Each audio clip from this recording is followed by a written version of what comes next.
The three great realms of martial arts, the world of Jin Yong, the world of Guan, and the world of Wen Ruian, each possessing its unique martial characteristics, which will bring about qualitative transformations in martial arts. A new world of martial arts, a realm of free development, where Yang must continuously enhance his martial evolution. A hidden world, the White-Haired Demoness, practicing her art in loneliness, while Xiang Yu brazenly declares, "My father is a time traveler." What? Zhao Zilong too? Surely you jest. When the figures of Bodhidharma and Huang Shang emerge, Yang is rendered utterly speechless. Who, pray tell, is the leader of the Qinglong Society? Who surpasses whom? Zhang Sanfeng or the nameless monk? Can the East rise again? Whose hidden weapon is swifter, Shao Li Fei Dao or Wu Qing? Can Yin Kuangtu and Guan defy the heavens? Yet, what Yang yearns to ask is, with so many martial arts and maidens, can I bring them back to the real world? Chapter 1. The Stormy Cloud Rises. Yang has been in this nameless little town for a full 3 days. 3 days prior, upon his arrival, he possessed exactly 50 taels of silver. This sum was sufficient for an ordinary family in the town to live comfortably for an entire year, yet Yang managed to spend it all in less than 3 days. Some say that women spend money like water when purchasing garments and adornments. Little do they realize that when men throw caution to the wind, their spending can be even more terrifying. Gambling, drinking, women, killing, and even forging connections in the martial world, each endeavor demands an extravagant expenditure that could shock the senses. Sir, the sky is darkening, and you intend to venture out again? A woman, as sinuous as a water snake, entwined herself around Yang. Her long index finger, painted with bright red flower juice, traced a slow circle on Yang's chest as she deftly unfastened his garments, her gaze filled with lingering sorrow. Gently, Yang brushed her hand aside, sat up, and placed his last ingot of silver on the table. As he fastened his collar, he smiled and said, "What? Do you not wish for my departure?" The woman obediently retrieved a sword from the bedside and handed it to Yang, her eyes filled with confusion. "Sir, no man has ever stayed in my room for 3 days without touching me, yet he pays me every copper coin. The more I refrain, the more you desire?" Yang inquired. The woman did not respond, but the gradually clouded expression in her eyes gave away her answer. Yang accepted the ordinary blue steel sword bestowed upon him by an elderly man from another realm, casually attaching it to his waist. He opened the door and, before departing, glanced back at the room and the woman upon the bed, chuckling, "I wandered the entire town for 3 hours and found that your bed is the softest, the atmosphere the most tranquil, perfect for rest. So I came not for you, but to gather my strength." With that, Yang strode down the stairs, leaving the courtyard behind. The woman, half-clad, sat dazed on the bed for quite some time, finally coming to her senses. Gazing at the open doorway, she spat bitterly, "Wretched man, why not stay at the Stormy Cloud Inn, but instead come here to stoke my fire?" Yang's intended destination was indeed the Stormy Cloud Inn. Walking along the long street paved with blue stones, a hint of chill accompanied the evening breeze, causing Yang to instinctively huddle his neck and tighten his collar. Reflecting on the encounter with that old man 3 days ago, Yang still felt a sense of incredulity. That day, he had been perusing martial arts novels at the Exenhua bookstore when out of nowhere, an old man struck up a conversation about the works of Jin Yong, Guan, and Wen Ruian.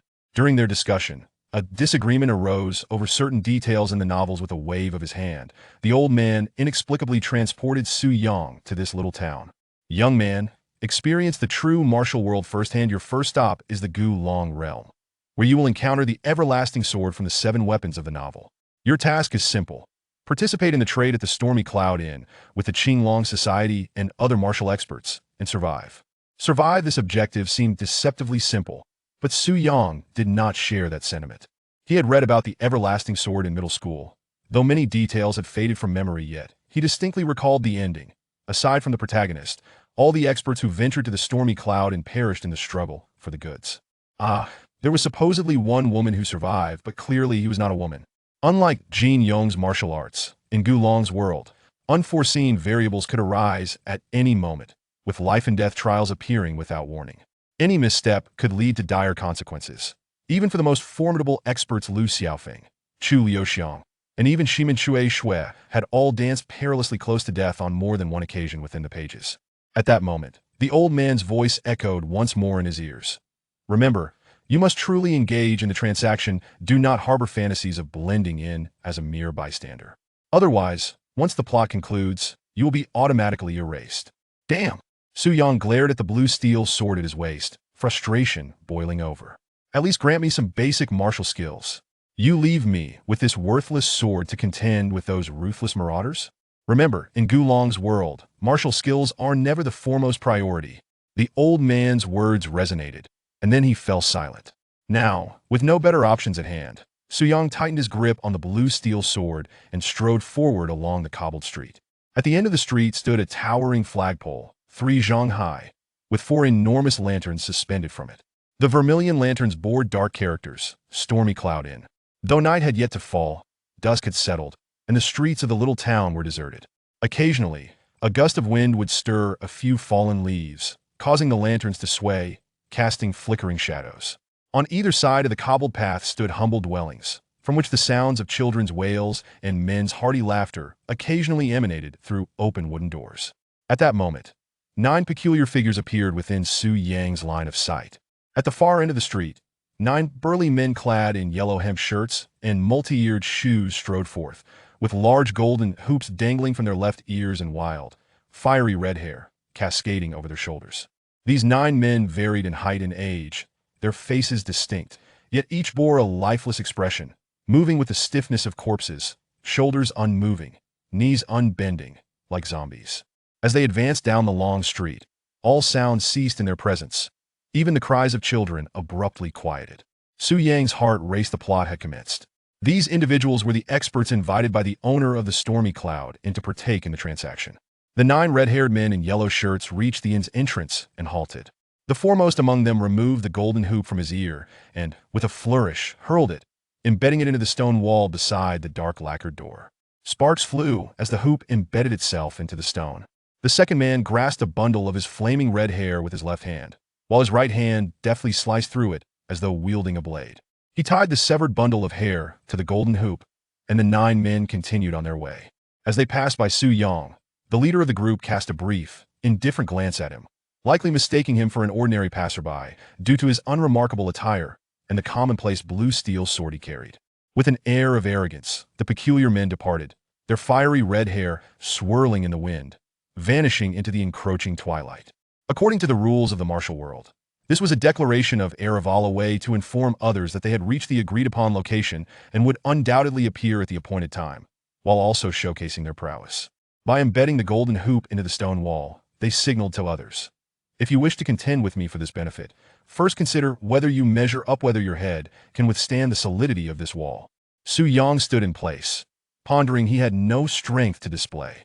Forget about driving the golden hoop into the wall. Even nailing his sword into the wooden door would require considerable effort. Thus, he sought refuge under a relatively sheltered eave, attempting to render himself inconspicuous, and pulled a packet of osmanthus cake from his pocket to indulge in. Let these fellows take the spotlight and engage in their skirmishes. I shall not be the one to draw attention. At that moment, another group arrived. A cacophony of hooves thundered down the long street, growing closer. Emerging from the dusk were 8 spirited horses, their hooves striking the stone-paved road like a torrential rain tapping against windows, a war drum reverberating in the air. The riders donned blue cloth arrow vests, blue scarves wrapped around their heads, and sharp-soled shoes, each one exuding a fierce demeanor and agile movements. The 8 horses galloped past the stormy cloud inn, and with a simultaneous flourish, the riders drew their blades. The glimmer of steel flashed like lightning, followed by the sound of thunk as 8 gleaming steel blades were driven into the flagpole, as thick as a rice bowl. The hilts trembled, and the red silk tassels attached to them swirled in the air. Without a moment's pause, the 8 horses sped past Su Yang, splashing a torrent of water in their wake. As Su Yang swiftly turned to the side, as droplets of water brushed past him, yet a few still splashed onto his robe. Gazing at the receding figure of the knight, Su Yang couldn't help but chuckle to himself.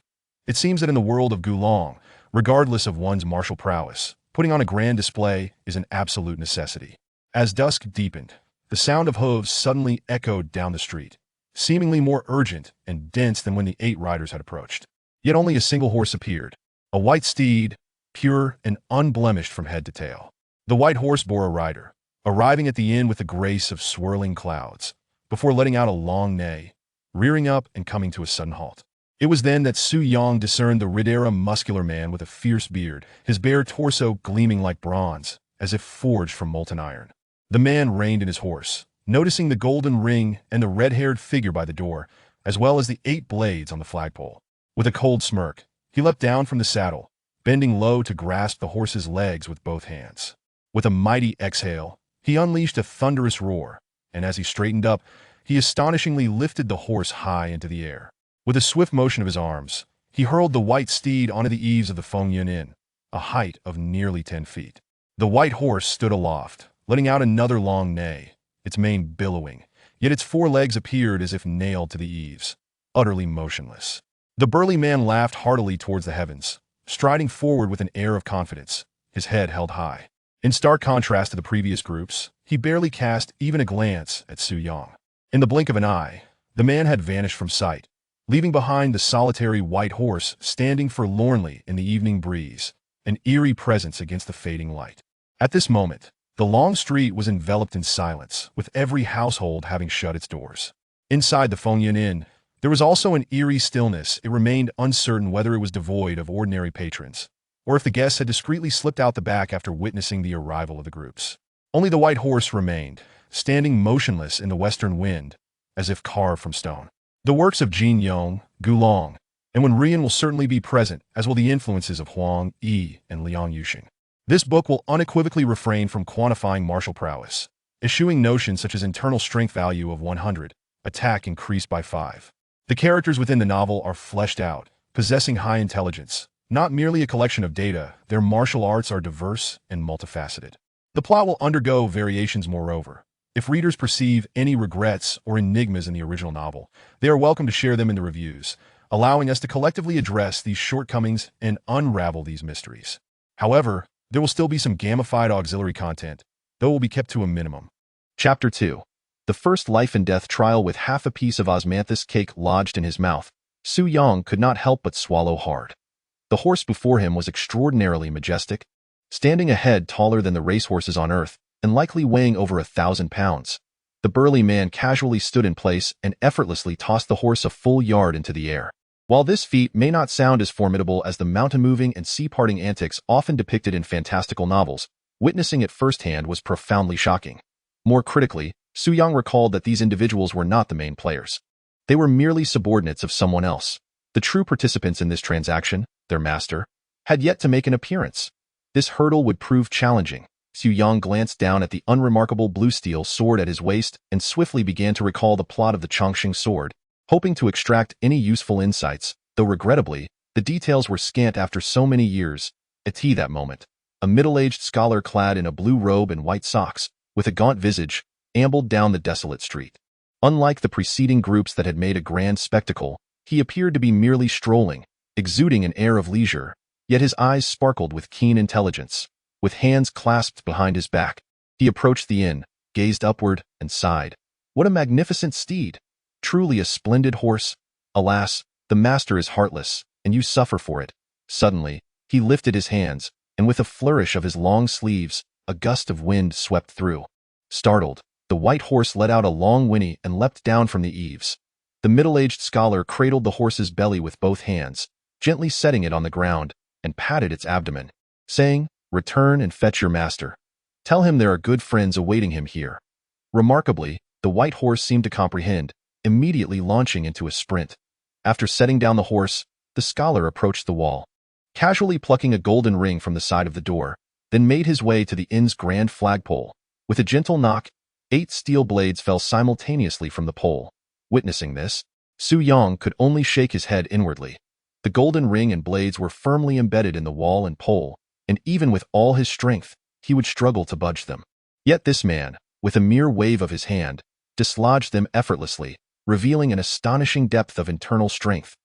The middle-aged scholar rolled his sleeves, enveloping the 8 blades within, and gazed at the empty doorway of the inn, solemnly inquiring, "Where is the flagmaster?"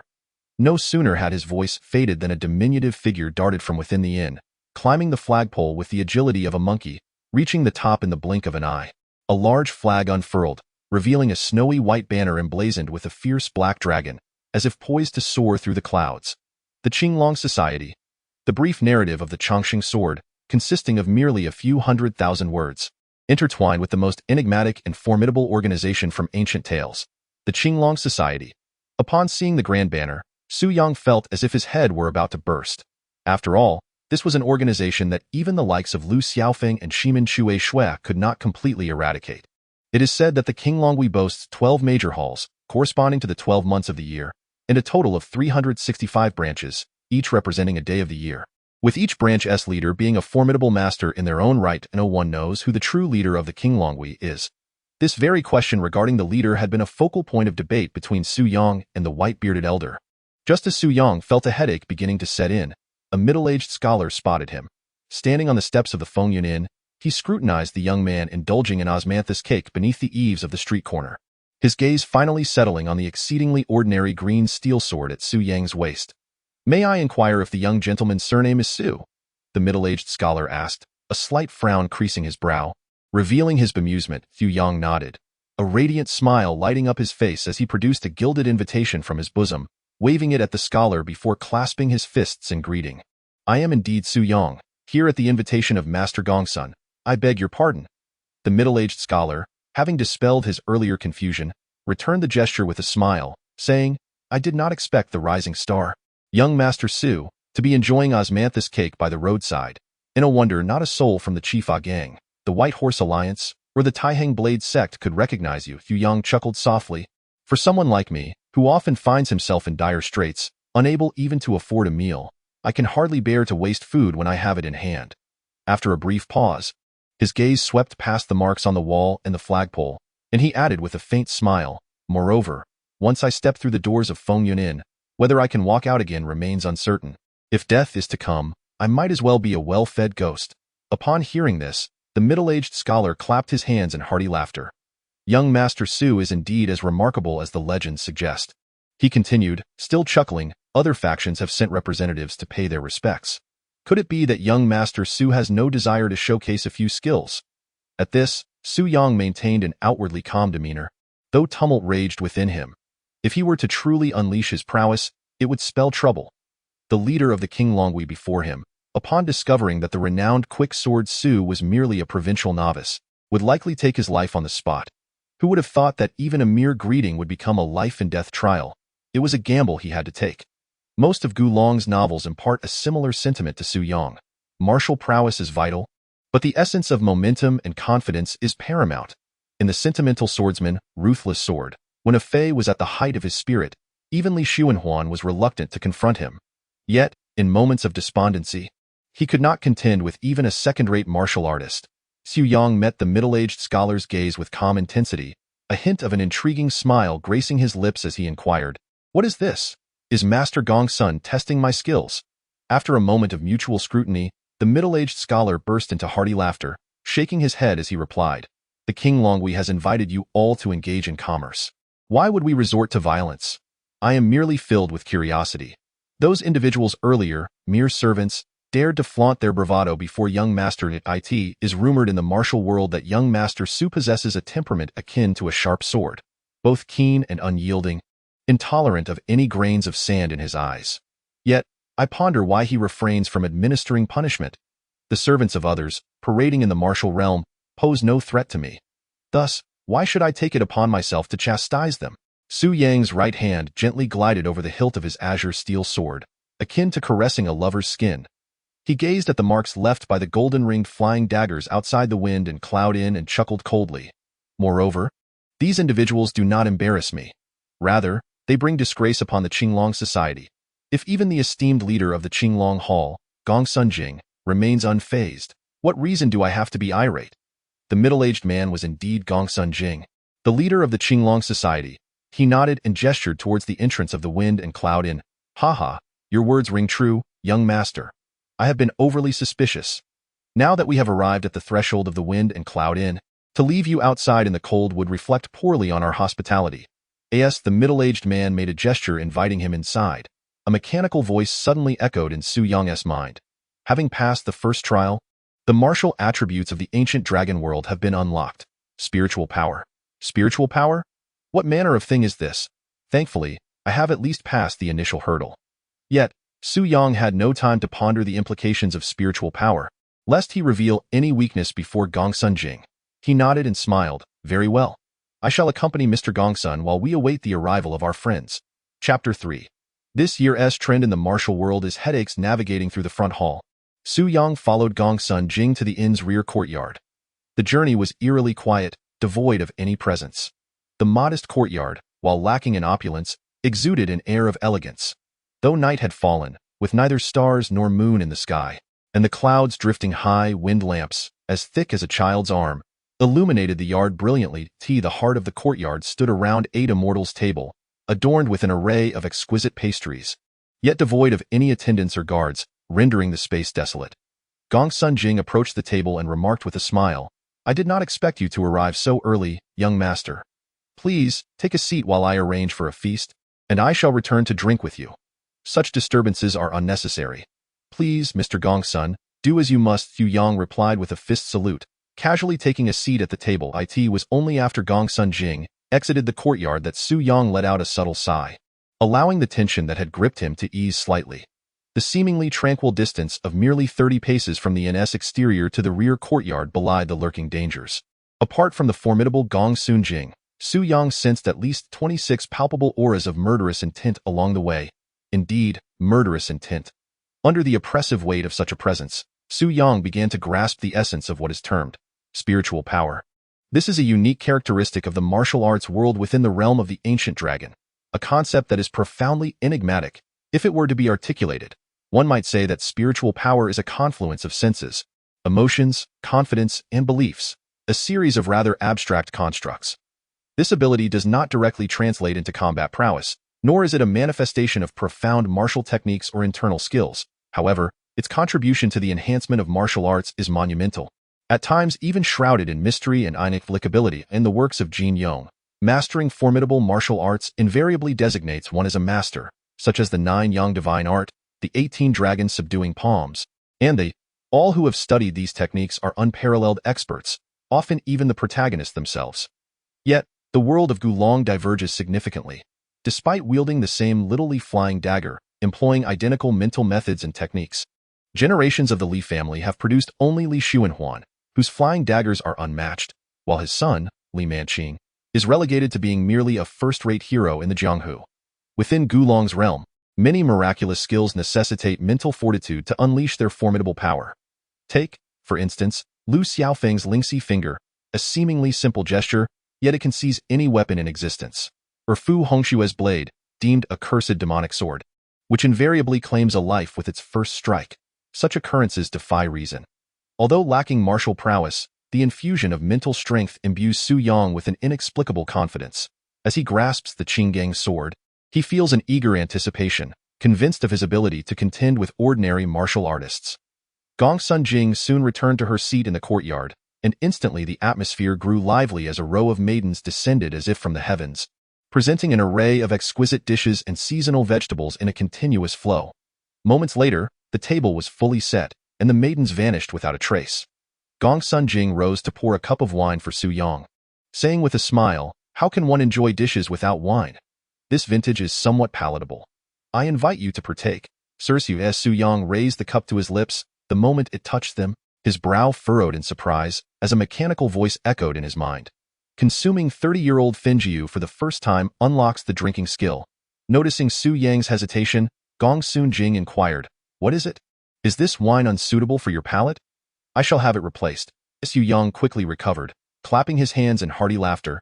If 30-year-old Fenjiu can only be deemed barely drinkable, then there exists no wine worthy of consumption in this world.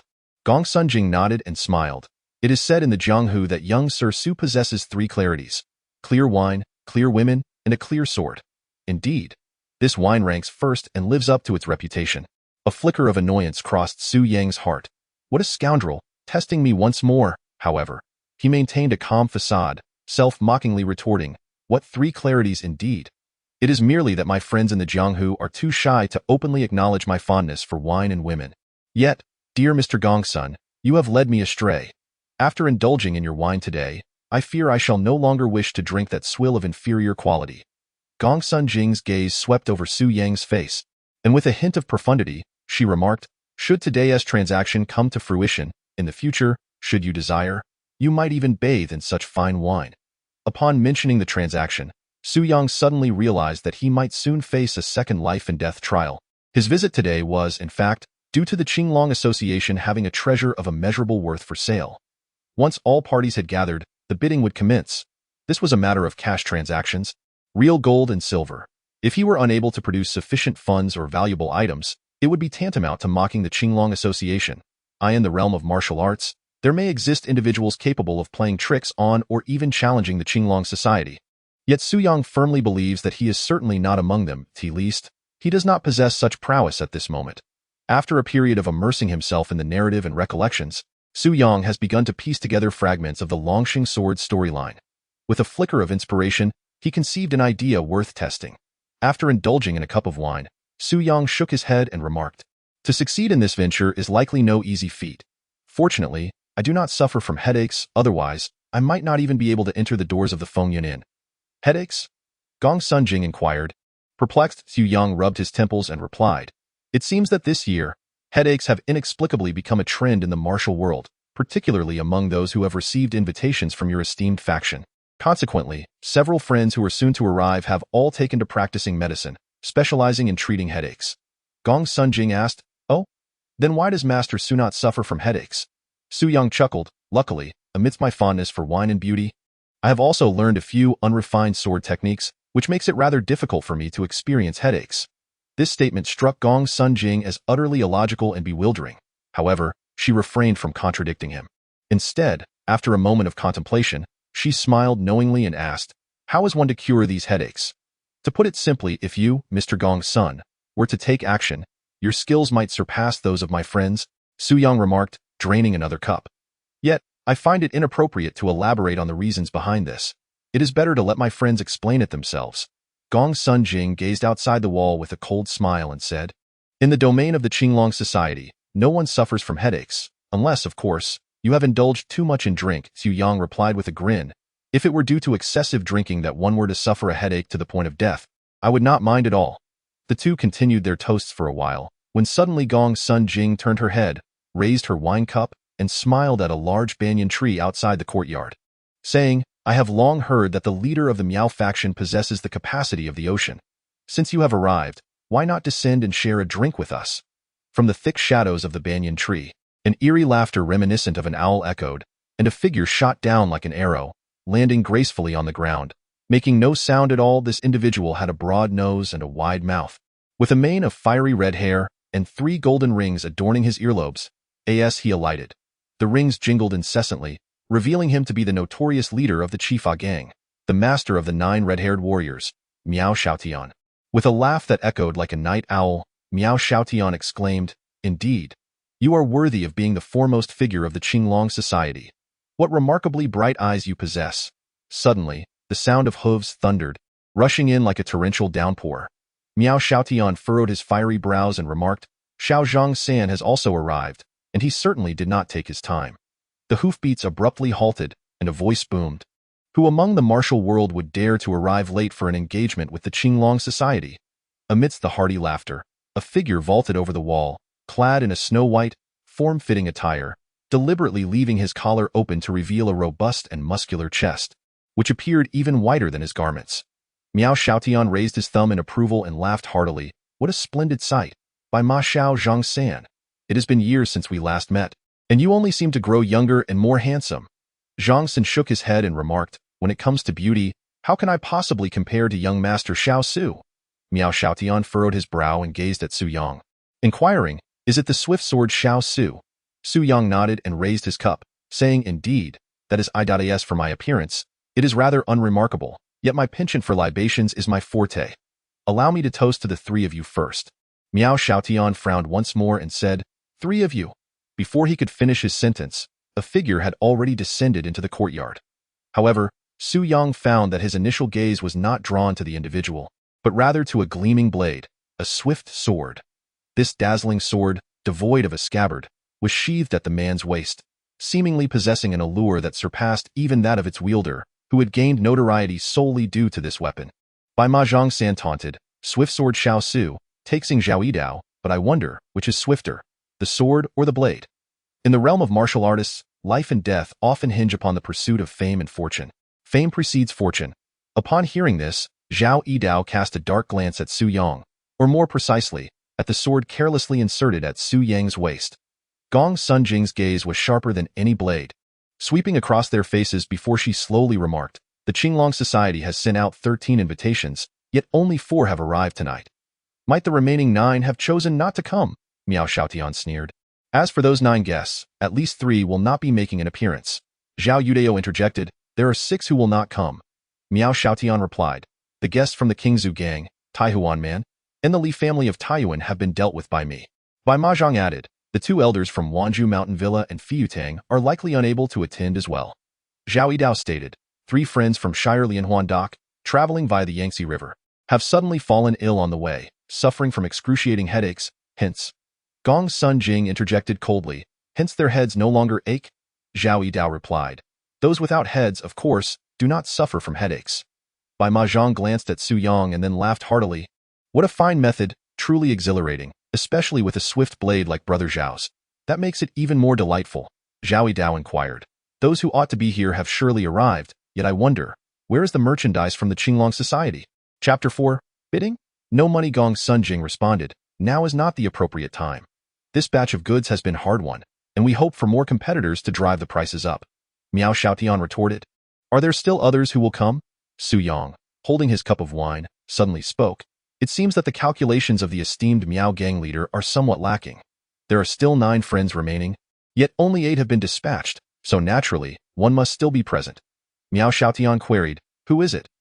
Gong Sunjing did not answer him directly but instead smiled at Su Yang and asked, "Young Master Su, do you happen to know who it is?" Su Yang sighed, "I do know, and I would like to learn from Brother Zhao's method to remedy that person's headache, but alas." Zhao Yidao coldly asked, "Alas, what?"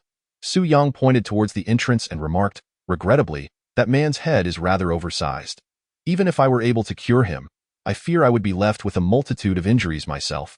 If you, Brother Zhao, have any interest, you might as well give it a try." Following Su Yang's gaze, a sudden clamor of wheels and neighing horses caught their attention. A splendid carriage drawn by 6 horses had come to a halt outside. A pale-faced, beardless, and corpulent man heaved himself out of the carriage, panting heavily. Despite the short distance from the entrance to the backyard, he was already gasping for breath before he had made it halfway. Trailing closely behind him was a tall, gaunt figure clad in black, resembling a shadow. His sallow face bore sunken eyes, reminiscent of a consumptive, yet his steps were remarkably light and agile. His waist dangled a pair of gleaming, curved swords. Upon closer inspection, they were indeed a pair of unique weapons. In the realm of martial arts, such distinctive weapons were not only challenging to master but also difficult to forge. Among those who wielded such arms, 9 out of 10 were undoubtedly experts. Miao Xiaotian, Zhao Yidao, and Bai Mahjong San immediately locked their keen gazes upon the pair of curved swords. Bai Mahjong San furrowed his brow and inquired of Su Yang, "Who is this man?" Su Yang glanced at Gong Sunjing and replied, "He is the young Master Zhu from Wanjintang in Suzhou." Bai Mahjong San pressed further, "What about his bodyguard?" with a smile. Su Yang responded, "I fear he is merely a pitiable soul." Upon hearing Su Yang's words, the others present turned their heads in surprise, their expressions revealing their astonishment, save for Gong Sunjing, who regarded Su Yang with an approving glimmer in her eyes. Bai Mahjong San scoffed, "Pitiable? Young Master Su's standards seem excessively lofty. If those who wield such extraordinary weapons are considered pitiable, then at least half of my Bai Ma alliance must be reduced to beggary. And I dare say, neither you, Chief Miao, nor you, Chief Xiao, would fare much better." Su Yang, with his head bowed, continued to drink cup after cup, as if engaged in a soliloquy, saying, "A bodyguard whose master has no need for his protection, merely trailing behind to maintain appearances. Such a situation must surely be quite lamentable for those of the martial world." In Su Yang's estimation, this bodyguard seemed akin to a mere ornamental figure, while his master possessed martial prowess that far surpassed his own. "Drunkard," Bai Mahjong San muttered under his breath, at length, after consuming 3 whole jugs of wine. The mechanical voice within Su Yang's mind echoed once more. "Consuming half a gene of 30-year-old pure Fen liquor has enhanced your drinking skill, granting you the title of wine drunkard." As this proclamation resonated, Su Yang's previously hazy mind suddenly cleared, and he felt his capacity for alcohol had significantly increased. With a sense of pride, Su Yang mused, "Heh, if one day I find myself in the world of Jin Yong, How could I possibly face Xiaofeng without a robust tolerance for liquor?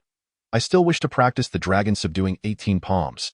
At this moment, the rotund man finally completed what must have been an arduous journey for him and, upon entering the courtyard, exclaimed, "This journey has nearly exhausted me." The coachman did not complain of fatigue, nor did the humiliated bodyguard utter a word of weariness, and even those awaiting him remained silent. Yet this man, who arrived akin to a certain animal, dared to voice his exhaustion. Is this not one of the sorrows of humanity, where those who truly invest their efforts often find their voices starkly contrasting with those who merely reap the rewards? Upon encountering the portly figure, Gong Sun Jing's face immediately blossomed with the most genuine smile, as she greeted those present with a fist salute and remarked, "How delightful! Since young Master Zhu has arrived, it appears everyone is gathered. Though the 5 of you may not be acquainted, I trust you are already familiar with each other's names, and thus, no further introduction is necessary." Miao Xiaotian interjected, "Indeed, no introduction is required." Bai Ma Zhangsen added, "We did not come here to forge friendships."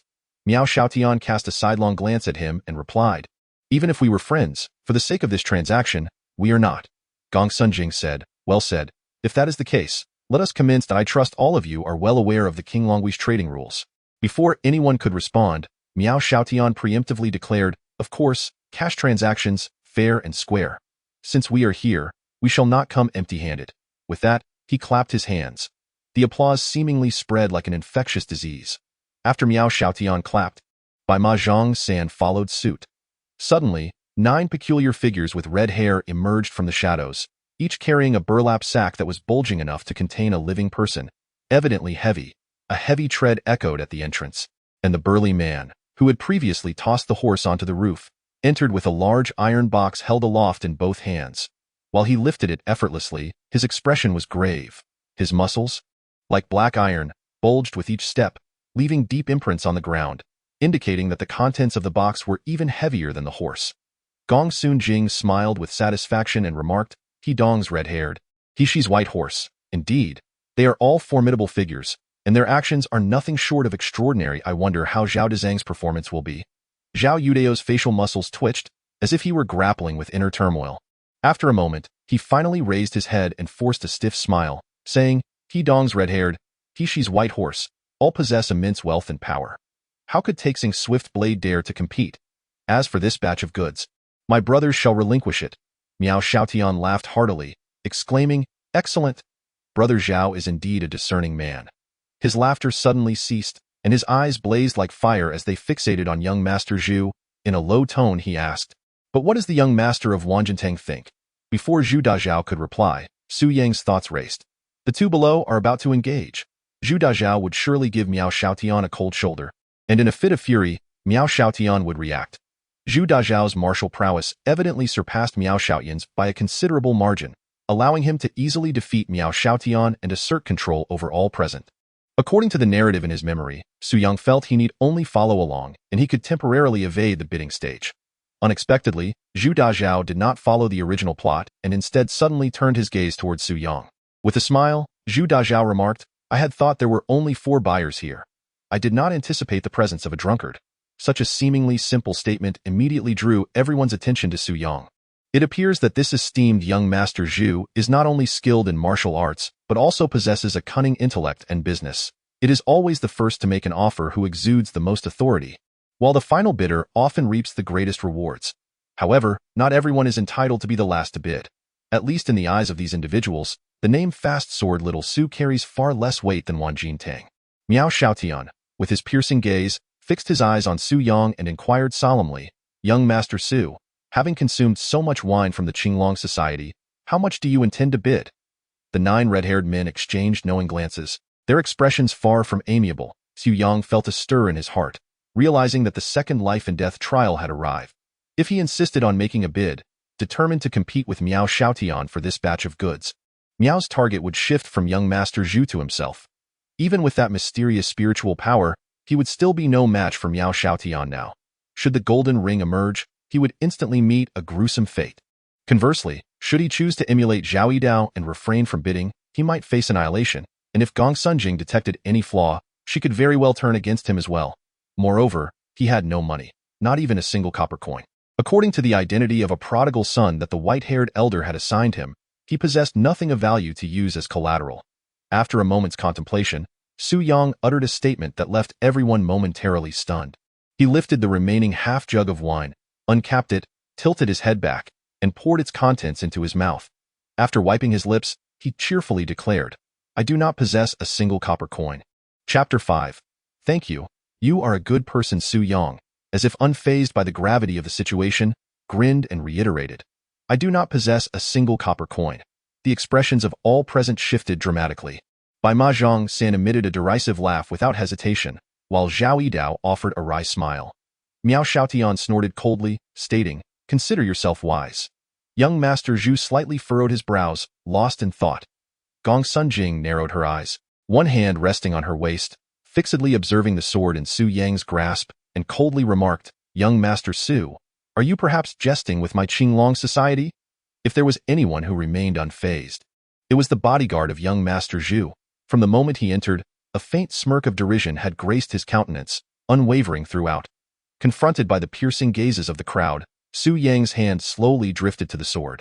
Young Master Zhu lowered his head, gazing intently at his own hand, reminiscent of a youth admiring the hand of his first love, and said slowly, "Little Su, the fast sword, swift as lightning. Yet it seems no one has truly witnessed it in action today. However, offers a chance to broaden one's horizons. Perhaps those who have seen it have already met their demise." Miao Xiaotian let out a hearty laugh, though it bore no hint of genuine amusement. Yet Su Yang's hand did not clasp the hilt of the sword, but rather the scabbard, gently placing the sword upon the table, his hands even withdrawing from the blade. For a swordsman, parting from his sword equates to relinquishing his life. Observing young Master Zhu, it seemed he too had not brought any cash. Su Yang inquired. Zhu Daxiao shook his head and said, "The words I utter are like cash. What I declare is indeed the truth, measured precisely and without exaggeration. The Wanjintang family is vast and prosperous, renowned as Zhu Banqing.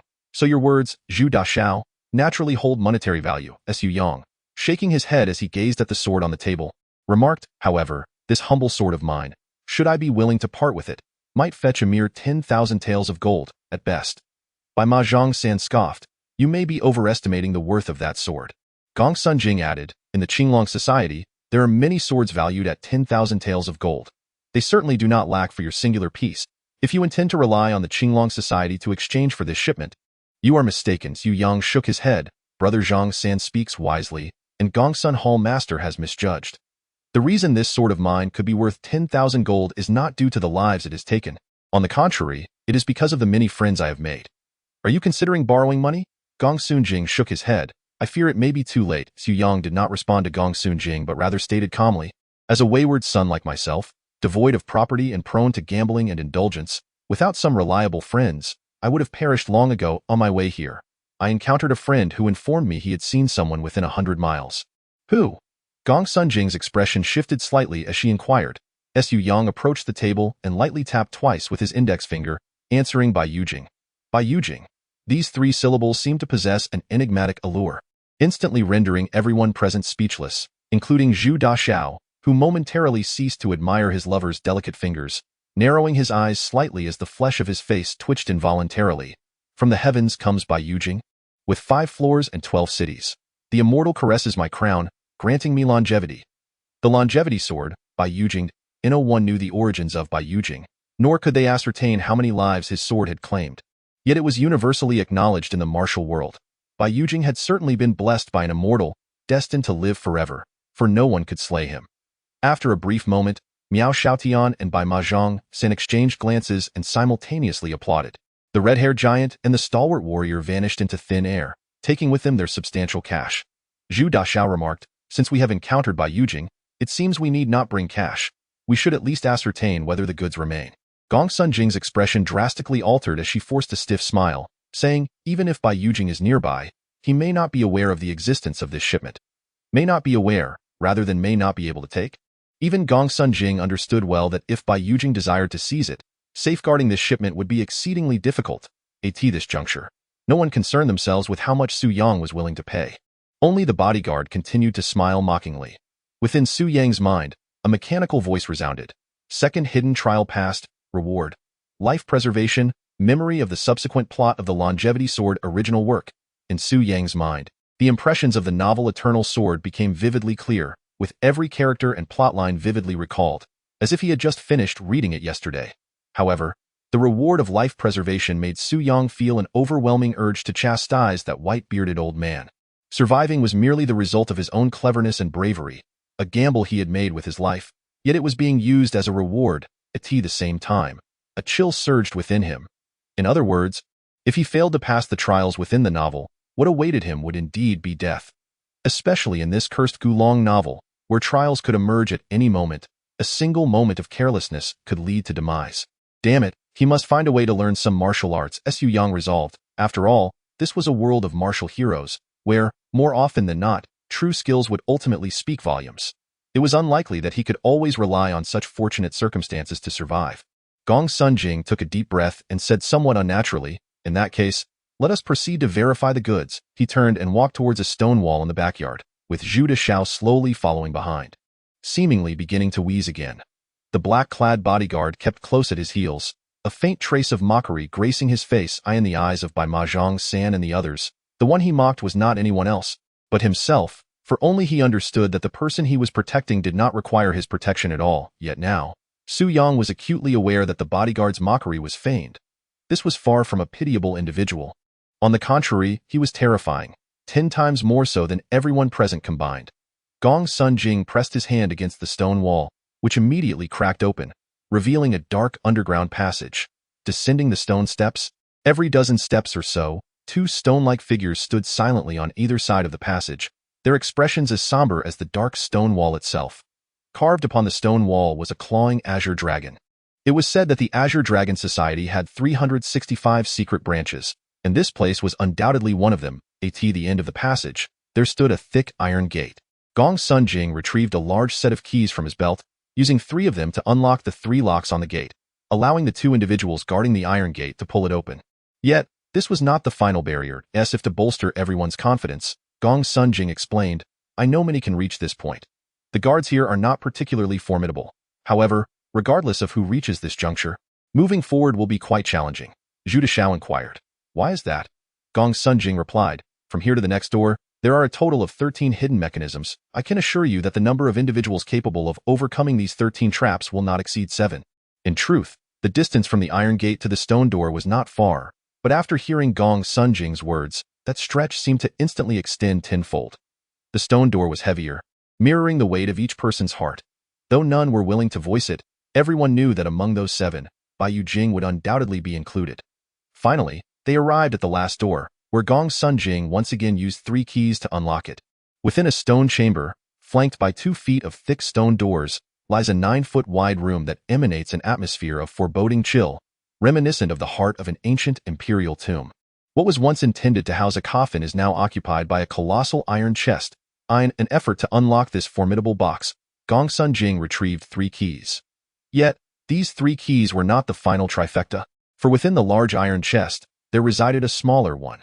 Observing that the box bore no signs of violent tampering, and that even the dust upon its surface remained undisturbed, Gong Sunjing regained a measure of confidence, a self-assured smile returning to his face as he proclaimed, "You see, it is utterly impossible for anyone to have bypassed me to unlock this chest." As he spoke, he tenderly produced the smallest iron box, inserting the key into the lock before the assembled onlookers. However, at the very instant the chest creaked open, Gong Sunjing's smile abruptly froze and vanished, his expression transforming as though he had been forced to taste a rotten persimmon. Inside the iron chest, there lay nothing but a single sheet of paper, which bore but 9 words. "Thank you. You truly are a good person." Despite the chamber's eerie coldness, beads of sweat the size of soybeans began to trickle down Gong Sunjing's pallid visage. Zhu Dashao regarded him with a gaze as gentle as one might reserve for their own hands, softly uttering, "You must know." Gong Sunjing stammered, "No. No what?" Zhu Dashao replied, "Know who is thanking you." With clenched fists, Gong Sunjing suddenly whirled around and dashed toward the exit. Yet, after merely a few steps, he abruptly halted, clutching his chest, and expelled a mouthful of blood toward the heavens, collapsing to the ground. His limbs convulsing momentarily before falling still, Zhu Dashao approached Gong Sunjing's side, turning him over with his foot. Gong Sunjing's complexion was ashen, his eyes bulging, having already departed from this world. Zhu Dashao shook his head with a sigh, lamenting, "A formidable hero, the foremost master of hidden weapons south of the Yangtze, has been frightfully slain. Frightened to death? By Zhang San scoffed. Only a soft coward could meet such an end. Not a true hero, Xu Daxiao shook his head, stating, if you were aware of the methods employed by the Qinglong Society against those who botch their tasks, you would surely think otherwise. They possess at least 190 ways to make Gongsun Jing regret being alive. Being scared to death would indeed be a merciful release. With Gongsun Jing now deceased and the goods vanished, the group returned to the small courtyard. Logically, if Bai Yujing had taken the goods, these individuals would not dare to pursue the matter. Yet, Su Yang understood that this was impossible, for he was acutely aware of the true nature of the goods and what they signified in the realm of the martial world. Given time, these goods would transform into immense power, invincible means, and wealth rivaling nations. Is it not precisely these aspirations for which one strives throughout their life? Thus, these individuals had arrived with cash sufficient to purchase an entire city, risking becoming pariahs in the martial community to alleviate the headaches of several other buyers. Indeed, as soon as they emerged from the tunnel, Bai Mahjong San, Miao Xiaotian, and Zhao Dao instinctively encircled Su Yang, effectively sealing off all possible avenues of escape. Zhu Daxiao gazed at his fingers anew, coldly inquiring, since your friend has encountered Bai Yujing, he must surely know its whereabouts. Su Yang maintained a placid expression, yet inwardly he was taken aback, silently lamenting, what a predicament. I do know where it is, but in Gulong's novels, place names are seldom mentioned. They often refer to nameless towns, making it exceedingly difficult for me to locate it. This evening, I have matters to attend to. The update shall commence. Chapter 6. The Beauty of Calamity and the Quest for Libation. Once again, he found himself in a nameless town. In Gulong's writings, no matter how obscure or diminutive a town may be, it invariably possesses two essential elements: women engaged in the flesh trade and taverns where one can indulge in intoxicating drinks. For the men of the Jianghu, these two offerings are indispensable, whether to numb their senses or to unwind. Xu Yang remained clad in his unremarkable linen garment, with a common Qinggang sword slung diagonally at his waist, standing on the main street of the nameless town. Across the way was an inn, where one could partake in libations in the hall and find lodging in the back courtyard. Though it could not rival the grandeur of Fengyun Inn, it was nonetheless a respectable establishment within the town. Although Su Yang was unsure of the name of the town housing Bai Yujing, he vividly recalled the name of the innkeeper, Fang Longxiang. While not the pinnacle of renown in the Jianghu, these three characters were far from obscure. The individuals present at Fengyun Inn had immediately recognized the town and accompanied Su Yang there. Today, the street was bustling with activity. A hunchback, donning a tattered felt hat and a worn cotton robe, sat in the spring sunlight. Dozing at the alley's entrance stood a towering ginkgo tree, beneath which a vendor was pushing a cart, selling lotus root powder, pouring boiling water into a bowl of the powder. By the stall, several individuals gathered. One man, cradling a freshly prepared bowl of lotus root powder, squatted beneath the tree, sipping slowly while his eyes furtively glanced toward the inn's main hall. Inside the inn, a woman could be seen. Judging by her silhouette, she appeared quite youthful, not only young but also possessing an exquisite figure. A constable, adorned in a red tasseled hat and dressed in a blue robe, was ambling over from the opposite end of the alley, ultimately purchasing a bowl of lotus root powder as well. Su Yang, too, was savoring his bowl of lotus root powder, relishing the free sustenance that filled his belly, something he never declined. I must say, Brother Zhao, your expertise in preparing lotus root powder is commendable. If you ever tire of the Jianghu life, starting a lotus root powder shop would surely bring you great fortune. After finishing his bowl, he returned the empty dish and smiled. Another bowl, please. The lotus root vendor, with a stoic expression, replied, the lotus root powder from Taihang Mountain is complimentary for the first bowl. The second bowl costs 200 silver taels. Thus, I maintain that even if you were to open a lotus root powder shop, you would prosper, Su Yang remarked. Setting down the bowl. In jest, he added, do you think that by disguising yourselves in such a manner, you could deceive Bai Yujing? Another man, sipping his lotus root powder, shook his head and queried, do you possess a better solution? With a grin, Su Yang declared, simply ask him directly for it. The lotus root vendor and the surrounding patrons stared at Su Yang in disbelief, and after a moment, one spoke with a tone of derision, well then, you go ahead. Very well. Su Yang nodded and, indeed, turned to leave. The inn's hall was sparsely populated, with only one table occupied. The woman sat with her back to Su Yang, facing a young man of striking appearance. His handsome features were accentuated by two sharp eyebrows that met at the temples, and his face was sculpted with an elegance that exuded a gentle charm. At his waist hung a sword, sheathed in an unremarkable scabbard, adorned with a commonplace tassel, and displaying a worn mouth that seemed even older than Su Yang's own Qinggang sword. Yet, this sword was anything but ordinary. It was known as the Chongqing sword in any setting. The combination of a handsome man and a beautiful woman was a common sight. They were engaged in drinking, using large bowls, one after another. By the time Su Yang entered and approached the table, they had already shared 2 substantial bowls of. Upon noticing the sudden appearance of a stranger, the beautiful woman instinctively lifted her head and inquired, "Who are you?" As she looked up, both she and Su Yang were momentarily taken aback. Only upon seeing her face did Su Yang realize his error. She was not merely beautiful. She was exceptionally stunning, to the extent that he would willingly part with his 50 taels of silver to gaze upon her for 3 consecutive days. To his astonishment, she was the mistress of the small courtyard where he had first resided upon entering the world of Gulong. Su Yang, as if oblivious to the presence of others, seated himself without a word, casually retrieved an empty bowl from the table, and filled it with wine. The young man observed Su Yang with evident curiosity but remained silent. Without further ado, Su Yang downed a bowl of, then cheerfully asked the woman, "Do you not recognize me?" The woman's fair complexion, already tinged with a blush from drinking, shifted slightly at his words. Her large, watery eyes darted towards the young man across from her before she bit her lip and replied softly, "I do not recognize you. Moreover, your method of enticing women is rather cliché. Have you not noticed that a very handsome and formidable man is seated across from me?" Su Yang raised his bowl, offering a slight smile to Bai Yujing, before taking another drink. Without hesitation, Bai Yujing joined him, finishing his own bowl. It seemed that only then did the woman notice Su Yang's sword, and she suddenly realized, "I see now. You have come to challenge him to a duel. But I advise you against it." Su Yang glanced at Bai Yujing, who shook his head with a wry smile but refrained from speaking, instead refilling his bowl and taking the lead in drinking. Su Yang followed suit. The woman, her face alight with excitement, spoke to Su Yang yet cast admiring glances at Bai Yujing. "Do you know that on his way here, he encountered 3 formidable martial artists who, while riding past, took his sword?" Yet, Bai Xiong continued on as if nothing had happened, and soon after, the 3 masters returned, bowing respectfully to return the sword to him. Su Yang interjected, "How do you know? Can you predict the future?"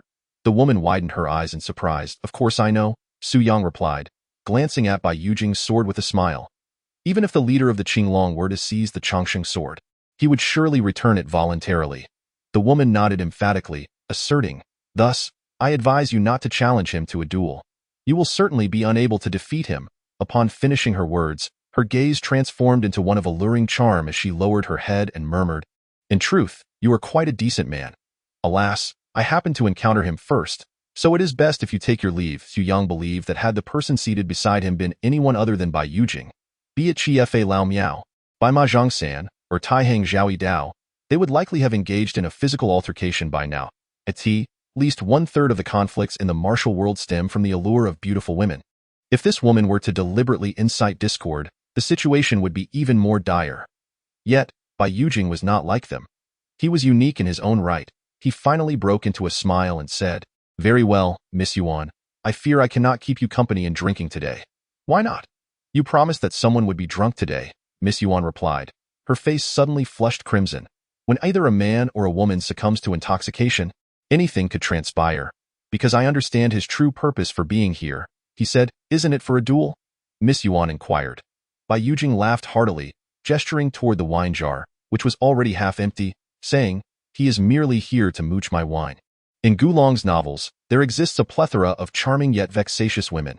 However, I find little fondness for this Miss Yuan, as she seems to have exploited Bai Yujing's affections in Chongqing sword.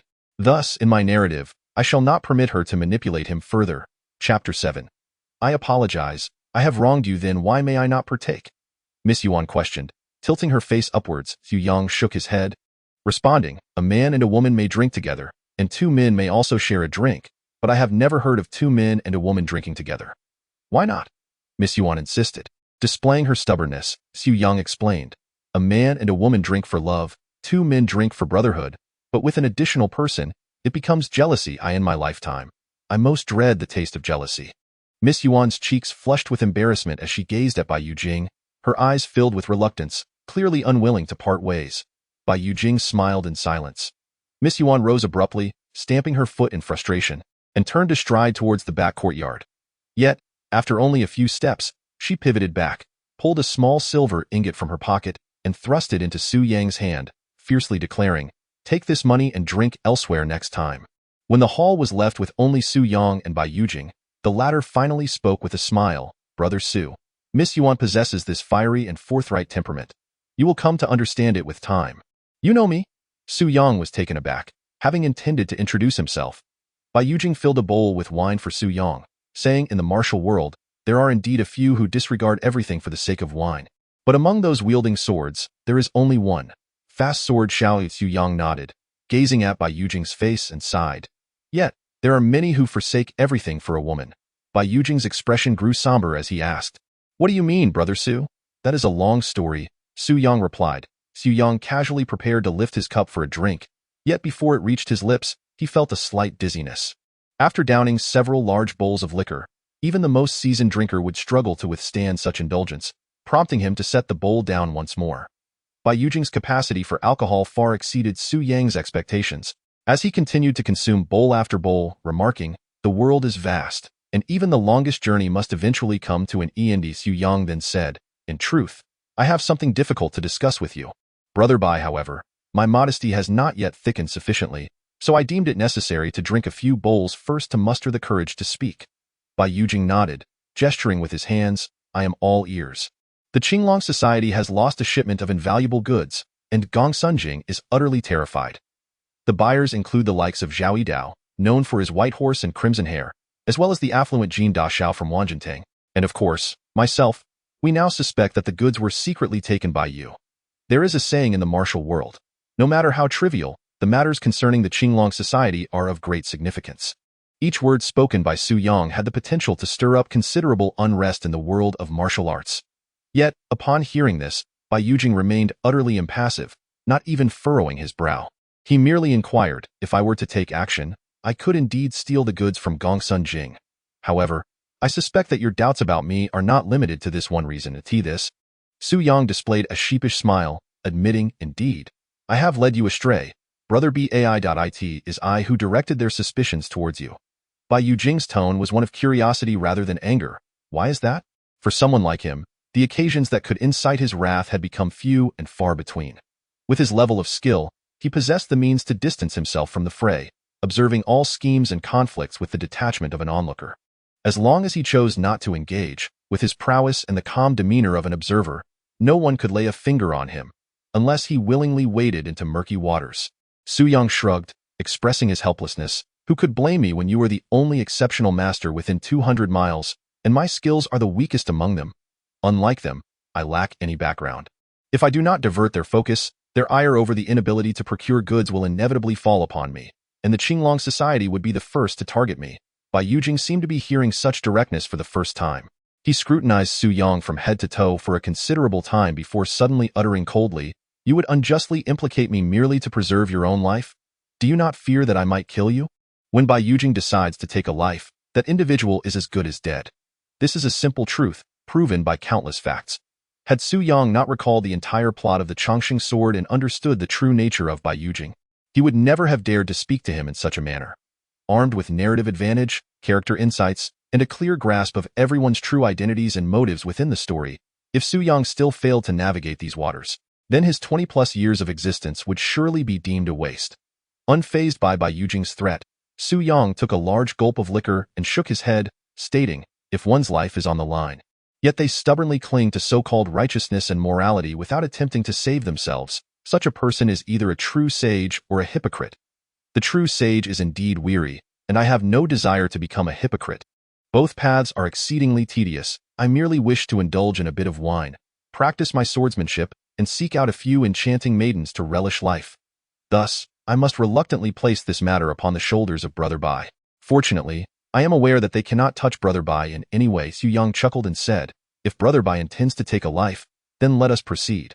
My humble sword is no match for you." Bai Yujing gazed at Su Yang for a while before suddenly slapping the table and bursting into laughter.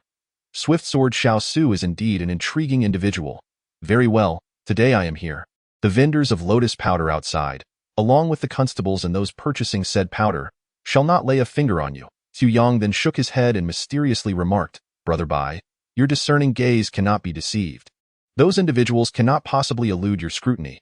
Do you not wish to know who stole that batch of goods? Bai Yujing inquired. Who? Su Yang was aware of the identity of the thief. Yet speaking it outright might not earn Bai Yujing's belief. He might even grow suspicious of Su Yang himself. In the narrative, Bai Yujing, the wayward son, had indeed begun to feel genuine emotions this time. Deep within the heart of any rogue lies a yearning for a haven, for they have drifted far too long and grown weary. A man like him, if not for true feelings, who could ever manipulate him? And how could he find himself in peril? Su Yang gazed into Bai Yujing's eyes and said earnestly, as long as Brother Bai can think calmly, even without my words, you could surmise the truth. Bai Yujing displayed a wry smile, then shook his head. There are many things she has deceived me about, yet I can confirm one point. Her martial prowess is certainly insufficient to take anything from Gongsun Jing. Su Yang replied, a clever woman need not rely on martial skills to acquire what she desires. Bai Yujing fell silent, lost in contemplation, pondering earnestly. The longevity of the long life sword is not solely attributed to martial ability. Rather, its greater strength lies in composure. Su Yang was confident that as long as Bai Yujing could remain calm, no one could surpass him within the pages of the long life sword. After a moment, Bai Yujing suddenly laughed heartily, filling Su Yang's cup with wine, and said, in the eyes of men, swift sword Xiao Su ranks third in brightness. The astute woman is second, yet the foremost brilliance belongs to wine. Today, encountering a good friend like you, let us set aside all else and simply drink. Though he laughed, a trace of anguish was evident in his gaze. Reading Jin Yong's novels is captivating, while Gulong's works are exhilarating. One feels as though they are soaking in a hot spring, utterly at ease. The other resembles riding the waves, brimming with excitement. Every man harbors a dream of martial arts, with the archetypal male figures in such tales being the rogue and the hero. Compared to the hero, I find myself drawn more to the rogue. Sun Huan does not suffice. Although he is a rogue, he indulges in self-destruction. Wei Xiao Bao does not count either. He is a wanderer. Ha ha. Chapter 8. Arrival in the martial arts realm. Bai Yujing was intoxicated, while Su Yang remained sober. With Bai Yujing's extraordinary capacity for alcohol, even 10 drunks could not bring him down. Yet now, he lay sprawled over the table while Su Yang remained seated. Drinking can sometimes resemble an act of self-destruction. If one wishes to become intoxicated, no one can deter them. However, for someone like Bai Yujing, whose head is sought after by countless individuals in the martial world, it is a peculiar sight to behold him inebriated before a swordsman he has just met. Some individuals may know each other for a lifetime and remain mere acquaintances, while others, having met only once, readily entrust their lives to one another. This is the essence of trust. The term friend may seem simple to utter, yet it is profoundly challenging to embody. A promise may intertwine life and death, and one may willingly sacrifice their neck for another. In that fleeting moment when Bai Yujing succumbed to drunkenness, those outside, the vendors of lotus root powder, the constables, and the idlers, cast their watchful, unfriendly gazes toward the tavern. Su Yang clenched his fists, observing the bitter smile playing at the corners of Bai Yujing's mouth as he lay upon the table. Su Yang felt an involuntary stir within his heart. The martial world is not merely a collection of characters and martial arts quantified by numbers, nor is it a mere antiquated rendition of modern society. The martial world is what it is, a realm fraught with treachery and peril, yet also home to passionate individuals like Bai Yujing. To entertain thoughts of recruiting such a man as a subordinate or to deceive him for his martial secrets would not only be an affront to him, but also a degradation of oneself. Even if by Mahjong San, Chi Fa Lao Miao, Tai Hang Yi Dao, and Zhu De Xiao were to simultaneously storm in seeking Bai Yujing's head, Su Yang would unsheath his sword and stand before him. For Su Yang possessed no brothers and yearned for such bonds. He had always been a man who valued life above all, but that did not imply he shied away from peril. At times, he cared less for his own life than anyone else. The fear of death merely stemmed from the concern that one's life might not be worth the cost. If it were deemed worthy, what harm would there be in sacrificing one's head? Thus, when the constable, hand resting upon his waist knife, began to stride toward the tavern, Su Yang already gripped his sword. A surge of unprecedented confidence coursed through him. Once this sword was drawn, it would surely taste blood. At that moment, an individual descended from the upper floor. He was a man whose right hand was as cold as ice. If anyone's right hand resembled an iron hook, it would undoubtedly be frigid. Upon seeing this person, Su Yang exhaled a sigh of relief. With him present, the ruffians outside would likely refrain from rash actions. This man was Fang Longxiang, a friend of Bai Yujing, at least for the present. As expected, the constable shot a fierce glare at Su Yang before returning to the lotus root powder stall, continuing to drink his 200 taels of silver bowl of lotus root powder. Many might assume, based on the name, that Fang Longxiang was a woman. Yet upon witnessing him, Su Yang realized there were few men in the world who could rival his masculinity. Fang Longxiang approached Bai Yujing, the iron hook embedded in his right arm gliding slowly across Bai Yujing's neck, as he asked without raising his head, "Did you draw your sword to protect him or to kill him?" Su Yang sheathed his blue steel sword and shook his head. "Since you are here, whether I wish to protect him or to slay him, it has become unnecessary, therefore." "Therefore what?" Fang Longxiang interrupted. Su Yang revealed a brilliant smile. "Therefore, I shall take a room. As the proprietor of an inn and tavern, one would never turn away a patron seeking to spend their coin."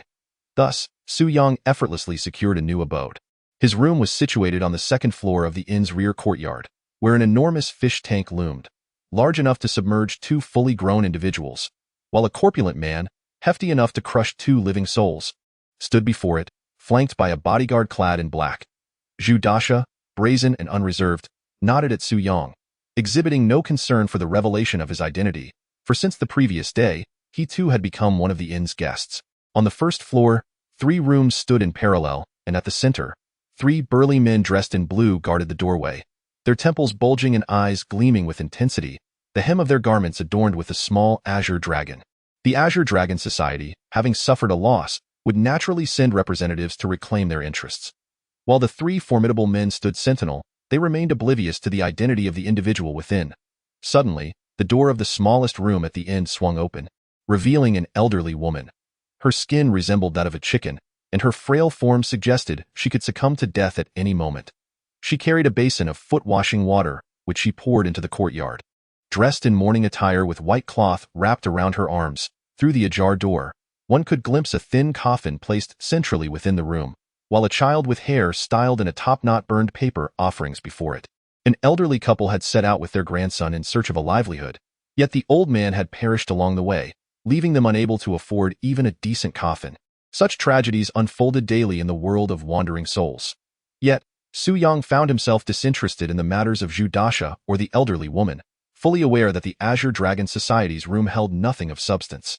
Slowly, Su Yang unfurled his hand, revealing a small note. Moments earlier, when Miss Yuan discreetly slipped him silver, she had used her body to shield Bai Yujing's gaze, surreptitiously passing him this note. Su Yang was certain that this note represented what Miss Yuan truly intended to convey. The note bore 4 hurriedly scrawled characters, "Come to my room." Though the handwriting was elegant, it was also somewhat hasty, indicative of a last-minute scribble. A faint smile graced Su Yang's lips as he pondered the implications. Come to my room? A woman, a beautiful woman, one he had once shared intimacy with yet who pretended not to recognize him, suddenly beckoning him to her chamber. What might transpire? In the original narrative, Su Yang did not exist, and thus the episode of the swift-sorting Su entering Miss Yuan's room would not unfold.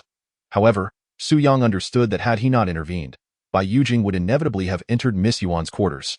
Reflecting on Bai Yujing, Su Yang tore the note into fragments, chewing them thoroughly before swallowing. He could not bear the thought of Bai Yujing encountering the note. No man relishes the idea of the woman he admires being promiscuous. Nonetheless, Su Yang still intended to pay a visit to Miss Yuan's room. In the original tale, although Miss Yuan had exploited Bai Yujing, she unexpectedly shifted her stance at a critical juncture, aiding Bai Yujing in vanquishing the enigmatic figure within the Eternal Sword. To quote her, "A woman like me, if not truly moved by affection, would never act thus." Yet, Su Yang found this quite perplexing. Her shift in attitude was rather abrupt, as if she had long been aware that Bai Yujing had not been struck at his vital points, thus readily lending her assistance to him. More crucially, throughout the entirety of the narrative, she emerges as both the primary beneficiary and the instigator. Based solely on these 2 facets, Su Yang found it difficult to place his trust in this woman. Her feelings towards Bai Yujing were decidedly peculiar. Although the tome Chongqing sword aims to illustrate that the power of a smile surpasses any weapon, Su Yang instinctively harbored an aversion towards this young lady, Yuan, whose smile could prove lethal. Furthermore, what was the significance of her masquerading as a courtesan and sharing a chamber with him for 3 days? The text makes no mention of this particular scenario. Just as Su Yang prepared to ascend the stairs, a sudden blur enveloped his vision, rendering the entire scene indistinct, with vibrant hues swirling around him incessantly. In the next instant, Su Yang realized he was no longer in the inn's backyard, but had instead been transported to an immense stone chamber. This stone chamber could be regarded as a vast expanse, stretching several thousand meters in width and soaring hundreds of meters in height, making Xiao feel as minuscule as an ant within it. Surrounding him were 8 colossal stone walls, each adorned with intricate carvings, predominantly depicting martial artists engaged in combat. Xiao stared in astonishment, recognizing that he was evidently no longer in the realm of Guan, nor in the world of reality. So where was he? The voice of the white-bearded elder echoed from the stone walls. Young one, welcome to my martial arts space. How does it feel to step into the world of martial arts? Guan's novels possess a distinctive characteristic. Characters rarely resort to violence, yet when they do, it is invariably fatal. Chapter 9. The virtual new world. Upon hearing this voice, Xiao was filled with indignation. Here he was, peacefully engrossed in a book, sipping cola, and enjoying the cool air conditioning, only to be abducted by a white-bearded old man into this so-called martial arts space. Take the Chongqing sword world he had just experienced, for instance. Within it, anyone could effortlessly extinguish his life with a mere flick of their finger, leaving him perpetually in peril, where any moment of inattention could lead to his demise.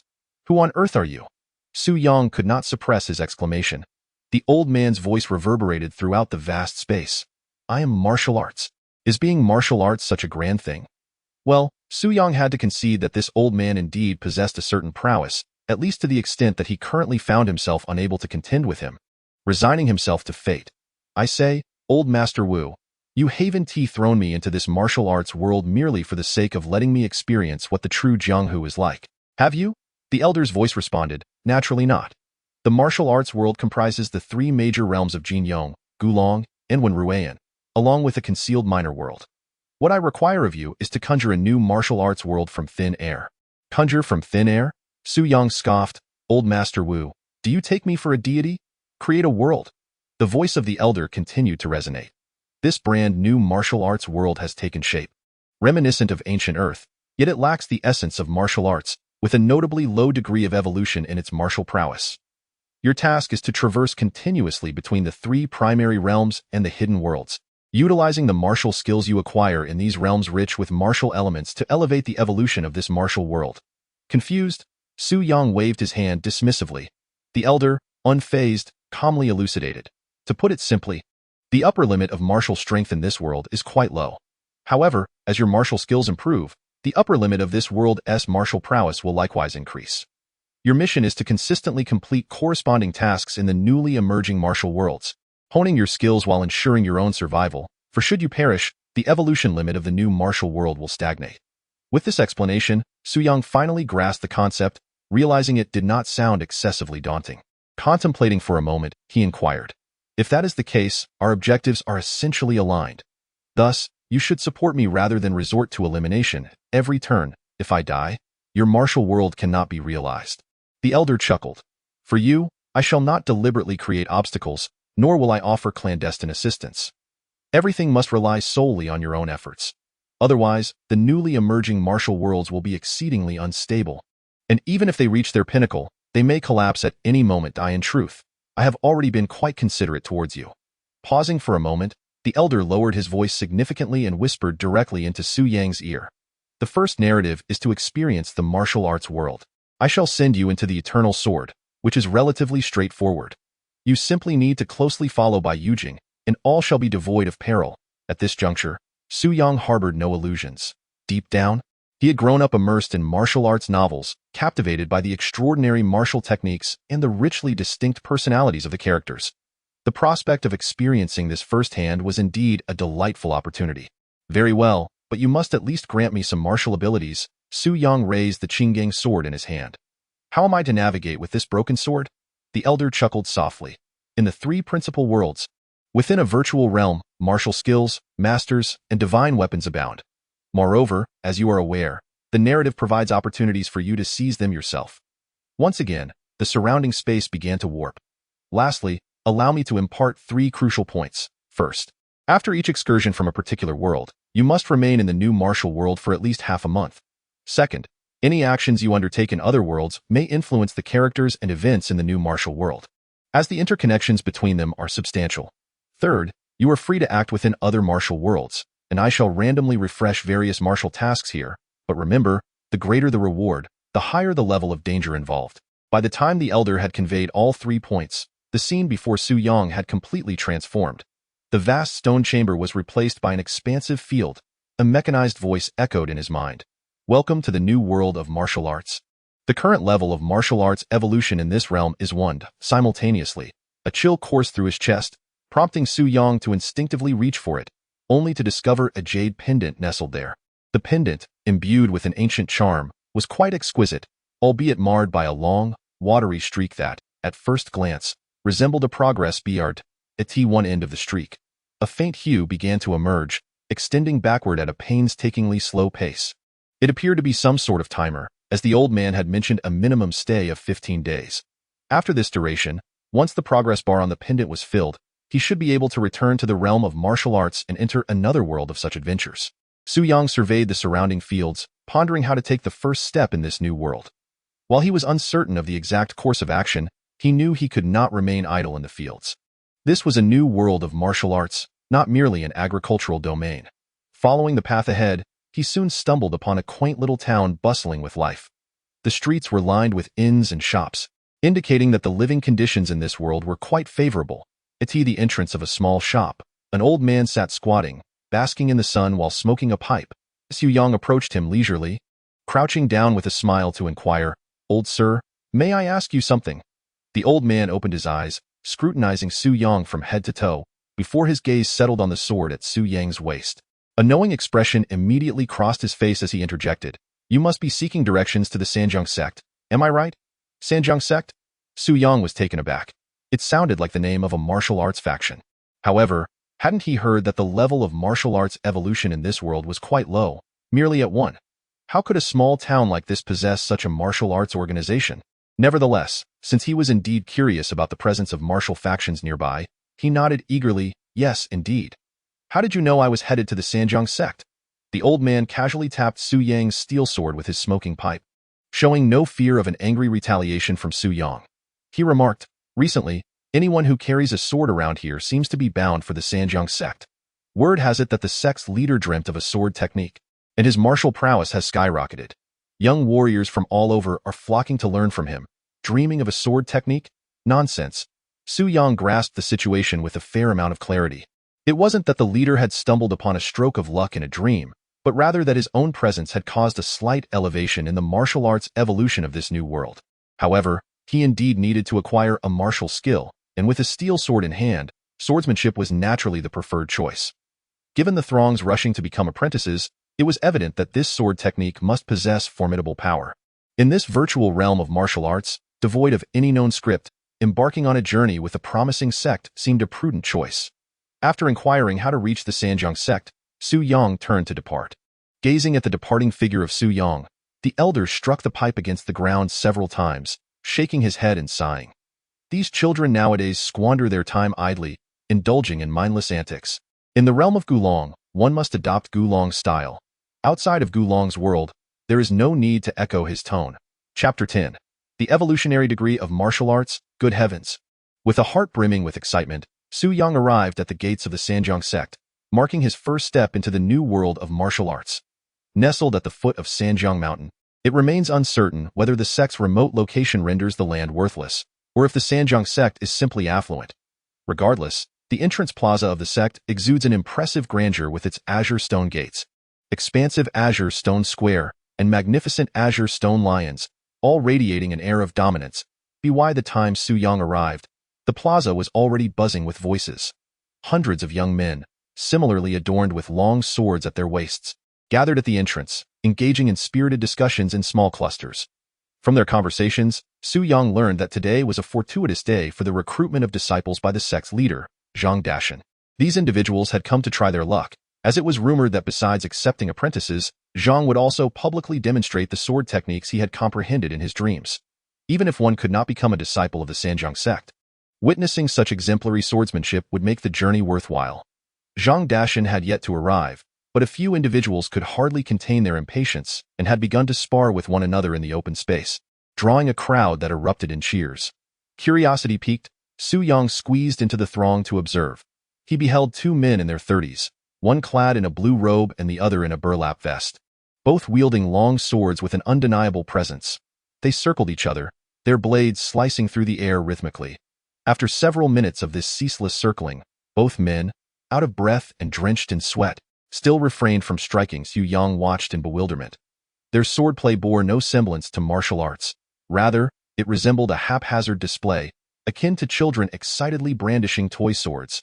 Even he could discern the multitude of flaws in their techniques, which lacked any semblance of offensive capability. Yet the surrounding crowd's cheers were genuine.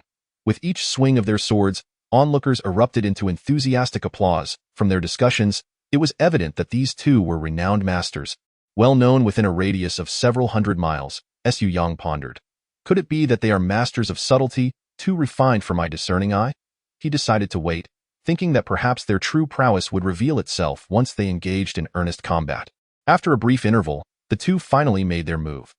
The man in the blue robe shouted a battle cry, gripping the sword hilt with both hands, leaping to deliver a powerful downward strike aimed at his opponent's head. The man in the burlap vest exclaimed, "What remarkable skill!" as he raised his sword to block the oncoming blow. The blue-robed man continued to strike from the same angle and direction, while the burlap vest merely defended himself with weak parries. Xu Yang's eyes nearly bulged out. Was this a duel? Was this the martial world? What sort of technique was this? It seemed more like a brawl between two uncouth villagers. Moreover, it was the most rudimentary form of combat. In the end, the one in the burlap vest stumbled into a small pit and fell to the ground. Losing the match, I must commend you, Brother Xu, for your exceptional skill. The burlap vest picked himself up, his face flushed, and offered a fist salute to his opponent. The man in the blue robe, pointing the tip of his sword toward the mouth of the sheath, fumbled several times before finally managing to sheath it, then looked up with a haughty demeanor and proclaimed, "Brotherly, you flatter me. Had you struck first, I might not have been able to withstand your attack." Xu Yang felt an urge to rush forward and slap these shameless individuals. Yet the onlookers showed no sign of disapproval, as if this spectacle were perfectly ordinary. Subsequently, two so-called masters engaged in a display of martial arts. Xu Yang found himself utterly disillusioned. The two flailed their arms wildly, eventually tumbling to the ground in a tangled heap, even resorting to biting, with one tearing off half of the other's ear. Despite such a disgraceful display, cheers erupted all around.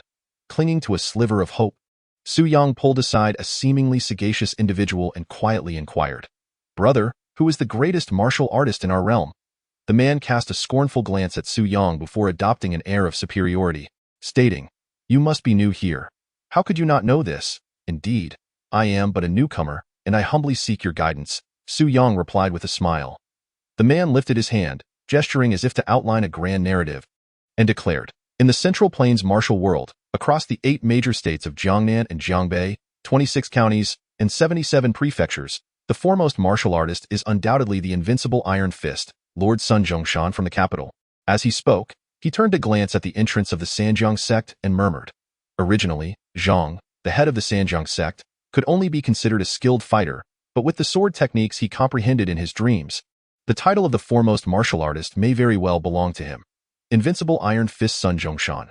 Lord Sun, pray tell, does this mean we have the legendary Jiang Zhongjing, the Knight of the North Woods, among us? Xu Yang swallowed hard and asked, "How profound is the martial prowess of this Lord Sun?" Upon mentioning Lord Sun's abilities, the man couldn't help but exhibit an expression of envy and admiration, gesturing with a thumbs up and exclaiming, "His signature move is breaking wooden boards with his fist, a board an inch thick, shattered with a single strike. Impressive, isn't it? Indeed, quite impressive." Xu Yang responded perfunctorily, though internally he longed to unleash a barrage of gunfire upon these martial miscreants in the square. The old master had remarked on the low level of martial arts here. It seemed this was what they called the first-tier martial arts evolution, breaking a 1-inch thick wooden board with a punch. Any ordinary special forces soldier on Earth could accomplish that with ease, requiring no training at all, merely a firm fist, considerable strength, and a tolerance for pain. Forget wooden boards. They could break bricks. It was no wonder he sought to elevate the martial arts standards of this world himself. As a seasoned martial artist, witnessing such a new martial realm was nothing short of an embarrassment. Xu Yang's only hope now lies in witnessing the prowess of the swordsmanship conceived by Zhang Dashan, who is heralded as a potential new champion of the martial world. After all, the emergence of this sword technique should be intrinsically linked to his own arrival, and it ought to surpass the commonplace martial arts of this new world of chivalry. After waiting for a full hour, the sound of 3 cannon blasts finally echoed, and the gates of the Sanjiang sect slowly creaked open. 18 robustly built men clad in martial attire emerged in 2 orderly lines from behind the doors, standing resolutely outside.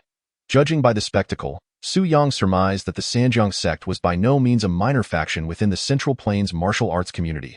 Those 18 men were all formidable, and even he might struggle to withstand their might in a contest. A burly man with a thick beard, draped in a grand cloak and adorned in a patterned brocade robe, strode forth, a long sword resting on his back and a radiant countenance lighting up the scene. The moment he appeared, he captivated the attention of all present outside the mountain gate, with many voices rising in enthusiastic acclaim. "Greetings, sect leader Zhang. Long live hero Zhang." This individual was none other than the leader of the Sanjiang sect, Zhang Dashan. With a hearty wave of his hand, he swiftly silenced the crowd, proclaiming in a booming voice, "Esteemed fellow practitioners of the martial arts, your presence here truly elevates the prestige of the Sanjiang sect. We, as martial artists, do not indulge in frivolities. Before accepting disciples, allow me to demonstrate a segment of my newly comprehended sword technique." The audience erupted in unison. "Excellent, sect leader Zhang. Your words are as forthright as your character." With a flourish, Zhang Dashan cast aside his cloak, unsheathing his treasured sword with a resounding whoosh, and with a slight bow towards the audience, he commenced his performance. Chapter 11. A true prodigy of martial arts, Zhang Dashan wielded his 3-foot-long blade with an impressive vigor, exuding an air of command. The cheers from the audience reached a fever pitch. Had he not witnessed the performances of those so-called martial arts masters earlier, Su Yang would have been inclined to regard Zhang Dashan as nothing more than a charlatan. However, having prepared himself mentally, he found Zhang Dashan's swordplay to be somewhat acceptable, at the very least. The technique was indeed martial in nature, each move executed with precision, comparable to that of a performer, albeit still a fair distance from the standards of a formal martial arts troupe. Moreover, it was evident that his techniques were laden with superfluous gestures. For instance, when he thrust his sword, he insisted on adopting a crane-like stance for approximately half a second prior to the strike, followed by a thunderous shout. After the thrust, instead of maintaining a straight trajectory, he would twist his wrist several times, transforming the path of the sword into an S shape. Once he completed the thrust, he would unnecessarily raise his empty hand, tracing a half circle in front of himself. Such redundant movements were abundant, giving Su Yang the impression that they were purely for visual flair, imbued with grandeur. While the performance was tolerable to behold, in a practical combat scenario, it would only serve to hinder. After demonstrating a series of sword techniques, Zhang Dashan remained unflustered, sheathing his sword behind him. He then bowed to the audience with a broad grin, exclaiming, "I hope my humble display has not been too much of an embarrassment. This set of 9 heavens divine dragon sword techniques, I wonder if it finds favor in your eyes?" The crowd erupted in exclamations. "Such wondrous skill! We have never heard nor seen its like. It is truly the foremost sword in all the world." Zhang Dashan, now filled with a sense of pride, waved his hand and humbly declared, "I am unworthy of such praise. I am grateful for the kindness of my fellow practitioners in this martial world." With the demonstration complete, he announced the commencement of the disciple selection process. "Those who wish to join my esteemed sect are invited to enter and participate in the assessment." The crowd in the square erupted, surging like a tide towards the gates of the Sanjiang sect. After a moment's contemplation, Su Yang followed the throng, reasoning that becoming a disciple of the Sanjiang sect would at least provide him with a foundation, ensuring he would not go hungry, especially since the old master did not grant him 50 taels of silver for his journey. Zhang Dashan's method of selecting disciples was rather unique. Candidates aged between 18 and 40 were required to demonstrate their swordsmanship.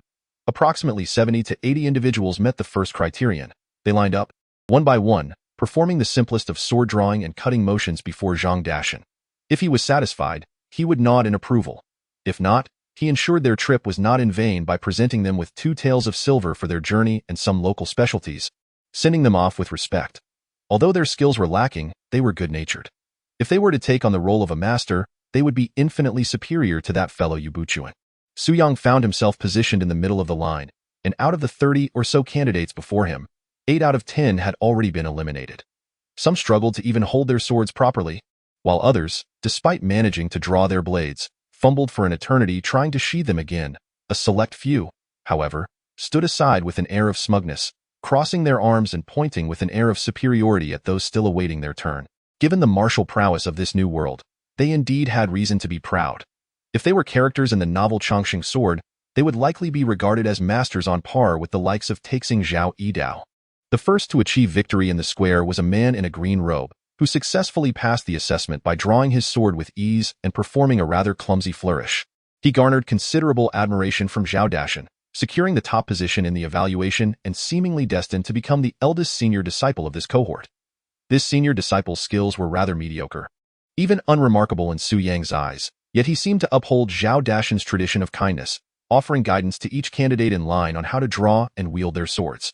With the senior disciple's advice, the candidates became increasingly animated, expressing their gratitude and pledging to seek his guidance even if they were unable to join the Sanjiang sect, except for Su Yang, who found the senior disciple's instructions overly simplistic, some of which were glaringly incorrect, potentially leading others astray. Had it not been for the senior disciple's amiable nature, Su Yang would have been tempted to expose him right then and there. As Su Yang's turn approached, the senior disciple came to his side, scrutinizing him from head to toe. Upon noticing the blue steel sword at Su Yang's waist, his eyes lit up and he stroked his beard, saying, "Young man, I see your sword is quite impressive. You must possess some skills. I shan't say much more, but remember this. When it's your turn, do not be nervous. Simply showcase your usual level of proficiency." Su Yang's lips twitched slightly as he managed to smile but refrained from speaking. "Young man, do your best," the senior disciple encouraged, giving Su Yang a reassuring pat on the shoulder. At that moment, it was the turn of the individual preceding Su Yang, who, with an expression of sheer excitement, let out a loud shout and exerted all his strength to draw his sword with great force. Unexpectedly, due to the excessive vigor employed in unsheathing the blade, and perhaps owing to his overwhelming exhilaration, his hands, possibly slick with perspiration, caused the sword to slip from his grasp. The sword arced through the air, glinting ominously as it hurtled straight towards Zhang Dashan's forehead. The blade whistled through the atmosphere, and Zhang Dashan, seated in his grand chair, was utterly taken aback by this unforeseen turn of events. Not only Zhang Dashan, but everyone present was momentarily rendered speechless, the scene descending into a relative stillness. Except for Su Yang, Zhang Dashan could not die. This was an instinctive thought that surged within Su Yang, perhaps because he would rely on Zhang Dashan for his sustenance and shelter in the near future, or perhaps simply because he regarded Zhang Dashan as a decent fellow. Regardless of the reason, at that moment, Su Yang was resolute in his belief. Zhang Dashan must not perish, nor should he. Almost simultaneously with this thought, Su Yang's hand swiftly drew the azure steel sword that hung at his waist. Without any form or preparation, as he unsheathed the blade, Su Yang instinctively darted forward, his arms extending gracefully, positioning himself in the path of the flying sword. With a subtle flick of his wrist, the azure steel sword traced a beautiful arc, perfectly striking the blade of the flying sword with a soft clang. The force of the impact caused the sword to veer off course, careening towards the adjacent earthen wall. With a sharp thud, the sword embedded itself deeply into the wall, sinking half a foot within. Everyone stood in stunned silence. This was Su Yang's first encounter with the power of spiritual force, enigmatic and unfathomable, a sensation that defied verbal description yet undeniably enabled him to block the hurtling blade. Su Yang was acutely aware of the speed and force of the incoming strike, which was far beyond the capacity of an untrained individual like himself to react in time. Yet by some inexplicable twist of fate, he had managed to deflect it. Moments later, a thunderous ovation erupted from the Sanjiang sect, as if it might pierce the heavens. Chapter 12.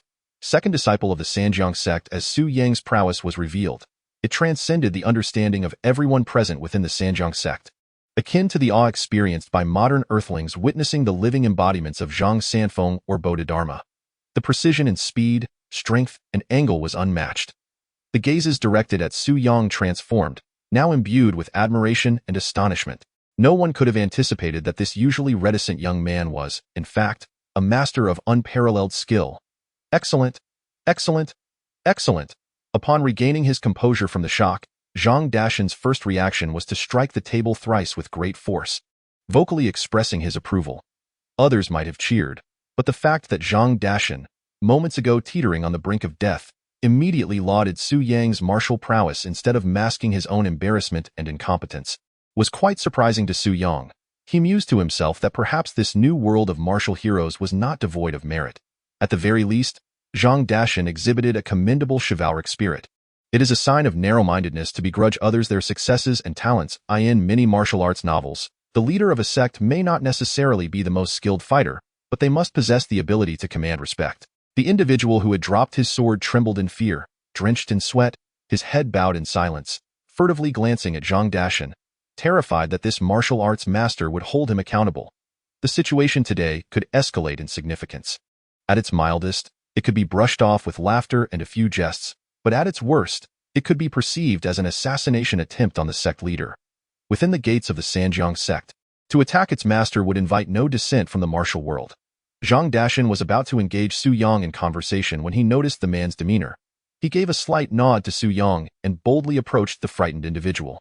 With a hearty gesture, he boisterously declared, "Young man, do not be anxious. In the world of martial arts, one cannot avoid the occasional mishap. Just as a person may falter, so too may a horse stumble. It is not a grave matter." The man felt as if a great weight had been lifted from his shoulders, exhaling a sigh of relief as he hastily expressed his gratitude, his face flushed with embarrassment. "It is entirely my fault for my lack of skill, nearly causing harm to Master Zhang. Your magnanimity truly puts me to shame." Hu Yang pursed his lips, thinking it amusing that the man claimed to lack skill, especially since he could barely hold onto his sword. One might as well say he had never trained at all. Zhang Dashan, stroking his bushy beard, clapped the man on the shoulder and laughed heartily. "It seems fate has brought us together. Were it not for you, how would I have encountered such a rare martial talent? Very well, you shall become my disciple." The man was utterly taken aback, never anticipating that his misfortune today would lead to such a fortunate turn of events. Zhang Dashan then approached Su Yang, scrutinizing him from head to toe, his eyes gleaming as if he had discovered a treasure. "Ah, young lad, I never imagined I would gain such an excellent apprentice today. Though you wish to join my fold."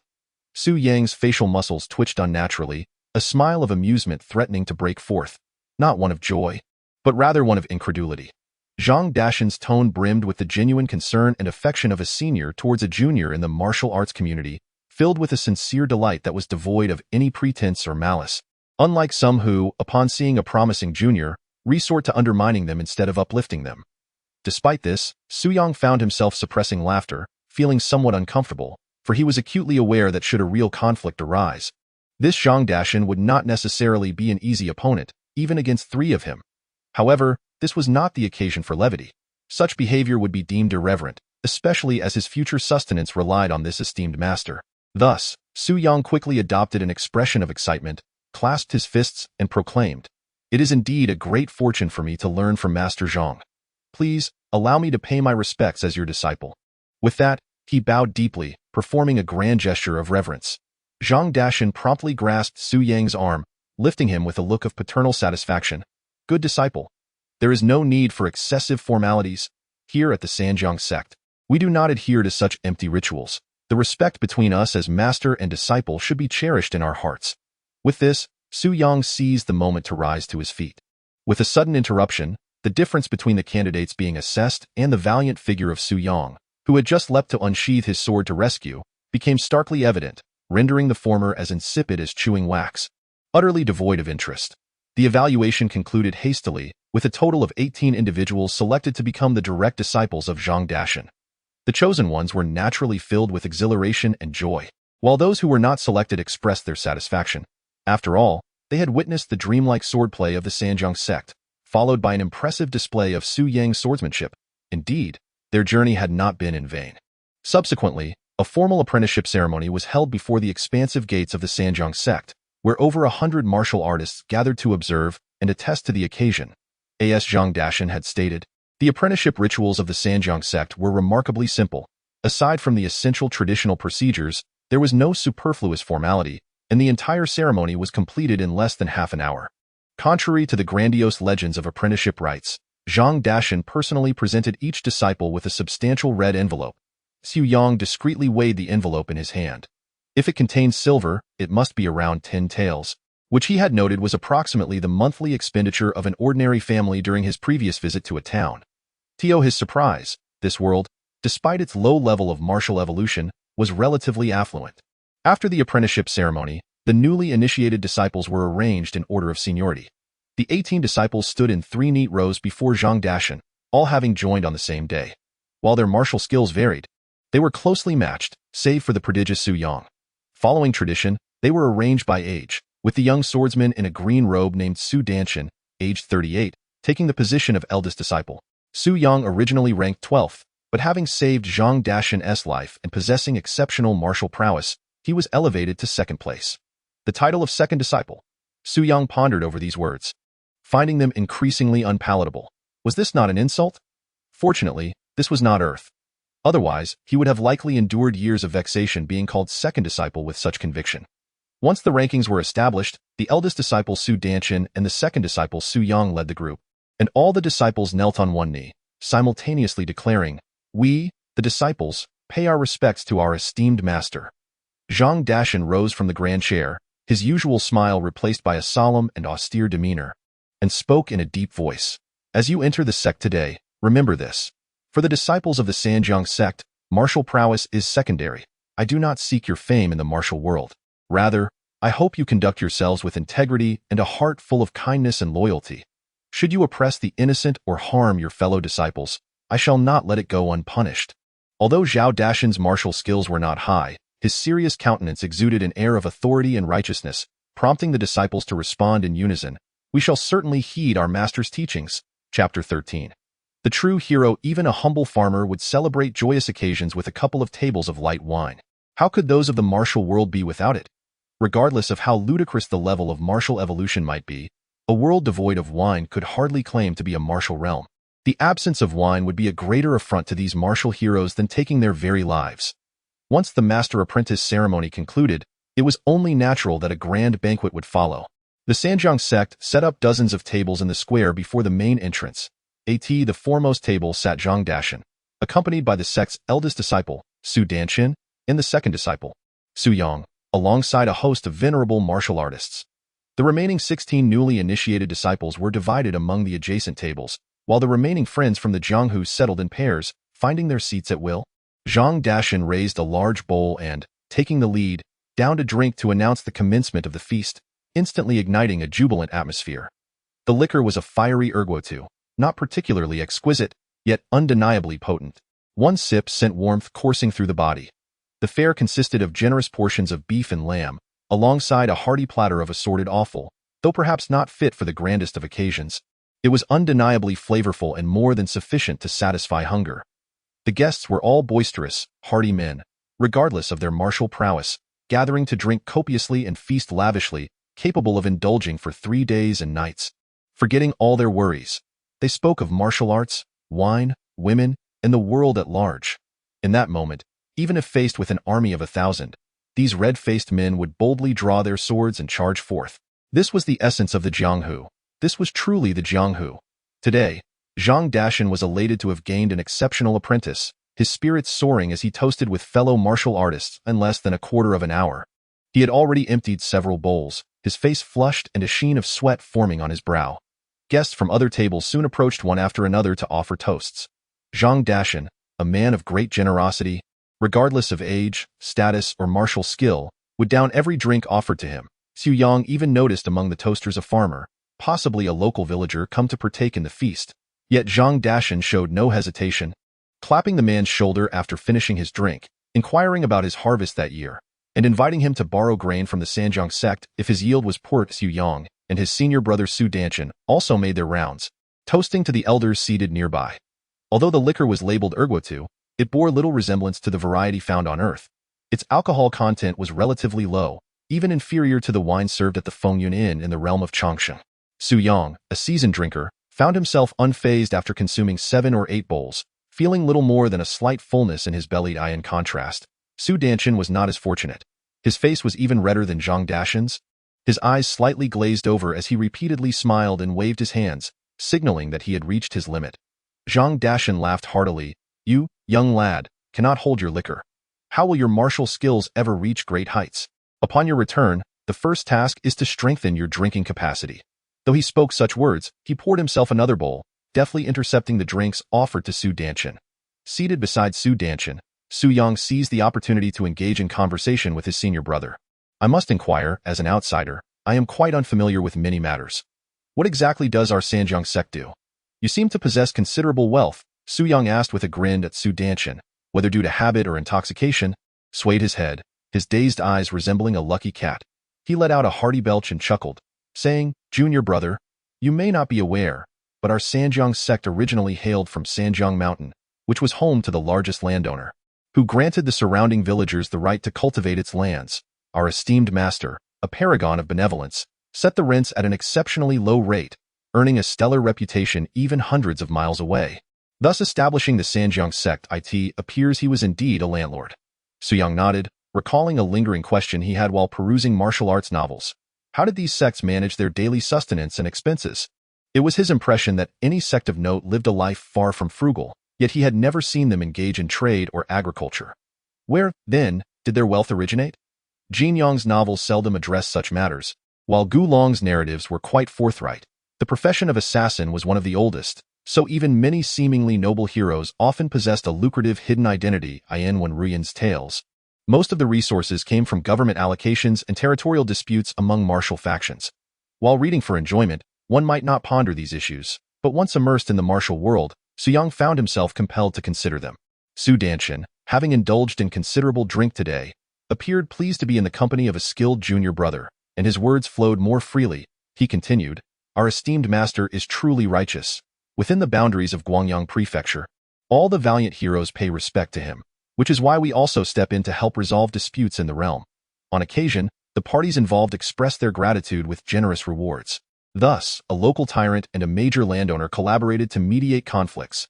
Xiang began to understand why the Sanjiang sect, despite its modest martial prowess, commanded such a significant presence. In the realm of smiling proud wanderer, it might not rival the prominence of the Songshan sect, but it could certainly stand shoulder to shoulder with the Hongshan sect, which was backed by the wealthy Lu Zhengfeng. After exchanging a few casual remarks, even though the senior brother had begun to lose his coherence, speaking in a jumbled manner, Xiang could still discern the admiration he held for Zhang Dashan. Not only Su Danshan, but all the tenants of Sanjiang Mountain and the martial artists of Guangyang Prefecture spoke highly of Zhang Dashan, praising his righteousness. Beside Xiang sat a venerable figure from the martial world, bearing a scar that resembled a centipede across his face and wielding an exaggerated ghost-headed saber. He interjected into the conversation between Xiang and Su Danshan, stating, "With Lord Zhang Dashan around, within a radius of nearly 1,000 miles in Guangyang Prefecture, while we cannot proclaim that all live in peace without fear of bandits, our friends in the martial community conduct themselves with decorum and restraint, never acting recklessly to disrupt the order." Xiang recognized this individual. Zhang Dashan had introduced him earlier as a renowned mountain king from a certain peak, a leader of the underworld. As he gazed at Zhang Dashan, who was engaged in a drinking contest, he suddenly felt a profound sense of understanding. What truly defined a hero? It was undoubtedly someone capable of safeguarding the innocent and nurturing the land. And such a person was the true embodiment of a great hero.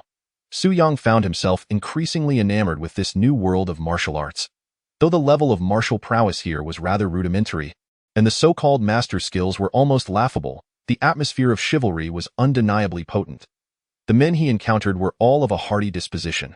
Reflecting upon the works of Jin Yong, Gulong, Wen Ruian, and indeed any esteemed author of martial arts literature, one realizes that martial arts are seldom the true focus. Rather, the essence of these stories lies in the author's interpretations of chivalry. Jin Yong asserted that the greatest chivalrous individuals serve their country and people. Gulong's narratives explore themes of loyalty and humanity, while Wen Ruian champions justice, asserting that righteousness must prevail over evil. At this moment, Zhang Dashan had likely consumed an inordinate amount of alcohol, staggering as he approached Xiang. With a hearty slap on Xiang's shoulder, he let out a booming laugh. "In my lifetime, I have never been bested in martial arts, yet today I find myself outmatched by drink. Little brother, you are commendable. Remember to help me get this lot thoroughly intoxicated and reclaim my honor." With that, Zhang Dashan toppled over, his head hitting the ground with a thud. Xiang hurriedly lifted him, entrusting him to the disciples of the Sanjiang sect for assistance back to their quarters, feeling a twinge of annoyance at becoming the second brother himself. Chapter 14. The first elevation of martial arts evolution. The revelry was nothing short of chaotic, with tables overturned and bodies strewn about, continuing from midday until the sky darkened and the moon rose high. Xiang, supported by a disciple whose number he could not recall, 13th or 15th, was in a haze. Utterly oblivious to how many people he had accompanied or how many bowls he had consumed, he vaguely remembered feeling lightheaded in the afternoon, his head heavy and his legs unsteady, and only felt slightly better after purging his stomach that evening. Rumor had it that Sanjiang sect had emptied over 80 jars of wine, each weighing 5 kilograms. Fortunately, he had avenged Zhang Dashan, having bested over a dozen martial arts seniors and newcomers in drinking. Although his martial reputation was still uncertain, the renown of Sanjiang sect's second brother, known for his ability to drink copiously, had certainly been established today. In the future, any who dared to challenge him in drink would think twice. As night fell, the servants of Sanjiang sect began to tidy up the tables and arrange accommodations for the inebriated. Su Yang, the highest-ranking individual still capable of maintaining some semblance of sobriety, led a group of his barely upright disciples to bid farewell to their martial friends, before slowly making his way back to his assigned quarters, leaning against the wall for support. Just as he approached the courtyard entrance, he suddenly paused in the corridor, leaning against the wall, and beckoned to a young servant with a tipsy wave. The servant, eager to comply, hurried over with a bow and a grin. "Second master, what is your command?" "Damn it, they've turned me into second master again." "I'm not Zhao Baoyu." Su Yang mumbled incoherently, instinctively reaching for a cigarette and lighter, only to realize he no longer had them. With a chuckle, he addressed the servant. "Go fetch me 2 more jars of wine." Upon hearing these words, the young servant's eyes nearly popped out, his mouth agape in a na shape, exclaiming in astonishment. "Second master, are you still drinking?" "Of course, why wouldn't I?" Su Yang casually retrieved 2 coins of silver from his pocket and tossed them to the servant, waving his hand with a smile. "No need for further inquiries. Hurry along and return swiftly." "Thank you, second master, for your generosity." The servant's face lit up with joy as he turned on his heel and dashed away. "In no time at all," he returned, carrying an unopened large jar of wine. "Today, I have truly witnessed something extraordinary." The servant set down the jar, his expression a mixture of admiration and disbelief, chattering away. "Today, I've been counting. Second master, you've consumed nearly 50 bowls by yourself, which must weigh over 20 pounds. With this jar, that totals nearly 30 pounds. Could it be that you treat wine as if it were water?" Su Yang let out a hearty laugh. "Your second master is indeed a wine connoisseur. I cannot survive without it. Shall I bring the jar inside and ask the kitchen to prepare some side dishes to accompany the wine?" The servant inquired. "No need. I prefer to drink it neat," Su Yang replied, waving his hand dismissively. Under the servant's incredulous gaze, he staggered back to his courtyard while holding the jar. As soon as he entered the room, the smile on Su Yang's face vanished completely, replaced by a visage of deep-seated frustration. "Damn it, even the most ardent of drinkers wouldn't consume 30 pounds, he thought. "That isn't drinking. It's torture." Su Yang had long since reached his limit, feeling nauseated at the mere sight of alcohol. Yet, an instinct within him whispered that after an afternoon of fierce struggle, his drinking abilities seemed to have improved, reaching a plateau. Perhaps a little more could help him transcend into a true imbiber. Drink up, drink up. This martial world is fraught with peril. Acquiring an additional skill could be the difference between life and death. He closed the door, grimacing as he forcefully removed the clay seal from the jar. The intoxicating aroma of the wine wafted towards him, causing his stomach to clench, nearly provoking a retch. Gritting his teeth, he made a resolute decision and buried his entire head into the jar. Glug, glug, glug. In the blink of an eye, half the jar's contents had vanished down his throat. Su Yang leaned back against the bed, panting heavily, and rubbed his slightly bulging stomach, letting out a loud belch. Ugh! The air around him instantly filled with a pungent, nauseating scent of alcohol. That moment, an all-too-familiar mechanical voice resonated unexpectedly within his mind. "Excessive consumption of alcohol has allowed your drinking ability to surpass the drunkard threshold. Your drinking skill has improved, and you have obtained the title of alcoholic. Your tolerance has increased. The alcoholic title carries the effect, addicted to alcohol, effect. Drinking invigorates the spirit, restores a small amount of stamina, and slightly enhances martial prowess." Before Su Yang could register any of this, the voice paused briefly before continuing. "Your drinking skill has improved, slightly promoting the evolution of your martial arts level. The first level of martial arts evolution has increased by half a measure." Su Yang was momentarily taken aback. While he had anticipated an improvement in his drinking skills, he had never expected that it could also facilitate the advancement of his martial arts evolution. A half measure equated to 5, suggesting that he needed only 95 more to complete the first level of evolution. Perhaps this was due to the significance of drinking in the martial world. Su Yang mused to himself. It seems that not only martial arts but also any events and characteristics related to the realm of chivalry could potentially foster the evolution of a new world of martial arts. Following this thought, a wave of invigorating sensation suddenly enveloped him, as if caressed by a gentle spring breeze. The discomfort of dizziness from inebriation vanished entirely, replaced by a revitalizing vigor akin to consuming a panacea. The once offensive scent of alcohol that he had found distasteful moments ago now wafted through the air, intoxicatingly fragrant. What exquisite wine! What delightful wine! Su Yang laughed heartily, lifting the remaining half-jar of liquor and tilting it back to drink. What had felt like swill just moments ago now tasted remarkably sweet and exquisite, akin to heavenly nectar. After several hearty gulps, he still felt unsatisfied. Clutching the empty jar with a swift kick, he pushed open the door and staggered into the courtyard, bellowing, "Hey, someone, bring 2 more jars of wine for your second master." The young servant who had assisted him earlier seemed to have gone to sleep, as no one responded after a considerable time. Suddenly, Su Yang appeared to hear a soft female voice emanating from outside the courtyard. "Is there such a way to drink? What a total drunkard. A woman." When a man, having indulged too much, hears the voice of a woman, especially one as melodious as this, excitement inevitably stirs within him. As Su Yang stepped out of the small courtyard, striding forward to locate the source of the voice, he glanced around but saw no one. Could it be that he had drunk too much and was experiencing auditory hallucinations? Puzzled, he scratched his head while staring at the empty doorway. Nevertheless, the voice was undeniably correct, prompting Su Yang to laugh heartily. What's wrong with being a drunkard? I proudly embraced the title. Unable to find the servant, Su Yang casually inquired with a few miscellaneous workers about the layout of the Sanjiang sect, before he himself stumbled upon the wine cellar, emerging with a jar of wine. He then made his way to the kitchen, personally preparing a platter of pig's head meat.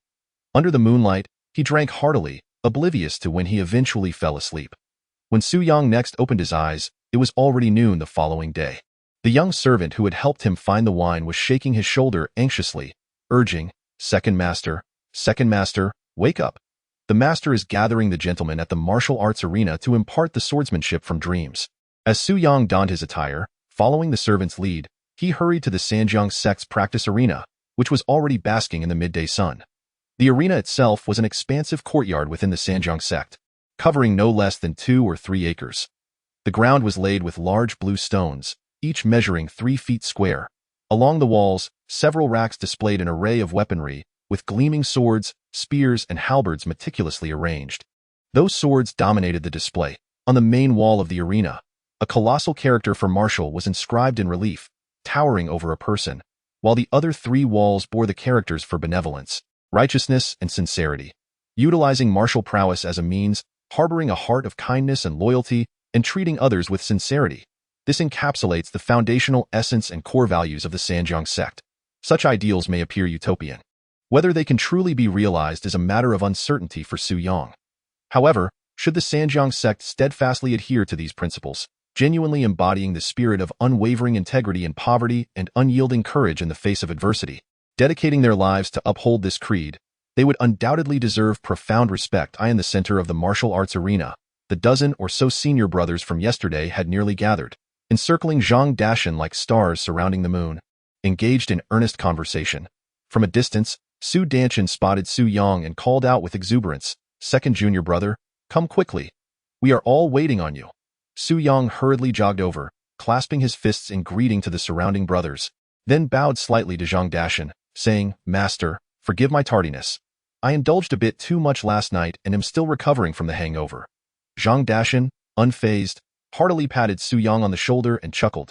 "Damn it, among all my disciples, you possess the most remarkable capacity for drink." He then turned to the gathered disciples, advising, "Do not become so engrossed in martial arts that you turn into mere martial idiots. Whenever you have the chance, learn from the second one how to enjoy a drink. A true man must possess a robust tolerance for alcohol. How can one's martial skills flourish without it?" The disciples nodded in agreement, acknowledging that whatever their master decreed was law. They reasoned that drinking more could hardly be detrimental.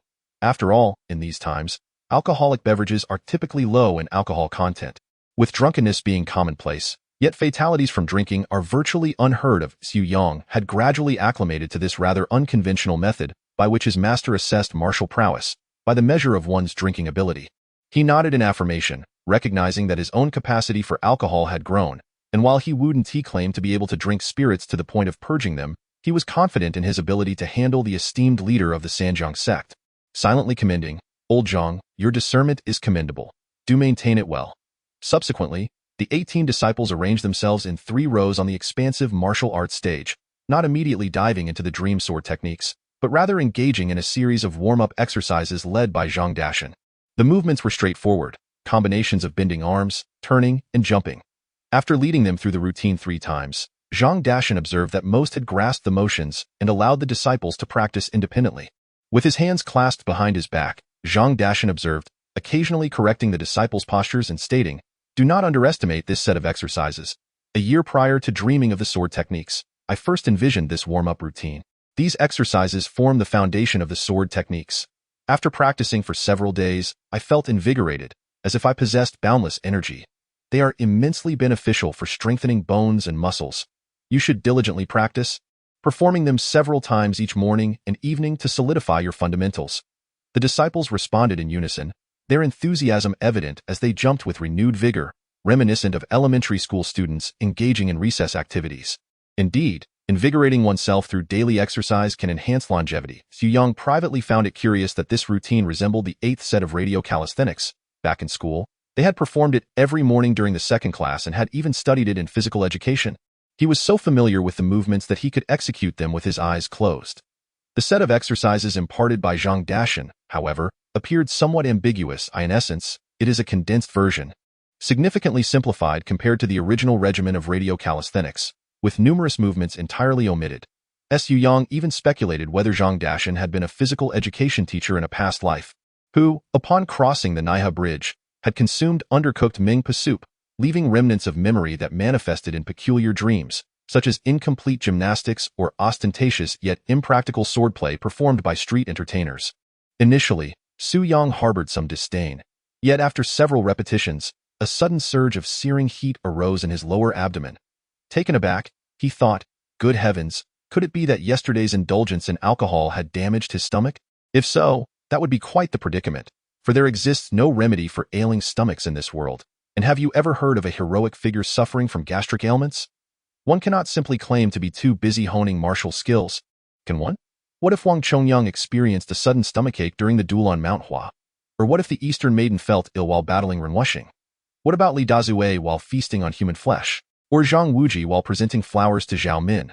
This would be far from the realm of martial arts. It would resemble a Korean drama. Yet, upon closer reflection, it was not entirely pain.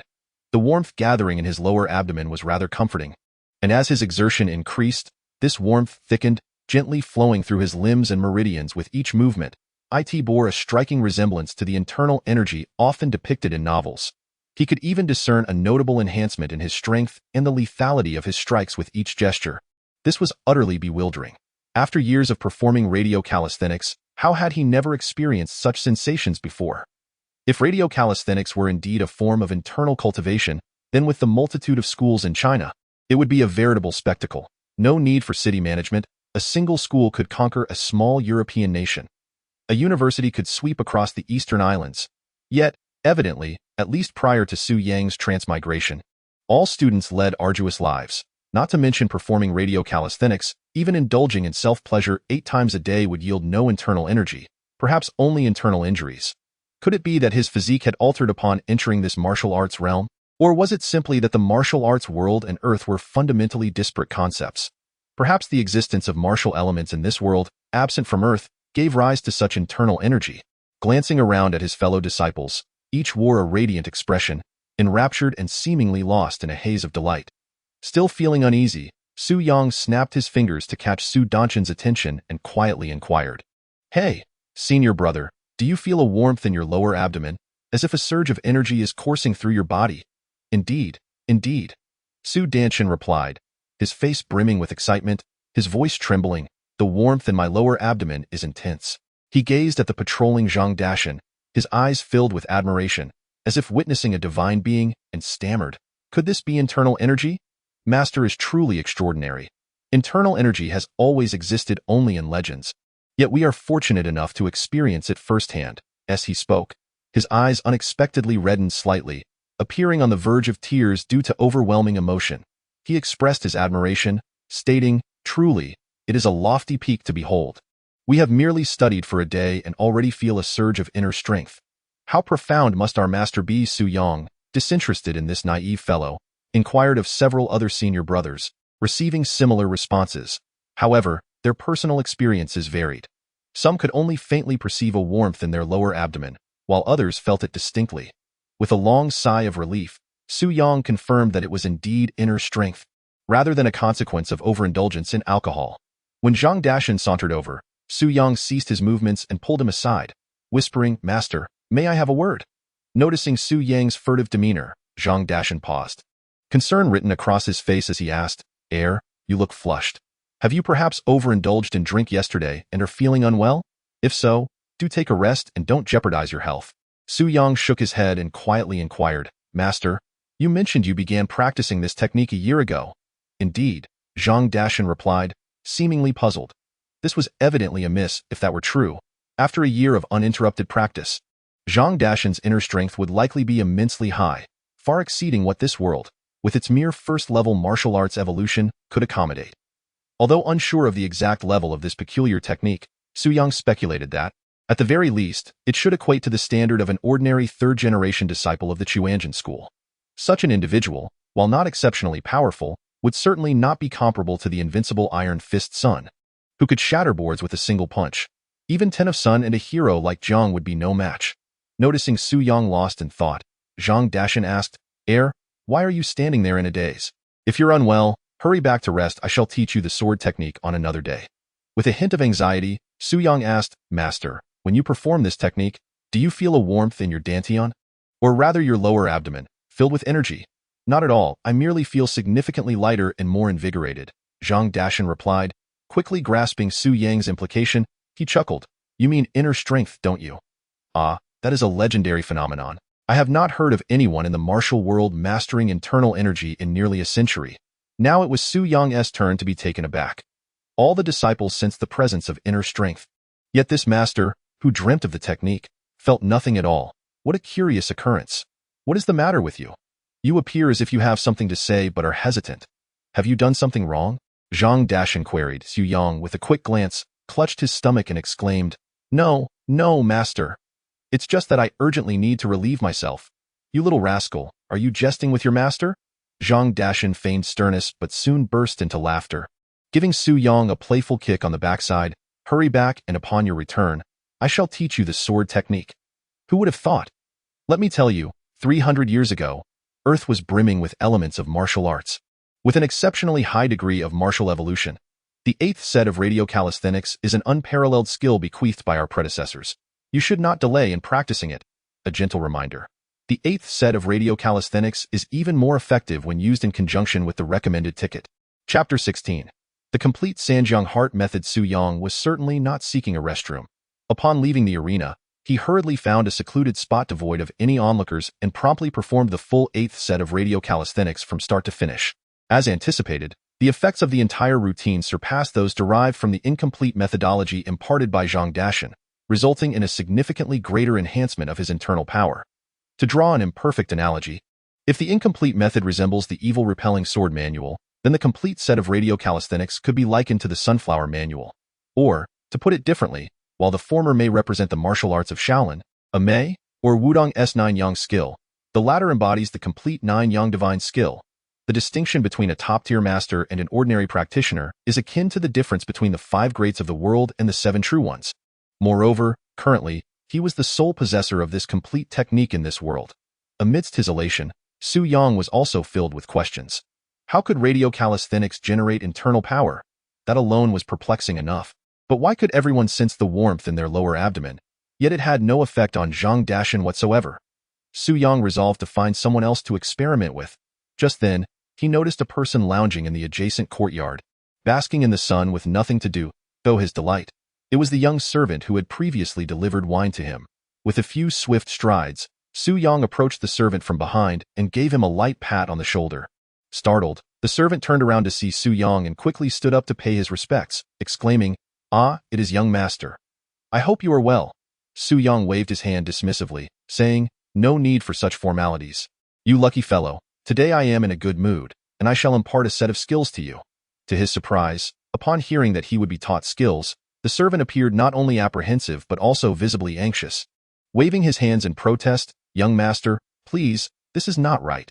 I am merely a menial worker of the Sanjiang sect, not a disciple of the esteemed masters. It would be taboo to learn the skills of the Sanjiang sect without permission." With a sly glint in his eye, Su Yang chuckled. "This is not the Sanjiang sect's technique. It is my own creation. An elixir for nourishing Yin and supplementing Yang. It enhances beauty for women and strengthens vitality for men. With immense benefits. Once you learn it, I guarantee that even if you become a beggar, scores of beautiful women will be eager to marry you. The servant's eyes widened in disbelief as he asked, is there truly such an advantage? Surely, young master, you jest. Who has the time to amuse you? Su Yang retorted, noting that time was slipping away, and if he continued to dally, who knew what would transpire at the arena? Thus, he adopted a stern expression, raised his fist to intimidate the servant, and declared, what, do you look down upon your young master? Behold this fist, as large as a cauldron. With one blow, I could take down 2 of your kind. Indeed, it seemed that a softer approach was less effective than a firmer one.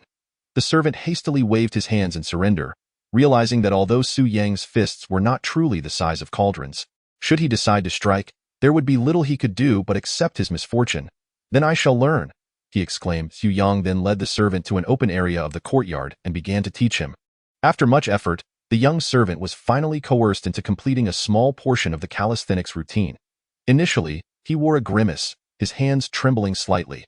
However, after several repetitions, his complexion improved remarkably, radiating vitality and vigor.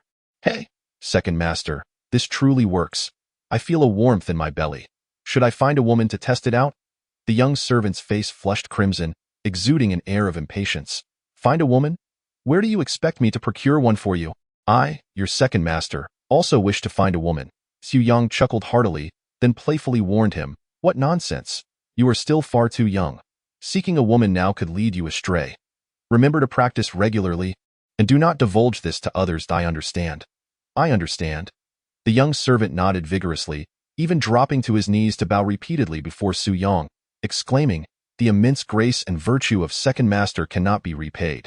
Henceforth, should second master require anything, I shall brave fire and water without hesitation. It appeared that these exercises were indeed effective, yet Zhang Dashan, for reasons unknown, was unable to cultivate inner strength. On the way back to the arena, Su Yang decided to withhold the complete version of the 8th set of calisthenics from the public for the time being, opting to practice for a while and achieve some results before considering revealing it. Although Zhang Dashan left a favorable impression, and the other disciples appeared quite united and amicable, the time spent together had been brief. Knowing a person's face does not guarantee knowing their heart. It was not uncommon for treachery to lurk among the ranks, and with the complete calisthenics in hand, one could potentially harm oneself after attaining success in training. The scenario of a disciple overthrowing their master is not rare, especially in martial arts novels. As for Zhang Dashan's inability to generate inner strength, that would remain confidential for now. The Sanjiang sect desperately needed unity, and Su Yang had no desire for infighting among his own. 3 martial worlds were already enough of a headache. If their own refuge became chaotic, it would be unbearable. Upon returning to the arena, the group of disciples had completed their warm-up exercises. While the routine proved effective for cultivating inner strength, it appeared to consume considerable physical energy as the disciples were drenched in sweat, looking exhausted. The eldest disciple, Su Danshan, exclaimed with excitement, Master, this routine is so miraculous and effective. May I ask if it has a name? Effective, indeed, but miraculous may be an overstatement, Zhang Dashan replied, slightly taken aback. It is merely a minor technique, yet it lacks a name. That is due to Master's profound skills, Su Danshan said reverently. For us, this technique is truly remarkable. We implore Master to bestow a name upon it. Su Danshan spoke with admiration, and the other disciples gazed at Zhang Dashan with even greater reverence. Except for Su Yang. Only he knew that Zhang Dashan was unaware of the true significance of this incomplete routine. Let me ponder that, Zhang Dashan nodded, stroking his beard in contemplation. His skills were average, and his education limited. After much thought while stroking his beard, he could not come up with a suitable name and instead ended up breaking several strands of hair. The disciples looked on eagerly, their eyes wide with anticipation, stretching their necks to gaze at Zhang Dashan, resembling a flock of turtles staring at an egg. Zhang Dashan's gaze swept across the faces of his disciples, and suddenly a clever idea struck him. He barked at the only disciple who remained silent with his head bowed. Lao, what shall we call it? Ah. Su Yang nearly blurted out, the 8th set of radio calisthenics, but fortunately, he quickly bit his tongue and instead suggested, since this is the technique of our Sanjiang sect, let us simply name it the Sanjiang Heart Method. Excellent, truly a commendable disciple, my dear Lao. Zhang Dashan laughed heartily. We shall call it the Sanjiang Heart Method. Amidst the cheers of his fellow disciples, Su Yang felt an overwhelming urge to set Zhang Dashan's bearded face ablaze. Damn it, Air Lao is simply Air Lao. Why must you call him your dear disciple? Fortunately, a moment of relief soon arrived as the mechanical voice in his mind suddenly announced, the first internal cultivation method has been created. Sanjiang Heart Method. Martial Arts New World Evolution Level. Stage 1. Completion rate raised to 40%. The interval between the two martial arts evolution increases is relatively short, granting an additional reward. Random martial arts point. Random martial arts point. Su Yang was momentarily taken aback, pondering what this could possibly entail. This time, no voice came to elucidate his confusion. It seemed that the mechanical voice was only responsible for conveying messages, not explanations. The purpose of this so-called random martial arts point would have to be discovered through Su Yang's own exploration. At that moment, Zhang Dashan waved his hand, commanding the disciples to disperse and stand in formation once more, then proclaimed loudly, "Very well, the practice of fundamental skills cannot yield results overnight. You must diligently cultivate the Sanjiang Heart Method every day. Today, I shall also impart the sword techniques I have comprehended in my dreams." Upon mentioning the dream sword techniques, the disciples' interest surged, filled with anticipation. If the prelude and foundation of the Sanjiang Heart Method were so remarkable, how much more so would be the illustrious dream sword techniques? Chapter 17. Dream of 13 Swords. Zhang Dashan had always left Su Yang with an impression of being carefree, unrestrained, generous to the point of being somewhat oblivious, even covering travel expenses for those who failed to become his disciples while gifting them local specialties. However, before imparting the dream sword techniques, Zhang Dashan finally exhibited the caution befitting a leader of a sect. With a heavy wave of his hand, several burly men appeared outside the training ground, closing the doors to all passageways leading to the arena and locking them with a resounding clatter. Regardless of the era, stealing techniques was a grave taboo in the martial world. Zhang Dashan spoke solemnly, "The sword techniques I dreamt of are the very foundation upon which the Sanjiang sect stands. You must practice diligently and never slacken. I shall now demonstrate the essence of the sword techniques I saw in my dreams. Pay close attention." The essence of the sword techniques? Su Yang found himself somewhat bewildered. Had Zhang Dashan not already demonstrated the dream sword techniques at the mountain gate? It had seemed merely a display. Now, what was this talk of the essence of the sword techniques? At that moment, Zhang Dashan had already drawn his treasured sword and began to demonstrate.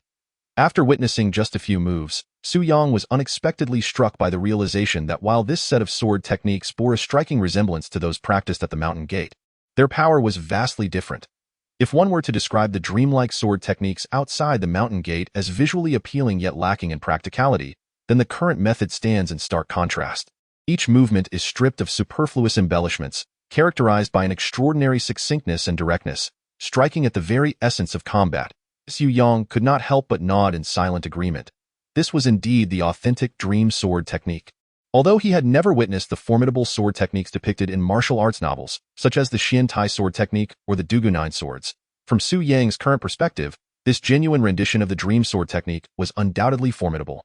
Perhaps due to Zhang Dashan's martial arts cultivation and the evolutionary limitations of this world's martial arts, this sword technique currently could not rival the pinnacle of swordplay.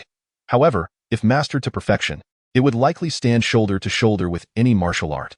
The entirety of the sword technique was executed with crisp precision, each motion imbued with boundless profundity. Yet, while an action may be simplified for effectiveness, it may appear less aesthetically pleasing to the untrained eye, and the speed of the techniques would also accelerate in less than half a minute. Zhang Dashan had completed the demonstration of the entire sword technique. Sheathing his sword and standing tall, he exhaled deeply and proclaimed, "This is the sword technique I have comprehended in my dreams. It consists of merely 13 moves, each largely independent of one another, emphasizing the principle of once the sword is drawn, one advances without retreat, leaving no path behind. Hence, it is also referred to as Dream 13 Swords. Have you all observed closely?" Su Yang nodded repeatedly, recognizing that the phrase, "once the sword is drawn, one advances without retreat," succinctly encapsulated the essence of this technique. A marvel of ingenuity. He surmised that this incantation was likely conjured in Zhang Dashan's dreams, for even if he himself were tasked with summarizing it, he might not articulate it with such precision. In fact, not only this Dream 13 Swords, but many other lethally potent sword techniques in the world could be aptly described by these 13 words. Naturally, Su Yang could not help but draw a parallel to Yin Shisan's deadly 13 Swords, another set of 13 perilous moves. Yet, it remained uncertain who would emerge superior. Of course, at this moment, such comparisons were premature. Yin Shi-san was a figure bold enough to challenge even the sword god Xie Xiaofeng, while his own dream 13 swords, if pitted against Yin Shi-san's deadly 13 swords, would surely result in a singular outcome, himself being punctured 13 times.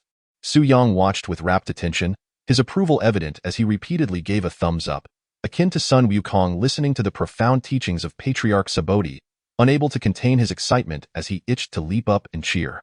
However, the other disciples were not quite the same in the past. Whenever Zhang Dashan took action, accolades would rain down, even following his public demonstration yesterday, which had garnered thunderous applause after 2 almost brawl-like contests outside the square. Yet today, the atmosphere felt somewhat awkward. The remaining disciples stood there, dazed and confused, some wearing expressions of bewilderment, while others gazed at Zhang Dashan in utter perplexity. Occasionally, a few scattered applause could be heard, yet it was clear that their enthusiasm was feeble and insincere. Evidently, aside from Su Yang, no one else grasped the intricacies of Zhang Dashan's genuinely powerful sword technique. The eldest disciple, Su Danshan, coughed lightly, a hint of confusion in his voice as he queried, "Master, this sword technique seems rather exquisite, but it appears quite different from what you demonstrated publicly yesterday, does it not?" Zhang Dashan, however, felt a slight flush creep upon his face and, with a self-deprecating smile, remarked, "Even a master harbors some selfishness. The swordplay demonstrated yesterday was slightly altered by me. I infused it with numerous extraneous elements to prevent outsiders from pilfering it. The true essence of the dream swordplay lies in what I just presented." Su Yang found it amusing, as he had not anticipated that this seemingly boorish and hearty Zhang Dashan possessed such a delicate sensibility, understanding the principle of keeping the fertile waters from flowing into another's fields. Su Danshan, being an honest man, harbored doubts in his heart and stammered his inquiry, But in terms of power, it seems that yesterday's swordplay was somewhat more formidable, with the senior brother voicing such sentiments. The other disciples nodded in agreement. Could it be? Zhang Dashan paused, perplexed, and said, "I believe the authentic dream swordplay to be far more effective than those ostentatious and impractical techniques." Yet, observing the expressions of his disciples, Zhang Dashan began to waver in his certainty. Noticing Su Yang's silence, he inquired, "You possess a commendable capacity for liquor. Having traveled extensively, your insights must be profound. What do you think?" Su Yang was taken aback and chuckled. This master's reasoning was indeed unique, associating drinking capacity with knowledge. It seemed that, in his eyes, as long as one could hold their liquor, all would be well. Nonetheless, it was no wonder that Zhang Dashan held the position of sect leader.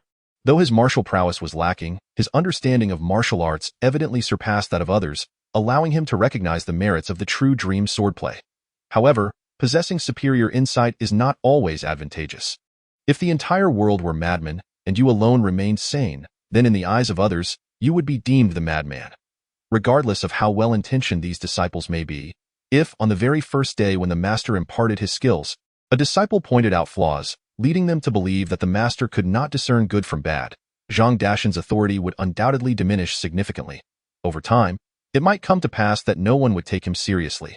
In Su Yang's mind, while Zhang Dashan lacked martial skill, his character was commendable. At present, his unreserved sharing of the dream swordplay with his disciples, even bestowing upon them the core incantations, was sufficient reason for Su Yang to address him as master. One must consider how many seasoned masters would rather take their secret techniques to the grave than pass them on to others. If martial prowess were the sole determinant of seniority, then should a son surpass his father in skill, would that not mean the father must call the son father? What an absurdity! Su Yang pondered for a moment and chose not to respond directly to Zhang Dashan. Instead, he turned to his fellow disciples and said, "You lot are a bunch of simpletons. The master is testing our discernment."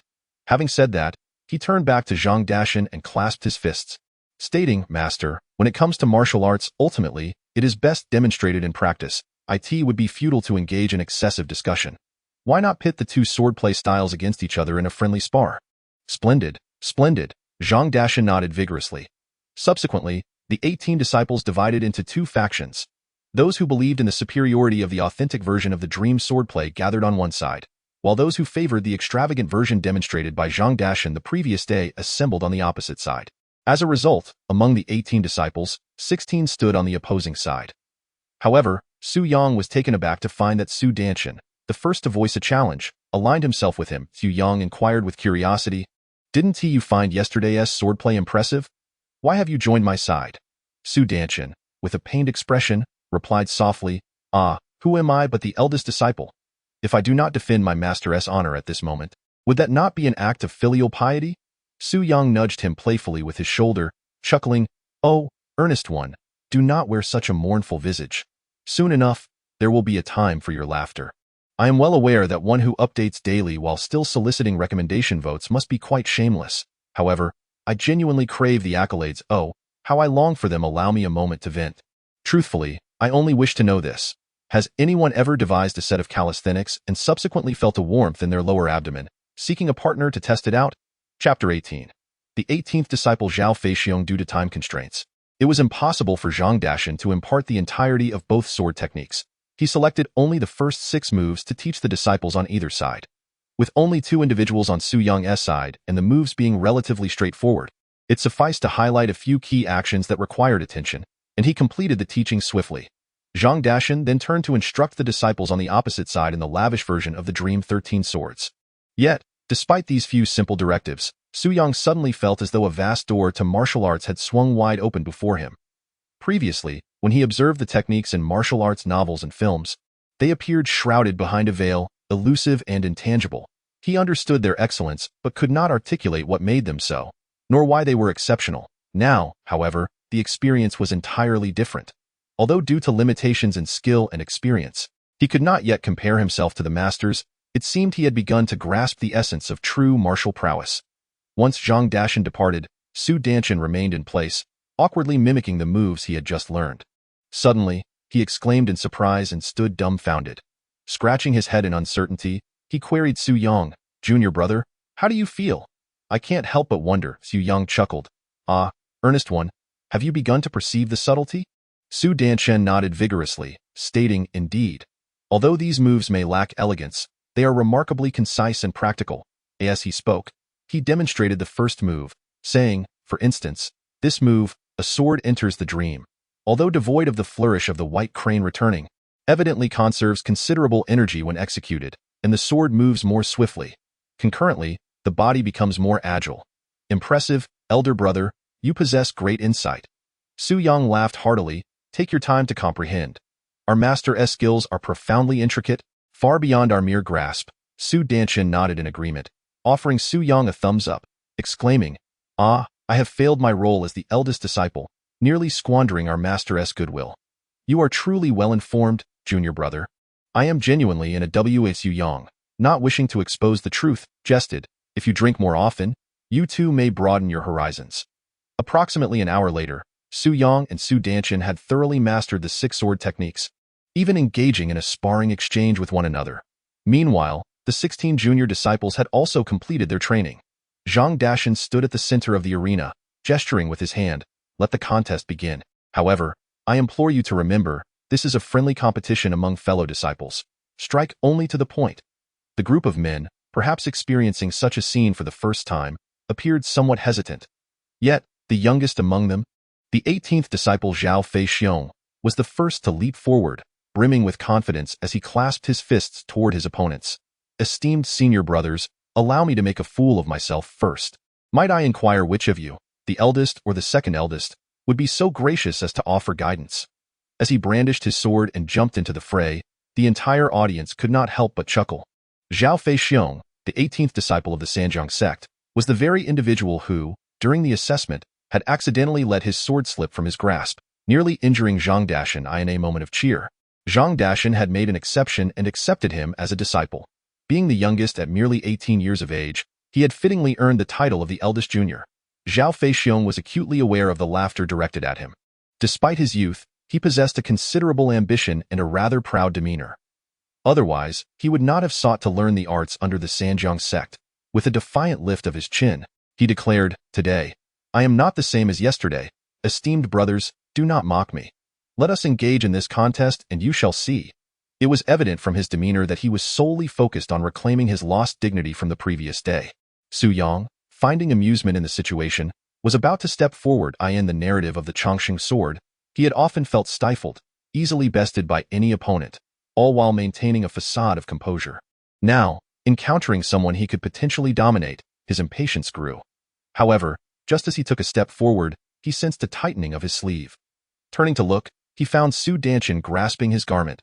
Su Danshan shook his head slightly, covering his mouth as he whispered, "Junior brother, your eagerness to engage is commendable, but perhaps it would be best if you let me take the lead." What did he mean by eagerness? Su Yang was momentarily taken aback, but soon gleaned Su Danshan's intentions from his expression. Ah, truly a man of integrity and kindness. Su Danshan was perceptive enough to recognize Su Yang's character. Su Yang was aware of his own disposition. If he were to engage, he would be wholly absorbed, making it difficult to show leniency. This would likely result in the proud Zhao Feixiong experiencing a considerable loss of face. In contrast, Su Danshan, though a man of honesty, was not naive. He likely understood Su Yang's temperament. Thus, he volunteered to step in, sparing the youngest disciple from undue embarrassment. Su Yang nodded in agreement, recognizing that constant setbacks were not beneficial for the young man. He needed appropriate encouragement. After all, there were still several junior disciples waiting for their lessons, so there was no need to rush. With a smile, he said, "Then I shall rely on you, senior brother. Please be cautious." Su Danshan tightened his garments, drew his sword, and stepped into the arena, raising his hand. "Junior brother, please proceed." Zhao Feixiong offered a casual clasp of his fists, dismissively stating, "Eldest brother, after you," and eagerly launched his attack. His sword danced gracefully in his hands, his form shifting between that of a white crane and a blue dragon spouting water. Truly a sight to behold. Meanwhile, Su Danshan hardly retaliated, focusing solely on evasion, seemingly at a disadvantage. The other disciples, witnessing this spectacle, erupted in cheers and encouragement. Su Yang shook his head, realizing that this senior brother was perhaps overly benevolent. Clearly, during the initial strike, the 18th disciple, Zhao Feixiong, had exposed a significant flaw in his throat while attempting to adopt the posture of the white crane. Su Danshan could have easily seized the opportunity with one sword into the dream to deliver a fatal blow.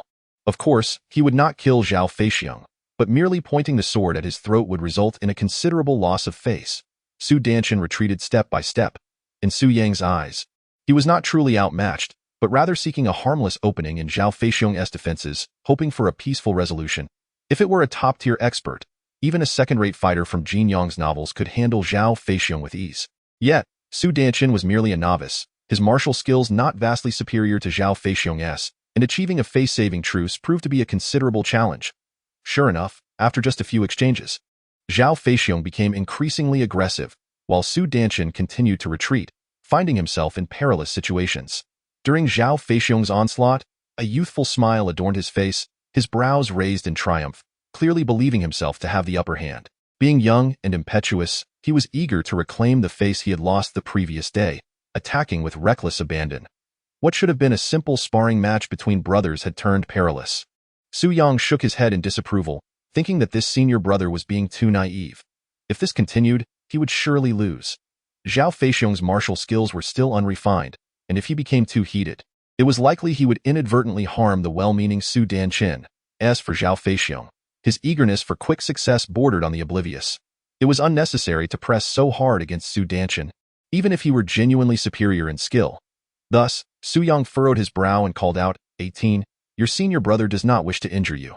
Do take care in your strikes and avoid going too far. Zhao Feixiong, brimming with youthful arrogance, misinterpreted the warning and laughed heartily. Second brother, you fear that the senior brother is about to falter and lose face, hence your caution.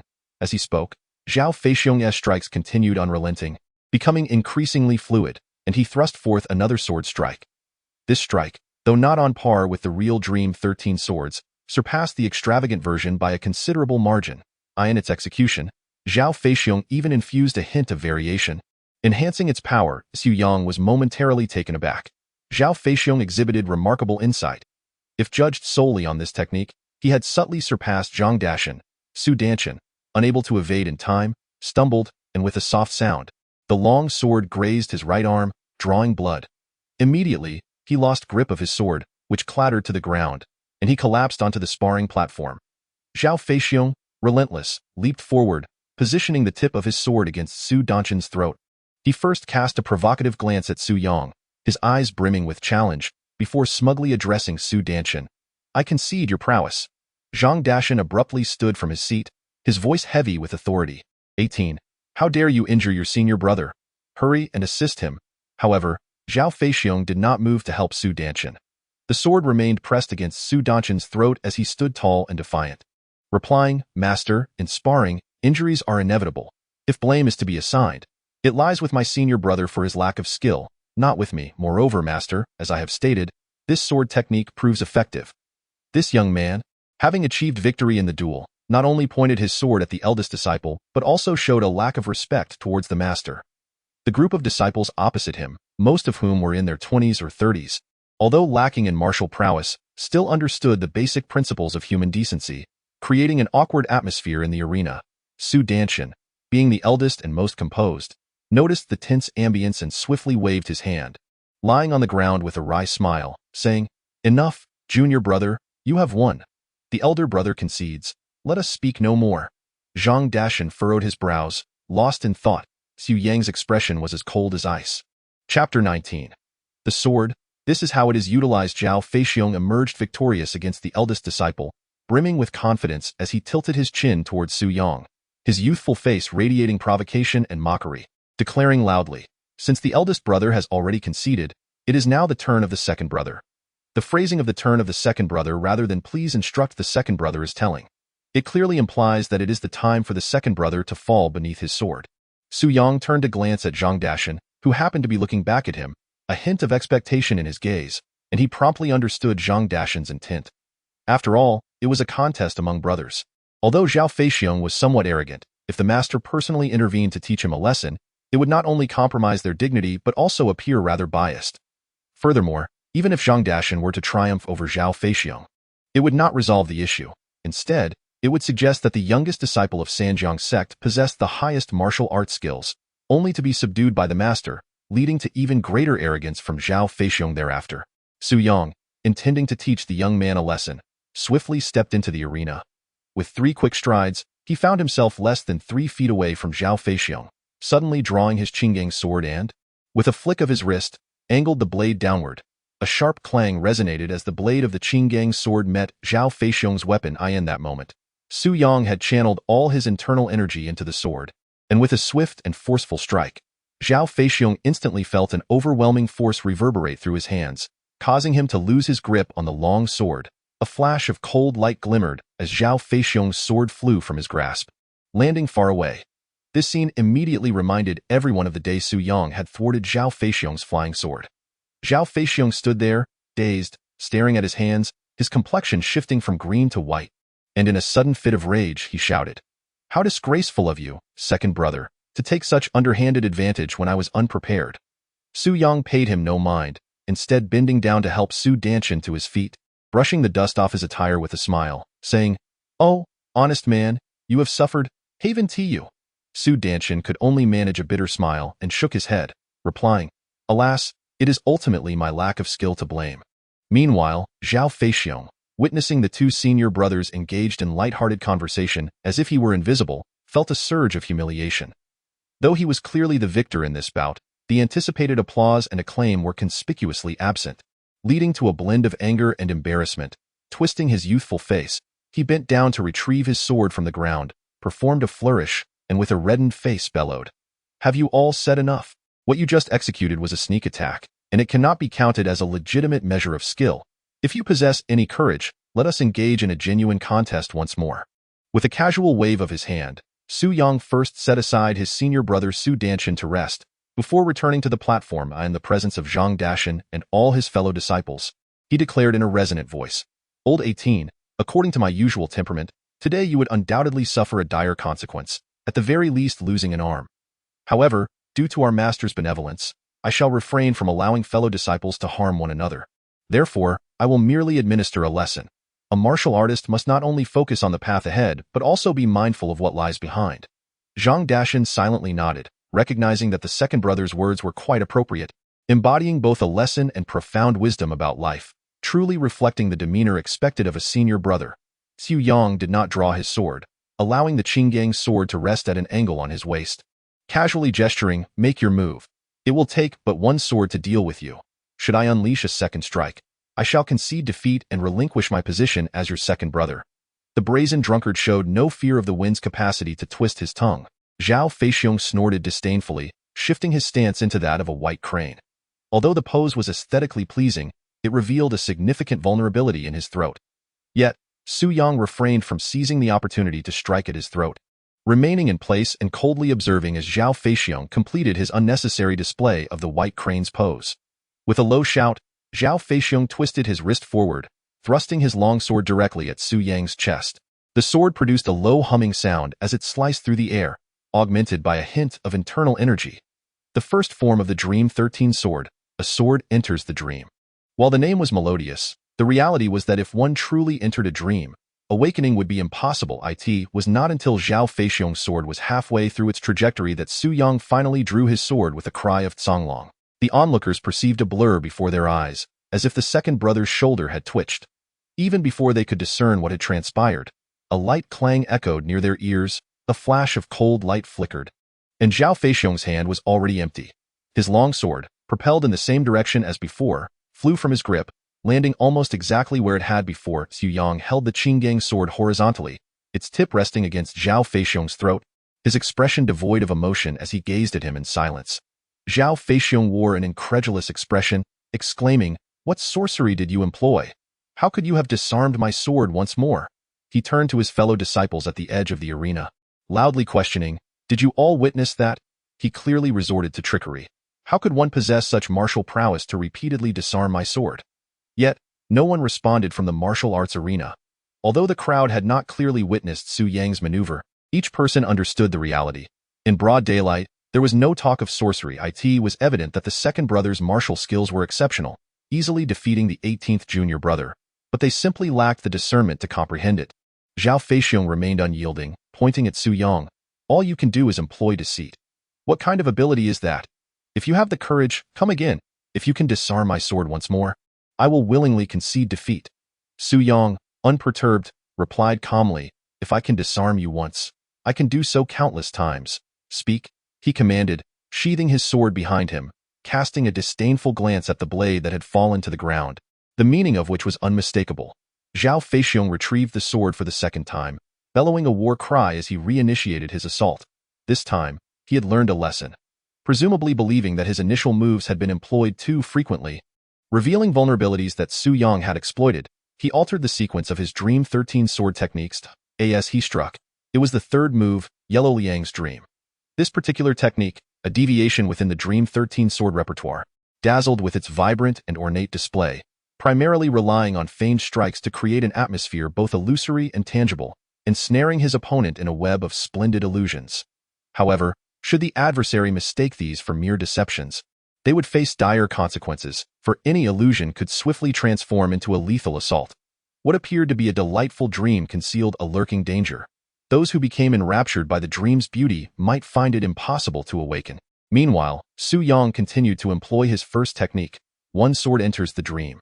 This time, he deliberately slowed his movements, drawing and striking with his sword, each action clear as day to the onlookers. Even though Su Yang's motions were languid, seemingly easy to evade, to the spectators, Zhao Feixiong appeared bewitched, intentionally guiding his sword towards Su Yang's blade. Yet, anyone with a modicum of martial arts understanding would recognize that this was no sorcery. Su Yang had precisely calculated Zhao Feixiong's every move. With another soft chime, Zhao Feixiong's sword was sent flying for the third time, landing in the exact spot as on the previous two occasions. Without a hint of deviation, the arena erupted with thunderous applause, a throng of disciples exclaiming their admiration as if they had stumbled upon a treasure. Even Zhao Dashan nodded repeatedly, gazing at Su Yang with evident approval. Though this strike was simple, Su Yang's deliberate deceleration allowed the onlookers to appreciate it, effectively opening a new gateway to martial understanding within the hearts of the Sanjiang sect. Thus, the sword was wielded in such a manner. Several younger disciples felt a flush of embarrassment, their heads bowed in shame. Once confident in their swordplay, they now recognized, upon witnessing the prowess of their second senior brother, that their previous efforts were hardly commendable, akin to a village bumpkin engaging in a brawl. Zhao Feixiong stood frozen, staring blankly at his long sword, his face ashen, lips quivering, unable to utter a single word. Chapter 20. The rogue Su Yang following Su Yang's complete dismantling of the arrogant spirit of the old 18th Zhao Feixiong. The remaining disciples finally understood that the simplified version of the Dream 13 sword, imparted by their master, wielded far greater power. They clamored in unison, extolling their master's wisdom and greatness, lauding the second senior brother's formidable presence. declaring the younger generation of the Sanjiang sect as the pinnacle of martial prowess. Formidable presence? Pinnacle of martial prowess. Su Yang had no desire to be the proverbial bird that sticks its neck out. Historically, there is no first in literature and no second in martial arts, and how many of those daring birds survive in the martial world? The title of first is not something to be coveted. The Eastern Maiden was indeed formidable, yet she too had succumbed to a joint assault by 5 formidable masters.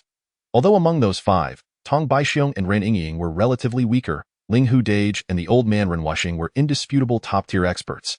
The fearsome reputation of Tian Wang Laozu, Inwen Tian in the martial realm, was not mere hyperbole. It is often said that in the world of martial arts, the more renowned one becomes, the more susceptible one is to misfortune. It is wise to temper one's arrogance and relinquish titles such as invincible or number one to others, choosing instead to quietly amass wealth, as one's overall capabilities continue to grow.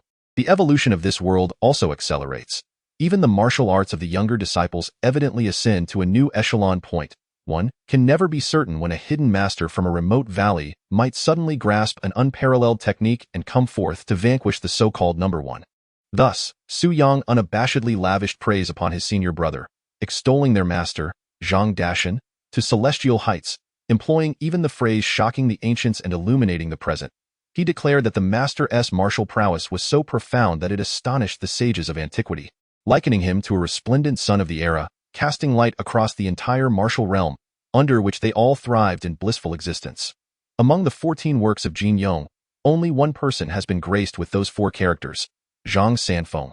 In his elation, Zhang Dashan imparted the remaining Dream 13 styles to all the disciples. As for the elder disciple Zhao Feixiang, he claimed to be unwell and retreated to his quarters to recuperate. Much to Su Yang's hope that he would not stray down a wicked path. In truth, discerning what is righteous and what is evil in this world is a complex matter. However, there are certain actions that must categorically be avoided. If Zhao Feixiang could learn from this lesson and temper his reckless and ignorant demeanor, it would indeed be a positive development. Su Yang also wished for the Sanjiang sect to remain united and harmonious. Should Zhao refuse to repent and instead act with stubbornness and narrow-mindedness, provoking the ire of both mortals and spirits, Su Yang would not hesitate to regard him as a lesser disciple. In the following days, the Sanjiang sect engaged in minor martial arts sparring every 3 days, with the remaining time left for the disciples to organize as they pleased. Those inclined towards practice could train within the sect, while those seeking merriment could venture to Qixia town, just 5 li away, where taverns and eateries abounded. Even a casino was available. As long as one refrained from bullying the weak, Zhang Dashan would not interfere. After succumbing to defeat at the hands of his senior brother Su Danshan 3 times in succession, the younger disciples began to jestingly refer to him as Su Qiubai, implying that the second brother seemed to frequent the sparring grounds solely to be bested by his senior. However, aside from the eldest, Su Yang would not yield to anyone else. Thus, in the eyes of his fellow disciples, the most skilled martial artist of the Sanjiang sect was undoubtedly the senior brother, while the second most skilled was, of course, the second brother. Yet, when it came to drinking prowess, the title unequivocally belonged to Su Yang, as evidenced by the staggering mountain of empty wine jars accumulating in his courtyard, leaving his fellow disciples in a state of disbelief. Could he truly be the reincarnation of a true wine addict? Over the course of those days, aside from engaging in sparring, Su Yang remained confined to his courtyard, diligently practicing the 8th set of radio calisthenics, also known as the Sanjiang Heart Method, in the Dream 13 swords. Thanks to the insatiable thirst that came with his title of drunkard, whenever he felt fatigued from practice, he would consume a generous portion of wine and immediately feel revitalized. Therefore, for over a week, aside from spending less than 3 hours daily on sleep, he devoted the rest of his time to martial training, nearly matching the progress typically achieved over several months. The complete Sanjiang Heart Method proves exceptionally effective for enhancing inner strength, and the Dream 13 swords is by no means ordinary. The more Su Yang practices, the more he discovers its boundless intricacies. However, constrained by the upper limit of martial evolution in this world, many of its formidable powers remain unrealized.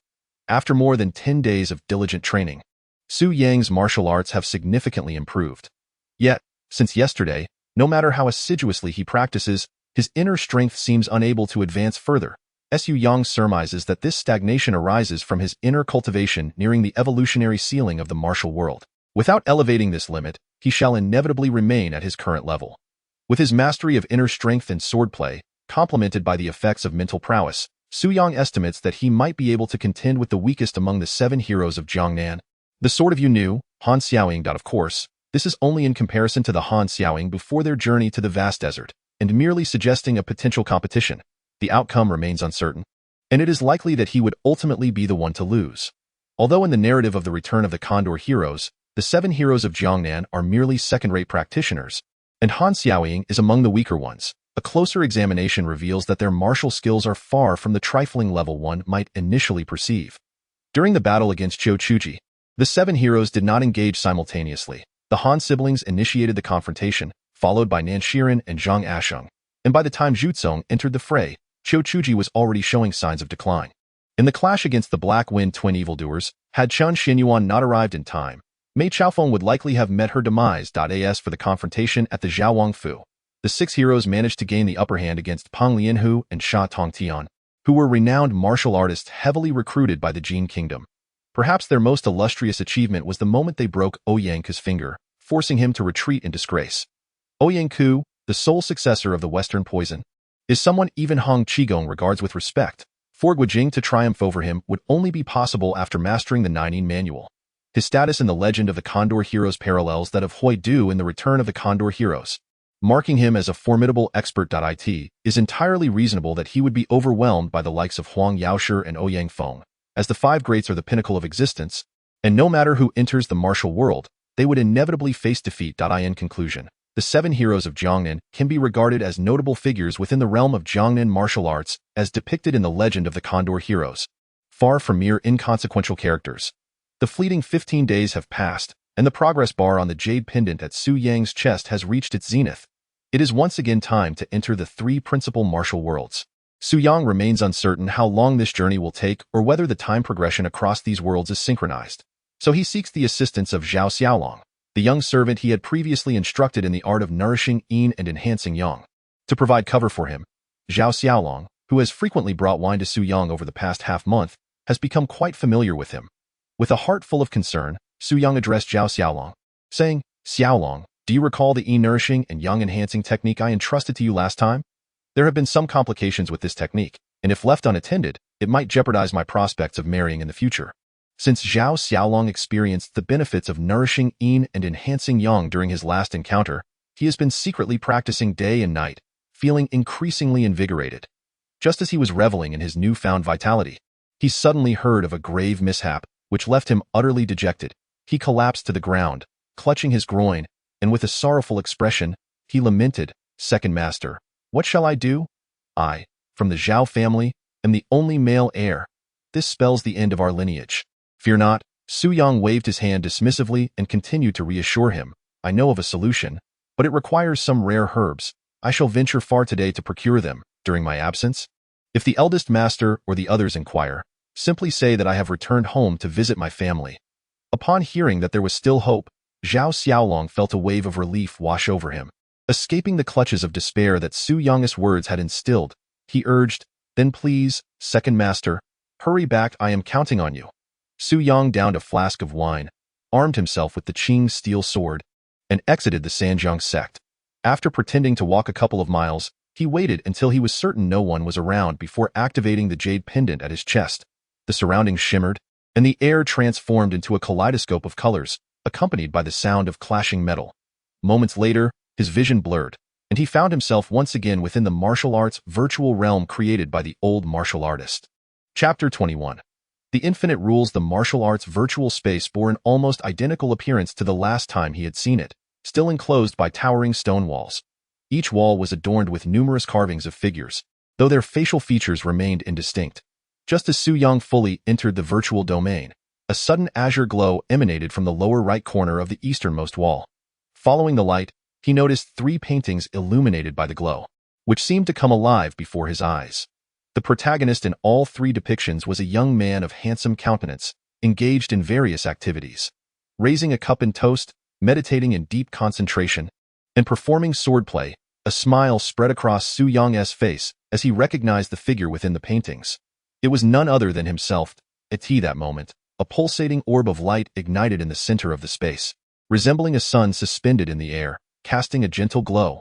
The orb shimmered and gradually coalesced into a face, its features strikingly symmetrical, as though crafted by a computer. The visage turned towards Su Yang. seemingly divining his thoughts, and spoke slowly. Young one, this realm is filled with martial arts jade tablets that will chronicle your deeds in the martial world. When the day of your triumph arrives, these images shall serve as testament to your accomplishments, rendering your legacy immortal within the martial universe. And you shall ascend to the status of a martial arts deity. Though the face was unfamiliar, the voice was unmistakably that of the old martial artist. Xu Yang furrowed his brow, gazing at the countenance hovering above him, lost in contemplation. After a lengthy pause, he suddenly shouted, I have no desire for immortality, nor do I wish to become a deity. I merely wish to know, how long will this incessant journey of traversing and evolving through this martial arts new world continue? Can I ever return to Earth? To speak candidly, Xu Yang is yearning for home. He longs for his boisterous father, who is even more talkative than Zhang Dashan. He misses his incessantly nagging mother. He pines for his brothers, who harbor a multitude of mischief. And he even thinks of the scruffy dog at his doorstep, who is so lethargic that it cannot even fend off a cat and merely basks in the sun after a hearty meal. Though this place is wondrous, it is not my home.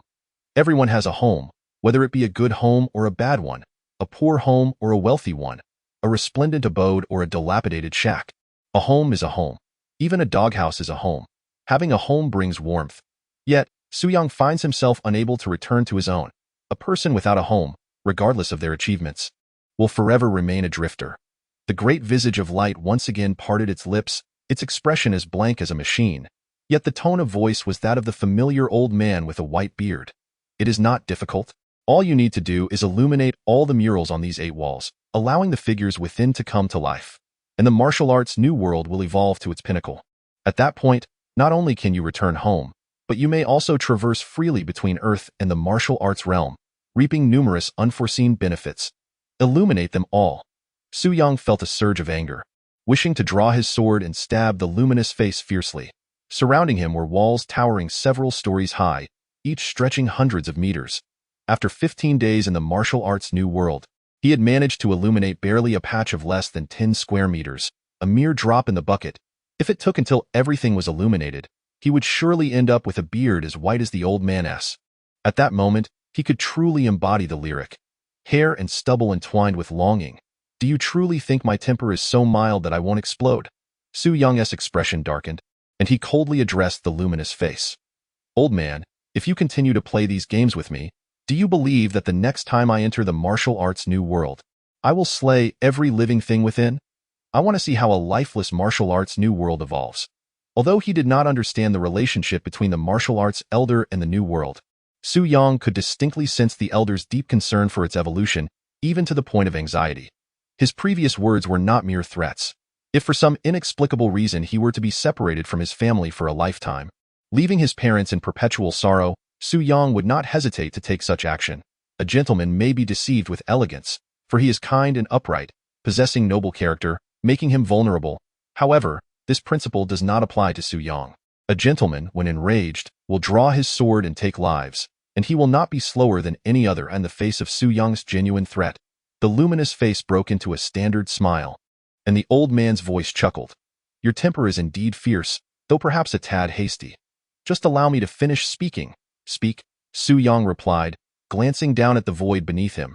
There were no chairs or anything of the sort, so he sat down abruptly, adopting an eager demeanor. In each of the 3 main martial arts worlds, there exist their own narrative quests. By completing any one of these quests, you will earn the chance to return to Earth. Certainly, time is indeed constrained, not to exceed half a month. Wu Laotu spoke. He suddenly lowered his voice, reminiscent of their previous encounter, and whispered into Xu Yang's ear. I still take good care of you. The first storyline instance is the Chongqing sword, and that novel is rather brief. I estimate that if you venture there once more, you will be able to complete it. This was the best news Xu Yang had heard to date, and he inwardly nodded in approval. This was much more agreeable. However, why did this old man often speak in such a furtive manner? Xu Yang turned to glance around, finding only a void above and below him, with no one else in sight. Why was he whispering like a thief right next to him? Could it be that there was something in this place that Wu Laotu was wary of? Before Xu Yang could ponder further, a large screen resembling a luminous canvas appeared below the light overhead. The voice of the martial arts elder resumed its previous tone. Due to the constraints of the rules, I am unable to provide direct assistance in terms of martial arts or weaponry. Should you meet your demise in the martial arts realm, I lack the ability to resurrect you. However, you may obtain corresponding rewards by completing tasks or achieving certain milestones within the martial arts world. For instance, your title of drunkard is one such reward. Once completed, a mechanical voice will echo within your mind in addition to the hidden quests within the storyline. Each time you enter the virtual martial arts space, you may select a random task from this large screen. The difficulty of the task is proportional to its rewards, so I advise you to act within your means. Should you choose a task of excessive difficulty, even if you do not perish, failing to complete it within the allotted time will incur a corresponding penalty.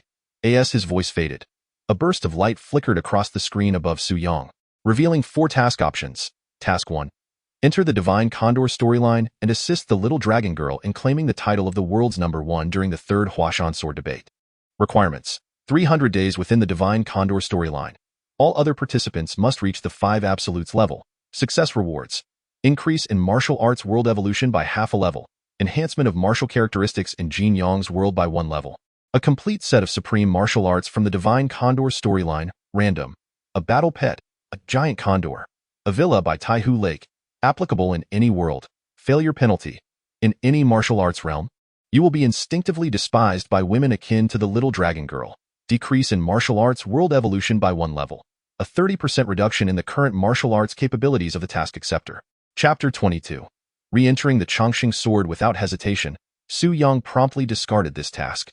Given his current martial prowess, aiding the little dragon girl in securing the title of #1 in the world was utterly absurd.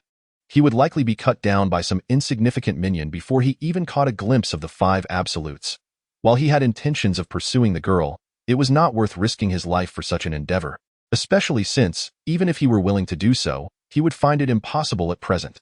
Moreover, considering the little dragon girl's somewhat naive yet gentle disposition, even if one were to offer her the title of the world's #1 on a silver platter, she would likely blink in confusion and ask, "Why me?" Unless it is Yang Guo who prompts her to compete, or unless my relationship with Xiao Longnu has become exceedingly intimate, it would be somewhat acceptable. Furthermore, the cost-effectiveness of this task is alarmingly low. Should I fail, I would be met with innate animosity. With the presence of the valiant Yang, combined with the inherent hostility, it would mean an eternal farewell to the enchanting Xiao Longnu. A prospect I cannot bear. It would be wiser to wait until I have acquired a certain level of strength. A universally recognized villa would be splendid, allowing me to take my parents to the villa by Taihu Lake for a vacation. Task 2. Enter the narrative of an Ai Shui Han and assist Qi Shaoshang in successfully defending Lianyun village. Merely glancing at the title of this task, I immediately relinquished any hope, not even bothering to examine the subsequent rewards. How absurd! An Ai Shui Han is nothing short of a slaughterhouse for experts, where renowned masters fall one after another, a toll that can be quantified in numbers, and even Lu Dufeng has met his demise. Who is Lu Dufeng, you ask?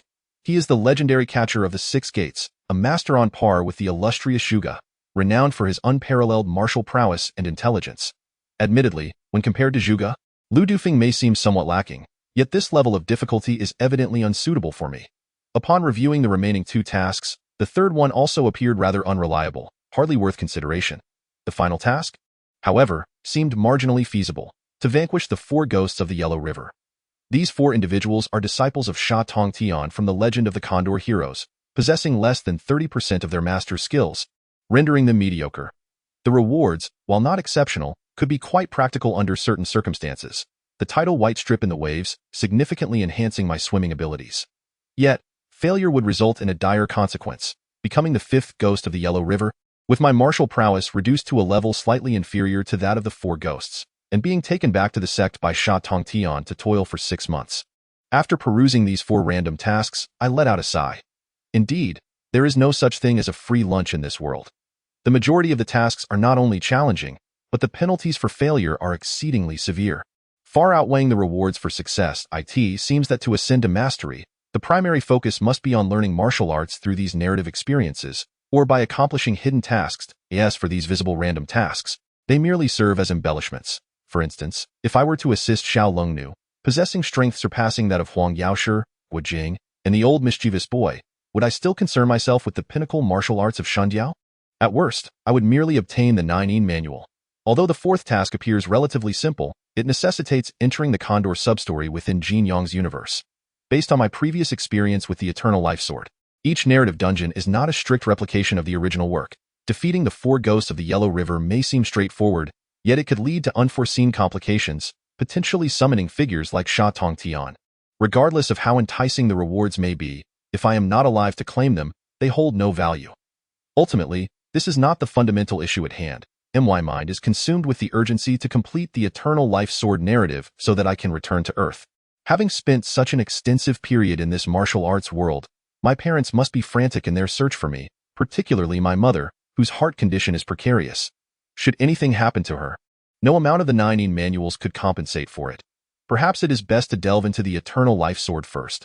I wonder how my brother Bai Yujing is faring. Has he fallen victim to the charms of a beauty? Just as Su Yang was about to abandon his choice upon witnessing the final light of the screen, a mechanical voice suddenly echoed in his mind. You have 1 martial arts random point, which can refresh a random task. Would you like to refresh? Martial arts random point? Su Yang recalled that during his 2 days at the Sanjiang sect, he had consecutively raised his martial arts evolution level twice, earning a point known as the martial arts evolution point, at the time. He had no idea what it was for. Now, it seemed applicable here. Why let it go to waste?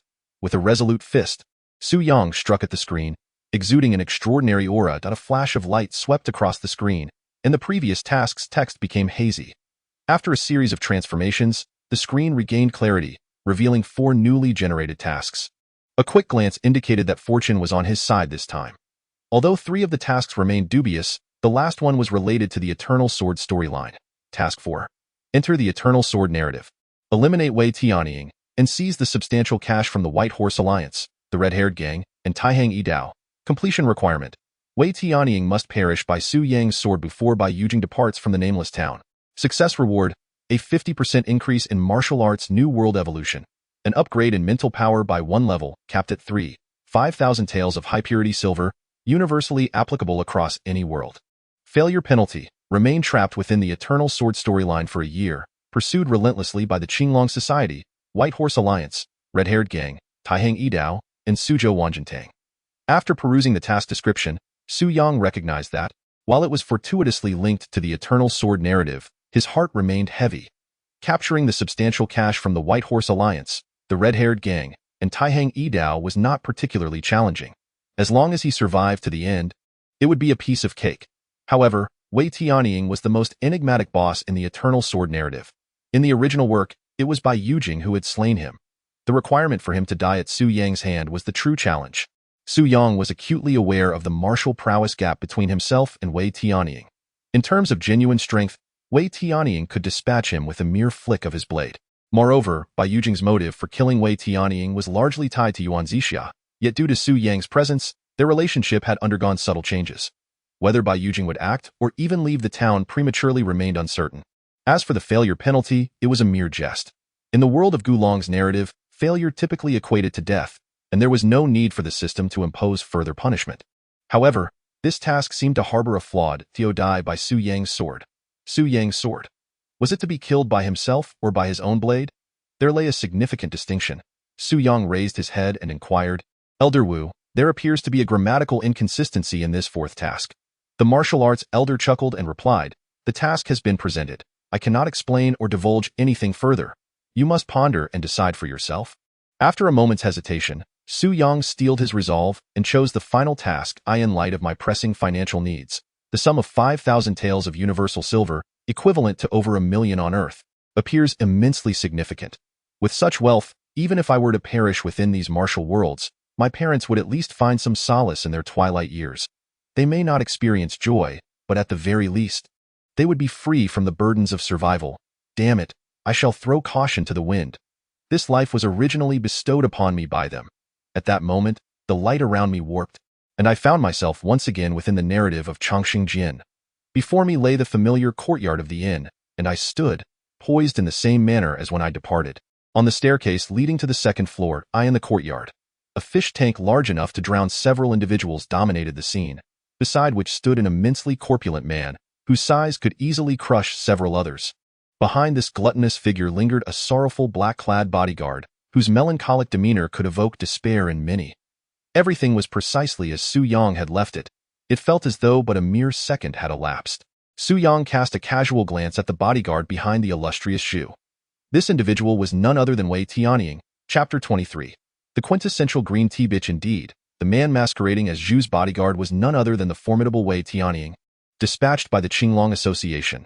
This day, aside from Su Yang and the Lady Yuan Zixia upstairs, none were privy to his true identity. Even Zhu and others believed him to be merely a pitiable bodyguard, stripped of dignity in the pursuit of survival, a mere third-rate figure in the martial world. It is the unexpected that bears the greatest potential for harm. The more unforeseen, the more devastating its impact. Su Yang's mind raced through the entirety of the Chongqing Jian narrative, ensuring that no detail escaped his recollection, thus facilitating the orchestration of his next move while concurrently fulfilling the storyline and ensuring that random tasks proceeded smoothly. Though the plot of Chongqing Jian may seem intricate, it fundamentally arises from three simple yet profound errors, mistakes that most men in the martial world are prone to commit: an addiction to gambling, an insatiable lust, and an insatiable greed. A man who is a gambling addict with poor fortune, lecherous without a shred of shame, and avaricious without a means to acquire wealth, especially if he possesses formidable skills and a prominent position, will invariably engage in reckless actions. Among the three top-tier experts of the Qinglong Association, Wei Tianying had gambled away 300,000 taels of public funds. Gong Sunjing was notorious for corrupting numerous virtuous women, and Fang Longxiang had embezzled 160,000 taels from the public coffers. Evade punishment. Wei Tianying feigned that his losses were spent on acquiring the blueprints for the world's foremost hidden weapon, the peacock feather. The leader of the Qinglong Association was already aware of these transgressions, prompting him to send the esteemed Yuan Zixia to rectify the situation. Bai Yujing may have misjudged Yuan Zixia as an individual, yet he did not err in recognizing her martial prowess. Yuan Zixia's skills were not particularly high, certainly insufficient to eliminate these three traitors. However, as Su Yang remarked, a clever woman does not necessarily require martial prowess to achieve her aims. Thus, Yuan Zixia meticulously crafted an elaborate scheme. The blueprints for the peacock feather were not something one could simply purchase. Hence, they were undoubtedly counterfeit. As Wei Tianying grew increasingly anxious, Yuan Zixia suggested he sell the blueprints to Gong Sunjing. Gong Sunjing, being a subordinate of Wei Tianying, had no choice but to accept the burden thrust upon her. Thus, this proverbial hot potato landed squarely in her hands. Consequently, the initial scene unfolded. The red-haired, white horse-riding Zhao Yidao and the young master Zhu arrived to procure goods, specifically the very blueprint in question. However, a problem loomed. Although the Qinglong operated under a veil of mystery, they would never stoop to the deplorable act of selling counterfeit goods. Prior to any transaction, buyers would first inspect the merchandise, meaning that the emergence of this fraudulent blueprint would inevitably reveal itself, leading back to Wei Tianying. Yuan Zixia instigated Wei Tianying to pilfer this blueprint. Despite Gong Sunjing's meticulous defenses, how could she possibly guard against her superior? As a result, with the blueprint stolen, the buyers would not only be deprived of the counterfeit, but would also grow increasingly convinced of the authenticity of the document. The ensuing chaos would incite the buyers to turn on one another.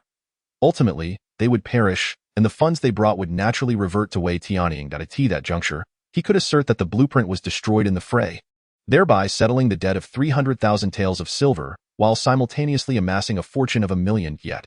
For this scheme to succeed, Fang Longxiang and Gong Sunjing's martial prowess had to surpass that of the buyers, necessitating their demise. If they remained alive, the buyers would hesitate to engage in conflict.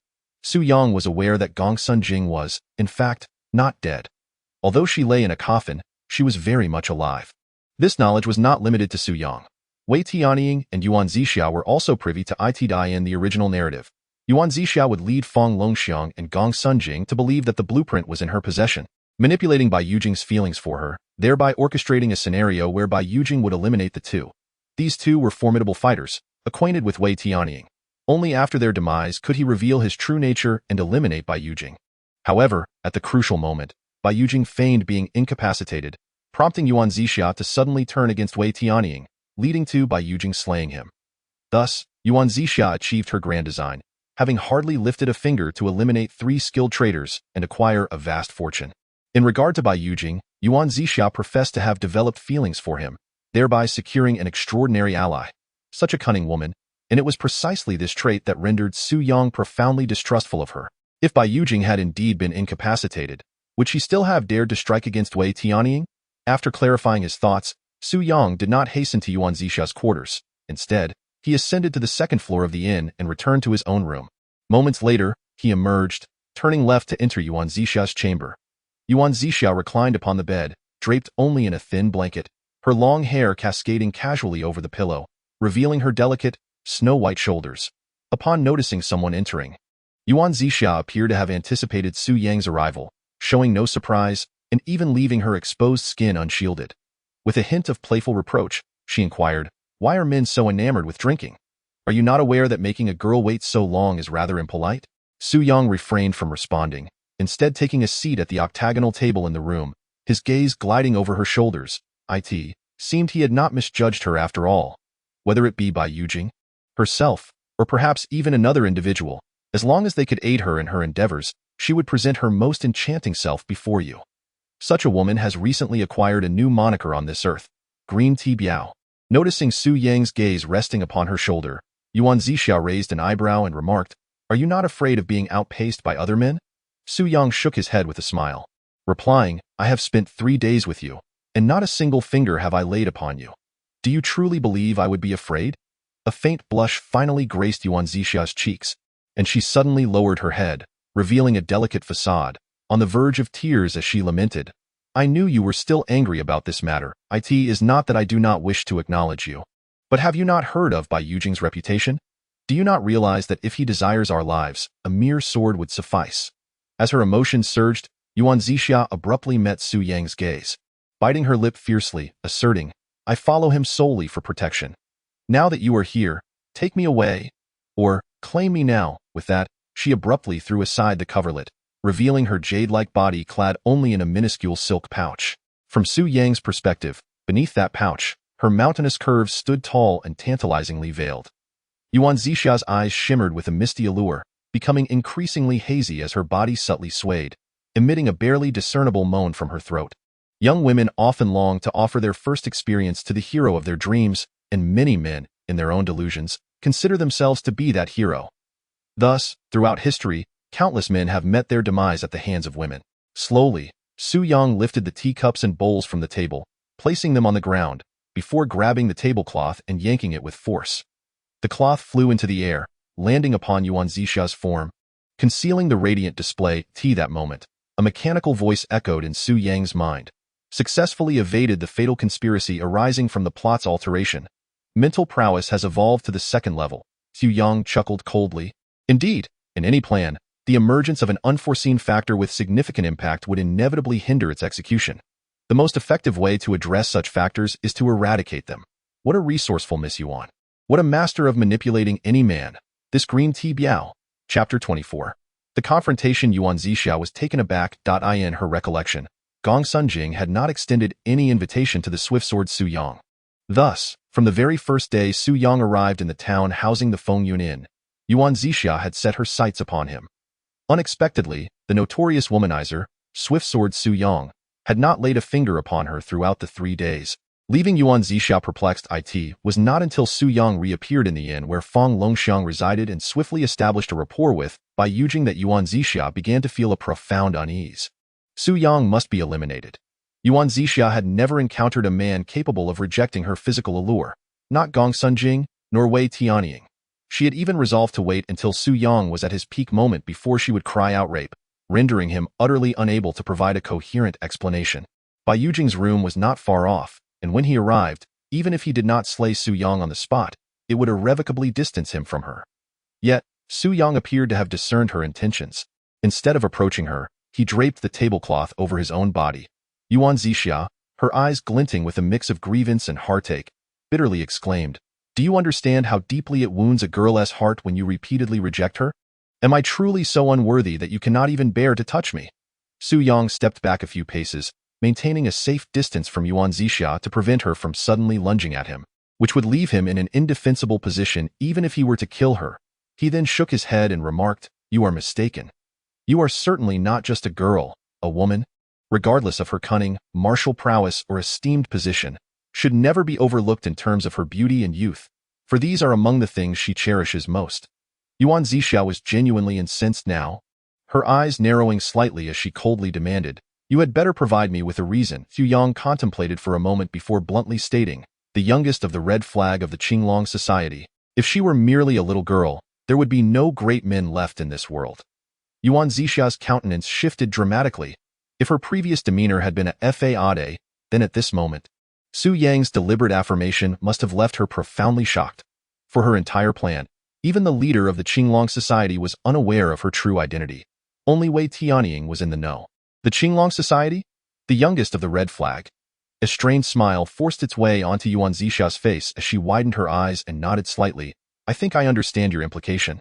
You must have mistaken me for someone else. I have heard of the Qinglong Society, a martial arts faction, but how could a frail woman like myself possibly be its leader? I cannot say why. She continued. Perhaps you are the lover of the Qinglong's leader, or perhaps he admires your intellect. Xu Yang crossed his arms and smiled amiably. While I am unaware of the reasons, perhaps someone else knows. Yuan Zixia instinctively blurted out. Who? Su Yang pointed with a single finger, gesturing around the room. Perhaps it is Gong Sun Jing downstairs, feigning death in his coffin, or the innkeeper of your establishment, Fang Longxiang, one of the Qinglong Society's leaders. Or perhaps it is the bodyguard of young Master Zhu. I have heard that before he traveled to the east to study ninjutsu, he went by the name Wei Tianying, and I have also heard that he is quite the gambler, spending 300,000 taels on a worthless piece of paper. Yuan Zixia's face grew increasingly pale, as if frost were beginning to crystallize upon it. After delivering this information, Su Yang approached the door, locked it from the inside, and then returned to his seat by the table, stating, Miss Yuan, given the circumstances, might we engage in an open and honest conversation? Yuan Zixia spoke coldly. Who exactly are you? Su Yang, loosening the wine gourd from his waist, took a hearty swig and wiped his mouth before raising his sword with a grin. Am I not simply the swift blade, little Su? Yuan Zixia regained her composure and scoffed. If you truly are the swift blade, little Su, then I must be the youngest of the red flag of the Qinglong Society. You have no standing to negotiate with me. Su Yang took another generous gulp of wine, striving to maximize his intoxication to enhance his strength, and then, intrigued, inquired, Oh? Why is that?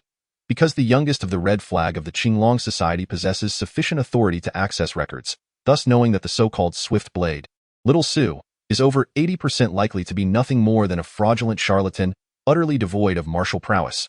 Su Yang raised an eyebrow, impressed by the Qinglong Society. Indeed, it deserved its reputation as the world's most enigmatic faction, capable of discerning even the identity arranged for him by the old martial artist. Yuan Zixia continued, No one in the martial world has ever witnessed you in action. Su Yang retorted, Perhaps those who have seen me are all dead? Yuan Zixia laughed derisively, That is merely a tale to deceive children. Even the mightiest of experts cannot achieve such feats. According to the records of the Qinglong Society, there are no fewer than 10 individuals who have witnessed Bai Yujing in action. How could it be otherwise for you? Her voice suddenly turned severe. A mere fraud devoid of martial skill dares to fish in troubled waters with the Qinglong Society. Do you truly not understand the meaning of death? Well said, Su Yang thought, for these were the words a martial artist ought to speak, embodying the wisdom expected of a master in the realm of martial arts. His interest in this vivid world of martial heroes grew ever stronger. It seemed this green tea sister believed she could partake in the spoils. This made matters considerably simpler. Rather than contesting his martial abilities, Su Yang smiled and tacitly acknowledged his lack of skill, asking, So, if I persist, you will kill me?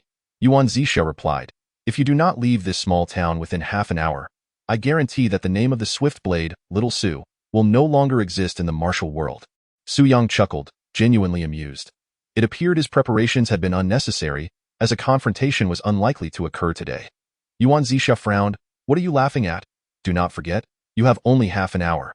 Su Yang laughed even more heartily, saying, Given Bai Yujing's proximity, I would not dare to harm you, and you, likewise, would not dare to kill me. In fact, as long as Bai Yujing remains capable of action, not just you, but no one would dare to strike first. As he spoke, he even let go of his sword, heartily clapping his hands, beaming with delight. Now, shall we discuss terms? Yuan Zixia's lips pressed tightly together as she took a deep breath and, after a pause, opened her eyes. Her hands clenched the blanket tightly, the veins on her hands standing out prominently. Her voice was akin to a wraith from the depths of hell. Speak. Su Yang nodded and said, It is quite simple. Your plans shall proceed as usual, and I will not interfere, even going so far as to assist you in secret. As for your final union with Bai Yujing or your unsavory entanglement with Wei Tianying, it matters not to me.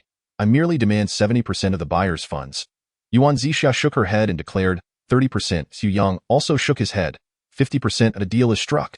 Chapter 2, with consecutive updates over several days, fills me with a profound sense of accomplishment. May drown me. Chapter 25, not alone. Upon encountering Bai Yujing once more, he sat alone, indulging in drink, his complexion surprisingly worse than when he was inebriated. A man often comprehends, deep within, that this woman is utterly indifferent to him, perhaps even exploiting him. Yet, he finds himself enamored nonetheless. This is inherently a painful predicament, one from which there is no escape. To eliminate this woman would merely enshrine her in his heart, becoming an enduring sorrow. The only viable option is to bring this affair to a swift conclusion, embarking on a new chapter of life, or to devise a means for this man to recognize that his sacrifices are ultimately in vain. Xu Yang sat before Bai Yujing, uttering not a single word, simply sharing in the act of drinking. There was no need for formal toasts. Each was absorbed in their own thoughts, consuming bowl after bowl. Sometimes, when a friend bears anguish, one need not seek numerous justifications to console them. Merely being present suffices, allowing them to know that they are not as alone as they perceive. The 2 jars of liquor were soon depleted, and Bai Yujing's capacity for drink seemed to have remarkably increased, displaying no signs of intoxication. Rather, his eyes grew increasingly luminous, startlingly so, akin to the sharp gleam of his Chongqing sword's tip. A person who wishes to remain sober often finds themselves intoxicated swiftly, while one who seeks to be drunk may find it elusive. Thus, the world is rife with inebriates. He finally spoke. Brother, I yearn to kill. Xu Yang shook his head with a smile.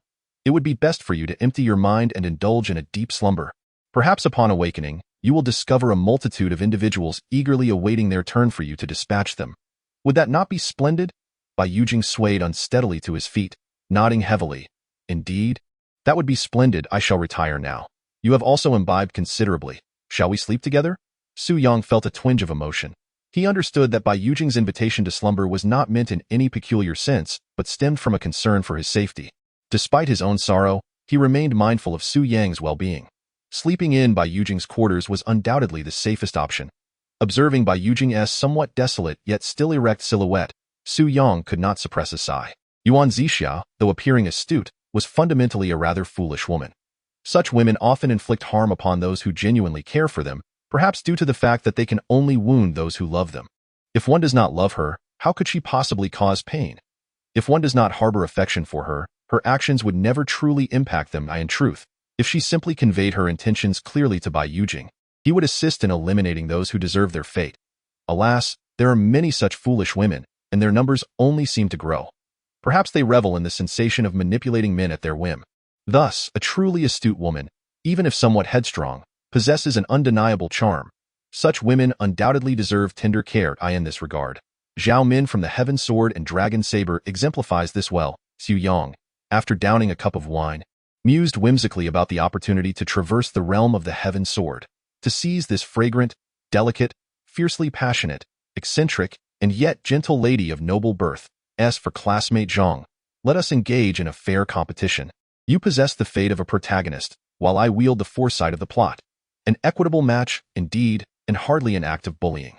While contemplating the charming Zhao Min, he ordered several dishes. The culinary delights from Gulong's world possessed a unique flavor. Even the stir-fried meat exuded an essence reminiscent of the martial world, albeit with a tad too much salt. That scoundrel Fang Longxiang, fixated on betraying friends, even approached cooking with a lack of diligence. This meal, accompanied by drinking, lasted a full hour, leaving Su Yang pleasantly dazed and with a full belly to tea. That moment, a commotion erupted in the backyard. A flurry of concealed weapons whizzed through the air, accompanied by glimmers of blades and anguished cries. Glancing towards the street, the vendors selling lotus powder, the constables, and the patrons consuming lotus powder had all vanished without a trace. Su Yang nodded, unperturbed, and continued to savor his meal. Let the concealed weapons fly for a while as the chaos unfolded. 2 hours slipped by. In the room that had previously housed a grandparent and grandchild along with a coffin, several more individuals had now appeared. Some stood, while others lay down. Ultimately, martial prowess can be distilled into 2 simple concepts. One stands tall, while the other lies low, an elementary truth. Standing were Bai Yujing and Fang Longxiang. Lying within the room was the largest occupant, a coffin. Within it rested an elderly man, a corpse long deceased. A child lay lifeless on the bed. Despite his small stature, he resembled a dutiful grandson burning paper for his deceased grandfather. Yet, upon closer inspection, wrinkles marred his face, indicating he was at least in his 40s, with a green, venomous nail clasped tightly in his hand. A striking middle-aged woman was also deceased, garbed in a robe befitting an elderly matron. With the addition of a human skin mask, she could easily masquerade as a hunchbacked, frail old woman, ready to serve foot bath water. Strangely, the elderly man, who had lain in the coffin for days, bore a new hole in his neck, from which blood gurgled forth. How could a corpse, long departed, still bleed? It is said that Gong Sun Jing, the foremost expert in concealed weapons south of the Yangtze River, had a close companion, a diminutive figure, barely 3 feet tall, known as the Poison Nail. Gong Sun Jing had a wife, over 40 yet remarkably well preserved, rivaling the beauty of women in their 30s. So, who exactly was this elderly man? Bai Yujing inquired. Could it be Gong Sun Jing? Fang Longxiang nodded, explaining, the blueprint for the peacock feather concealed weapon was deceitfully taken from him. Thus, he disguised himself along with his wife and companion, coming here to reclaim what was lost. Bai Yujing, taken aback, remarked, the legendary peacock feather concealed weapon? Fang Longxiang smiled, nodding as she remarked, were it not for the peacock feather, how could the likes of Taihang Yidao, Qi Fa Bema, and Zhu Daxiao hastily arrive with a substantial sum of cash? And why would Gong Sun Jing bring his entire family to pursue the matter? Bai Yujing fixed his gaze upon Fang Longxiang, his eyes flickering momentarily, and casually inquired, how do you come to know of these affairs? Fang Longxiang chuckled softly and replied, after all, this is my territory. Bai Yujing pressed on, is that item truly with Yuan Zixia? Fang Longxiang responded, you ought to ask her directly. Conveniently, she is just outside. Bai Yujing promptly stepped out, with Fang Longxiang yielding to let him pass. Suddenly, a steel hook sliced through his wrist, causing the Chongqing sword to clatter to the ground in an instant. A fist, harder than the iron hook, struck Bai Yujing at the Jingmen acupoint below his waist. He collapsed, a cold iron hook grazing his throat. Fang Longxiang, who had once possessed a remarkably handsome visage, now appeared grotesquely unappealing in Bai Yujing's eyes. Bai Yujing let out a long sigh. His gaze held no surprise, yet it brimmed with a tinge of pity as he asked, I never imagined you would resort to violence against me for that shipment. Are you truly one of the Qinglong Society? Fang Longxiang glanced at the iron hook in his hand and slowly said, indeed, I am a cripple. For one in my condition to navigate the martial world is no easy feat without formidable backing. I would not only fail to survive, but also would certainly not live so comfortably. Bai Yujing continued to sigh, you were not always this way. Fang Longxiang's expression darkened, his tone grim as he retorted, I was not always a cripple. Chapter 26. Slaughter, Part 1. Fang Longxiang suddenly laughed, albeit with a chilling and somewhat deranged quality, as if that laughter encapsulated a painful memory best left unspoken. He raised the iron hook fashioned into a hand and said to Bai Yujing, in truth, you ought to learn from me. Ever since I was left with but one hand, I no longer trust women. If trust must be placed, I only trust one kind of woman, the dead. Bai Yujing remained silent, exhaling a sigh filled with sympathy as he regarded Fang Longxiang. He understood how Fang Longxiang had lost his hand. It was indeed due to a woman who had exploited his affections. Yet, Fang Longxiang still harbored trust for that woman, for she was no longer alive, having succumbed beneath his iron hook and now lay buried beneath his bed. The affairs of this world are peculiar. Profound hatred often springs from what once was a sincere and fervent love.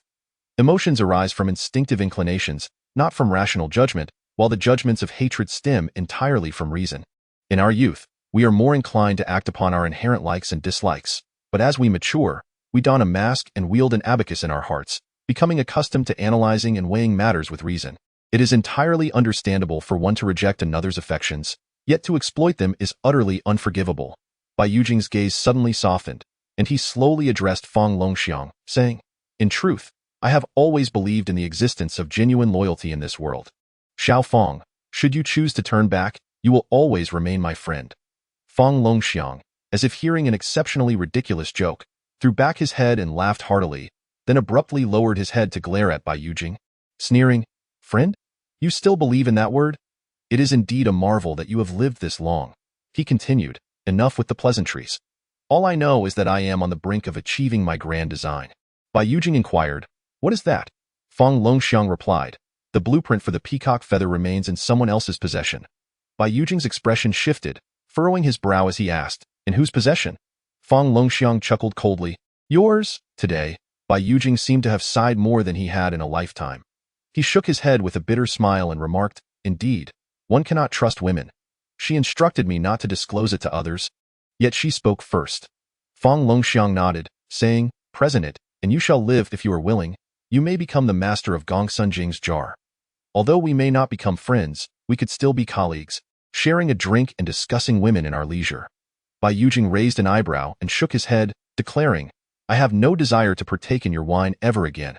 However, after knowing me for so many years, you should understand that if I choose not to speak, there is no one in this world who can compel me to open my mouth. If I do not reveal the whereabouts of the peacock blueprint, no one shall ever find it. Fang Longxiang's eyes glimmered as he smiled. In this day and night, you have not ventured elsewhere. I could scour every inch of this place and still not fear being unable to locate it. Fang Longxiang's gaze bore down on him, reminiscent of a hunting dog pursuing a fox. Yet, Bai Yujing's eyes darted about, avoiding contact with Fang Longxiang's gaze, as if fearful of revealing any secrets hidden within. The eyes of a person are notoriously difficult to deceive. Those who can lie with their eyes, even if lacking martial prowess, can undoubtedly navigate the martial world with ease. The room was filled with numerous items. He scrutinized them one by one, from the paintings hung on the walls to the white candle on the table, and from the coffin to the lifeless body on the ground. Notably, he did not cast a single glance at his own sword. Suddenly, Fang Longxiang's eyes brightened, and he inquired, if I were you, where would I conceal the peacock blueprint? Bai Yujing replied, you are not me. Fang Longxiang laughed, indeed, I am not you. Nor do I possess your Chongqing sword. Bai Yujing's complexion appeared to drain of color. Fang Longxiang laughed heartily as he swept past him, using an iron hook to lift the Chongqing sword from the ground. Fang Longxiang caressed the spine of the sword, casting a sidelong glance at Bai Yujing, murmuring, a fine sword indeed, but it is a pity that the hilt is poorly crafted. He slowly reversed the sword's blade, thrusting it into the ground with a sharp sound, the hilt trembling incessantly. With 2 fingers, he flicked it, producing a sound, and chuckled. Oh, it seems this is rather empty inside. Bai Yujing let out a long sigh and closed his eyes. Despite the treachery of Fang Longxiang, who sought his life, he had remained his closest friend over the past decade. The heart-wrenching betrayal of such a companion was unbearable, and even as Fang Longxiang faced imminent death, he could not bear to witness it unfold before his eyes. Fang Longxiang laughed heartily, tapping the hilt of his sword with 3 fingers, causing the hilt to rotate. Indeed, it was hollow, and with a simple turn, it opened. Yet, what lay concealed within the hilt was not a scroll of parchment, but a cluster of poison needles, akin to the fangs of a fierce beast. Dozens of these venomous needles found their mark upon Fang Longxiang's face, piercing into his eyes. He covered his face with his hands, howling in anguish, and lunged towards Bai Yujing, as if intent on grappling with him in a final struggle. Though Bai Yujing's acupoints were sealed and the Chongqing sword was not in his possession, even with Fang Longxiang's diminished strength in his last desperate attempt, it was sufficient to threaten the life of an immobile adversary. The room had 4 walls, one of which bordered the courtyard. While the opposite wall was adjacent to a narrow alley outside the end. On this wall, there was a window of moderate size, neither too large nor too small, just ample enough for a person to leap through. At that very moment, someone vaulted through the window from outside. Xu Yang, suspended in midair, drew his Qinggang sword. This marked his inaugural strike within the realm of the Chongqing sword, facing an opponent formidable enough to rank among the top 5 masters, Fang Longxiang. Despite Fang Longxiang's severe injuries, Xu Yang did not dare to underestimate him. Thus, he had consumed 2 jars of strong liquor in the brief interlude of their earlier meal, heightening the effects of his alcohol-fueled prowess to its zenith. Consequently, he unleashed his newfound second-tier mental power with utmost concentration. With the 4th stance of the Dream 13 Swords, soul-chasing dreams, my sword, which yearns for you day and night, rushes towards your throat from within the realm of dreams. The Qinggang sword glided like a lover's longing, its blade resembling delicate strands of silk, softly kissing Fang Longxiang's neck. Those ensnared by the bonds of affection often find it difficult to break free. Thus, Fang Longxiang stood rooted, momentarily paralyzed. A line of blood appeared on his neck, swiftly spreading to either side. It seemed as though Fang Longxiang was suddenly pondering some matter, tilting his head. Then, his head fell to the ground, blood gushing from his neck, soaring up 3 feet high before cascading down, resembling a torrential rain of crimson. After 2 or 3 breaths, his body finally collapsed. At that moment, Xu Yang, whose taut nerves had reached their peak, felt a slight release, exhaling deeply before casting a glance at Bai Yujing. Bai Yujing nodded in acknowledgement. Xu Yang sheathed the Chongqing sword, twisted the hilt back in place, and handed it to Bai Yujing. Throughout this ordeal, the two exchanged not a single word. Having completed their task, Su Yang turned and exited through the door. Stepping into the inn's backyard in the courtyard, a different scene awaited him. Several figures stood there: Zhao Dao, the red-haired white steed, Zhu Daxiao with his bodyguard, and 3 robust men from the Qinglong Society.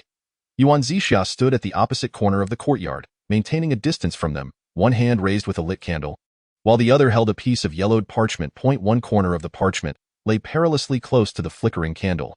A mere tremor of Yuan Zixia's hand would suffice to ignite the precious document. As she spoke to the others, she declared, "I merely wish to enter and have a glance at him. My hand has grown weary, and should I inadvertently set this ablaze, what then? Even burning just a corner would pose a significant dilemma." As she spoke, her hand indeed seemed to falter, the parchment sagging slightly closer to the flame. Su Yang understood that this parchment was, in fact, the blueprint for the world's most formidable concealed weapon, the peacock feather.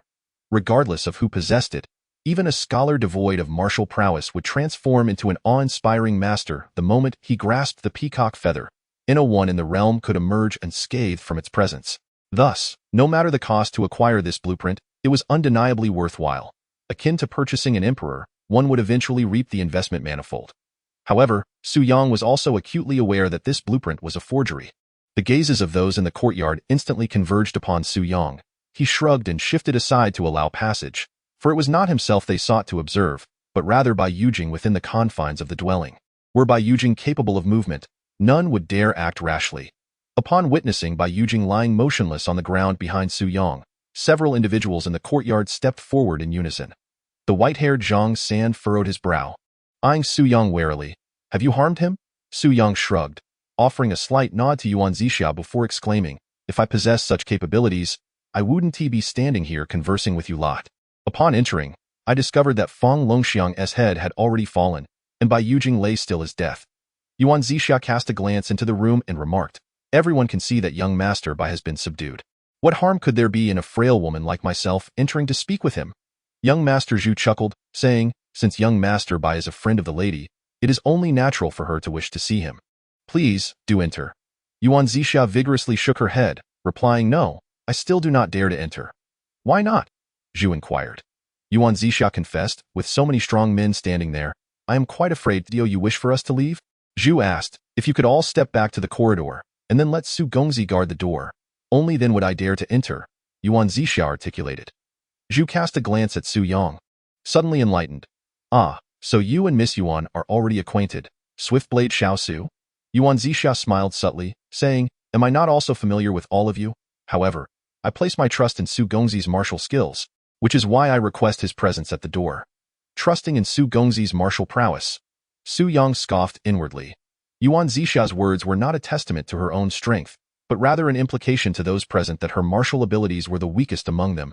Unable to best even her, thus justifying her decision to keep him close, it was also a reminder to himself that if he wished to preserve his life and reap the benefits, he must heed her words. Indeed, upon hearing this, Zhu Daxiao and the others exchanged knowing smiles, and their gazes towards Su Yang were now tinged with a hint of disdain and contempt.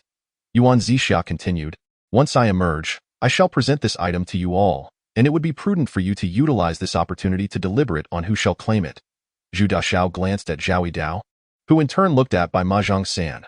Suddenly, Bai Mahjong San declared, "I shall first enter to inquire whether he is willing to see you." Without waiting for others to respond, he swiftly darted inside, executing a lightning-fast maneuver to seal 5 of Bai Yujing's acupoints before turning to push open the window. Zhu Daxiao chuckled, "I shall also inquire." Even as his voice faded, he had already traversed from the courtyard into the room, his fingers delicately tracing as he consecutively sealed 3 major acupoints on Bai Yujing. Though the principles of acupoint sealing were universally understood, each individual possessed their unique technique. Should anyone be ensnared by 3 distinct methods, disentangling themselves would prove exceedingly arduous. After completing these actions, Zhu Daxiao and the others withdrew, gesturing to Yuan Zixia to proceed. As Yuan Zixia approached from the corner of the courtyard, she cast a glance at Su Yang. He subtly nodded in return. Trailing behind her as they re-entered the room, Su Yang felt no need to concern himself with the external happenings, for Yuan Zixia's final statement had already sealed the fate of at least half of those outside. She had proclaimed, "You all might as well seize this opportunity to deliberate on who shall take possession of this item." The identity of the claimant would not be settled through discussion, but rather through force. Each individual yearned to claim it for themselves. Thus, the one who survived to the end would be the rightful owner of the blueprints.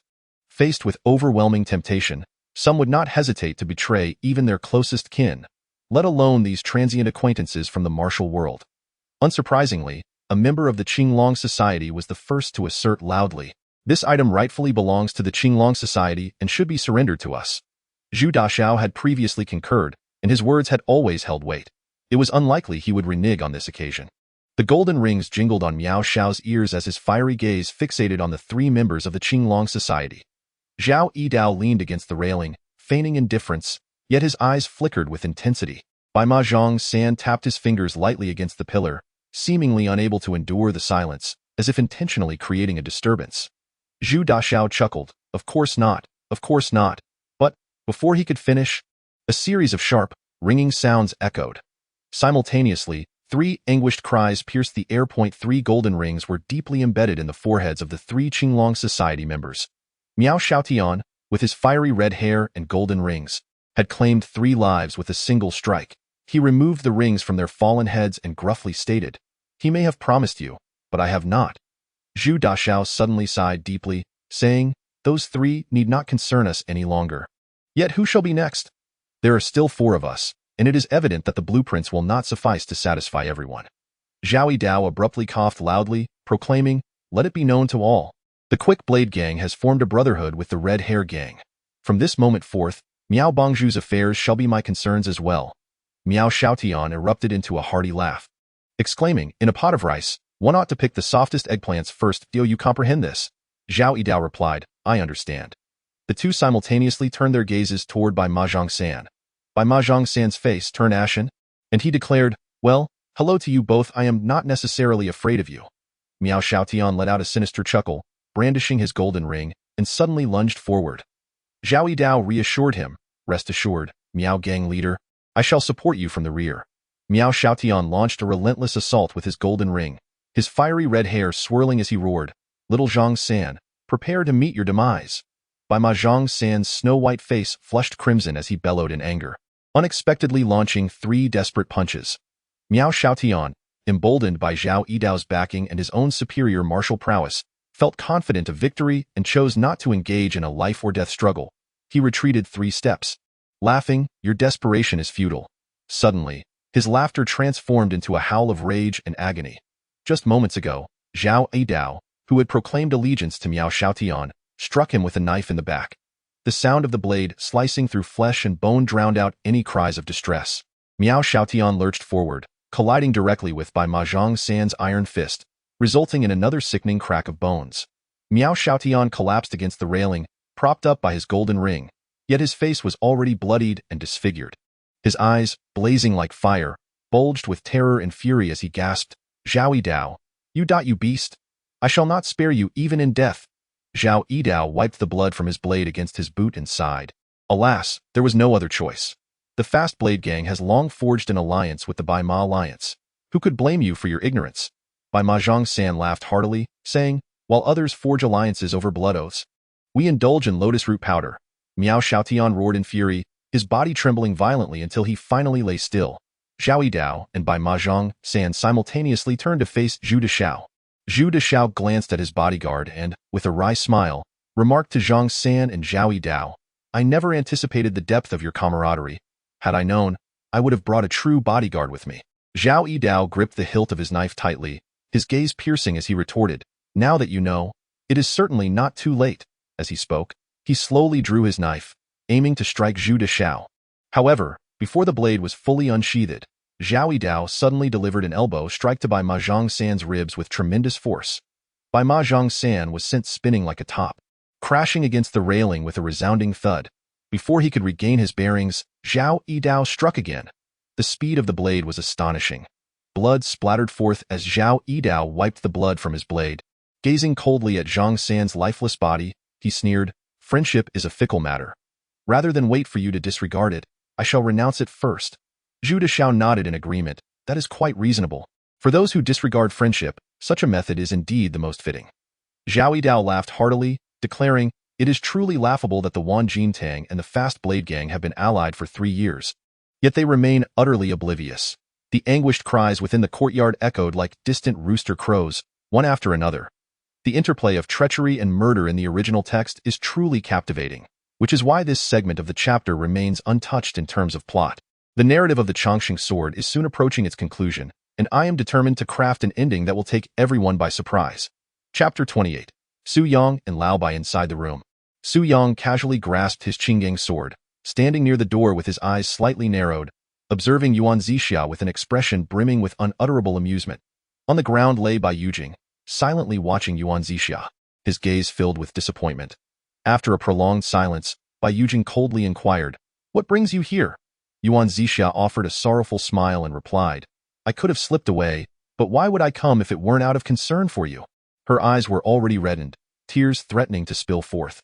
Suddenly, Su Yang interjected, "Miss Yuan, what purpose does this charade serve at this juncture? You would not escape. Otherwise, wouldn't you forfeit every penny those people outside possess?"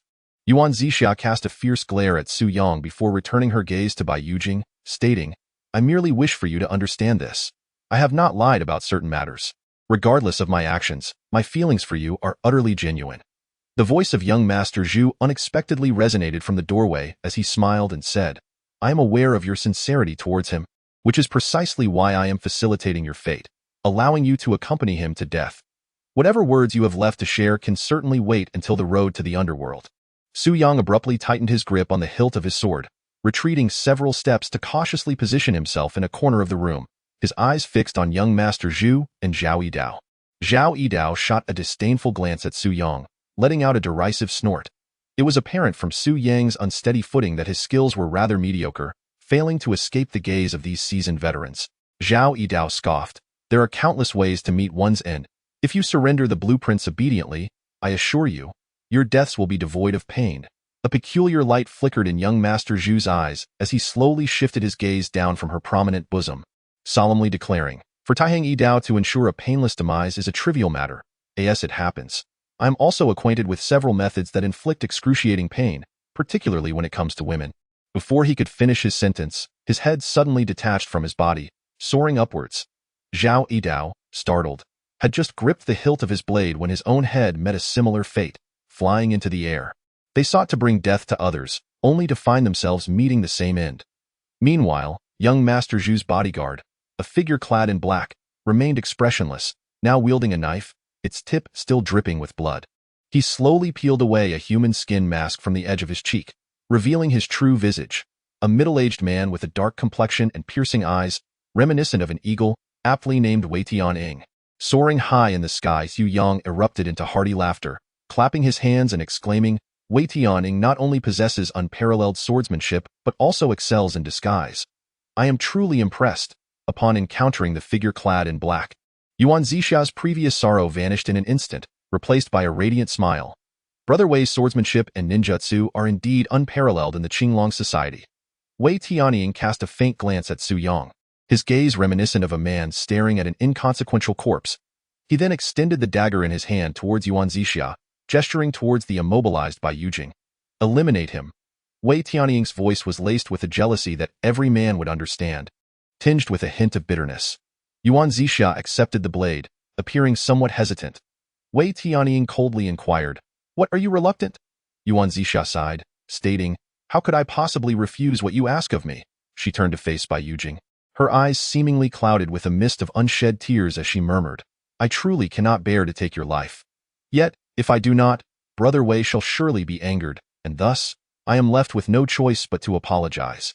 Even at the moment of impending violence, she made him feel as though her love for him was profound, compelled by circumstances beyond her control.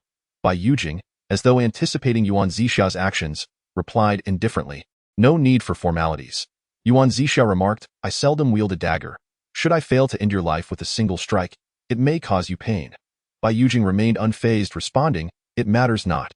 Yuan Zixia declared, "Very well, then I shall truly not show mercy." Suddenly, she struck with the blade. As she did so, she pivoted, directing the edge towards Wei Tianying behind her.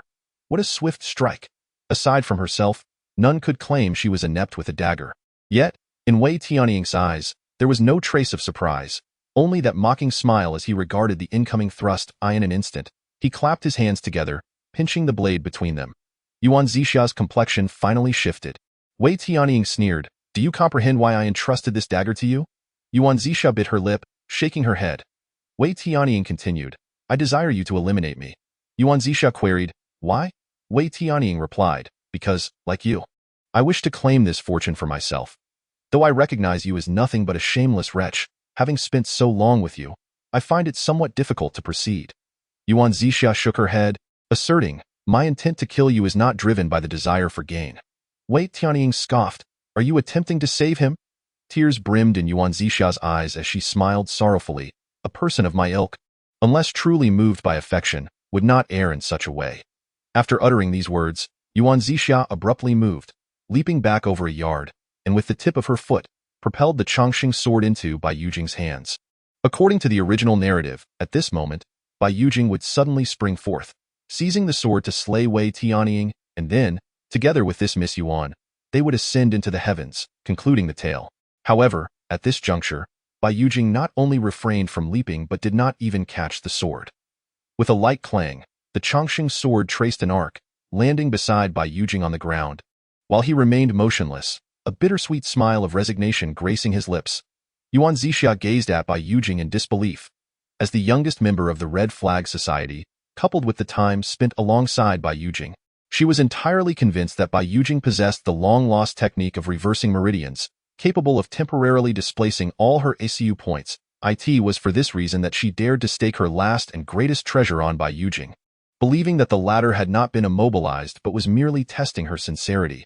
Yet at that moment, Bai Yujing found herself utterly paralyzed, truly held by the acupoint. How could this be? Yuan Zixia immediately felt a chill creeping up her spine. In terms of martial prowess, she was no match for Wei Tianying, even if 10 of her were to confront him. Had she known it would come to this, she would not have dared to strike at Wei Tianying, even if her husband, whom she had sworn allegiance to, lay on the ground. Wei Tianying, momentarily taken aback, quickly regained his composure. Casting a glance at Su Yang, he scoffed at Yuan Zixia, saying, "One of your lovers has been incapacitated, and the other lacks skill. It seems your judgment in men leaves much to be desired." With that, he shifted his shoulder, bringing his curved blade crashing down towards Bai Yujing's neck. Bai Yujing remained motionless. Yet beads of sweat began to form densely on her forehead, her gaze fixed intently on Su Yang. Yet how could Su Yang, with his martial capabilities, possibly rival Wei Tianying? Even 3 Su Yangs would be insufficient. Feeling somewhat embarrassed under Bai Yujing's penetrating stare, Su Yang offered a shy smile before reluctantly drawing his sword. Aware of the futility of the endeavor, yet left with no other choice, he had to fight, a sorrowful reality for those in the martial world. With his Qinggang sword in hand, Su Yang shifted his stance, unleashing 3 swift thrusts. The glint of his blade sparkled like a meteor shower, devoid of any formal technique, simply embodying one word: speed. Unbelievably fast, he managed to redirect Wei Tianying's blade before it could sever Bai Yujing's neck. One thrust pierced his chest, while another penetrated his throat. Wei Tianying's blade slipped from his grasp as he clutched his throat, emitting a gurgling sound, his eyes bulging in disbelief as he stared at Su Yang. Ultimately, he collapsed, lifeless. Yuan Zixia's eyes nearly popped from their sockets. She rushed towards Su Yang, grasping his hand with astonishment, exclaiming, You actually possess martial skills, and to such a formidable degree." From that single thrust, it was evident that the swift swordsman, Su Yang, not only wielded martial prowess but did so at a level that rivaled Bai Yujing. Su Yang noncommittally shook his head, stating, "The intelligence of the Qinglong Society is not entirely accurate. I am solely concerned with our prior agreement." Yuan Zixia vehemently shook her head, declaring, "Given your exceptional skills, our previous agreement must be revised. You absolutely cannot take half of the benefits." "Oh?" Su Yang glanced at Bai Yujing, his eyes narrowing with a hint of murderous intent. "Could it be that you have truly fallen for Bai Yujing? Unafraid of death?" Startled, Yuan Zixia nearly leaned against Su Yang, her bosom brushing against his arm as she playfully laughed. "I believe half is far too little.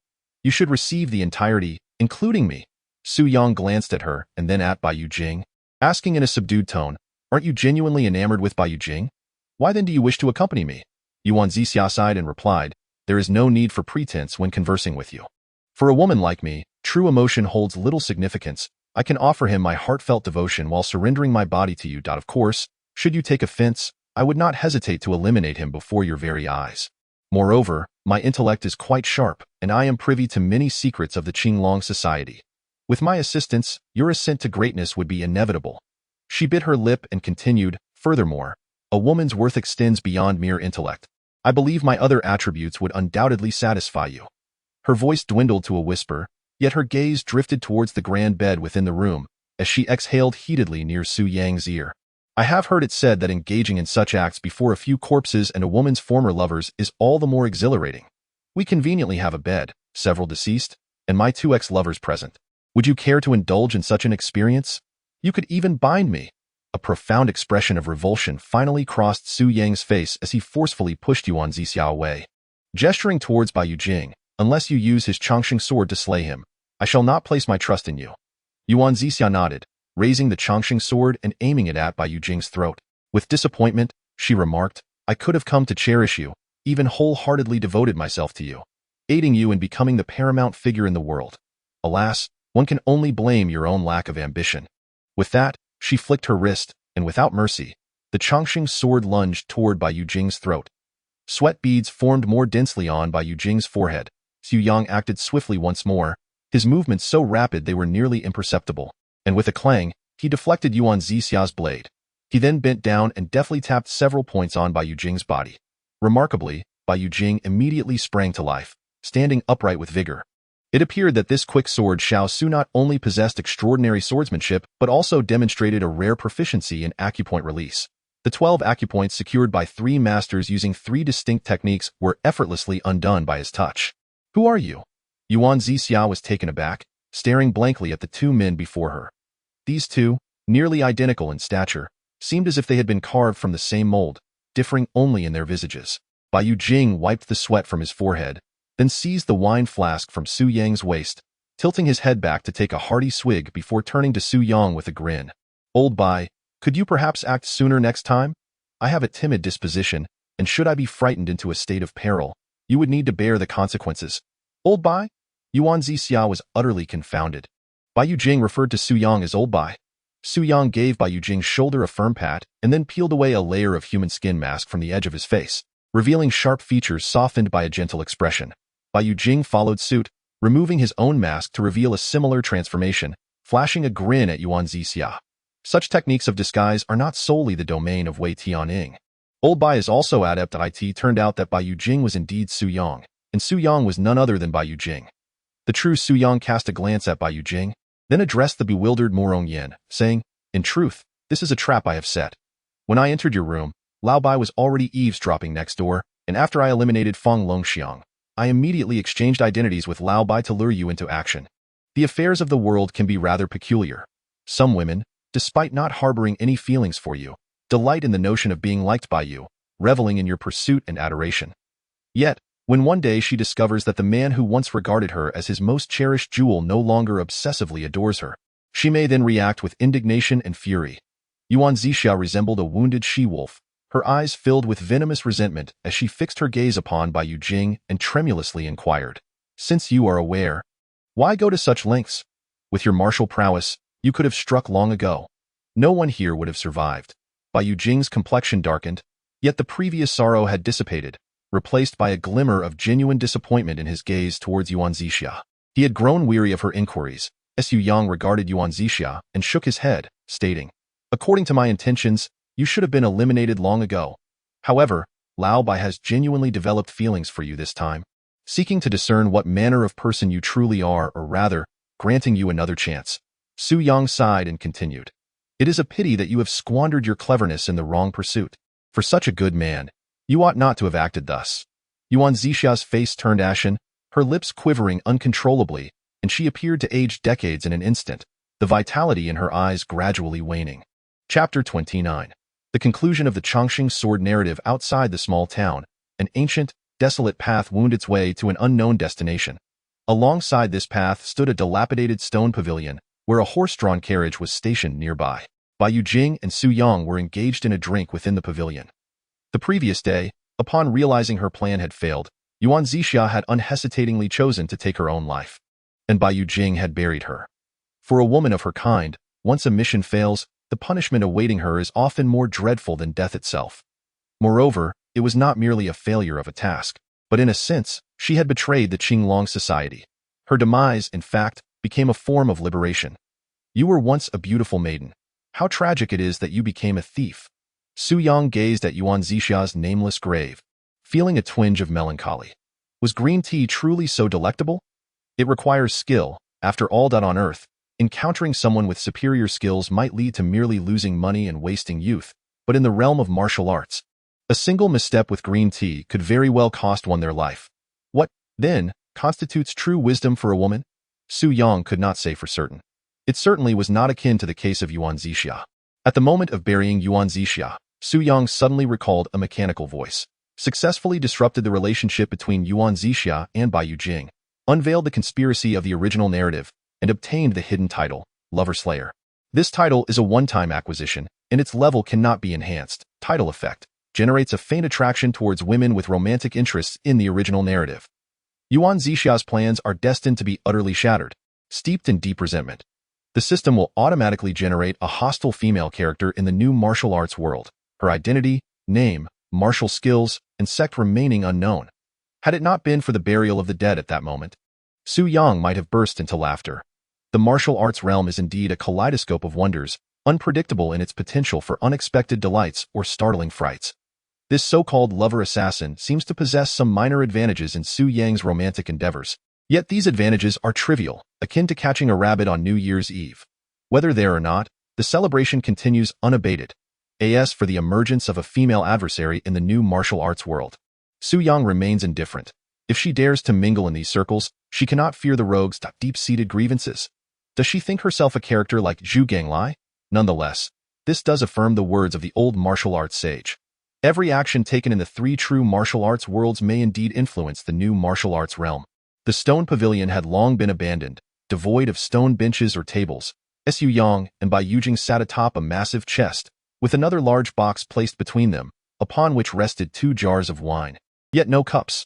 The wine was exhausted, and they were slightly inebriated. Su Yang, grinning, queried Bai Yujing, "Old Bai, I've ruined a good opportunity for you. You wouldn't hold it against me, would you?" Bai Yujing pondered for a moment, rubbing his head, and replied, "To be honest, I do hold a slight grudge. I finally encountered a woman I fancied, only for you to spoil it, so, next time, you must help me find a good one." Su Yang laughed heartily. "Count on me." As the wine had run dry, it was time to part ways. Su Yang needed to return to the virtual world to determine his next course of action. But he couldn't simply vanish before Bai Yujing. After all, Bai Yujing was a martial arts master, not a dark sorcerer. Such an act would surely frighten him half to death. Thus, Su Yang concocted an excuse of visiting his hometown. 3 chests brimming with cash were loaded onto the carriage. Su Yang patted the boxes, chuckling, "Ah, little brother has become greedy.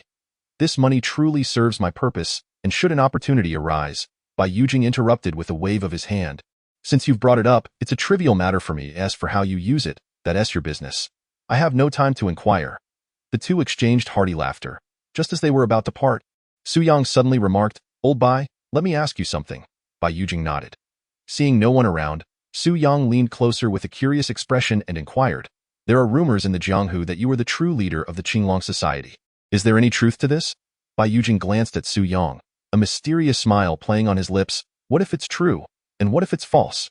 If it is true, I assure you, brother, wherever you may be, the Qinglong Society will treat you as a distinguished guest, not daring to harm a single hair on your head." "Excellent." Su Yang laughed heartily. "If it's false, then one day, should I cross paths with the Qinglong Society, I'll be counting on you for assistance. A promise made is a promise kept, just as Bai Yujing stated, whether it be true or false matters not. Perhaps he is the leader of the Qinglong Society, or perhaps he is not. However, Su Yang understands that he and Bai Yujing share a genuine friendship, and that, indeed, is more than enough. The narrative of the everlasting sword was originally intended to convey to individuals that no matter how sharp a blade may be, it pales in comparison to the beauty of a captivating smile. Thus, upon grasping this profound truth, one ought to sheathe their sword and indulge in more laughter. However, Su Yang wished to express that irrespective of how enchanting the smiles of the green tea bitches may be, they cannot rival a trustworthy friend. Therefore, refrain from squandering your energy on those unworthy of your affection, and instead, extend your care towards those who have quietly stood by your side, yet remain overlooked. As the light before him flickered, and the scenery transformed, a resonant sound echoed in Su Yang's mind. signaling the completion of the narrative. The Everlasting Sword storyline was completed, yielding one upgradable title, one non-upgradable title, and a level 2 enhancement in spiritual power, successfully evading the fatal tests 4 times. With an outcome rating of A. Corresponding rewards include a single return to Earth, with a duration of 10 days. Though no titles, martial arts, items, or any abilities acquired from the martial arts realm may be brought back, excluding universally applicable items. Upon the successful completion of a random task, the corresponding reward was received. 5,000 taels of high-purity silver applicable across all worlds. A level 1 enhancement in spiritual power, now at level 3, and a 50% increase in the completion rate of the new martial arts world, currently at 90% of the first level. Su Yang's immediate reaction was to vehemently curse the martial arts elder as a deceitful old fraud. That old fellow, whose true nature was unknown, was exceedingly cunning. The opportunity to return to Earth was, in fact, a reward for completing the storyline, yet he chose to present it as a favor from himself. It is akin to labeling one's salary as a benefit. Can benefits and salary truly be equated? Simultaneously, Su Yang exhaled a sigh of relief. The ability to return to the virtual realm and receive rewards confirmed that his gamble had paid off. This random task indeed required Wei Tianying to perish beneath his azure steel sword. As for who wielded the blade, the system remained indifferent.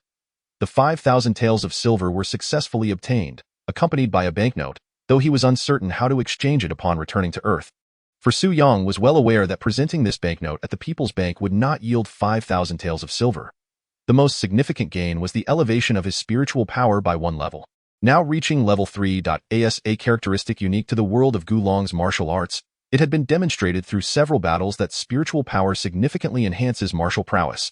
Although Fang Longxiang was indeed slain by Su Yang, prior to that, he had merely practiced internal energy and sword techniques for half a month at the Sanjiang sect. Su Yang was acutely aware of his true capabilities. Even if he could defeat the dying Fang Longxiang, he would undoubtedly suffer injuries in the process, even with a sudden ambush. However, at the moment of crisis in Bai Yujing, when he broke through the window and unleashed the soul-chasing dream, an unwavering conviction surged through him, empowering that strike. Every aspect of the swordplay, timing, angle, and force, was executed with flawless precision, representing the pinnacle of his current mastery of the soul-chasing dream, all while possessing merely level 2 spiritual power. Regardless of the circumstances, the everlasting sword narrative had been successfully concluded, granting him a familial leave to return to Earth. For a wandering soul, returning home with a significant sum of money to visit family and subtly flaunt in front of former classmates is nothing short of delightful. If one could also strike a few faces of the scoundrels along the way, the anticipation would be beyond what my meager prose can convey. However, fate decided to play a jest on Su Yang. In Chapter 30, Ling Huchong was on the brink of death. The virtual realm of martial arts remained unchanged, an endless void stretching above and below, surrounded by towering, majestic jade walls of martial arts. On one of these walls, adjacent to where Su Yang had previously meditated, practiced swordplay, and indulged in wine, several moving figures emerged, chronicling the tales of himself and Bai Yujing. Among them, one scene stood out vividly. Su Yang leapt through the window, executing a move that severed Fang Longxiang's head. Including previous feats, approximately 1/3 of the jade wall was now illuminated. The completion of lighting the entire wall still felt a distant dream. A daunting journey ahead. With Su Yang's return to the martial arts realm, he possessed only the Qing Gang sword and 5,000 taels of silver notes in his pocket, while the 3 chests of immense wealth had vanished, transformed into rewards. Additionally, a scroll hung from his belt. Su Yang, somewhat surprised, unfastened the scroll and examined it. The ancient and fragrant scroll piqued his interest. Inscribed on the cover were 4 characters in archaic script, Meridian Shift. The scroll was not particularly thick, comprising about 20 pages. Upon opening it, each page depicted small figures practicing martial arts, with meridian pathways illustrated alongside textual annotations detailing how to perform the Meridian Shift technique, allowing one to reposition their meridians in a short span of time.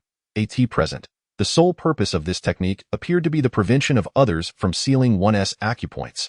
The intelligence of the Qinglong Society was indeed accurate. Meridian Shift was one of Bai Yujing's signature skills. Su Yang recalled that this scroll seemed to have been casually placed in the chest of money by Bai Yujing before their farewell. He had consumed quite a bit of wine at the time and had not paid it much heed.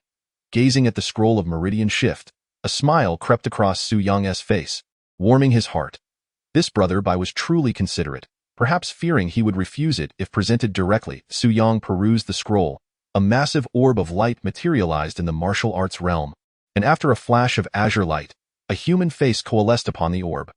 The voice of an elderly martial artist resonated in the air. "Young man, you have completed this narrative quite admirably." Su Yang shrugged dismissively. Flattering words bore little value. His current concern revolved around the possibility of returning to Earth, thus he inquired, "Since I have completed the narrative, may I return for a brief visit?"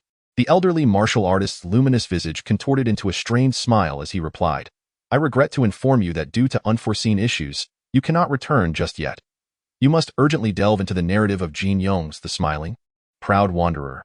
Su Yang remained silent, casting a cold, piercing gaze at the luminous face in the air, as a subtle storm began to brew between his brows, poised to erupt at any moment. In the realm of martial arts, one's word was their bond.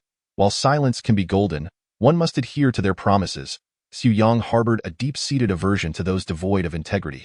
Seeing that Su Yang was on the brink of losing control, the venerable martial arts elder hastily clarified, "This is truly an unforeseen circumstance. Although the three major martial arts realms are structured according to the original storyline, the characters within are vividly alive, and their actions may not necessarily align perfectly with the narrative of the original novel. This time, Zhuolengshan has inexplicably gone mad, dispatching 6 disciples to Lu Zhengfeng's hand-washing ceremony, putting Ling Huchong in grave danger, potentially to the point of death. In the original tale, Zhuolengshan only sent 3 disciples along with several others to thwart Lu Zhengfeng's hand-washing, ultimately resulting in the massacre of Lu Zhengfeng's family, who fled to Ling Huchong for refuge. Fortunately, Master Amo appeared just in time to eliminate De Songyang's Fei Bin. However, with 6 formidable Songshan experts mobilized together this time, Master Amo may not be able to contend with them, and at that moment, Ling Huchong and Yilin would undoubtedly meet their demise. Is it not the case that in this world, some lives must inevitably be lost? Whether Ling Huchong lives or dies is of no concern to me." Su Yang responded coldly, "Indeed, I am at a loss regarding you in this so-called martial arts world, but do not think you can manipulate me. If it comes to it, we can part ways, and neither of us will emerge unscathed." The martial arts elder, with a sense of helplessness, replied, "Such unforeseen events are truly unavoidable. Moreover, should Ling Huchong perish, it will trigger a cascade of changes, turning the storyline of Xiao Ao Jianghu into utter chaos, perhaps even transforming it into a perilous realm. Furthermore, there are only a handful of plot realms in the martial arts true world, each representing a precious treasure. Once any script becomes a perilous one, the danger escalates exponentially. The risks for you will multiply should you enter thereafter. Resolving this predicament would be mutually beneficial for both you and me." Su Yang listened impassively to the words of the martial arts elder, yet inwardly he was stirred, keenly sensing that the elder had inadvertently let slip a crucial detail in his desperation. What did he mean by mutually beneficial? This implied that if a certain storyline were to devolve into what the elder termed a perilous realm, then the martial arts elder would also face misfortune. At the very least, he was not keen on such an eventuality. Understanding this, Su Yang maintained a stoic expression, resolutely shaking his head. "I will not go. I wish to return to Earth." Why should he not seize the opportunity that lay before him? This old man had summoned him here to serve his purposes, and yet he sought to deceive him, as if such a favorable situation were commonplace. As expected, the martial arts elder hesitated for a moment before lowering his voice, leaning close to Su Yang's ear and suggesting, "How about this? When you return to Earth next time, you may bring back a portion of your abilities, such as titles and martial arts skills. This is the extent of my authority. If you still refuse, I have no further recourse." Could such a thing be possible? If he could return to Earth with the internal energy of the 9 Yang divine art or the techniques of the Dugu 9 swords, would he not be prosperous? Without hesitation, Su Yang agreed.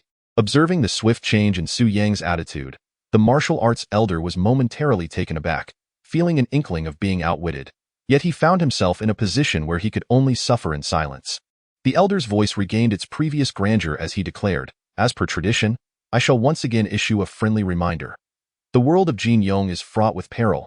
Should you suffer injuries or face death, I will have no means to assist you. Furthermore, the narratives within the realm of Jin Yong's world are predominantly extensive. Upon the completion of each narrative instance, one must remain in the martial arts new world for a duration of no less than 6 months. A narrative instance comprises several narrative segments, and one may also opt to enter the new world for several days after completing each segment. In essence, once the total duration reaches 6 months post-narrative completion, one may proceed. Your current entry pertains to a singular segment. You may now choose to enter the martial arts new world or the Laughing in the Wind narrative." not limited to the storyline of Laughing in the Wind. The majority of the martial arts worlds are inhabited by numerous individuals skilled in pressure point techniques. Yu Yang resolved to first return to the martial arts new world to practice the Tome Meridian relocation before embarking on the Laughing in the Wind narrative, as it might one day save his life. Chapter 31. A calm after the storm. As the scene shifted and redefined itself, Su Yang found himself back in the martial arts new world, surrounded by a secluded valley, entirely devoid of human presence. Precisely the spot he had departed from, he quickly returned to the gates of the Sanjiang sect, fortuitously encountering Zhao Zilong. Upon seeing Su Yang, Zhao Zilong exclaimed, "Second Master, it has scarcely been an hour. How is it you have returned already?" Zhao Zilong, now considerably intimidated by Su Yang, paled at the thought of yet another mishap, believing that something untoward had transpired. Su Yang himself was somewhat perplexed by the time discrepancies among the various martial arts realms. However, it seemed that the correlation was not particularly significant. His 15 days spent in Sanjiang sect amounted to mere seconds within the Eternal Life Sword, while 2 days within the Eternal Life Sword translated to just under an hour in the New World. Su Yang produced a hawthorn berry candy purchased from a street vendor and tossed it to Zhao Zilong, stating, "I have procured the medicine. Consuming this will alleviate the harm caused by nourishing the Yin." Zhao Zilong executed a graceful leap to catch the hawthorn candy, cradling it as though it were a treasure, inhaling its fragrance before consuming it in one swift motion. "Second Master, the flavor is rather peculiar, tangy and sweet, somewhat reminiscent of," Zhao Zilong mused, smacking his lips in contemplation, "a bit like sour candies." Sour candies, in the local dialect, refer specifically to hawthorn. "But does it invigorate the appetite?" Su Yang inquired. Zhao Zilong nodded vigorously. "And does it provide a sense of comfort to your digestive system?" Su Yang pressed on. Zhao Zilong, now fully convinced, affirmed that indeed it did. Su Yang chuckled softly, inwardly amused that the consumption of hawthorn candy would elicit such reactions. He then strolled towards his courtyard, speaking over his shoulder. "This indicates you are now free from harm. Do not forget to diligently practice the skills I have imparted whenever you have the opportunity." Upon entering his chamber, Su Yang opened the Tome Meridian relocation and meticulously read through it from beginning to end. Generally speaking, practitioners of the Central Plains martial arts focus on the cultivation of the 12 principal meridians, in addition to the 8 extraordinary meridians. The 12 principal meridians are as follows: the Han Tien Lung Meridian, the Han Juan Pericardium Meridian, the Han Shaoyin Heart Meridian, the Han Yangming Large Intestine Meridian, the Han Shaoyang Triple Heater Meridian, the Han Taiyang Small Intestine Meridian, the Foot Tien Spleen Meridian, the Foot Juan Liver Meridian, the Foot Shaoyin Kidney Meridian, the Foot Yangming Stomach Meridian, the Foot Shaoyang Gallbladder Meridian, and the Foot Taiyang Bladder Meridian. The 8 extraordinary meridians, encompassing the Rian, Du, Chong, Dai, Yin Xiao, Yang Qiao, Yin Wei, and Yang Wei meridians, collectively form a distinct category. The vital energy flows through the 12 main meridians, intertwining and transmitting, creating a cyclical and boundless system. In contrast, the 8 extraordinary meridians operate independently, each forming its own minor system, facilitating communication among the 12 primary meridians and regulating the body's vital energy and blood flow. The flow of internal energy within the meridians varies, and although there are nuances in detail, it fundamentally follows the natural sequence of the 12 primary meridians, moving in accordance with the flow of time. This discourse on meridian manipulation specifically addresses how to harness vital energy to counteract the body's inherent principles during cultivation. Engaging in such contrarian practices is fraught with difficulty. A moment's negligence could lead to dire consequences. The practice of internal cultivation is similarly perilous. Traversing these reversed meridians is colloquially termed going astray in the martial world. The consequences can range from severe injury and paralysis to loss of consciousness or, in the gravest cases, death. Ouyang Feng serves as a prime example. Had it not been for his exceptional skill and intellect, he would likely have succumbed to Huang Rong's cunning Long Agoin, the tome authored by Bai Yujing. The secrets of reverse energy manipulation are meticulously documented, detailing how to circumvent bodily instincts and utilize minimal internal power to navigate the meridians in a manner undetectable to the body, thereby swiftly altering the positions of acupuncture points. This method avoids triggering the body's instinctive backlash and, intriguingly, does not necessitate the complete unblocking of the meridians or profound internal strength. Thus, while the concept of meridian manipulation may outwardly appear devoid of offensive capability, it undoubtedly represents a profound and enigmatic skill. Only an individual with exhaustive knowledge of both the human body and martial arts could conceive of such a technique, suggesting that Bai Yujing may have stumbled upon it by mere chance. Conversely, practitioners from the Western regions typically engage in what they term the 5 Luan and 7 meridians, approaching the study of the body from a perspective distinct from that of their central plane's counterparts. While the essence remains the same, their methodologies are not interchangeable. The cultivation of internal energy cannot be approached lightly. Even the slightest miscalculation could result in catastrophic repercussions. A.S. Su Yang contemplated the Xiao Yang San Jiao Jing and other 12 primary meridians. He suddenly recalled the 6 meridians divine sword. He pondered the potential effects of practicing the 6 meridians divine sword in accordance with the principles outlined in meridian manipulation. However, now was not the time for such reflections. Rising, he secured the courtyard door and commenced his cautious practice, adhering to the instructions laid out in the text. Zhao Zilong, having come to understand the drinking capacity of this second master, took the liberty of bringing several jars of wine, placing them in the courtyard. Whenever Su Yang felt fatigued, he would indulge in a bit of wine to replenish his strength, and when boredom struck, he would engage in a series of Sanjiang Xinfa or Dream 13 swords. Time flew by swiftly. Thanks to the rewards from random tasks, the evolution level of the martial arts new world had reached an impressive 90% of the first tier, doubling since his last departure. This significant advancement brought about substantial enhancements to both his internal energy and swordplay. Days passed in the blink of an eye. During this period, Su Yang participated in several sparring sessions with his fellow disciples, noticing a marked improvement in their martial prowess. Even the audacious old 18 had tempered his demeanor, though each time he caught sight of Su Yang, his expression betrayed an air of unease, as if he harbored a tinge of trepidation. To possess a sense of fear is indeed a virtue. One must harbor a heart filled with reverence. It is only through understanding fear that one becomes aware of the boundaries that should not be crossed. Yet, Zhang Dashan remains unchanged, his internal mastery lacking as for his swordsmanship. Though he is capable of dreaming of the 13 swords, his skills lack potency, leaving Su Yang in a state of confusion. Fortunately, the group of disciples regard their master as a deity, oblivious to these shortcomings, with only Su Yang being aware of the reality. It was merely midday when Su Yang felt he had made some small progress in practicing reverse meridian, enabling him to shift most of his acupuncture points by half an inch within a few breaths. He surmised that typical acupoint striking techniques would likely hold no effect against him. Yet, should he encounter an unskilled practitioner who inadvertently strikes incorrectly, he could only blame his own misfortune. Thus, he prepared to leave the new world and enter the realm of laughing proudly. Upon reaching the doorway, he unexpectedly encountered his third junior brother, Li Rufeng. True to his name, this fellow was as tempestuous in speech and action as the wind, his swordplay being rather average among the 18 senior brothers, though his agility suggested he would prove to be excellent material for practicing lightness techniques in the future. The leader of the Sanjiang sect was honest, the second fond of wine, and the third impatient. Upon seeing Su Yang, Li Rufeng clasped his fists and called out second brother, hastily turning to leave, his destination unknown. Su Yang intercepted him, saying, "Third brother, I am stepping out to meet a friend and may be gone for several days. Should you encounter master, please convey my regards." The rules of the Sanjiang sect were not particularly strict, and the atmosphere within the sect was quite relaxed. Minor matters did not necessitate direct reports to the master, and sending a message through another was not deemed disrespectful. However, Li Rufeng shook his head and replied, "Master is not within the sect. You may go without saying." With that, he turned to leave in haste, prompting Su Yang to playfully slap the back of his head in jest, hurrying off to bed with a woman. "Are you? Where has master gone?" Li Rufeng, unfazed, chuckled and said, "I am off to eat. Second brother, you know those wolves. If I arrive late, there won't be even a leaf of cabbage left for me. Master has gone to the Tianjian sect with the eldest and the sixth."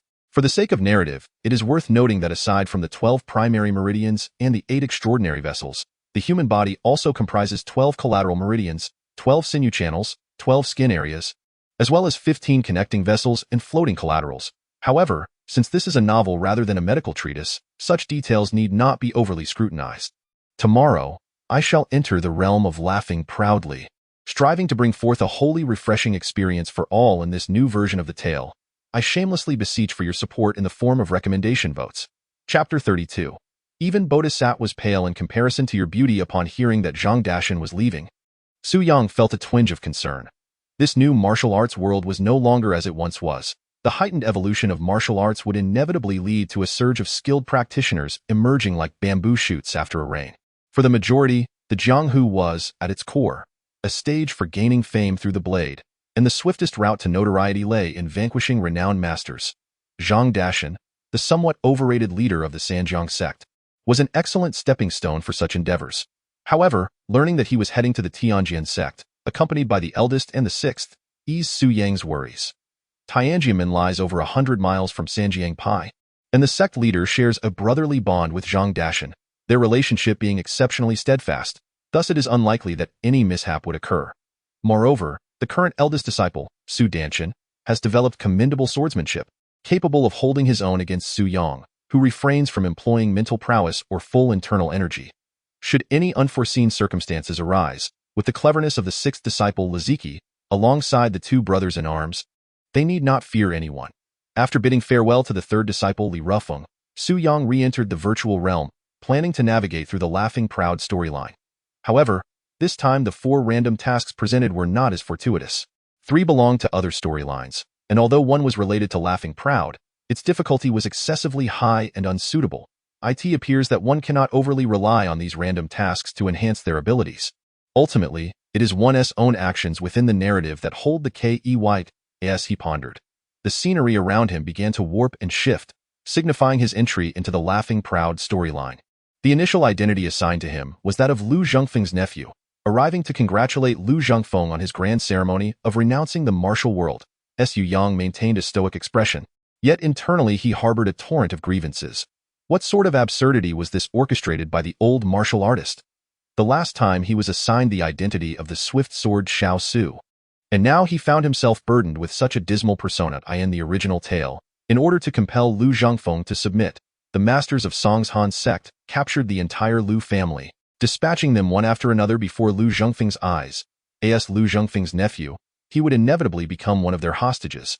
How fortuitous it was to be thrust into a role destined for demise from the outset. Fortunately, Su Yang had gradually grown accustomed to such predicaments. As the saying goes, one does not itch from numerous lice, nor fret from copious debts. Ultimately, a confrontation with the Song's sect was inevitable.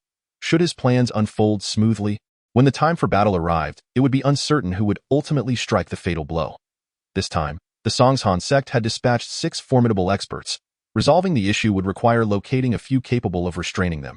Although Lu Zhongfeng's renunciation ceremony attracted a multitude of masters, such as Yu Buchuan, who could contend with 2 of them, there were scarcely any willing to intervene on this matter.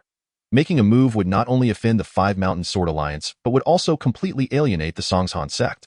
Furthermore, the excuse for their killings was to collude with the Devil sect, rendering it improbable for any righteous martial artist to assist Lu Zhongfeng. Hence, it was imperative to find individuals who were both audacious and skilled, preferably those who straddled the line between righteousness and villainy. During his tenure in the new martial world, Su Yang had meticulously considered potential candidates. Tian Buoguang was marginally acceptable, Master Mo from Hongshan was worth 2, and the elder of the Devil sect, Chu Yang, was also formidable. In fact, in the original narrative, there was another expert present in Hongshan City. Yilan's father, the monk Wujia, though merely mentioned in passing, many overlooked him. At this juncture, Ling Hu Chang's martial arts were inferior even to Tian Buoguang. His presence would be advantageous, yet his absence would not significantly alter the situation. If these individuals could be rallied together, they might just manage to contend with the major experts of the Song's sect.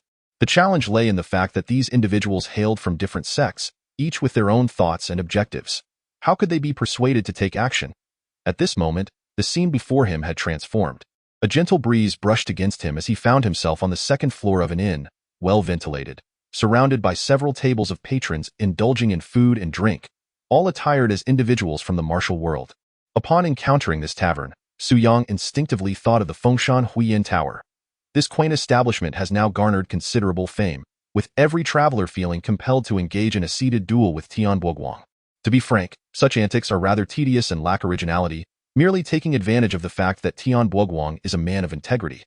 Those so-called righteous sects would not fall prey to Ling Hu Chang's tricks. Even if they were to rise from their chairs in defeat, they would likely concoct some underhanded scheme to cast blame upon Ling Hu Chang, ultimately justifying their actions by striking him down with a sword. Viewed in this light, it is evident that Tian Buoguang possesses a semblance of honor. While one cannot speak for much else, he at least upholds his word, Su Yang pondered. A gentle breeze suddenly wafted by, carrying with it an enchanting fragrance that danced tantalizingly to his nostrils. His eyes sparkled with recognition. This was undoubtedly the delicate scent of a young maiden, and a beautiful one at that. Instinctively, he turned to glance over his shoulder. To his slight surprise, it was not merely a lovely young woman but an exquisite young nun. This nun appeared to be merely 16 or 17 years of age, possessing a striking beauty that was ethereal, her features captivating. Although she was draped in a loose, dark robe, it could not conceal her graceful figure. Her delicate hands, exposed beyond the confines of her garment, were slender and fair, resembling beautiful jade. She sat at a table, her brows furrowed in a frown that lent her an air of unique charm. While Su Yang had encountered many beauties, none could compare to this celestial-like maiden, a sight he had never even dared to dream of. Unable to restrain himself, he murmured softly, "What a stunning young lady!" This exclamation escaped him almost unconsciously, so quietly that even the young nun failed to catch it. Yet, the man seated across from her, a man in his 30s who was sipping wine, appeared to have heard him. He raised his head and scrutinized Su Yang with a grin, saying, "What is this? Does this esteemed brother have an interest in our little nun?" These two were, of course, Tian Boguang and the young nun Yilin. Tian Boguang presented a carefree demeanor, yet his eyes shimmered with a keen intelligence, indicating his considerable inner strength. Before Su Yang could respond, Yilin's long, fair neck flushed a rosy hue, creeping up to her ears.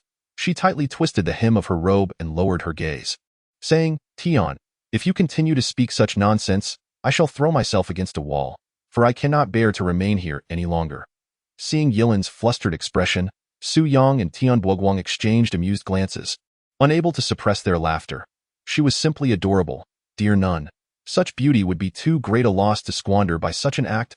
Tian Boguang chuckled heartily, raising his cup of wine. "Why not join me in revelry? It would be a disservice to the blessings bestowed upon you by the Bodhisattva."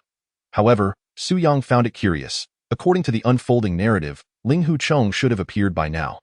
The second floor, being open and spacious, allowed for a clear view for quite a distance. Yet there was no sign of Ling Hucheng within several hundred paces. Could it be that this elder brother had sustained severe injuries from Tian Boguang the previous day and was unable to follow? "Ah, brother Tian, your words do not ring true," Su Yang remarked, rising to approach Tian Boguang's table, his gaze lingering momentarily outside the building, as anticipated. Not far from downstairs, in an open area, there were two tables of people. One table was occupied by a tall monk, while the other was comprised of an elderly man and a young girl of about 14 or 15.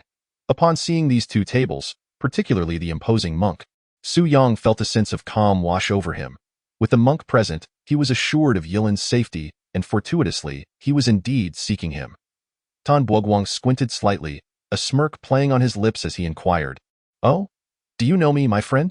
Where have I erred?" Su Yang took a seat, poured himself a bowl of wine, and then replied, "Just now, the young monk referred to you as Tian Shizhu, which reminded me that while there are many who wield a blade in this world, few are so lecherous as to not spare even young novices. The only one who fits that description is the notorious Tian Boguang, who walks alone." Tian Boguang seemed rather pleased with his reputation, bursting into laughter and giving a thumbs up, saying, "Good eye. May I ask who you are?" Su Yang replied, "I am Su Yang. I have come to Huangshan City to celebrate my uncle's grand ceremony of washing his hands of worldly affairs." At this revelation, the smile on Tian Boguang's face immediately vanished, replaced by a frosty demeanor. He coldly remarked, "So you are Lu Zhongfeng's nephew. What brings you, member of the Five Mountain Sword Sect? Is it to seek vengeance for that Lao Danua whom I wounded last night? Or do you wish to court death?" "Lao Danua?" Su Yang was taken aback, realizing it was none other than Ling Hucheng. He then recalled that last night, Ling Hucheng had secretly saved Yilin, and neither had seen the other's true face. To avoid gossip in the future, Ling Hucheng had simply claimed to be Lao Danua, a name associated with an elder far older than Yilin, which would spare them the scandal of a hero rescuing a damsel. This was indeed fortuitous, as Yilin had merely expressed gratitude towards her senior brother Lao Danua without any romantic inclinations, thus preventing any misfortune from befalling her life. "Ah, brother Tian, you misunderstand." Su Yang waved his hand dismissively. "Though my uncle belongs to the Huangshan sect, I have no interest in the affairs of the Five Mountain Sword sect. What I meant was, your assertion regarding the young monk's appearance is mistaken. I fear she could not possibly rival the beauty of Guanyin Bodhisattva, so how could you claim it was she who received such a blessing?" Tian Boguang's eyes lit up, nodding vigorously. "You have a point. In that case, it seems I was indeed in error." Yilin quickly joined her hands in prayer and recited a Buddhist chant, saying, "Brother Su, you must not speak so carelessly. Guanyin Bodhisattva is renowned for her compassion and beauty. How could I ever compare?" Su Yang chuckled heartily, "But you have never seen the Bodhisattva. How can you be so certain of her beauty? If she were an ordinary woman, she would surely retort, "Have you seen her?" Yet Yilin, with her pure nature, pondered for a long time without knowing how to respond, eventually lowering her head and weakly stating, "Brother Su, perhaps you should refrain from further comments, lest we inadvertently offend the Bodhisattva. Surely, she must be beautiful." Chapter 33. The head may be severed and blood may flow, but one must never marry a wife. Tian Buoguang discerned from Su Yang's words that he had no intention of intervening in this matter, which left him somewhat surprised. Yet he remained uncertain of Su Yang's true intentions. Yilin remarked, "Brother Su, since you are the nephew of Master Lu Zhangfeng, you share a connection with our Five Mountains sword sect. I have a favor to ask of you, though I am uncertain if it is permissible." Tian Buoguang shook his head, chuckling, "Little master, if you seek his rescue, it would be wise to remain silent, lest another soul joins the ranks of the departed beneath my blade." Yilin hastily shook her head, saying, "Having been captured by Master Tian, I can only lament my ill fate. Yesterday, I inadvertently caused Brother Lao to suffer numerous wounds. I cannot allow Brother Su to bear the same burden today. I merely wish to request that Brother Su search beyond the city. If you happen to encounter Brother Lao, please extend your care to him. Moreover, should you cross paths with my master, kindly convey my message that Yilin is of feeble destiny and implore her not to worry. Oh, and there is an elderly mute woman residing in the precarious monastery on the back mountain of Hungshan, whom I often visited with meals and companionship. I fear I can no longer do so." Yilin referred to this as a single request, yet she proceeded to enumerate 5 or 6 matters, even mentioning the secret care of wild cats in the mountains. Her innocence and sincerity shone through, and despite her situation, she bore no resentment towards Tian Buoguang, only concern for the well-being of those connected to her after her demise. Su Yang, however, shook his head and stated, "I cannot acquiesce to any of these requests." Yilin, on the verge of tears, believed she had perhaps asked too much, so she softly suggested, "Then, might I reduce my requests? That is, my master will take care of the mute woman on the back mountain." Su Yang interrupted her with a smile, turning to Tian Buoguang, "Brother Tian, what do you think of our little master Yilin?" Tian Buoguang paused, then nodded. "She is as beautiful as a celestial maiden." Su Yang shook his head, replying, "That requires no inquiry. I am no fool, I meant to ask about her character." After a moment's contemplation, Tian Buoguang gave a thumbs up, stating, "She possesses a kind heart, innocent and pure, a good nun, albeit somewhat naive, likely due to her prolonged association with the oblivious old nuns of the Hungshan sect." "Indeed," Su Yang exclaimed, slapping the table, and continued, "Given such a virtuous maiden, would it not be a tragedy if you were to squander her?" At that moment, Tian Buoguang suddenly understood, laughing heartily, "After all this time, Brother Su, you were waiting for me to arrive. Tian, am a man of indiscriminate desires. To let such a heavenly beauty slip away would be akin to turning myself into a eunuch. So, do not attempt to provoke me with words. That trick holds no power over me." Upon hearing the word eunuch, Yilin's eyes widened, interjecting, "Master Tian, should you become a eunuch, it may not be such a bad fate." Both Su Yang and Tian Buoguang were taken aback, casting curious glances at Yilin. This young nun, usually shy and inherently kind, who would never utter a curse, how could she suddenly speak such words to mock Tian Buoguang?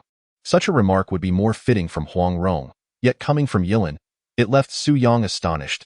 Could it be that this little nun harbored a hidden fire? Yet, Yilin's earnest expression and tone conveyed unwavering sincerity. Devoid of any mockery or sarcasm, Yilin noticed the sudden silence between the two men, both of whom turned to gaze at her intently, her cheeks flushed with embarrassment in a hushed tone. She remarked, "I once overheard my senior sister mention that monks are forbidden to marry, and eunuchs are likewise prohibited.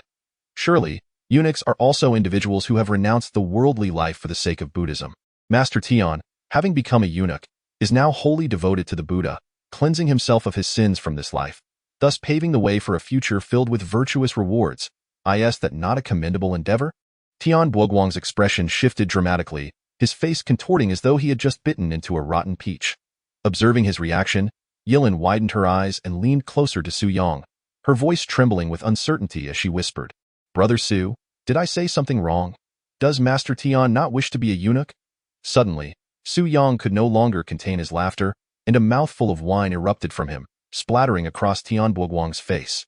It became evident that the young nun was entirely oblivious to the true nature of eunuchs. She had merely misheard a few things and mistakenly believed that eunuchs were akin to those who renounced the world, innocently urging Tian Buoguang towards virtue. Enough! Tian Buoguang, a notorious libertine, held a deep aversion to the very mention of eunuchs. Mortified by the wine shower, he could no longer restrain himself. He sprang to his feet, slamming his knife down onto the table with a resounding thud, and bellowed, "Brother Su, I find you to be a decent fellow, unlike those so-called righteous disciples who are quick to preach their lofty ideals. That is why I chose to share a drink and converse with you. However, let me be blunt. If you seek to befriend me, I welcome it, but should you wish to sabotage my endeavors, do not blame me for turning against you. If there is nothing more, I shall take my leave." Given that they were at the foot of Mount Hung and Su Yang was the nephew of Lu Zhengfeng, Tian Buoguang, with his wealth of experience in the martial world, began to suspect that the other party might be stalling for time while waiting for reinforcements, which would spell trouble for him. Consequently, he reached out to grasp Yilin's hand. She attempted to evade him, but she was no match for Tian Buoguang's swiftness. His grip tightened around her delicate wrist, and he began to drag her towards the stairs. With a soft sound, the Qinggang sword in Su Yang's possession suddenly unsheathed, slicing through the air with a glimmering cold light, aimed directly at the acupoint on Tian Buoguang's wrist. Recognizing the swiftness and precision of the strike, Tian Buoguang, being a discerning man, understood that if he did not release his hold, he would inevitably suffer an injury. He promptly loosened his grip, leaped back, and stood at a distance, drawing his own blade. With a mocking chuckle, he said, "Humph, after all this talk, it seems we are destined to clash." Su Yang brandished his sword, positioning himself protectively in front of Yilin, and declared, "I have assured you that I will not thwart your pursuits. Yet as you yourself have noted, this young nun is a virtuous lady. Therefore, should you entertain any ill intentions towards her, I cannot remain a passive observer." Both Tian Buoguang and Yilin were left utterly bewildered by his words. Tian Buoguang queried, "What exactly do you mean? You claim you want to obstruct my endeavors, yet you also prevent me from approaching her." Su Yang cast a glance at Yilin and replied, "Such a breathtaking beauty. It is not merely you, even I would find it hard to resist. However, a true man must be brave enough to take responsibility. If you genuinely cherish her, then you should openly court her, bringing her home with great ceremony. Even if she does not return your affections, you should pursue her boldly without hesitation. Whether you succeed or fail, I shall commend you as a true man. Otherwise, to rely solely on your martial prowess to sully her honor would be an outrage, leaving her with a life of hardship. What kind of conduct is that?" The words spoken by Su Yang were nothing short of shocking. In that era, the notion of daring pursuits was virtually non-existent, let alone the idea of marrying a nun. Furthermore, one was a practitioner of the dark arts while the other belonged to a prestigious sect. The two could never possibly unite. Yilin's face flushed crimson as she stomped her foot in embarrassment and retorted, "Brother Su, what nonsense are you spouting? How could a monk marry? Besides, I am of ordinary appearance. How could I possibly be considered a beauty that could sink fish or startle swans?" Tian Buoguang, observing that Su Yang was not jesting, shook his head vigorously, appearing even more opposed than Yilin. He declared, "This is utterly unacceptable. I, Tian, have encountered countless women in my lifetime, and if I were to marry them all, I would have long been driven to distraction. Not to mention marrying even one. I could not enjoy my current freedom. The true man may face death, but he must never take a wife." Su Yang sighed in resignation and shrugged, saying, "If that is the case, then I cannot be blamed for my actions. All men appreciate beautiful maidens. However, if you cannot wed her, harboring thoughts of bringing her misfortune is simply wrong." Tian Buoguang laughed heartily and countered, "Are you implying that you cannot marry her?" Su Yang recalled that in the original work, Tian Buoguang had stated that one must never wrong a friend's wife. If Ling Huchong were willing to accept Yilin, he would cease his pursuit. This presented an opportunity to strengthen his bond with Tian Buoguang. Yet the prospect of marrying Yilin was daunting. With a determined bite of his teeth, Su Yang resolved to take the plunge. After all, in the world of martial arts, one was not limited to a single marriage. Marrying such a beautiful lady was certainly not a loss. He nodded and proclaimed loudly, "I shall marry her." Uncertain whether it was the title of lover of women that had played its part, Yilin surprisingly fell silent, her gaze fixed on Su Yang in astonishment. Yilin was taken aback. Tian Buoguang was equally stunned. Upon uttering those words, Su Yang himself was momentarily flabbergasted, suddenly recalling that the monk Wujie was situated just downstairs. If he did not fulfill this makeshift promise, this potential future father-in-law and mother-in-law from the empty space temple would likely render him a eunuch. He shuddered at the thought of Yilin, the little nun, later saying, "Brother Su, after becoming a eunuch, one must devote oneself to the chanting of Buddha's name." The mere contemplation was unbearable. After a brief moment, Tian Buoguan slapped his thigh and burst into raucous laughter, exclaiming, "Well done. You righteous disciples truly possess courage, daring even to marry a wife." However, he swiftly changed his tone and scoffed, "But do you take me for a child who would believe your words? Unless you both head to the guest room downstairs right now, I shall challenge you to a duel. If you can defeat me, I shall simply take my leave." What was this? The plot had shifted once more. Despite his declaration of intent to marry Yilin, he was now being challenged to a fight. As for heading to the bridal chamber at this moment, Su Yang found the notion appealing, yet regrettably, the title of lover of women was not a potent enough aphrodisiac. While Yilin certainly harbored feelings for him, they were far from sufficient to warrant a consummation of marriage. It appeared that strength would ultimately be the deciding factor. Drawing his Qingyang sword, Su Yang resolutely stated, "You go ahead. I will hold him off." In truth, his loud declaration was not genuinely intended to send Yilin away, but rather to inform those downstairs. Whether she departed or remained was of little consequence. Yilin, having finally emerged from her shock, resolutely shook her head and said, "Brother Su, you risked peril to save me. How could I abandon you in your time of need? If my master were to learn of my lack of loyalty and righteousness, he would undoubtedly take my life. My master has always taught us that although we, the Huangshan sect, are but women, we must not falter in our chivalry against men." Tian Buoguang's skills were by no means weak. He had severely injured the disciple of the Taishan sect with a single strike and had fought evenly with Yu Zonghai, the leader of the Qingqing sect, for over 30 exchanges, earning Yu's respect as a formidable opponent. Ling Huchong jestingly referred to him as the 14th greatest in the world, and though that was an exaggeration, it was clear that he ranked among the upper echelons of second-rate martial artists, barely qualifying as first-rate. While Su Yang was not afraid of him, he would never underestimate him. Raising his head, he gulped down a large jug of wine, invigorated, and drew his sword, ready to engage. In the 34th chapter, Yilin's troubles unfolded. Tian Buoguang shouted loudly, eager to experience the Huangshan swordplay, and prepared to strike, but Su Yang interjected, "Hold on." Tian Buoguang, bewildered, asked, "What now?" Su Yang replied with a smile, "We are not mortal enemies. Exchanging blows in a mundane manner seems rather trivial." Tian Buoguang, with a glare, retorted, "Trivial? Then show me something extraordinary." Su Yang explained, "My swordplay is not the Huangshan style. In fact, it bears similarities to your blade techniques, emphasizing speed.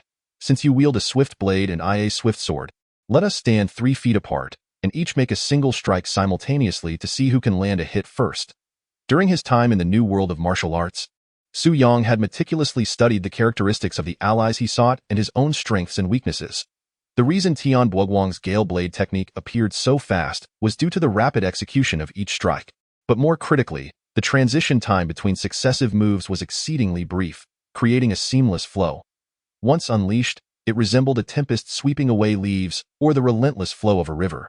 If an opponent managed to block the first strike, they would soon be overwhelmed by the second, third, and fourth, each faster than the last, leaving them in a state of confusion. Thus, when facing Tian Buoguang, one often found that while they could initially parry a few strikes, they soon became increasingly flustered and unable to defend effectively.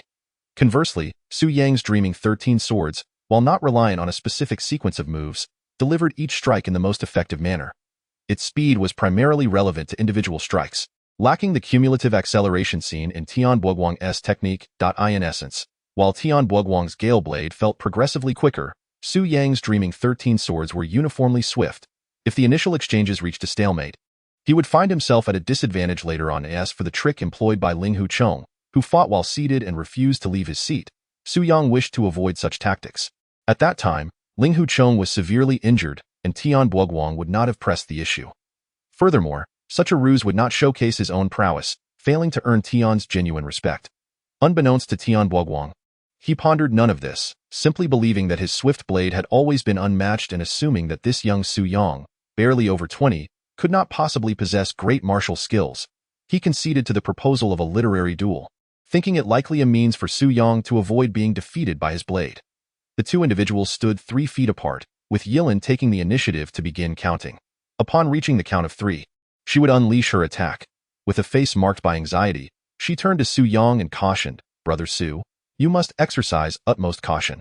Master Tian wields his blade with extraordinary speed, excelling in offensive maneuvers directed at the upper 3 routes.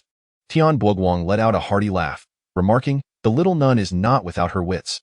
She gleaned some understanding of my swordsmanship yesterday, but now that she's warning him, it seems rather too late. Su Yang nodded reassuringly at Yilin, saying, "Do not worry, just continue counting, and leave everything else to me." Yilin slowly began to count, having only reached one. A wave of unease washed over her. She inwardly lamented. This villain possesses formidable martial skills. Despite Brother Su's somewhat indiscreet manner of speaking, he is indeed a good man. He is still young, and no matter how skilled he is, he may not surpass this wicked foe. If I were to be the cause of his injury, would that not be a grave sin?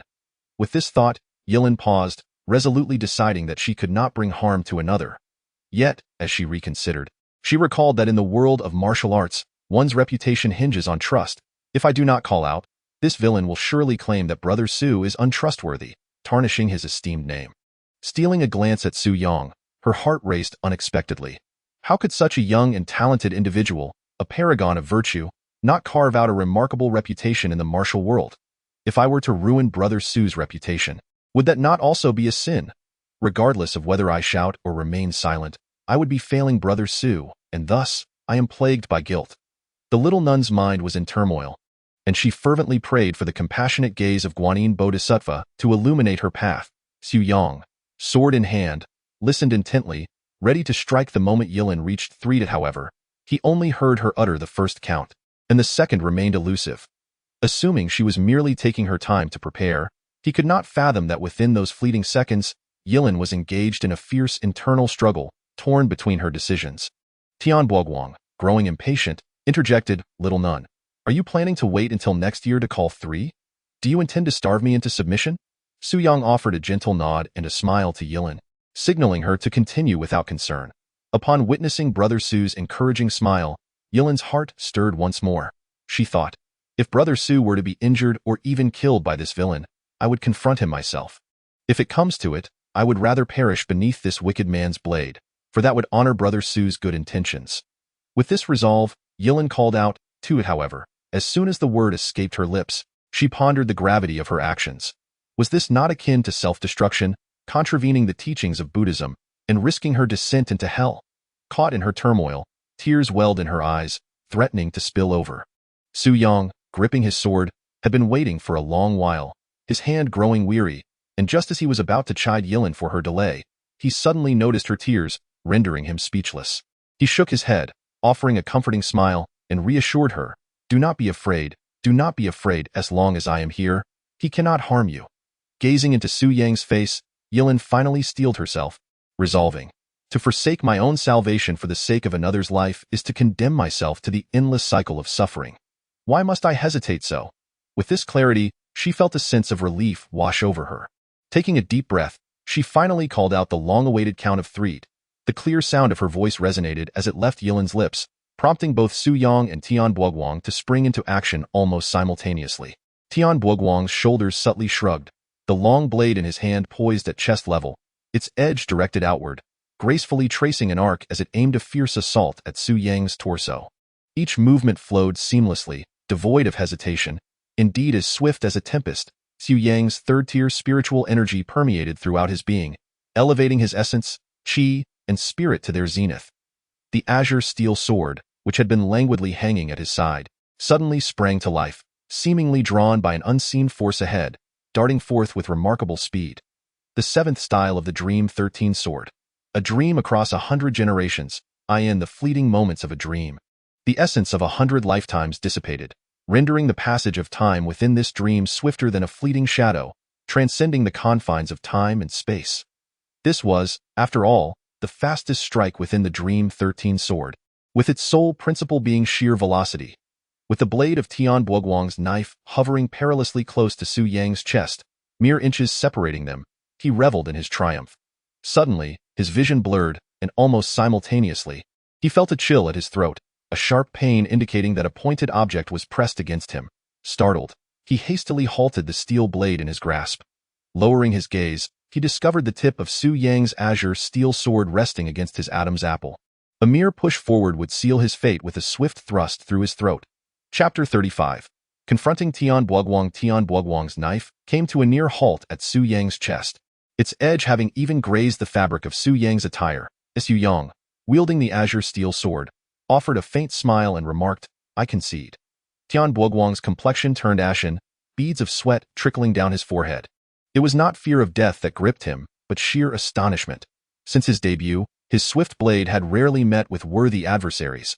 The young disciples of various prominent sects were no match for him. Even when facing the first-generation figures of some sects, he often emerged victorious, and should the situation turn dire, his light-footed skills would allow him to make a swift escape. Thus, his confidence had always soared. Though he did not fully believe Ling Hu Chang's assertion that he was among the top 14 in the world, he did not think the disparity was significant. However, to be subdued in a single move by an obscure young man barely in his 20s was something he had never fathomed.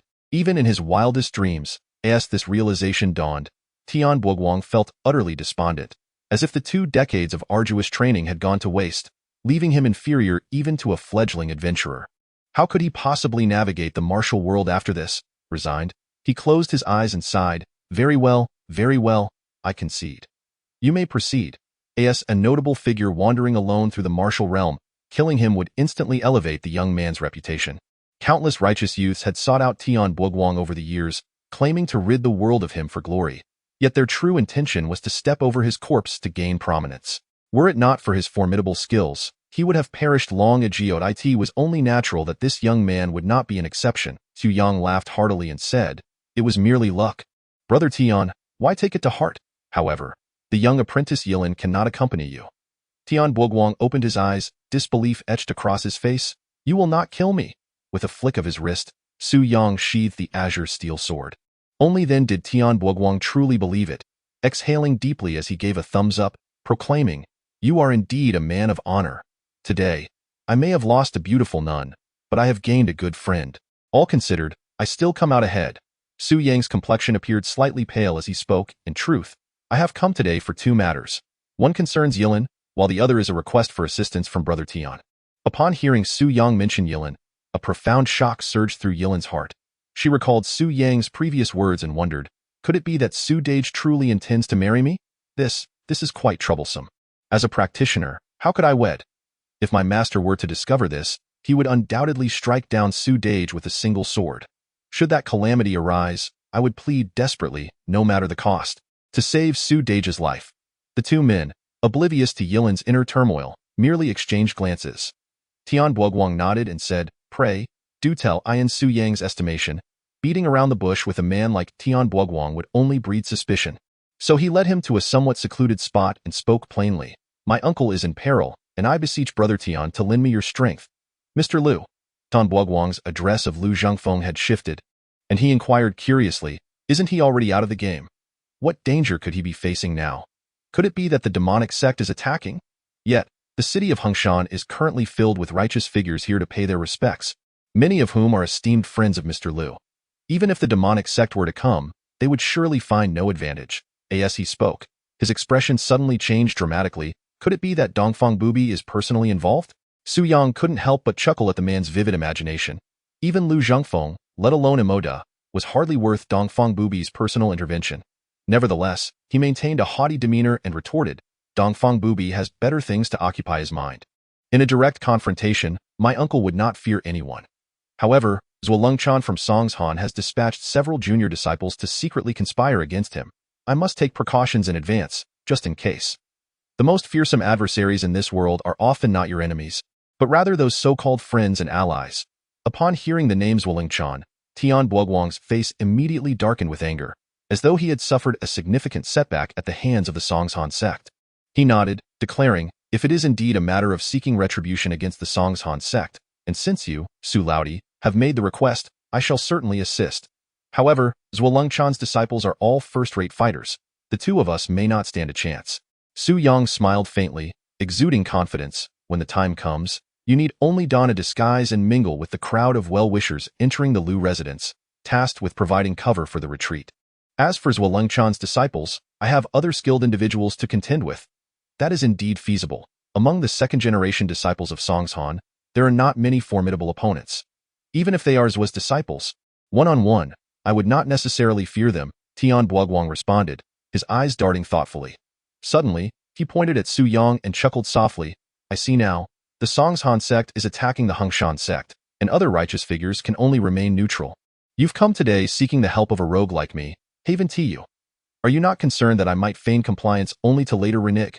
Su Yang laughed heartily. If Brother Tian chooses not to assist, there will surely be other skilled individuals ready to lend their aid at that point. I shall simply assume I misjudged your character and mistakenly considered you a friend.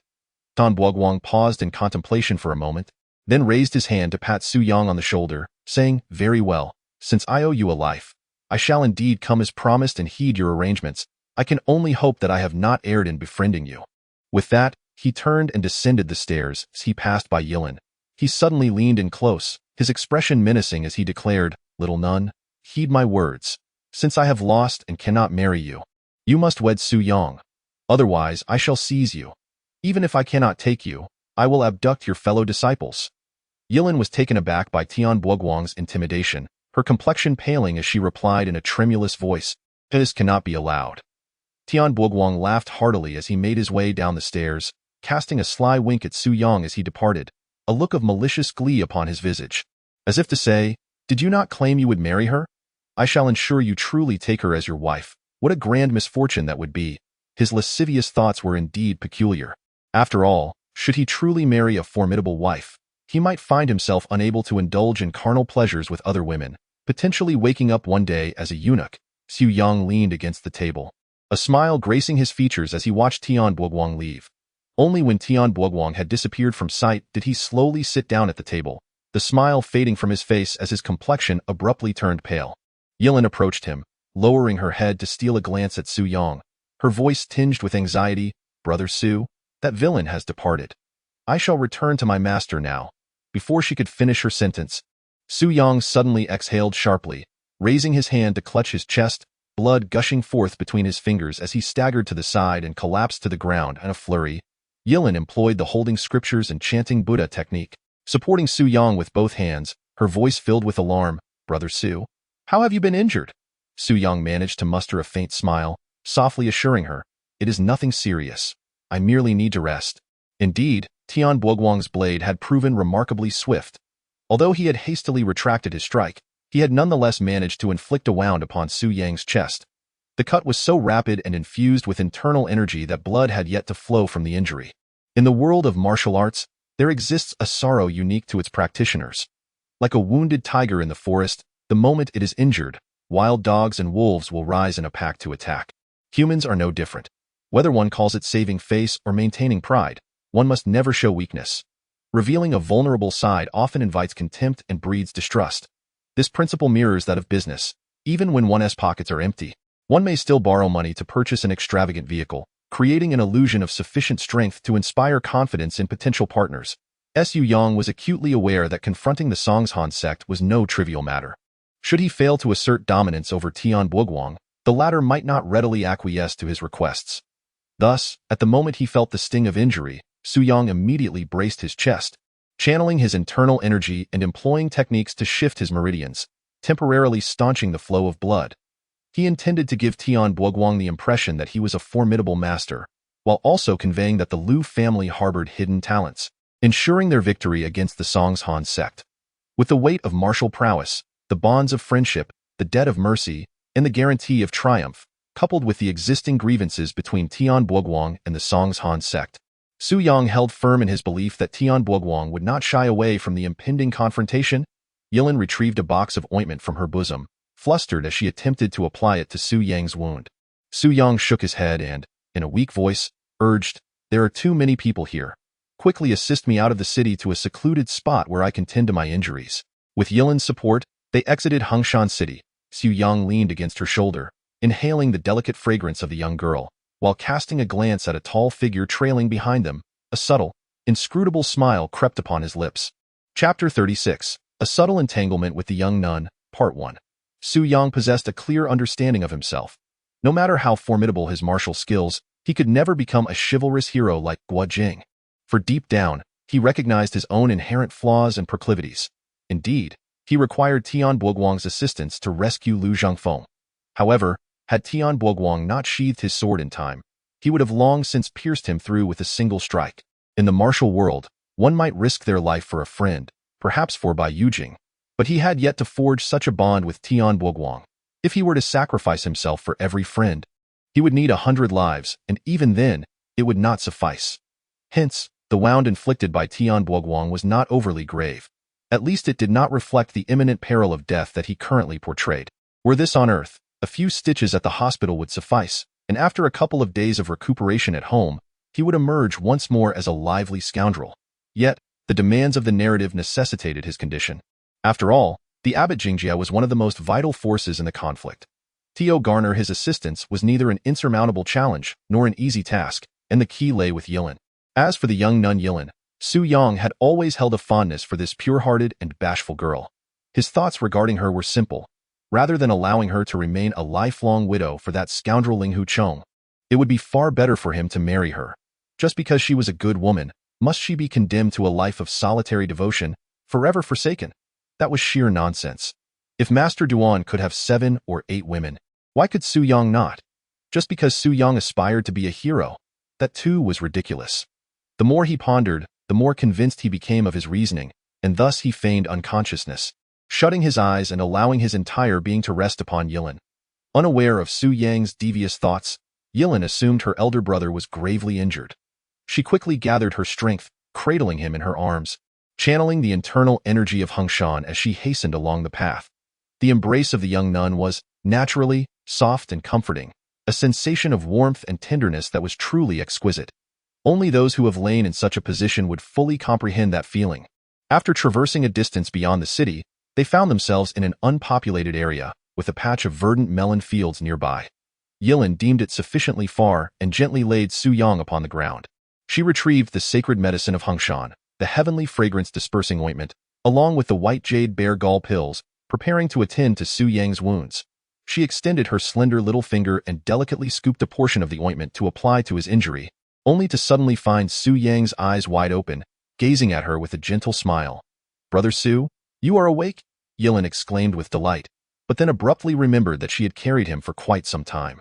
Pondering when he had opened his eyes to observe her, her face flushed with embarrassment, and she lowered her gaze, unable to meet his eyes. Su Yang quickly coughed a few times, weakly saying, "Yilin, if you do not apply the medicine soon, I fear I may meet my demise." Yilin only then realized the situation, hastily applying the intermittent balm around Su Yang's wound. In her flustered state, she repeatedly failed to find the precise location and inadvertently touched the injury. A sharp poke from her nails caused the wound, which had just begun to stem the bleeding, to ooze blood once more. Su Yang let out a sharp hiss, cold sweat breaking out in response to the pain. He took the medicine from her hands, applying it himself, and swallowed a Baiyun Xiong Dan pill to prevent the little nun from unwittingly staging a tragic scene of spousal harm. The renowned medicine from Huang Shang proved exceptional. In no time, the pain subsided, giving way to a tingling itch, a sign of healing. At that moment, a mechanical voice echoed in his mind. Using second-grade spiritual medicine from the martial arts world. Tianxiang Duanqiu Jiao. Baiyu Xiong Dan medical ability activated. Gain the title patient. Effect, none. Note. This title can be upgraded. Su Yang couldn't help but chuckle inwardly. The martial arts world was becoming increasingly absurd.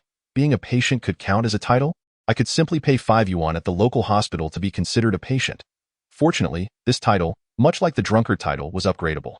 However, he pondered what subsequent titles might entail and their potential benefits. He received rewards merely for using some medicine. Yet there were no prompts when he intimidated Tian Boguan to save Yilin. Could it be that in the original story, Tian Boguan had not harmed Yilin, hence the lack of a reward? Observing Su Yang's complexion gradually improving, Yilin exhaled in relief and said, "Brother Su, you should rest for a while." She then seated herself nearby, practicing meditation to regulate her internal energy according to her master's teachings. Yet, for reasons unknown, Yilin felt a persistent restlessness in her heart, unable to attain tranquility. After a brief moment, she opened her eyes to glance at Su Yang, checking his condition and whether he was looking at her. When their gazes met for the 4th time, Su Yang happened to be observing her as well, and their eyes locked. Startled, she quickly shut her eyes, feigning a recitation of scriptures, while Su Yang burst into hearty laughter. Yilin's cheeks flushed crimson, and she shyly inquired, "What are you laughing at?" Su Yang replied, "Oh, nothing, just laughter from joy. If you are happy, you ought to smile more often.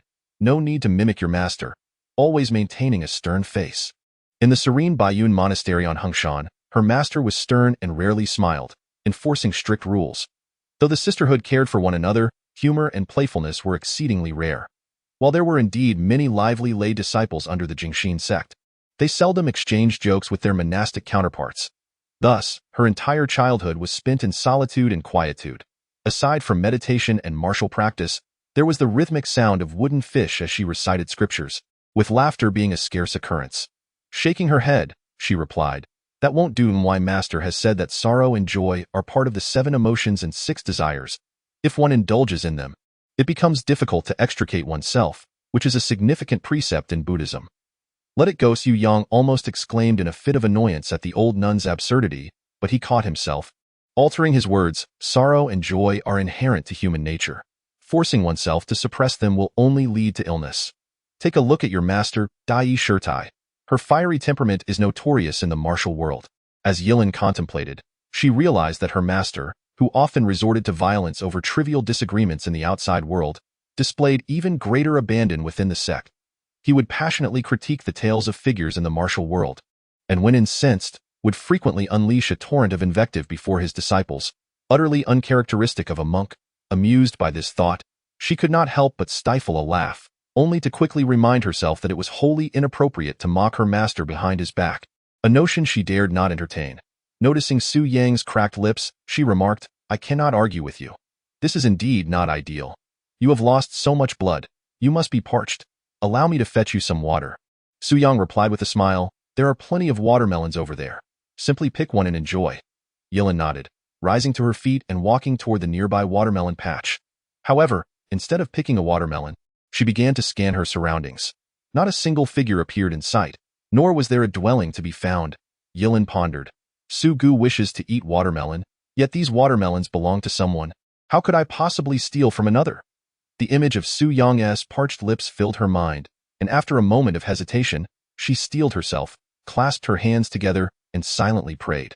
"Bodhisattva, please bear witness. I do not dare to steal with intent, but it is because Su Gu desires to eat watermelon." Yet, upon reflection, she felt that Su Ji's craving for watermelon was hardly a compelling reason, seemingly inadequate to persuade the Bodhisattva to forgive her. Ultimately, however, the pitiable visage of Su Gu triumphed over her master's earnest teachings. Yilin grasped a watermelon in her hands. With a gentle tug, the stems snapped cleanly. She quickly prayed, "Bodhisattva, may you discern my heart.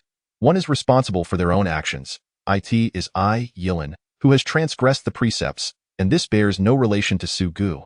Should the Bodhisattva wish to chastise, let it be directed solely at me." Cradling the watermelon against her chest, she dashed back like a thief, placing it beside Su Yang. Though the distance was short and the watermelon modest in size, she was drenched in sweat, clearly a manifestation of her inner turmoil. From afar, Su Yang observed Yilin's petite figure in the field, hesitating and clasping her hands together, and he instinctively understood her thoughts. Witnessing her anxiety softened his heart, and he couldn't help but exclaim, "Good sister, you are truly obedient." Upon hearing him address her in such a manner, Yilin felt a jolt of surprise, nearly dropping the watermelon. She hastily tucked her clothes to secure it, blushing as she used her sword to slice the fruit open, her delicate face resembling the vibrant flesh of the watermelon. After their sparring session, the cycle of adjustments and conflicts continued. Alas, this week the editor is on holiday, and I know not when my work will be revised to an A level. I humbly request a vote. Chapter 37. A Flirtation with the Little Nun, Part 2. Su Yang's wounds had yet to heal, rendering him somewhat immobile. Yilin carefully cut the watermelon into 2-inch cubes, meticulously removing the seeds with her nails before feeding them to Su Yang piece by piece. After consuming several pieces, Su Yang shook his head to indicate he was full. After all, watermelons are predominantly water. Consuming too much would inevitably lead to a pressing need to relieve himself, and he could hardly do so in front of Yilin in this desolate wilderness. Once Yilin saw that Su Yang had had enough, she finally indulged in a few bites herself. As Su Yang's wounds gradually healed, his mind was preoccupied with thoughts. After finishing her melon, Lin entered a meditative state, and for a moment, the two remained silent. However, no matter how hard she tried, Lin found it exceedingly difficult to calm her thoughts, as a certain voice echoed in her mind. Specifically, Su Yang's declaration in the Huayan building that he would marry her. Just as Su Yang had stated, love is an inherent aspect of human nature. Regardless of how much one tries to suppress it, how could a young girl in her teens genuinely achieve a tranquil heart? When a man boldly proclaims his intention to marry her, especially one who risked his life to save her, Lin felt a mix of fear and an inexplicable joy. Yet, how could someone devoted to the monastic life entertain thoughts of marriage? What if Master were to find out? She pondered that perhaps Su Yang was merely attempting to placate that rogue, Tian Buoguang, as a temporary measure. It must be so.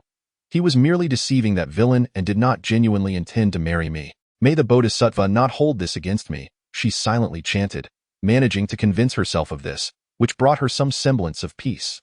Yet, a sudden wave of inexplicable disappointment washed over her.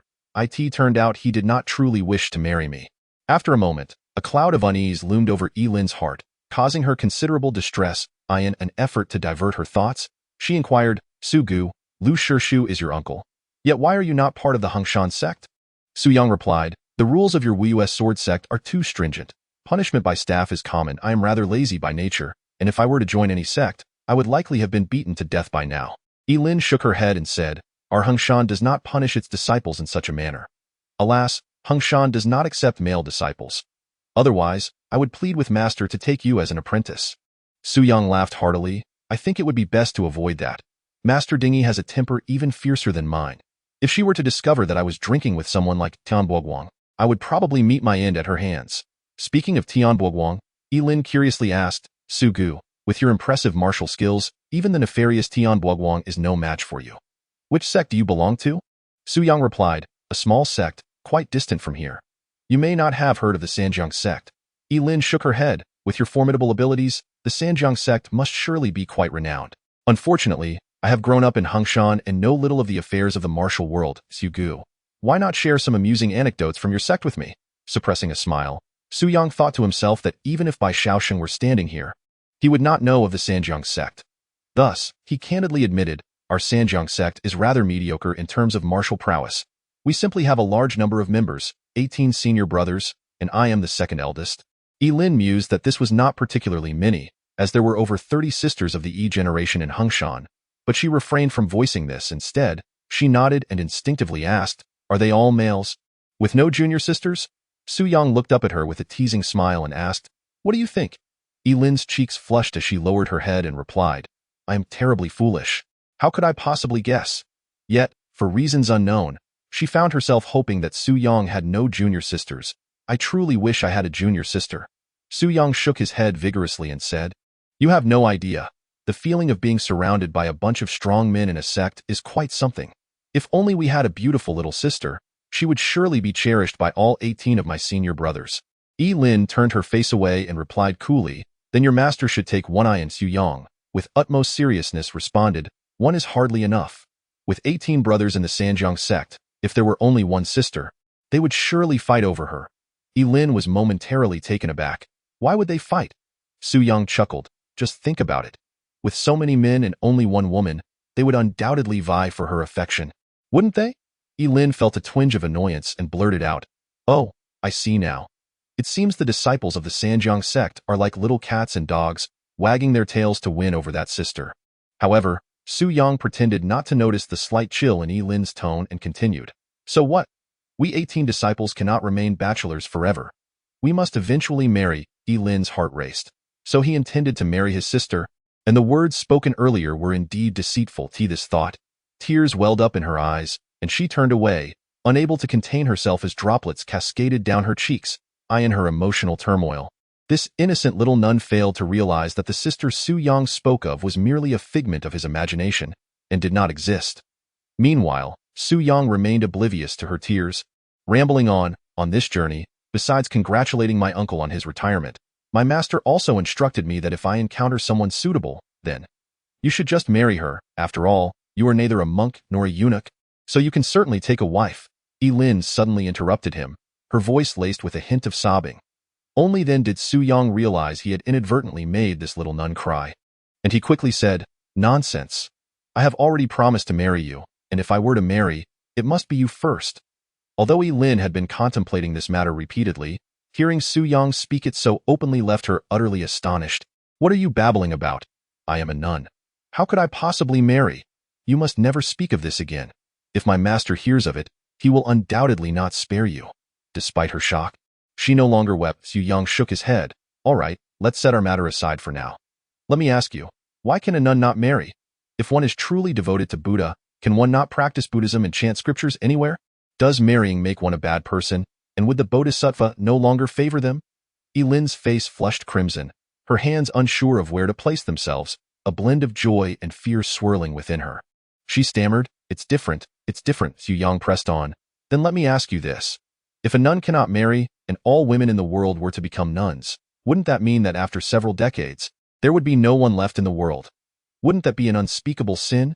Yilin, not particularly adept at engaging in heated debates, found herself flustered and unable to discern Su Yang's subtle shift of concepts. How could it be that all women in this world would choose to renounce the secular life? Stunned into silence, she could only murmur, it simply cannot be. She struggled to conceive a reasonable explanation, her heart racing as if it might leap from her chest. Suddenly, she sprang to her feet and dashed towards Huangshan City. The sky had yet to darken, and Huangshan City lay merely a mile or two away, with no malevolent forces lurking nearby. Even the ruffian Tian Buoguang would dare not disturb her, rendering the situation relatively safe.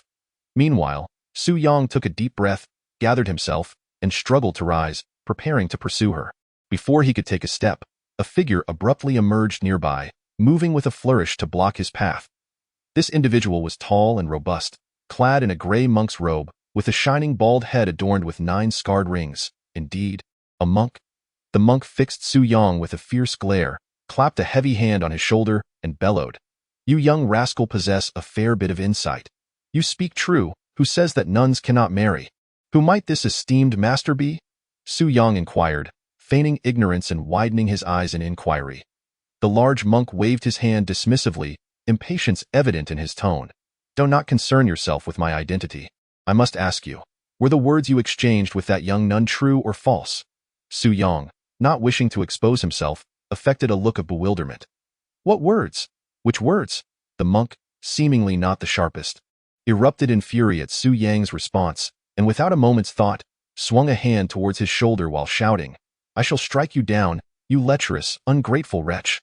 Though the blow was not swift, it was immensely powerful, slicing through the air as it descended upon Su Yang's shoulder in a moment of utmost urgency. Su Yang managed to lean aside and narrowly evade the strike, though he felt the fierce wind from the monk's palm graze his face, leaving a stinging sensation akin to a knife's edge.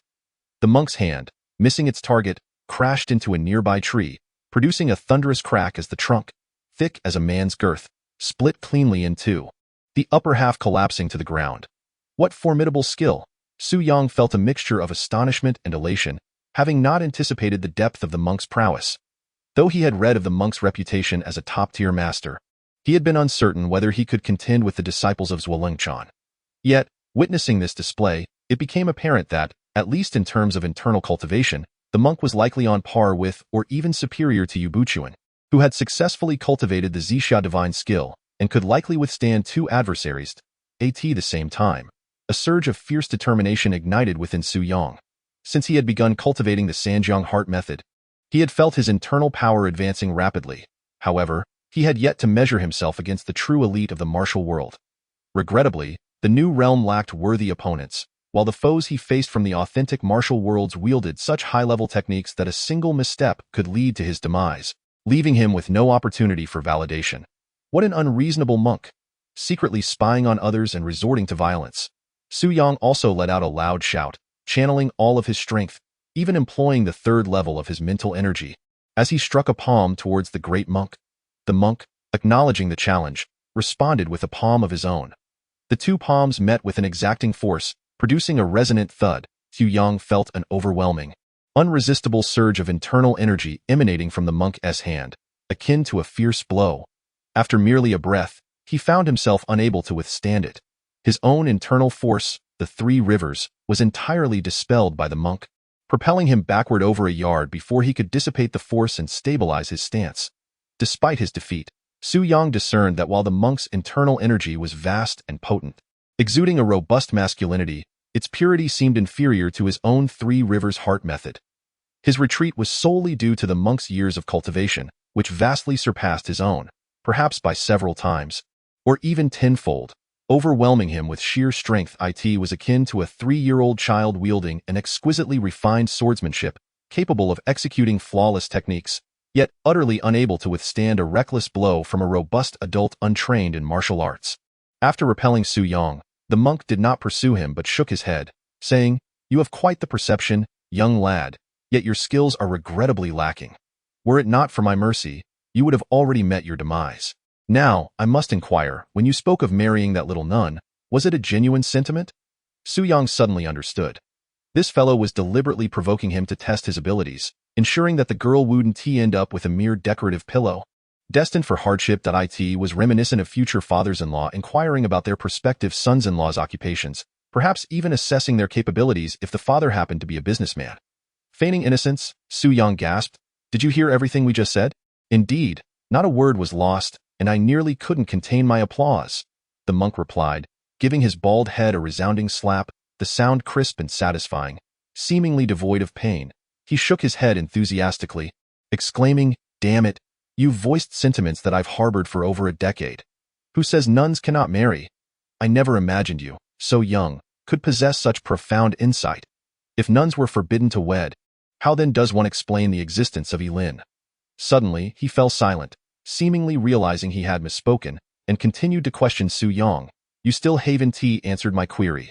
When you professed your intention to marry her, was it true? You must respond honestly. If there's even a shred of pretense in your words, I shall strike you down with a single palm." He glanced around, as if searching for something solid to shatter in order to intimidate Su Yong. But upon surveying the surroundings, he found only numerous verdant watermelons. Unfortunately, shattering a watermelon with a single blow would hardly showcase his might, leading him to abandon the notion. Su Yong, realizing he indeed harbored such intentions, replied, "Of course it is genuine. However, there are certain difficulties with that." He sighed deeply, scratching his head, as if genuinely troubled by a monumental dilemma. Hearing this, the monk felt reassured, thinking to himself that if this lad were merely attempting to deceive him for leniency, he would have readily concurred. The mention of difficulties instead suggested sincerity, prompting him to ask, "What troubles you? Feel free to share. Let us discuss it thoroughly."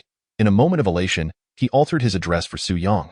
Shifting from kid to my dear fellow, Su Yong, however, looked up in perplexity and inquired, "Master, who exactly are you? What connection do you have with Yilin?"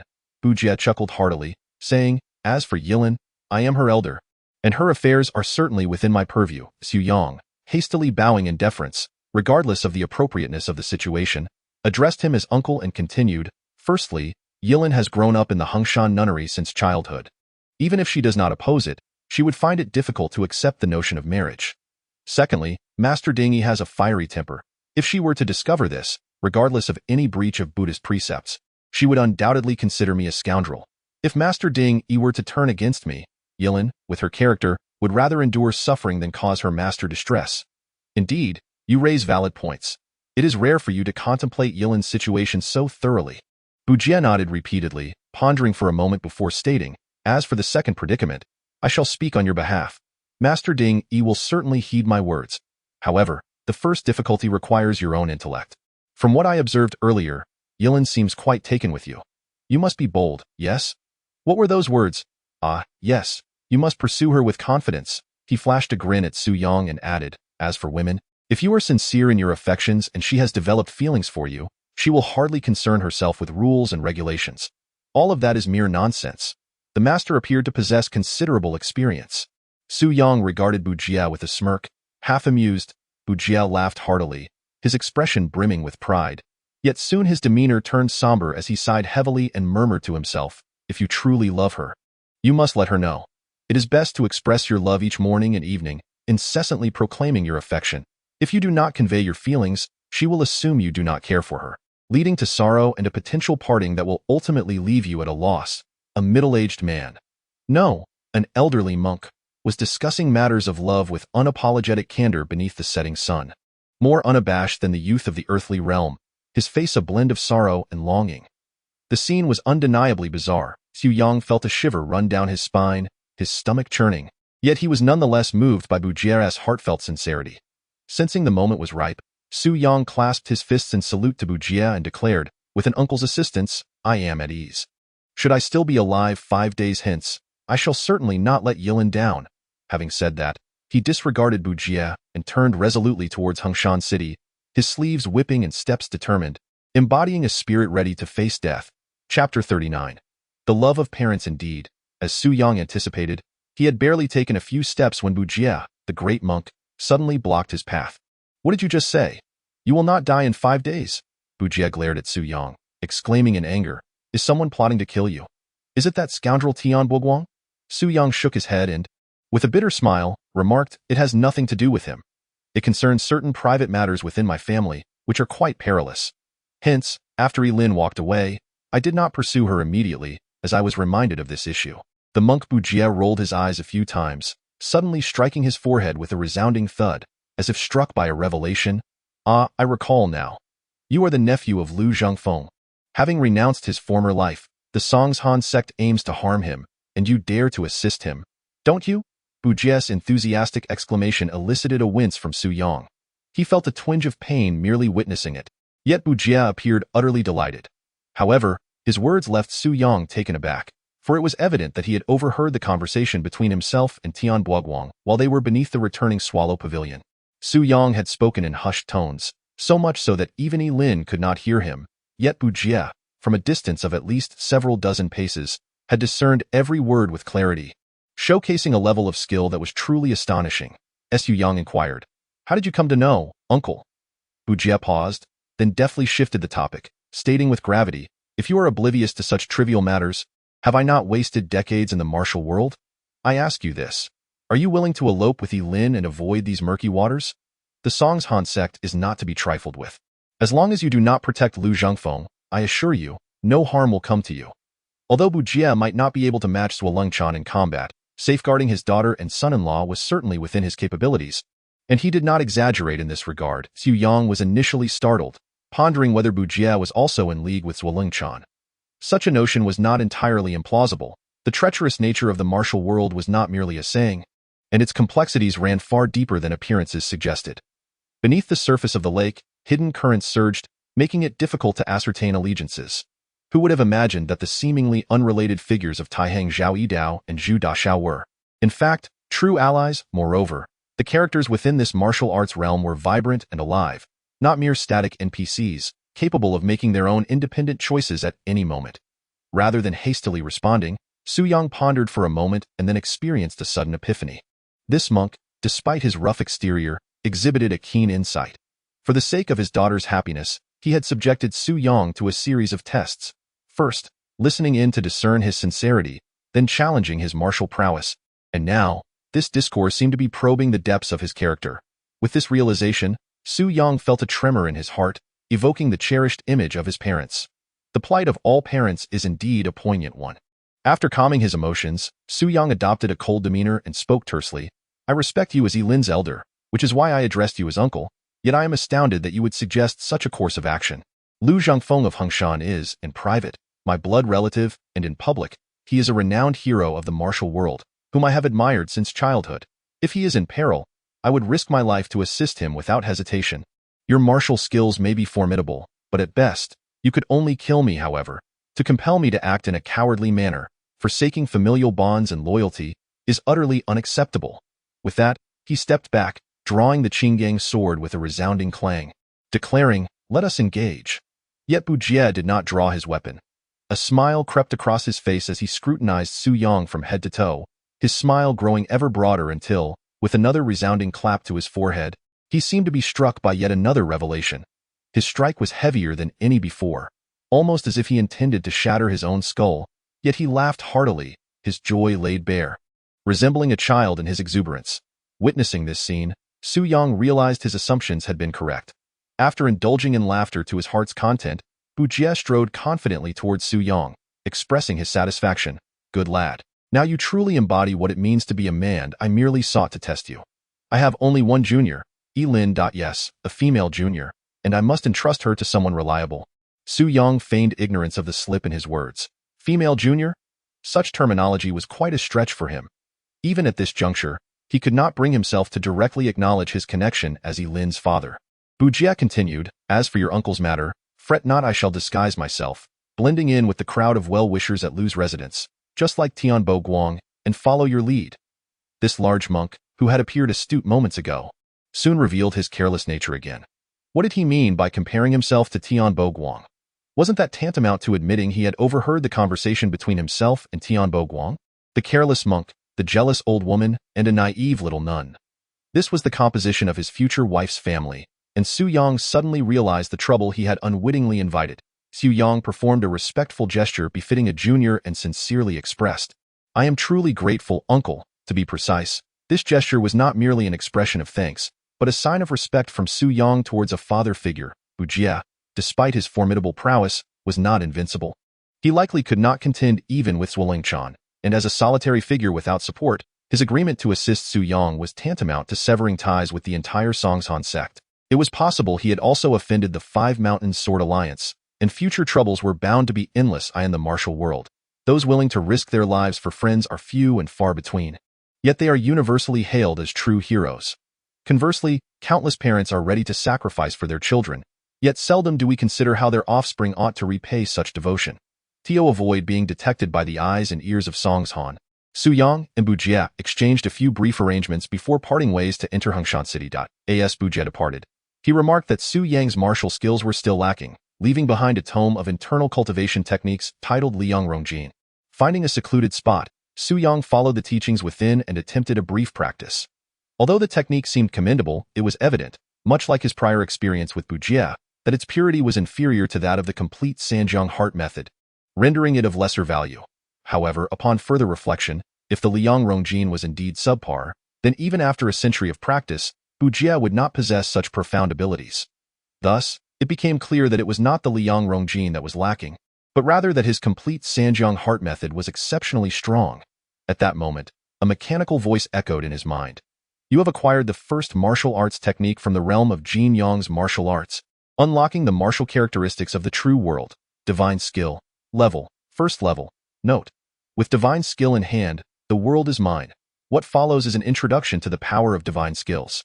Upon finishing it, Su Yang nodded repeatedly, recognizing that this divine power indeed embodies the quintessential characteristics of Jin Yong's martial arts.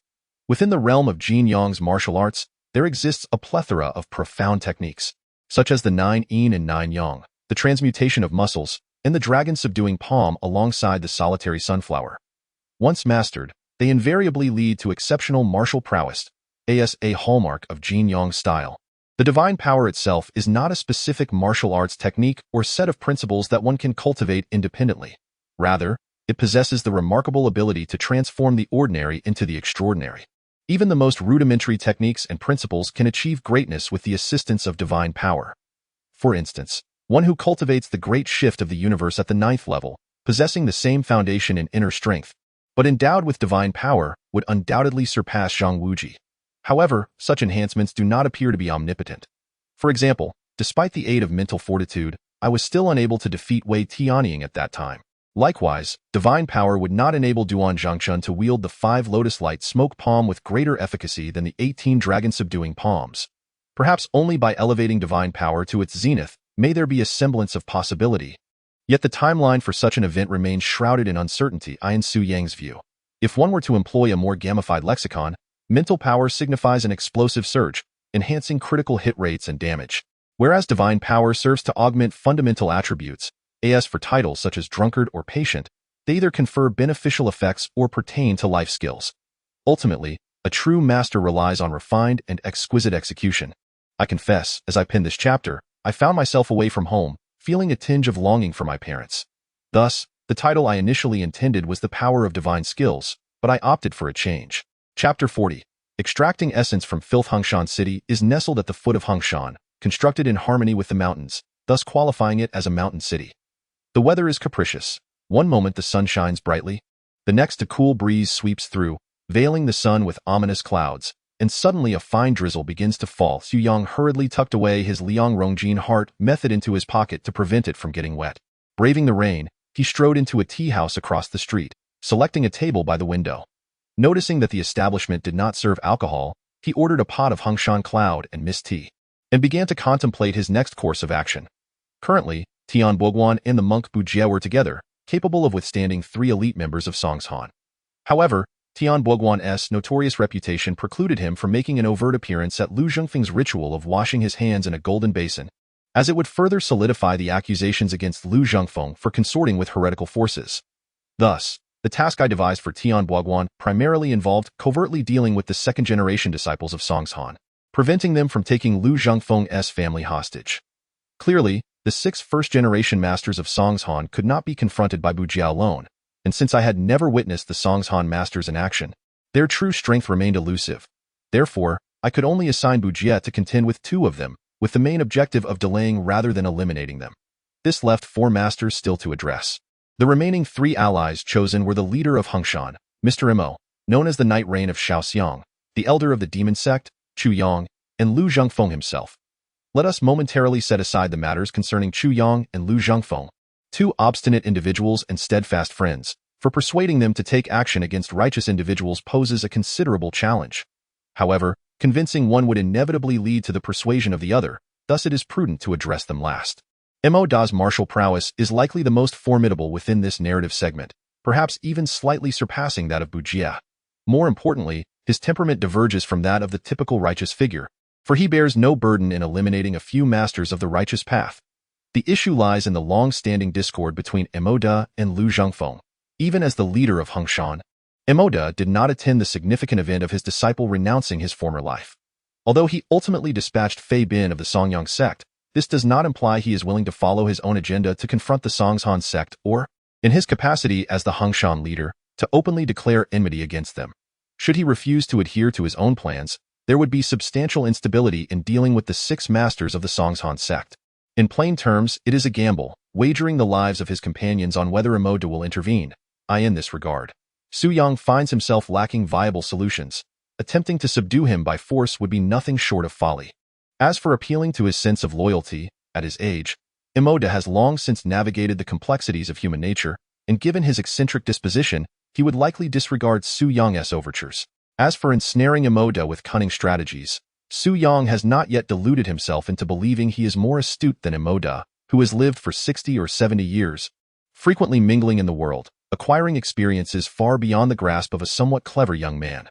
Thus, he can only proceed step by step, first approaching Mo Da according to the original plot. Mo Da is expected to make an appearance at this tea house. Due to the reign and the ceremony for renouncing one's former life, a considerable number of martial artists have gathered at the tea house. Not far from one table, a group of men, armed with weapons, are engaged in conversation regarding the Hengshan brothers. Lu Zhengfeng, a prominent figure of Hengshan, is in the prime of life. His sudden retirement has left the martial world perplexed, leading to a multitude of speculations. In recent days, discussions surrounding this matter have permeated Hengshan City. The majority of the patrons in the tea house have come to witness the ceremony, while the remaining locals, familiar with the benevolent Lu Da, listen intently, occasionally interjecting their thoughts. In a more inconspicuous corner, a hunchback sits alone, his face plastered with medicinal patches, presenting an unseemly visage that instinctively repels others. Yet, Su Yang's gaze is inexplicably drawn to this hunchback. What a coincidence! This individual is none other than Lin Pingji, who has disguised himself and infiltrated Hengshan City in search of news regarding his parents. Speaking of Lin Pingji, Su Yang's impression of him is not entirely negative. He was once a young master living a life of luxury, yet he was also raised with a strong moral compass, embodying the spirit of chivalry. However, driven by the desire to avenge his parents' demise, he underwent self-castration to practice the evil repelling sword technique, resulting in a drastic change in his character, even leading him to slay Yuling Shan. It is indeed peculiar for a fine young man to resort to such extremes. Su Yang believes that were he to lose his own vitality, he too would likely become psychologically unbalanced. Those who doubt this are welcome to test the theory. Moreover, the vendetta against his parents is an irreconcilable grievance. While his methods may be somewhat extreme, what alternative does he possess? It is certain that Lin Pingji must have experienced immense pain and hesitation during his self-castration. However, at that moment, his mind undoubtedly flashed with a vivid image. His mother, Madame Wang, pierced through the heart by a sword, still struggling to protect her son. His father, Lin Jinnan, on the brink of death, his weathered face smeared with blood and resentment. If you were to witness such a scene involving your parents, what would you do? What could you do? Overall, Su Yang perceives Lin Pingji as a fundamentally decent individual who has tragically veered into extremism, evoking both contempt and pity. When most people think of Lin Pingji, Their immediate thought is to deceive him into revealing the secrets of the evil repelling sword manual or to search for the room in the ancestral Lin residence in Fujin where the manual is inscribed on a cassock.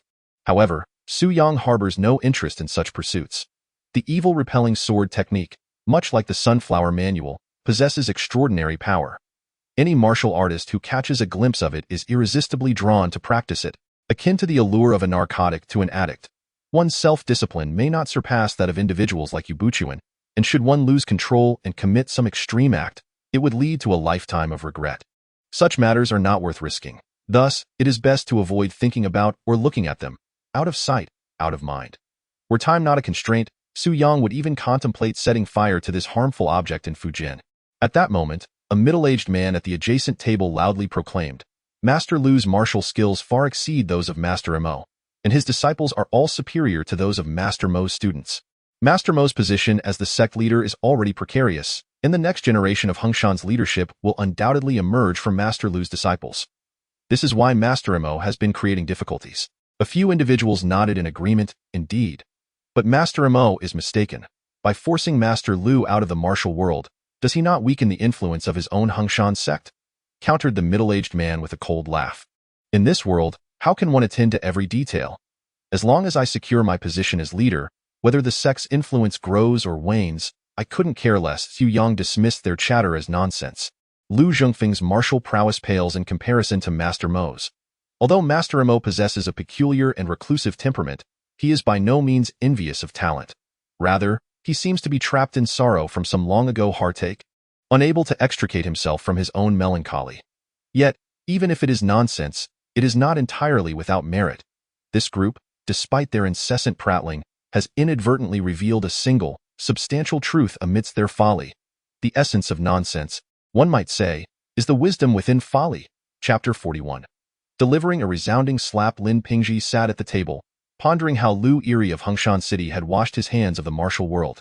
And with so many guests arriving, he might just glean information about his parents' whereabouts.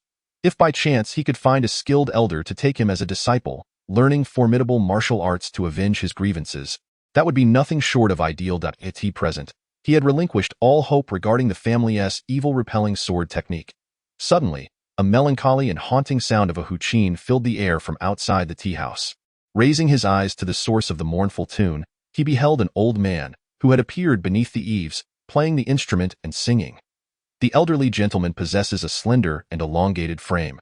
His visage weathered and pallid, he is draped in a long robe of blue cloth, its hue faded to a pallid shade, presenting an air of dishevelment. The mournful strains of the huqin resonate with a profound desolation, seemingly imbued with untold sorrow from bygone days.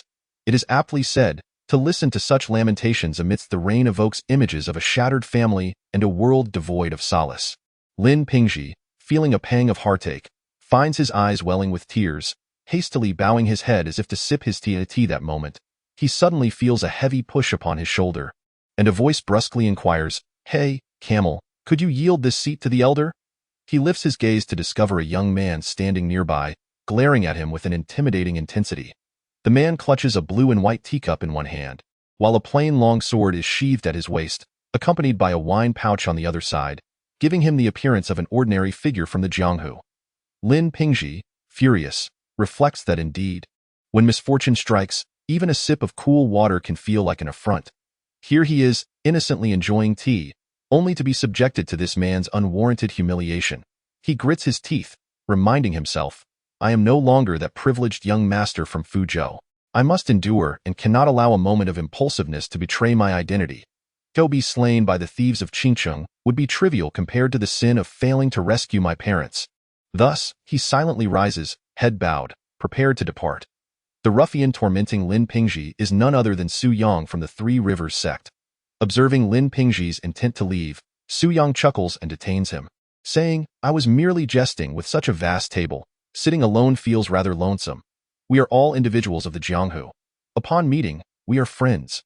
Lin Pingji betrays no emotion, simply shaking his head, replying, You have mistaken me. Sir, I am but a cripple, devoid of martial prowess, hardly deserving of being counted among the Jianghu. Su Yang counters, Your assertion is not entirely accurate. Lacking martial skills does not preclude one from being part of the Jianghu. As long as there are ambitions for fame and profit, and as long as human hearts are treacherous, one exists within the Jianghu. Regarding martial arts, the world is vast and masters abound. I see potential in your frame. Surely, you need not fear a lack of guidance. Indeed, his words strike like an arrow, precisely hitting Lin Pingji's vulnerable spot.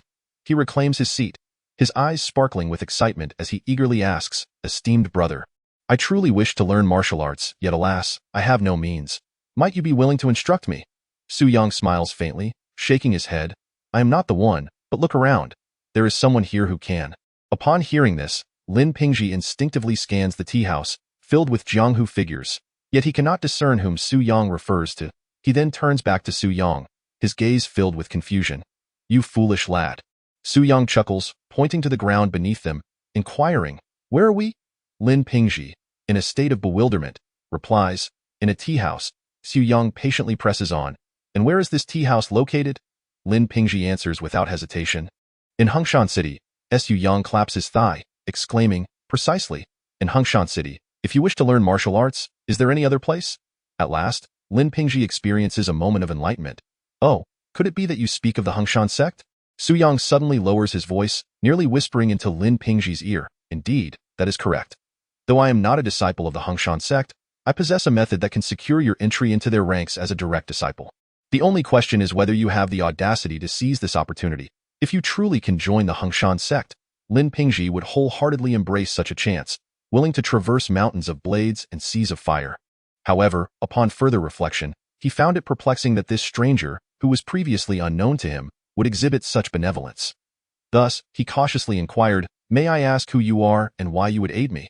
Su Yang had anticipated this question, nodding solemnly as he replied, "My surname is Su, with the given name Yang. You must be Lin Pingji, am I correct?" Lin Pingji felt as though he had been struck a heavy blow. His heart shaken to its core. After disguising himself and gazing into the mirror, he had believed even his parents might struggle to recognize him. How could this man discern his true identity? Could he be a disciple of the Qingqing sect, stealthily following him? "I am an old friend of your father, Zhan Nan. Upon hearing of the upheaval in your family, I have come to offer my assistance." Su Yang fabricated his tale effortlessly. "Regrettably, the adversaries your parents face possess formidable skills, and I am not their match. However, once you have entered the Huangshan sect, your master will undoubtedly come to your aid." With that, he unscrewed the cap of the wine flask at his waist, taking a generous swig before channeling all his internal strength into the thumb and forefinger of his right hand. He grasped the edge of the table and pulled with great force. Empowered by his formidable skills, his internal energy surged beyond its usual limits, augmented by his mental fortitude and the effects of his inebriation. With a crisp snap, a substantial chunk of the pearwood table was torn away, demonstrating to Lin Pingji that while his martial prowess might not rival that of his enemies, it would be far from difficult to eliminate him without any need for trickery or deception to lure him into the Huangshan sect. Lin Pingji's expression shifted several times before the wariness in his gaze towards Su Yang diminished markedly, revealing a burgeoning trust, albeit devoid of joy. Instead, he shook his head in frustration, lamenting, "To join the Huangshan sect is no simple matter. If you truly wish to assist me, I implore you to send a message to my maternal grandfather, the Wang family in Luoyang, requesting his support. I would be eternally grateful." In his heart, Lin Pingji understood that the Huangshan sect was exceedingly selective in its disciples, and given the interconnectedness of the five mountain sword sects and the Qingqing sect, how could the Huangshan sect offend a friend by involving an unrelated person? Observing Su Yang's plain attire and youthful appearance, he surmised that even if he were connected to the Huangshan sect, he was likely just an ordinary disciple and not a figure of significance. Thus he remained skeptical. Pointing to the table where men were vociferously discussing the martial prowess of Master Mo compared to Lu Zhengfeng, Su Yang instructed Lin Pingji, "Approach that table and deliver a resounding slap to the most boisterous one among them," exclaiming, "Nonsense. The harder you strike and the more sincere your words, the better. Then, immediately kneel before the elder playing the huqin at the entrance and utter not a single word. If he remains silent, you too shall remain silent. Wherever he goes, you must follow, kneeling all the while, and I assure you, you will gain entry into the Huangshan sect." Lin Pingji was taken aback. Those men at the table were seasoned ruffians. If he were to act violently, he would surely be torn apart. Yet, seeing the earnestness in Su Yang's demeanor, which did not suggest jest, and glancing at the elder with the huqin at the door, he suddenly recalled his father's previous discussions regarding the eminent figures in the world, noting that several masters of Huangshan were indeed proficient in musical instruments. though the details had faded from his memory over time. He paused for a moment, contemplating that if there truly existed an opportunity to study under the esteemed Mount Hung, and he let it slip away out of fear, thus missing the chance to save his parents, it would render any future pursuit of a distinguished master for vengeance exceedingly difficult, perhaps even as insurmountable as ascending to the heavens. In such a case, what difference would there be between him and the dead? With this thought in mind, he gritted his teeth, suddenly rose to his feet, and strode purposefully towards the boastful man, delivering a resounding slap to his face, followed by an indignant roar. Nonsense. Chapter 42. Greetings to your mother. The tea house fell into an immediate silence. Even the sound of the huqin outside ceased, leaving only the sound of the rain, which only heightened the eerie stillness. The middle-aged man, who had been animatedly speaking and spitting as he gesticulated, was suddenly struck by an unexpected pain on his face, having been unjustly slapped. Xu Yang, feeling suffocated, urged Lin Pingji to strike harder. Lin Pingji, being a man of integrity, indeed summoned all his strength for that blow. The man was left dizzy and disoriented, a dark and swollen handprint blooming on his face, even loosening a few of his teeth, before he collapsed to the ground. It took him a moment to regain his senses, and in a fit of rage he exclaimed, "You insolent wretch, seeking death!" Rising without a second thought, he drew his large knife and slashed at Lin Pingji. Lin Pingji, not one to be foolish, recognized that his earlier success was entirely due to surprise. In terms of genuine skill, he was far from a match for this man. After hurling his insult, he wasted no time and turned to stride towards the elderly man playing the huqin by the entrance, narrowly avoiding the man's attack. Reaching the old musician, he knelt in the rain, allowing the droplets to drench his head and face, while murky street water trickled down his clothes. His expression was resolute, and he remained silent. The struck middle-aged man was unwilling to let the affront go unchallenged and prepared to pursue with his knife, but a hefty companion restrained him, sneering, "You think you can strike someone and simply flee? It won't be that easy." With that, he raised both hands, unleashing 9 glinting projectiles that whistled towards Lin Pingji's upper body. This rotund man was evidently an adept in concealed weapons. Although the 9 projectiles were released in varying sequences, they aligned perfectly mid-flight, spreading out widely in a formation resembling a 9-petal plum blossom. Even if someone managed to intercept one, it would be impossible to adjust their defenses in time to block the others. Just as the 9 projectiles were about to strike Lin Pingji, a flash of azure light appeared, and a slender sword materialized before him, producing a series of crisp clangs as its tip deftly intercepted all 9 projectiles in swift succession, knocking them all down. To the naked eye, it appeared as though the sword had split into 9, but in reality, it was merely a single strike. The crowd gasped in astonishment, only then realizing that one end of the fine sword was gripped in the hand of the huqin-playing elder.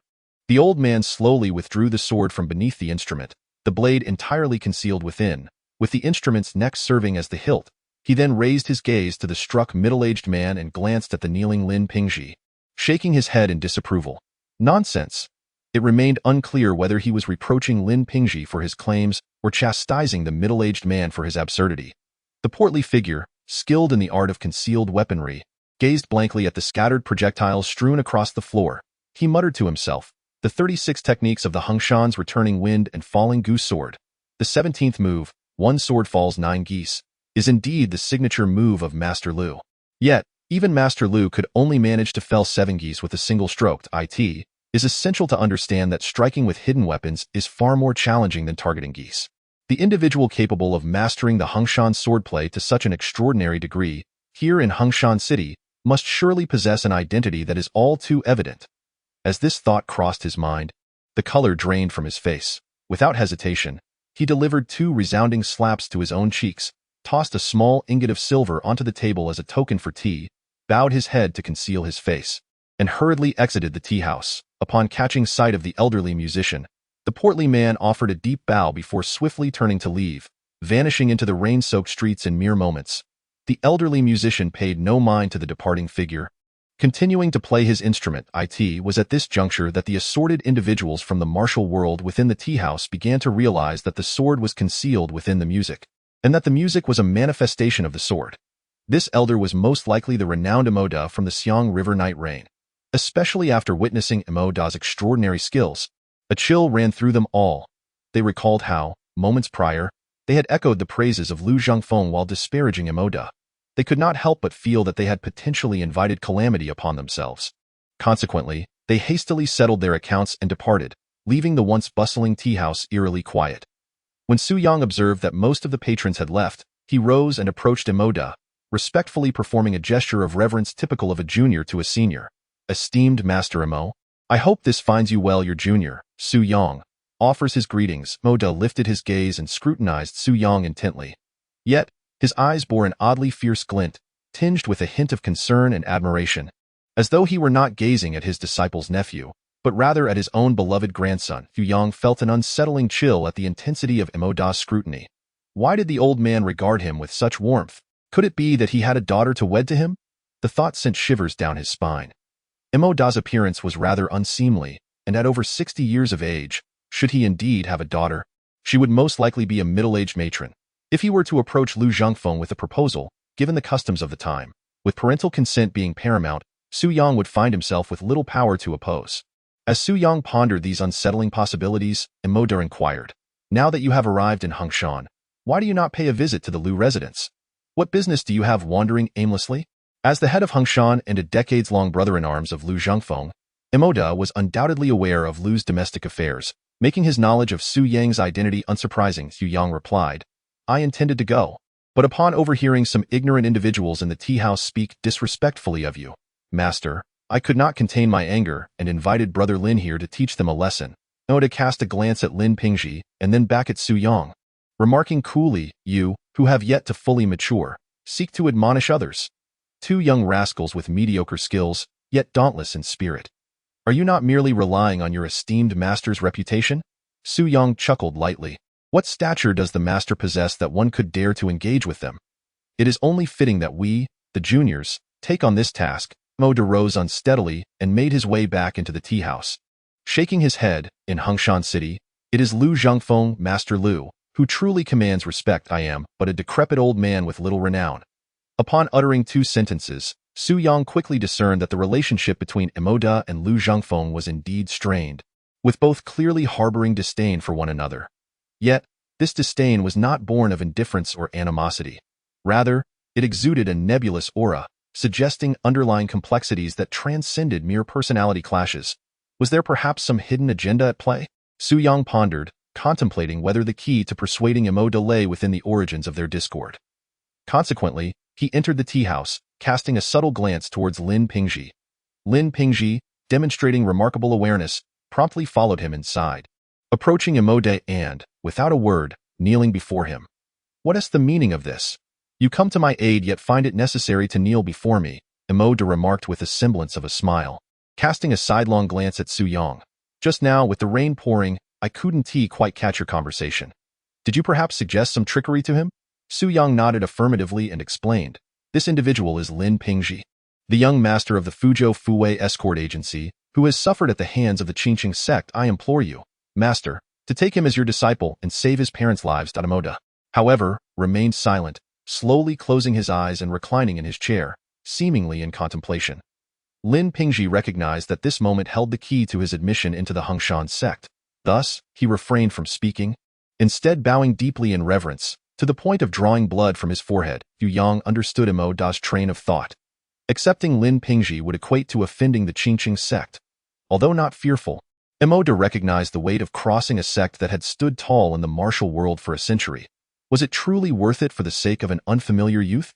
Despite Yu Songhai's narrow-mindedness, he was nonetheless a master of martial arts, and the Qingqing sect was not inherently evil. It had produced numerous virtuous and talented individuals in the past. Anyone, upon consideration, would weigh the implications of provoking such a formidable opponent for the sake of a stranger. Leaning closer to Emoda, Su Yang whispered, "Master, this young man possesses commendable insight and a willingness to toil, exhibiting a sense of chivalry.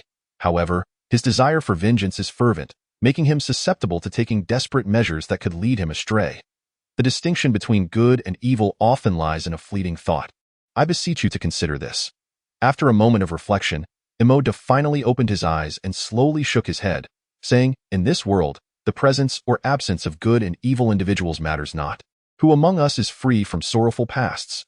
As an old man nearing death, I cannot concern myself with such matters any longer. Let us not dwell on this issue." Su Yang wished to interject further, But Emoda waved his hand to silence him and suddenly posed an inexplicable question. How is your mother? A note.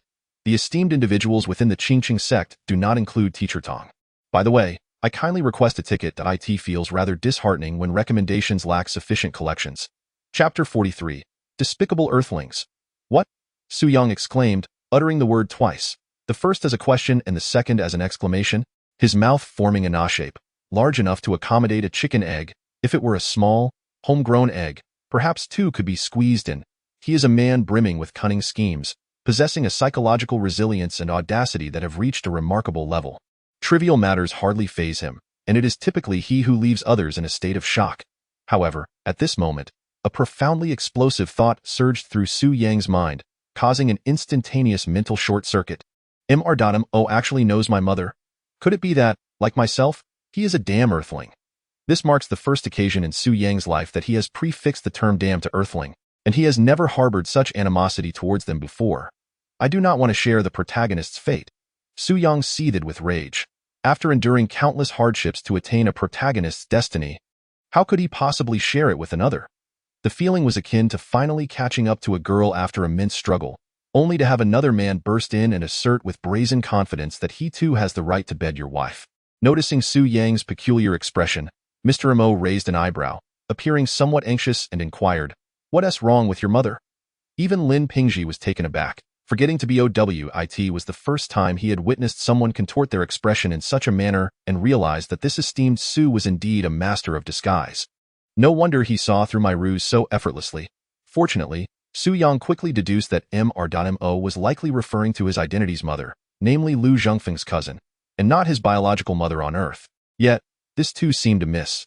What a jest! Who greets someone by inquiring about their mother upon first meeting? That is nothing short of an insult. If someone were to pose such a question on Earth, he would certainly respond with a swift kick, followed by a retort. And how about your entire family?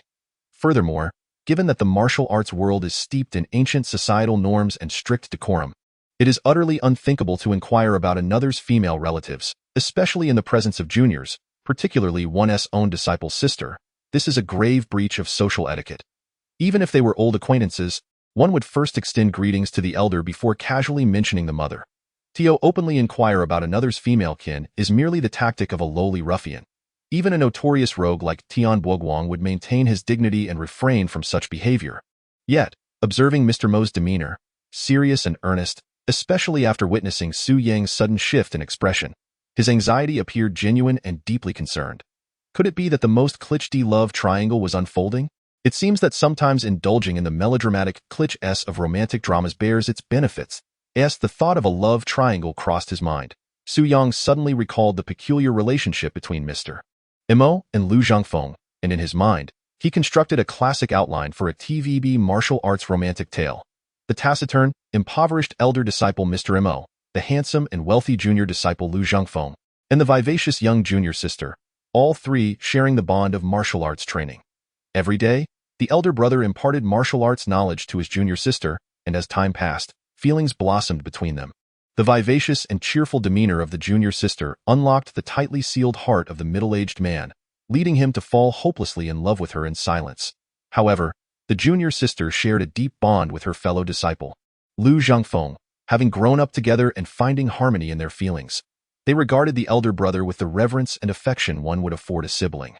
Consequently, the elder brother was left in unbearable sorrow, caught in the conflict of brotherly loyalty, and could only choose to withdraw in silence. He resolved to spend the remainder of his life accompanied by the eru, the melancholic melodies echoing the unexpressed anguish within his heart. This beautifully elucidates why Mo Daming, despite harboring concern for Lu Zhongfeng, refrained from any interaction with him for many years. It is no wonder that the usually reticent Mo Daming repeatedly offered discreet assistance to Ling Hu Chong. Deep down, he bore a sentiment for the elder brother, seeing in Ling Hu Chong the reflection of his own past. However, according to the information arranged for him by the martial arts elder, his father was not Lu Zhongfeng, but rather a well-to-do scholar who was utterly incapable of defending himself, and both his parents had passed away 3 years prior. Perhaps this love story harbors unknown subplots, but to claim that Mo Daming had no connection to Su Yang's mother, who played an advantageous role in his life, would be something Su Yang could never believe. Zhao Pingji signaled discreetly, indicating for him to wait outside the tea house, aware that with an outsider present, Mo Daming would surely refrain from divulging anything. Then, adopting a sorrowful expression, he remarked, "My dear nephew has acted inappropriately. Please do not hold it against me, for my mother has indeed passed away 3 years ago, and my grief has rendered me thus." "What? Your mother has died?" Mo Daming's hand trembled noticeably around the teacup. Given his cultivation, such a display would only occur under tremendous emotional distress. His already aged face appeared even more haggard, with deep wrinkles etched into his skin, resembling an ordinary old man on the brink of death. Indeed, he was a man of substance. Su Yang nodded, feigning surprise. "I had already informed my uncle by letter. Could it be that he did not relay this to you?" Mo Daming inhaled deeply, responding with a sardonic chuckle. "How could he possibly tell me such matters?" He then inquired, "How is your father's health?" Su Yang continued to feign profound sorrow, even employing his internal energy to extract a couple of tears, lamenting, "He nearly departed this world alongside my mother. Now, I am left with only my uncle and you." My dear elder, O Daming appeared utterly drained, leaning weakly against the back of his chair, closing his eyes as his eyelids trembled slightly in a quivering voice. He murmured, "Poor child, your uncle is still here. He will surely take good care of you. Yet how can I claim to be your kin? Before my mother departed, she grasped my hand and said that you and my uncle are both my family, deserving of my utmost filial piety." Su Yang continued to weave his tale. Mo Daming, being an elder who had witnessed the cycles of life and death, did not wallow in grief like the youth. He soon regained his composure. Opening his eyes, he gazed towards the Lu residence, sighed deeply, and muttered to himself, "Ah, my junior brother, you wished for her to marry a scholar and lead a peaceful life. Free from the strife of the martial world, I acquiesced, yet I never imagined we would still be alive while they have departed." Wiping his tears, Su Yang added, "When my mother was alive, she often spoke of you. Dear uncle." "Why mention me?" Emoda shook his head and sighed. "What purpose could that serve? Your uncle is charming and affluent. It would be one thing to mention him. As for me, an old man, what is there that is worthy of mention?" Su Yang, however, refrained from revealing what he wished to say about him and instead remarked, "Before my mother departed, she expressed that there were 3 individuals in this world whom she could not help but worry about." Emoda, intrigued, responded, "Your mother, when she was a young lady, had a bold and spirited nature, seldom dwelling on matters. I wonder which 3 individuals could weigh upon her heart." Su Yang pointed to himself, saying, "The first is undoubtedly me. Her little nephew, I have been unruly and rebellious since childhood." "Unruly and rebellious?" Emoda interjected suddenly, as if recalling some long-forgotten memory. A slight smile crept upon his lips as he replied, "That hardly qualifies as a major concern. It is simply the nature of boys." "Indeed, you are right, Master Uncle," Su Yang nodded. "A mother always worries for her son. To her, even the smallest of matters loom large. Nonetheless, my mother also mentioned that I am fortunate to have a good uncle and a formidable master.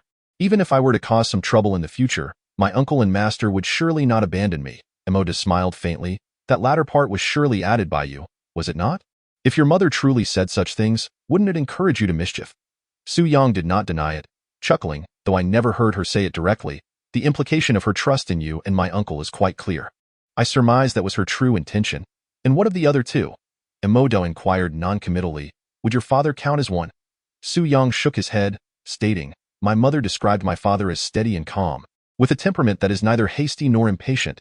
As a mere scholar, there is little for her to worry about.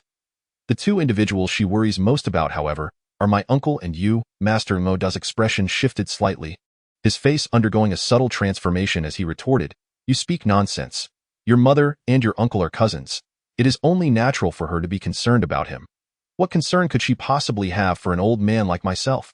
I have been in the world with your uncle for decades, and I have never seen him harmed by anyone. What is there to worry about?" Though he scolded, there was no anger in his tone, nor any fury in his expression. Rather, his brow relaxed, and he bore a look of quiet satisfaction. Su Yang, aware that every time Emoda mentioned Lu Zhengfeng's cousin, he referred to himself as an old man, began to understand the underlying sentiments. Lu Zhengfeng and his cousin were of a similar age, while Emoda was nearly 20 years their senior. It seemed that in the days when the 3 harbored affections for one another, Emoda may have felt inferior, leading him to forego pursuing her and allowing her to marry another. Yu Yang first offered a flattering remark. "My mother often says that my uncle's martial prowess is unparalleled in the realm. And you, master, surpass even him. Already a top-tier expert, it is not a matter of concern regarding your skills. Flattery, when delivered well, especially in praise of a beloved, is always well-received. Emoda chuckled and shook his head. When your mother married your father, she was but a young girl, lacking any understanding of profound martial arts. It was merely the admiration of a sister for her brother. Do not speak of such things again, lest you bring ridicule upon us. However, since it is not a matter of martial prowess, what then is there to worry about? Su Yang understood that the moment had arrived to determine whether he could persuade Master Emo. Fate had granted him the opportunity to uncover a hidden truth, and he could not let it slip away.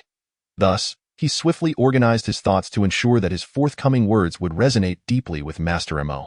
This is what my mother said is permissible. However, my young nephew believes it might be somewhat disrespectful, so I humbly ask for your forgiveness, Master. Su Yang bowed slightly, his demeanor tinged with apprehension. Master Emo replied, "No harm done. You are merely conveying a message. Your parents and I are old acquaintances.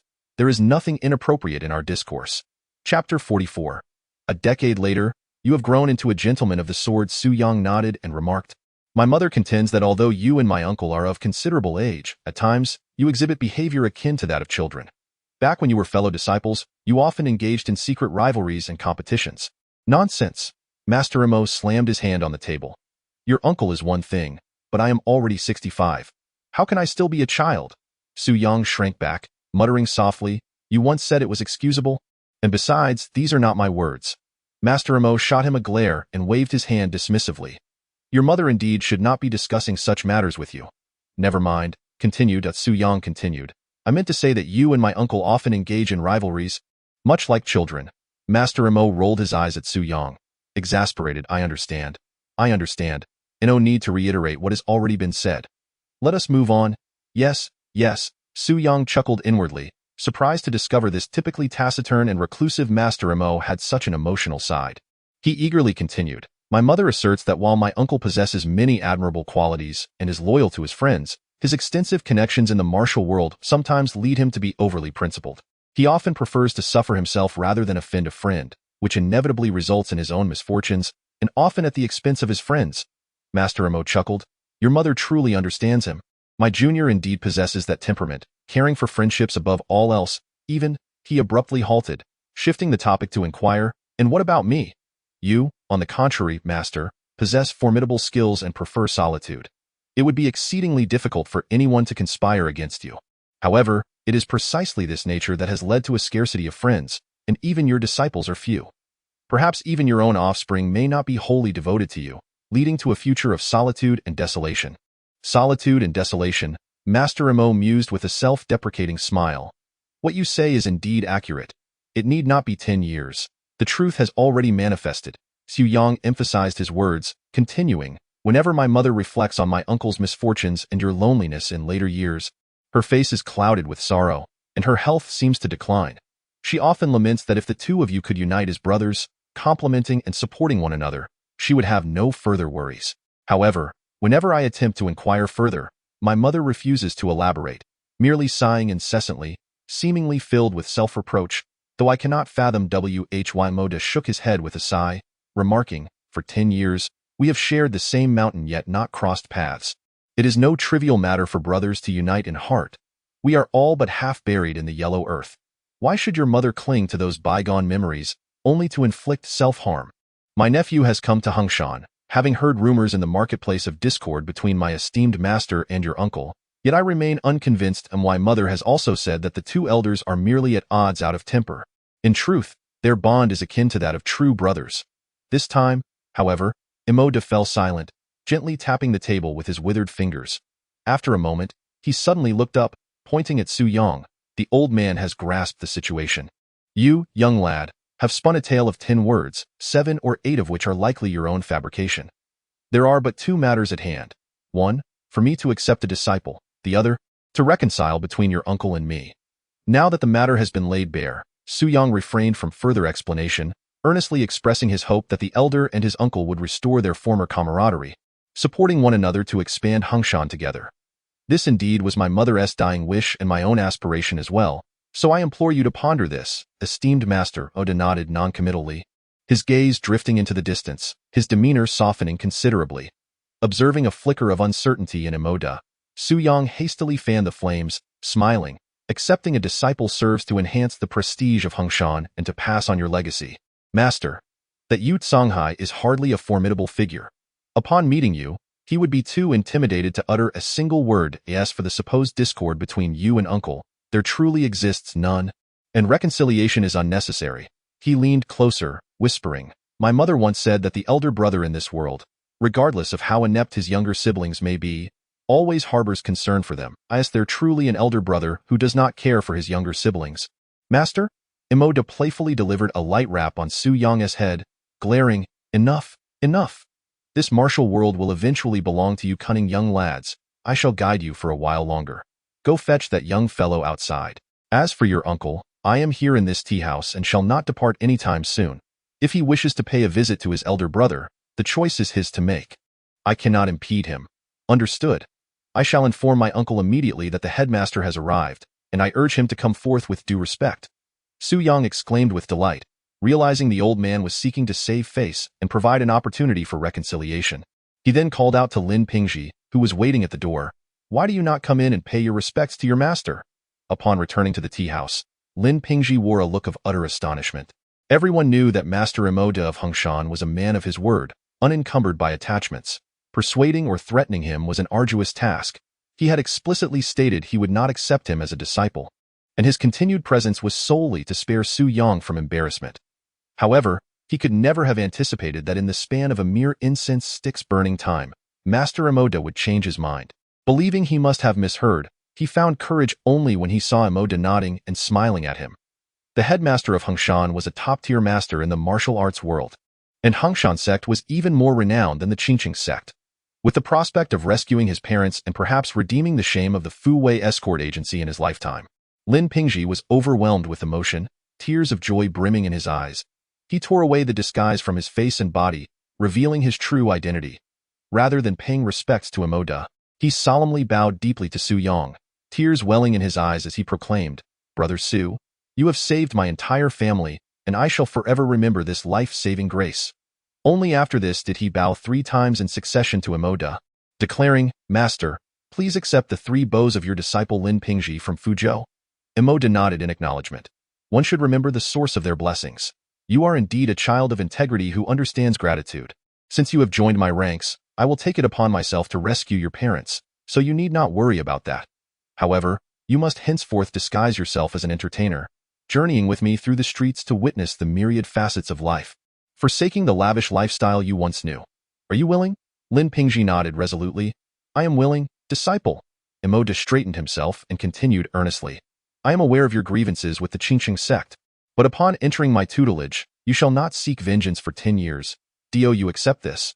Su Yang secretly marveled, thinking to himself, who said Imoda would not take on disciples? These 2 conditions are nothing short of brilliant. Spending a decade at the lowest rungs of society, enduring trials and tribulations, and witnessing the sufferings and deceptions of the world will mature Lin Pingji in mindset, martial arts, and understanding, steering him away from the path of being blinded by the flames of revenge. Should this truly come to pass, it is likely that a true gentleman swordsman will emerge from Hongshan in 10 years' time. Lin Pingji also nodded, saying, as long as my parents are safe, I would gladly forsake all worldly riches and honor to refine my heart over the span of 10 years. Su Yang laughed heartily. Then congratulations to Master Imo and junior brother Lin. Master Imo, please wait here. I shall go to my uncle's residence at once. With that, he dashed out of the tea house, sprinting toward Lu Zhengfeng's abode. Meanwhile, a mechanical voice echoed in his mind. Alter the fate of the principal character Lin Pingji in the story of Smiling, Proud Wanderer, and earn 2 random points in martial arts. Lu Zhengfeng's residence lay on the outskirts of Hongshan City, quite distant from the tea house. Fearing that prolonged delays might cause Imoda to lose patience, Su Yang opted for a shortcut, heading straight through a secluded alley towards the back entrance of Lu's residence. If Lu Zhengfeng could courteously welcome Imoda into his home, it was only natural that Imoda would participate in the upcoming washing of hands ceremony. With the legitimate leader of Hongshan present, it was unlikely that the individuals from Songshan would dare to act recklessly. However, as he ventured deeper into the alley, a figure suddenly flashed overhead. A man in a yellow robe leapt from behind and landed in front of him, blocking his path. Simultaneously, footsteps approached from behind. Turning around, he saw another man, similarly garbed, blocking the entrance to the alley. The 2 were closing in on him from both sides, their expressions menacing. Chapter 45. unexpected circumstances. The Five Mountains Sword Sect each sported distinct colors, and these two men were clad in the unique pale yellow of Songshan, clearly having orchestrated this ambush. Realizing their intent to kidnap him as leverage against Lu Zhangfeng, Su Yang slowly removed his wine flask and drank deeply until it was empty. The tall, lean man in front did not wait for Su Yang to speak and asked first, "You must be Su Yang, the nephew of Lu Zhangfeng, am I correct?" The tall and thin man at the back interjected, "Rest assured, senior brother, I possess portraits of Lu Min disciples and the entire Lu Zhangfeng family, so there can be no mistake. Besides, just look at his drunken appearance. Who else could it possibly be but Su Yang?" Su Yang, on high alert internally, maintained an impassive expression on his face and clasped his fists, saying, "It is indeed I. May I ask how to address the two esteemed brothers from the Songshan school?" The man with a cold smile replied, "It's no harm to tell you.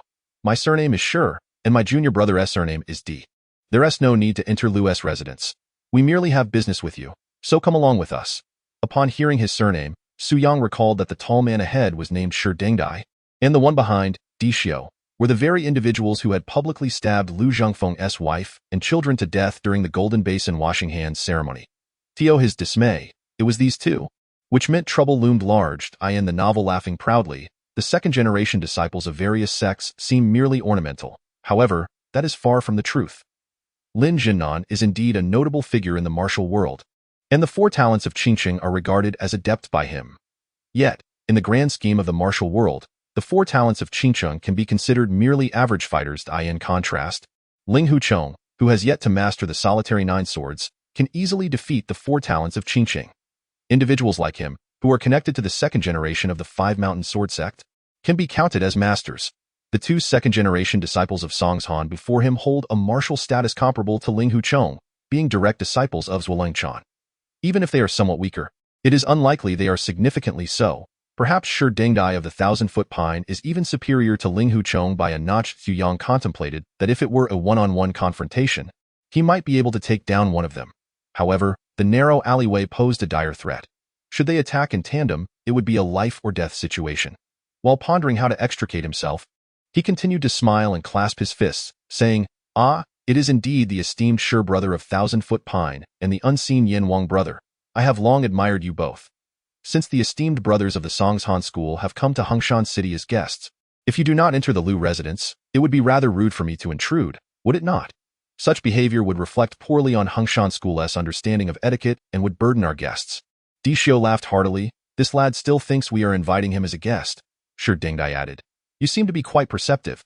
Let me make it clear. It is my master uncle who wishes to see you. There's no need for you to prattle on. Just come with us." "Though I am not a member of the Five Mountain Sword Sect," Su Yang replied, "by virtue of my uncle, your masters are also my masters. If the elders have something to convey, it is my duty as a junior to respond. This is the camaraderie and courtesy among fellow disciples." As he spoke, Su Yang's expression suddenly darkened. "But what do you mean by surrounding me like this, Shi brother, and crossing over my head? Is the camaraderie of the Five Mountain Sword Sect truly about stepping over others?" With that, Su Yang took a step to the side, gesturing for them to proceed. "If I have erred in any way, please enlighten me, and I shall certainly provide an explanation. If not, I ask that Brother Shi provide me with an explanation as well. This would fulfill the camaraderie of the Five Mountain Sword Sect and prevent any dishonor to the noble reputation of the Songshan school. Unfounded insults towards fellow martial artists are a grave taboo." When Ling Huchong struck a disciple of Qingqing, he acted out of righteous indignation, yet he was met with a brutal retaliation from Yubuchuan, nearly facing expulsion from his sect. This illustrates the stringent regulations that govern prestigious sects, where a disciple's conduct in the world must be justifiable to their peers. The notion of accountability has always been held in high regard among the martial community. To act decisively entails an acceptance of the consequences. True courage lies not in reckless impulsiveness but in the willingness to bear the repercussions of one's actions. Regardless of right or wrong, this is the unwritten law of the martial world. Unless one possesses the power to redefine the rules, compliance is mandatory. Zhang Zuishan sacrificed his life to provide an explanation to the martial world, while Xiao Feng did likewise for the Liao people. Under ordinary circumstances, Shi Dengdai would undoubtedly face repercussions for his impudent behavior, and the Songshan sect would not shield him. However, it is evident that these are not ordinary times. Di Xiao snorted. "My senior brother has crossed the line. What do you intend to do about it?" As Su Yang was about to respond, Shi Dengdai suddenly changed countenance, furrowing his brow. this brat is employing trickery. We are perilously close to Lu's residence, and he is stalling for time. With that, he drew his long sword and pointed it at Su Yang, commanding Xiao, do not waste time with him. Subdue him and take him away swiftly. Before Xiao could react, Su Yang abruptly turned, his Qinggang sword already drawn, lunging towards Xiao. His earlier prattle had merely been a tactic to buy time. If anyone from the Lu family spotted disciples from Songshan in the alley, they would undoubtedly send reinforcements, allowing him to escape. However, now that his ruse had been uncovered, there was no further need for words. Action was required. With a single movement, he executed the simplest and swiftest strike from the Dream 13 swords, a dream of 100 lifetimes. The Qinggang sword transformed into a streak of azure light, aimed directly at Xiao's throat. Picking on the weak, Su Yang recalled that Xiao's martial prowess was relatively inferior. If he could land a decisive blow, dealing with Shi Dengdai would become significantly easier. The distance between Su Yang and Xiao was far greater than that on the day he faced Tian Boguang at the Huayan Tower. Yet Xiao never anticipated that Su Yang would suddenly strike while conversing, and even more surprising, target him directly, leaving him momentarily stunned. The Qinggang sword was upon him in an instant, almost reaching Xiao's throat when a fierce gust of wind surged from behind, aimed at the back of his head. Recognizing the sound, Su Yang understood that it was Shi Dengdai intervening to save himself. The essence of desperate measures is to embrace a resolve to perish while taking another's life, rather than to eliminate oneself. That would not be an act of desperation, but rather an act of suicide. Such a transaction was not one Su Yang was willing to engage in. Thus, he pivoted and unleashed the dream of Huang Liang, the sword light blossoming into dazzling points as it surged toward Shi Dengdai. This was the first time Shi Dengdai had witnessed such a resplendent display of swordplay, mistaking it for the legendary 13 styles of Hongshan Cloud and Mist. Having heard of its formidable prowess, he immediately withdrew his sword for defense. Before Su Yang could complete his technique, another rush of wind signaled Xiao's counterattack, compelling him to defend once more. The three engaged in a fierce struggle within the narrow alley. Often, as Su Yang directed a strike towards Shi Dengdai, he found himself forced to retract his sword halfway through the maneuver due to Xiao's pressure. Just as he was about to retaliate against Xiao, Shi Dengdai's great sword would come crashing down, and after merely a handful of exchanges, Su Yang felt the strain of their combined assault becoming increasingly insurmountable. Moreover, the imposing sword aura of Songshan resembled the might of long spears and great halberds, as if 1,000 troops were galloping through the vast yellow sands. The narrow alley was barely sufficient for the wielding of long swords, making evasive maneuvers quite challenging. In a fleeting moment, the alley was enveloped by the glimmer of their swords. After exchanging several blows, Su Yang began to show signs of defeat, yet his opponents found it difficult to secure a decisive victory. Shi Dengdai's expression turned urgent. Fearing that prolonged engagement might lead to an encounter with Lu Zhongfeng's disciples, he discreetly signaled to Xiao.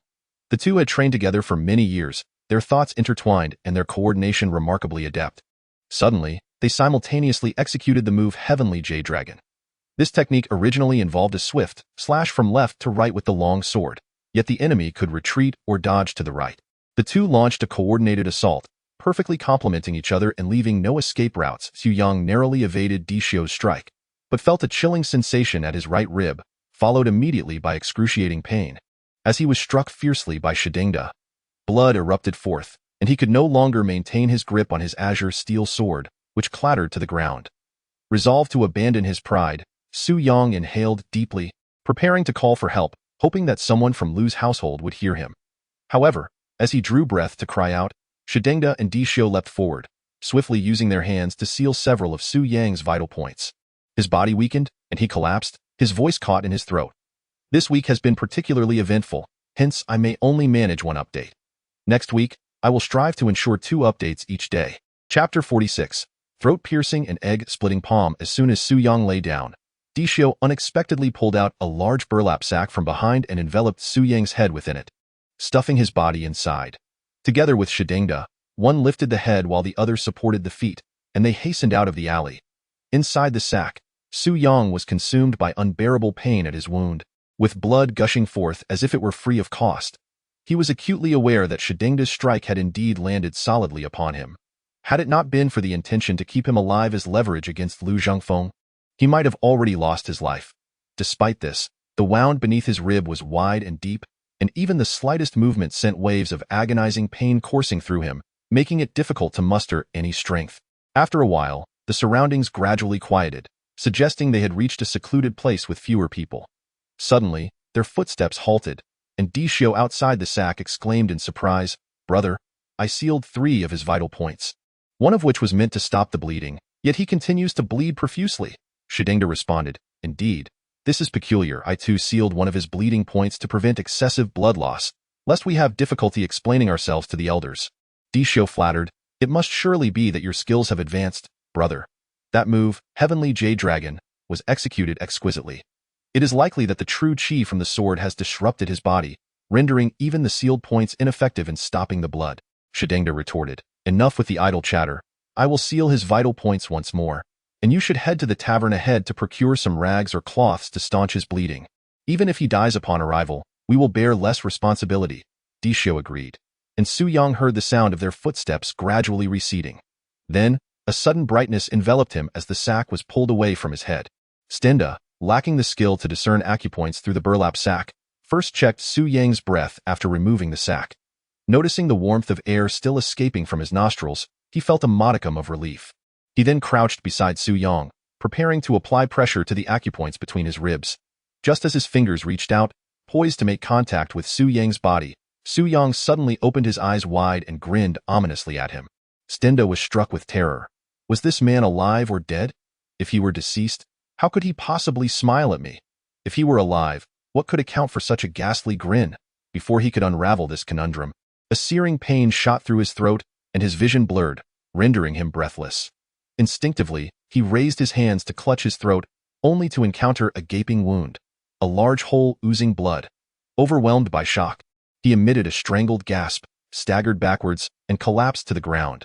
His legs twitched a few times before falling still, as he assumed the posture of a true corpse. Witnessing the success of his strike, Su Yang finally breathed a sigh of relief. After being pierced, he had sensed the two approaching with their swords drawn, and quickly deduced their intentions. He had utilized the reverse flow technique by using S meridians to shift his acupoints, biding his time and gathering strength along the way until Stenda was isolated. However, his azure steel sword had been taken by Stenda and hung at his waist, leaving him defenseless. Feng Qingyang had once imparted this wisdom to Ling Huchong. "Fool, your fingers can serve as a sword. Must the technique gold and jade in full house be executed with a sword? Indeed, the human body is a weapon in its own right. Must the technique a sword enters dreams also require a sword? The power of the spirit often manifests most profoundly in moments of life and death."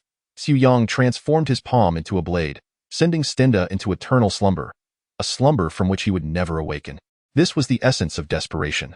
Moments later, the sound of footsteps approached rapidly. Xiao, carrying several large tattered rags, hurried back, the rags greasy and reeking of strong liquor, evidently the cloths used by the tavern to wipe tables. His gaze immediately fell upon his master, whose eyes were wide and lifeless, a horrific gash marring his throat. Not far off, Lu Zhengfeng's nephew lay motionless, bloodied. The sight of his master's throat, with a gash nearly 3 inches wide and smooth around the edges, suggested a wound not inflicted by an ordinary sword, but rather by some exotic weapon. Meanwhile, Su Yang's long sword still dangled from his master's waist. Xiao assumed another formidable adversary had arrived and promptly drew his own sword. Scanning the surroundings with vigilance, he called out, "The 5 Mountain Sword Sect is at work.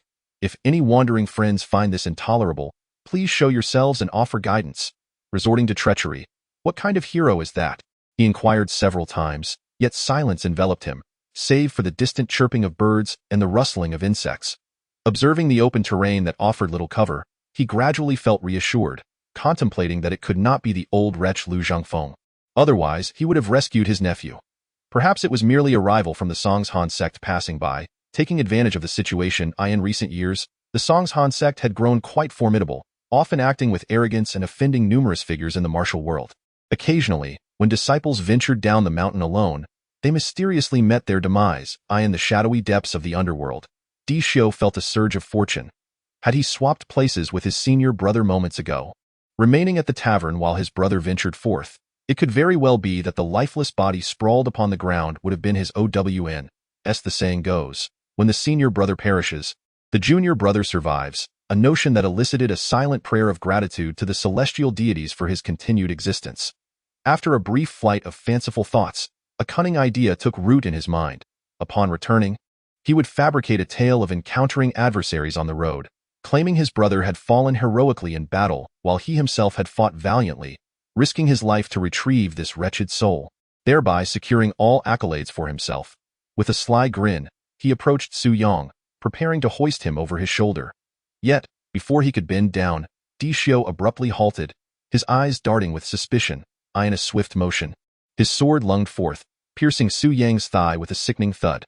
Observing that Su Yong remained sprawled on the ground, unmoving save for a few incoherent grunts escaping his lips, Xiao was finally reassured and bent down to seize Su Yang's body. Despite the agony coursing through him, Su Yong erupted in a torrent of curses aimed at Xiao's ancestors. Wounded as he was, he realized that fleeing would only lead to Xiao's relentless pursuit. Thus, he had no choice but to allow Xiao to carry him, biding his time for the perfect opportunity to eliminate this scoundrel. Little did he expect that Xiao would strike again, and he had no idea if the blade had pierced a vital artery, but the pain was excruciating. In a world rife with masters and cunning schemes, he found himself completely unscathed, only to be assailed by a band of insignificant goons. As he felt Xiao roll his body over, the distance between them diminished drastically in a sudden burst of defiance. Su Yong unleashed a powerful strike, fingers coalescing into a lethal point, executing the same technique. A sword enters the dream, aiming for Xiao's throat. Yet midway through, a thought struck him. He must spare this man's life. Thus, he forcefully altered the trajectory of his attack, redirecting it towards Xiao's abdomen. However, given Xiao's diminutive stature and his hunched posture, the blow missed its intended target and instead landed heavily between his legs. The impact was catastrophic. Xiao's eyes bulged like those of a dying fish, and he sprang into the air, mouth agape yet soundless, his face flushed a deep crimson. Clenching his legs tightly, he spun in circles, clutching his groin in agony. After a few desperate hops, he seemed to lose his breath, collapsing to the ground in a haze of pain. Having engaged the enemy twice, nearly exhausting his strength, and still reeling from the sword wound inflicted by that scoundrel, Su Yong felt utterly drained, sprawled out on the ground in a starfish position, unwilling to move even a finger.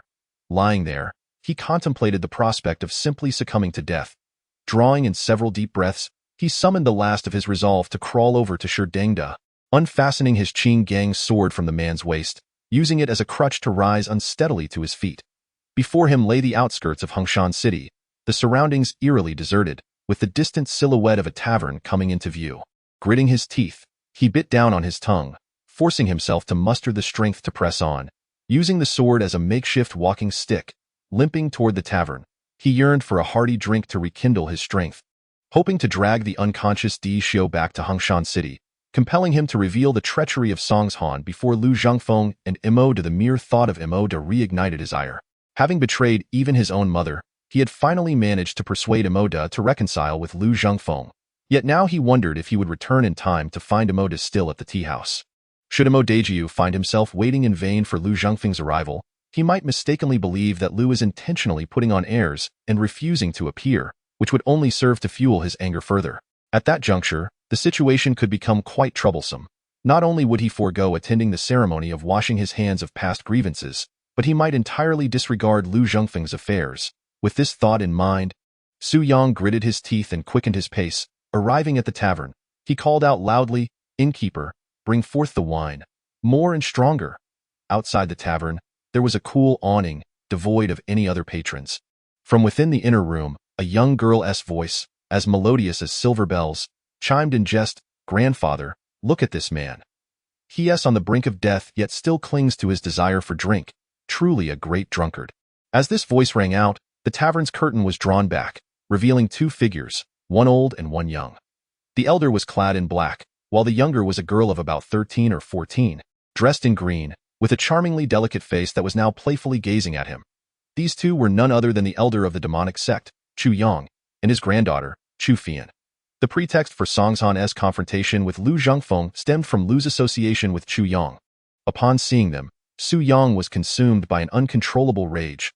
"Bastards! I fight tooth and nail for you, yet you stand idly by. Damn it! Are you so bound by a nonsensical oath that you would watch me die without lifting a finger?" Unable to contain himself any longer, he spat out a mouthful of blood, his vision darkening, his ears ringing, before collapsing to the ground. "Tell Liu Mo Diu. Tio wait. Iti the tea house. Bring along Songshan's Xiao. Xiu Yang struggled to utter these words before losing consciousness. In this lesson, we studied the martial art of throat-piercing egg-cracking palm. I seek votes. Throat-piercing egg-cracking palm for votes. Once mastered, no one would dare compete with you for ladies. Chapter 47. A united front even in a state of unconsciousness. One's mind may sometimes flicker with details that are often overlooked in waking moments. Xiu Yang suddenly jolted awake, drenched in cold sweat. He had been neglecting a critical variable, one that, if it were to manifest, could render all his plans futile. At Lu Zhongfeng's residence, a stout middle-aged man, dressed in a brown silk robe, stood by the bedside. Noticing that Su Yang's wound had reopened, he frowned and deftly pressed several points on his body. This man was Lu Zhongfeng, also known as Lu Sanyi, Su Yang's maternal uncle. You awaken only to curse and shout, displaying no semblance of decorum befitting a righteous sect, and you have worsened your own wounds 3 or 4 times. Are you seeking death?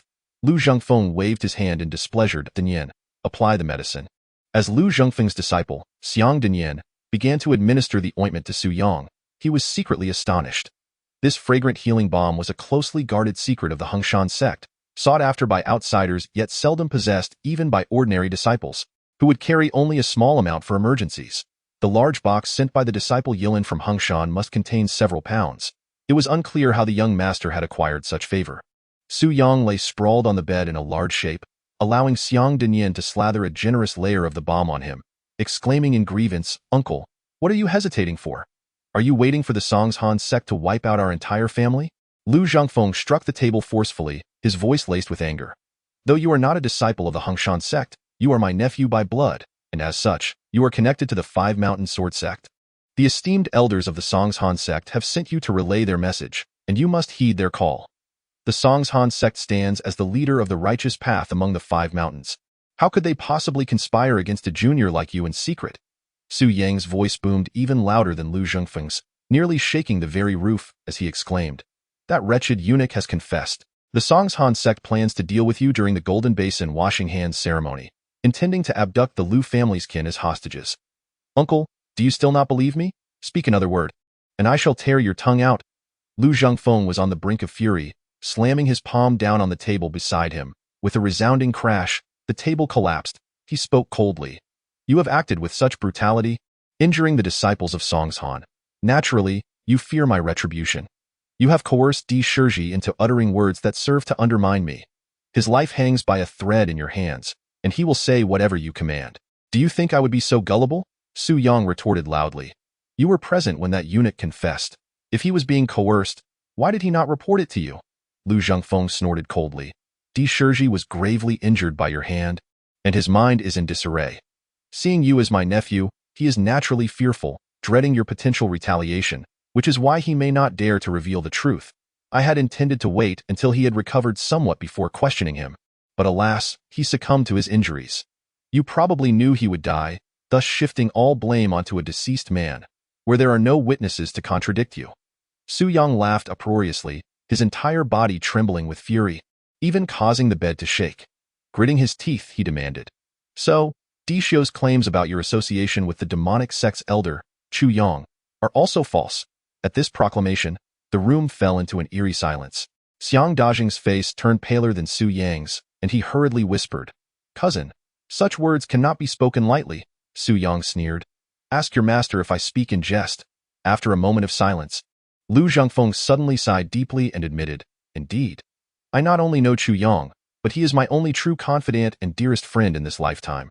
"Then it is settled," Su Yang declared. "The Songshan sect has seized upon this weakness of yours, threatening you to eliminate Chu Yang, or they will annihilate your entire family. Will you comply?" Lu Zhongfeng replied. "Although Brother Chu is affiliated with the demonic sect, he has not returned to Haimu Cliff for many years. Moreover, my relationship with him is solely based on our mutual interest in music. After I wash my hands of this world, he too will leave the demonic sect. There is no malice, nor any wrongdoing on my part, so why should I kill him? Then you shall wait for the Left Alliance leader to come and slay your entire family?" Su Yang scoffed. "Such childish nonsense." Lu Zhongfeng countered sternly. "In the realm of martial arts, one must not punish the innocent for the crimes of the guilty. The act of slaughtering an entire family is no different from the wickedness of the demonic sect. Do not claim that Left Shixiang is the leader of the 5 Mountains Sword sect. Even a mere disciple would never stoop to such depths. It is utterly unacceptable for you to suggest that I take preemptive action against the friends of the Songhan sect. Furthermore, even if the Left Alliance leader harbors grievances, after I wash my hands of this world, I shall no longer concern myself with the affairs of the martial realm. How could forming a few friendships lead to the destruction of my family? Lu Zhengfeng's words, albeit reasonable, fell on deaf ears for Su Yang, who writhed in frustration as if he were about to leap from the bed in a fit of rage. He exclaimed, "Do you truly believe he is incapable? Reflect for a moment. Ever since he ascended to the position of leader, his intentions to amalgamate the 5 mountain sword sects have been abundantly clear. Yet, the dissent from various factions is substantial. He is currently targeting the Huangshan sect, using this as a pretext to seek your demise and to eliminate Master Mo's influence, and here you are, not only failing to safeguard yourself but also offending Master Mo. He awaits you at the tea house, yet you stubbornly refuse to go. I have resolved to withdraw from the martial world. What purpose does it serve to persist?" Lu Zhengfeng, impatient, waved his hand dismissively and declared, "After the day after tomorrow, whether the 5 mountain sword sects unite or not will be of no concern to me." "You think there will even be a day after tomorrow?" Su Yang laughed maniacally. "The day after tomorrow marks the end for the Lu residents. Do you believe me? Today serves as the excuse to deal with your Huangshan sect. Tomorrow, it may very well be Huashan, the day after tomorrow, Taishan, and the day after that, Huangshan. Once all who oppose Wulengshan are eradicated, he will commence the unification of the 5 mountains, ultimately targeting Shaolin, then Wudong, and obliterating the demon cult, achieving supremacy over the martial realm. At that juncture, you shall be deemed a pariah in the martial world." Lu Zhengfeng appeared unable to tolerate his impudent nephew. Su Yang gazed at the handprint, a shiver of trepidation coursing through him. Fortunately, this was merely a performance, for had it been real, not only would his martial prowess have been rendered useless, but his very life could have been forfeit. Even with the iron plate shielding him and the cotton mitigating the impact, the force of that strike had nonetheless exacerbated his rib injury. He retrieved the heavenly fragrance healing ointment from the soft sedan chair and applied it once more. Fortunately, this miraculous remedy could staunch bleeding and promote healing for most external injuries, provided the internal organs remained unharmed. Otherwise, his feigned fury would have reopened his wounds multiple times, leading to fatal blood loss. At that moment, a mechanical voice echoed. Sustaining multiple injuries within a short period and repeatedly utilizing second-grade elixirs has elevated your pharmacology skill. The title patient has been upgraded to medicine jar. Title effect: familiarity with the properties, appearances, and characteristics of commonly used medicinal materials. You have acquired the formula for the ordinary medicine hemostatic powder. Note: your survival is, in itself, a miracle. Following this, a flood of herbal information surged through his mind, culminating in a recipe for hemostatic powder, which, in comparison to heavenly fragrance healing ointment, seemed worlds apart. Yet in the realm of ancient martial arts, it was still considered a rather effective remedy for external wounds. The sedan chair continued on for a while before coming to a halt in a secluded spot. One of the bearers, removing his hooded cloak, revealed himself to be completely bald. He turned around and, in a coarse voice, inquired, "What on earth are you up to, Su Yang?" The other bearer chuckled eerily and added, "I, Tanbo Guang, have seen my fair share of underhanded schemes in the Jianghu, yet I cannot fathom your intentions, Brother Su." "What is truly going on?"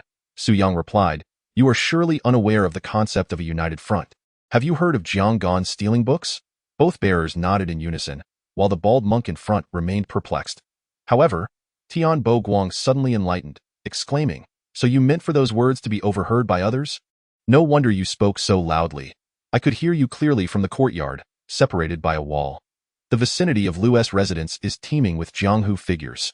Your words will undoubtedly spread throughout Huangshan City in no time." "Precisely," Su Yang affirmed. In my moment of unconsciousness, it struck me that forging connections with the demonic sect is a grave taboo. Should the righteous experts present at the ritual of severing ties with the martial world suddenly hear of this, and should they assist the Songhan sect, we would find ourselves in dire straits. The reason the other righteous experts in the original narrative refrained from intervening was that Lu Zhengfeng was already at a disadvantage, vulnerable to being slaughtered. Thus, they saw no need to act. However, if the situation were to reverse, and the Songhan sect, representing the righteous side, were to falter, would those righteous experts remain passive? Once they intervened, the threat would not merely be the 6 formidable masters of Songhan, but potentially the entirety of the 10 greatest masters. As Tian Bo Guang pondered this, cold sweat broke out upon him, and he exclaimed, "I had forgotten this." The few of us could hardly withstand such a multitude of experts. Su Yang nodded in agreement, saying, "Thus, I strategically revealed the underhanded tactics employed by Songshan to abduct and coerce, leading listeners to initially perceive Songshan as being in the wrong. Then, through a question-and-answer exchange with my uncle, I illustrated that forging an alliance with Chu Yang is not an egregious offense. Certainly, the animosity between the righteous and the wicked runs profoundly deep. Thus this may not suffice to persuade the masters of the righteous path. Therefore, I must ultimately point out that Zhuo Lengchan's true intention is to diminish the forces opposing him and to amalgamate the Five Mountain sect. That revelation is indeed the trump card. Even if the masters of the righteous path do not entirely believe it, they will inevitably harbor some doubts and shift their attention from my uncle's associations with the demonic sect to the ambitions of Mount Song to engulf the various factions. Furthermore, by employing my strategy of self-inflicted suffering to garner sympathy, I shall establish my uncle's noble image of sacrificing familial ties for righteousness, persuading others to believe that Lu Zhengfeng is a man who would rather perish than betray his friends. At that juncture, even if those righteous individuals refrain from offering us their assistance, they will certainly withhold their support from the Mount Song sect. However, if my uncle were to express these sentiments directly to those masters of the righteous path, it would seem somewhat contrived. Sometimes, the information overheard can be far more convincing. This is indeed astute. Tian Boguang inquired. Yet, if these words reach the ears of the Mount Song sect, would they not take precautions? Thus, I must feign having my martial arts incapacitated to mislead the Mount Song sect. From their perspective, in order to avoid conflict with them, he would even go so far as to cripple his own nephew, thereby painting my uncle as weak and easily manipulated. Meanwhile, I, the sole bearer of the truth, would have returned to my hometown, and they would not only lack any defenses but would inevitably become even more arrogant. Bu Jie smacked his forehead, his eyes widening in astonishment. Your mind works remarkably fast. You've conceived so many ideas in less than half a day since waking. Xu Yang chuckled. Do you truly believe I was unconscious for 2 days and nights? In fact, I awoke the day after Senior Chu Yang brought me to Lu's residence. At that time, my uncle, Senior Chu Yang, and Master Emoda were all present. That rascal Di Xiao is rather spineless. Under interrogation, he revealed the Mount Song conspiracy. Upon hearing this, my uncle was filled with rage, but if we were to take the initiative, whether we would succeed is uncertain, yet it would lack a solid rationale, and may, in fact, provide Mount Song with leverage to incite the righteous faction against us. Hence, we must induce Mount Song to act first. What shall we do then? Tian Boguang asked. Have you altered the original plan? Would that not exempt us from participation? Su Yang's eyes gradually narrowed, a strange smile playing upon his lips. The original plan will undergo slight adjustments. At the upcoming hand-washing ceremony in 2 days, I shall present Mount Song with a most delightful surprise. Tio spare everyone the heartache. This chapter shall remain unbroken. Chapter 48. Hand-washing this day marks the auspicious occasion of Lu Zhengfeng's hand-washing ceremony. As noon approached, a steady stream of distant guests flowed in, filling the hall with a cacophony of greetings and introductions. Additionally, numerous close relatives and friends engaged in hushed discussions, seemingly connected to the recent tumult within Lu Zhengfeng's residence. Among the 5 mountain sword sects, the leader of Mount Tai, Tianmin Daoren, and the leader of Mount Hua, Yu Buchuan, have personally come to offer their congratulations, a testament to their considerable influence, prompting Lu Zhengfeng to personally greet them at the door. Moreover, the venerable Master Ding Yi of Mount Hung also arrived with a contingent of female disciples, one of whom, a vivacious young nun, has been wandering about the Lu residence with an absent-minded demeanor, seemingly in search of someone. The disciples of Lu's residence commanded the kitchen staff and servants, setting up around 200 tables both inside and out. As the heroes took their seats, the servants began to serve wine and dishes in a steady flow. Yet no one moved their chopsticks. Instead, thousands of eyes in the courtyard were fixated on the inner hall. Within that hall, a tea table displayed a resplendent golden basin, already filled with clear water. All it required was for Lu Zhengfeng to place his hands upon the basin, dip a finger into the water, and from that moment on, he would sever all ties with the martial world. Lu Zhengfeng, grinning broadly, stepped into the hall, clasped his fists in a respectful bow, and proclaimed loudly, "Esteemed seniors and dear friends, your presence from afar has truly honored me, Lu Zhengfeng, beyond measure. Today, as I wash my hands in this golden basin, I beseech you all to bear witness." With a flourish of his right hand, he drew forth a long sword from beneath his robe, declaring, "From this day forth, Lu shall no longer concern himself with the grievances and disputes of the martial realm, nor with the quarrels of sections should I break this vow. Let this sword serve as my witness." With that, he snapped the sword in two with a resounding crack, letting the severed pieces fall to the ground with a soft thud as they embedded themselves into the blue bricks. According to the conventions of the martial world and the etiquette of the occasion, it was customary for everyone present to offer their congratulations to Lu Zhangfeng, praising him for his wise retreat, long life, and other such accolades. However, the tumultuous events that had transpired at Lu's residence just days prior had spread throughout Hongshan City. The hundreds gathered there each harbored their own thoughts, and no one spoke. Most appeared distracted, their gazes frequently darting toward the entrance, as if anticipating the arrival of some significant figure. I in the minds of these martial heroes. To offer compliments too early would render Lu Zhangfeng unable to wash his hands clean today. It would be akin to slapping his own face. Yu Buchuan stroked his 3 strands of beard and remarked, Lu Xinbei, we are all good friends, so I shall not mince words. What your nephew has said has likely already circulated. But why not wait for the people from Songshan to arrive? The Tianmin Daoist slammed his hand upon the table, his voice rising as he retorted, what is there to wait for? Lu Xinbei's washing of hands is his own affair. Even if the esteemed Ardadamo from Hongshan were present, it would not concern him. Though Songshan is the leader of the 5 mountains, can they truly meddle in personal matters? Lu Zhangfeng smiled gratefully at the Tianmin Daoist, rolled up his sleeves, and reached toward the golden basin. Just as his hands were about to enter the basin, a sharp voice rang out from outside, halt. The Left Alliance leader has decreed that Lu Zhangfeng's washing of hands is to be postponed. Following that voice, 4 men clad in yellow robes entered through the gate, accompanied by several disciples. The foremost among them held a 5-colored flag, which shimmered brilliantly in the sunlight, adorned with an array of gemstones. Suddenly, someone recognized the 4 men in yellow robes. They were Fei Bin of the Great Songyang Hand, Lu Bo of the Immortal Crane Hand, Yu Ho of the Yin Hand, and Ding Mian of the Totem Hand, all disciples of Zhuolingchan. Upon seeing these 4 individuals, the crowd silently acknowledged the truth in Su Yang's words. Indeed, the Songshan sect was poised to take action against Lu Zhangfeng. Otherwise, they would not have dispatched such a formidable presence. With 4 of the 13 protectors in attendance, if it were merely to convey a message, 1 or 2 would suffice. Before Lu Zhangfeng could utter a word, the Tianmin Daoist stood up first, glaring and proclaiming, Fei Shidi, your statement is quite erroneous. Lu Zhangfeng is washing his hands. What concern is that of Mount Song?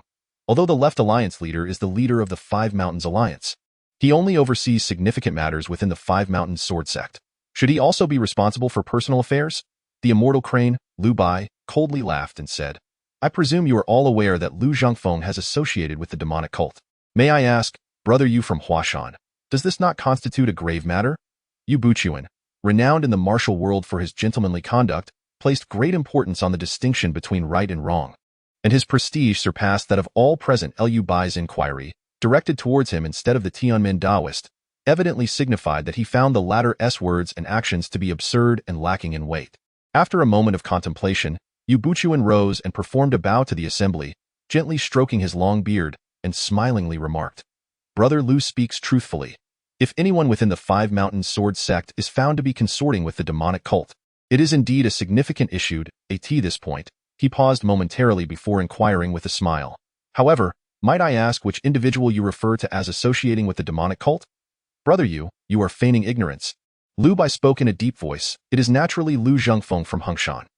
Yet, Yu Buchuan shook his head. To my knowledge, there is no longer anyone by the name of Lu Zhangfeng among the 5 Mountains Sword Sect. The venerable Master Dingyi added. Indeed, not only is there no such person within the 5 Mountains Sword Sect, but he is also absent from the martial world. If one day, another Lu Zhangfeng were to emerge and wreak havoc upon the martial realm, I would be the first to show him no mercy. Upon saying this, both Yu Buchuan and Dingyi turned their gazes towards the center of the hall. There, Lu Zhangfeng had already placed his hands into the basin, poised to immerse them in the clear water. Once his hands touched the water, he would no longer be a part of the martial world. Should anyone wish to harm him, it would require a blood feud. Otherwise, they would be deemed untrustworthy scoundrels, disregarding the moral code of the martial world. Lu Bai's expression drastically changed. With a swift motion, he raised his hand, sending a glimmering projectile straight towards the golden basin, intending to overturn it and thwart Lu Zhangfeng's cleansing. Just then, a light sound echoed as a concealed dart struck the golden basin, piercing through it, yet remarkably, the basin remained unmoved, as if adhered to its stand. Though the dart was a small object, its passage did not drain the water from the basin immediately. Lu Zhangfeng smiled slightly, pressing his hands down into the basin, and when he lifted them again, they were already clean, He accepted a towel from Xiang Dajing, dried his hands, and smiled gently at the four guardians of Mount Song.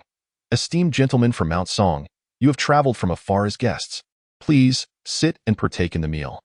His address had shifted from referring to them as brothers to calling them gentlemen, clearly indicating that he no longer belonged to the Five Mountains Sword sect. Nor could he be counted among the people of the martial world.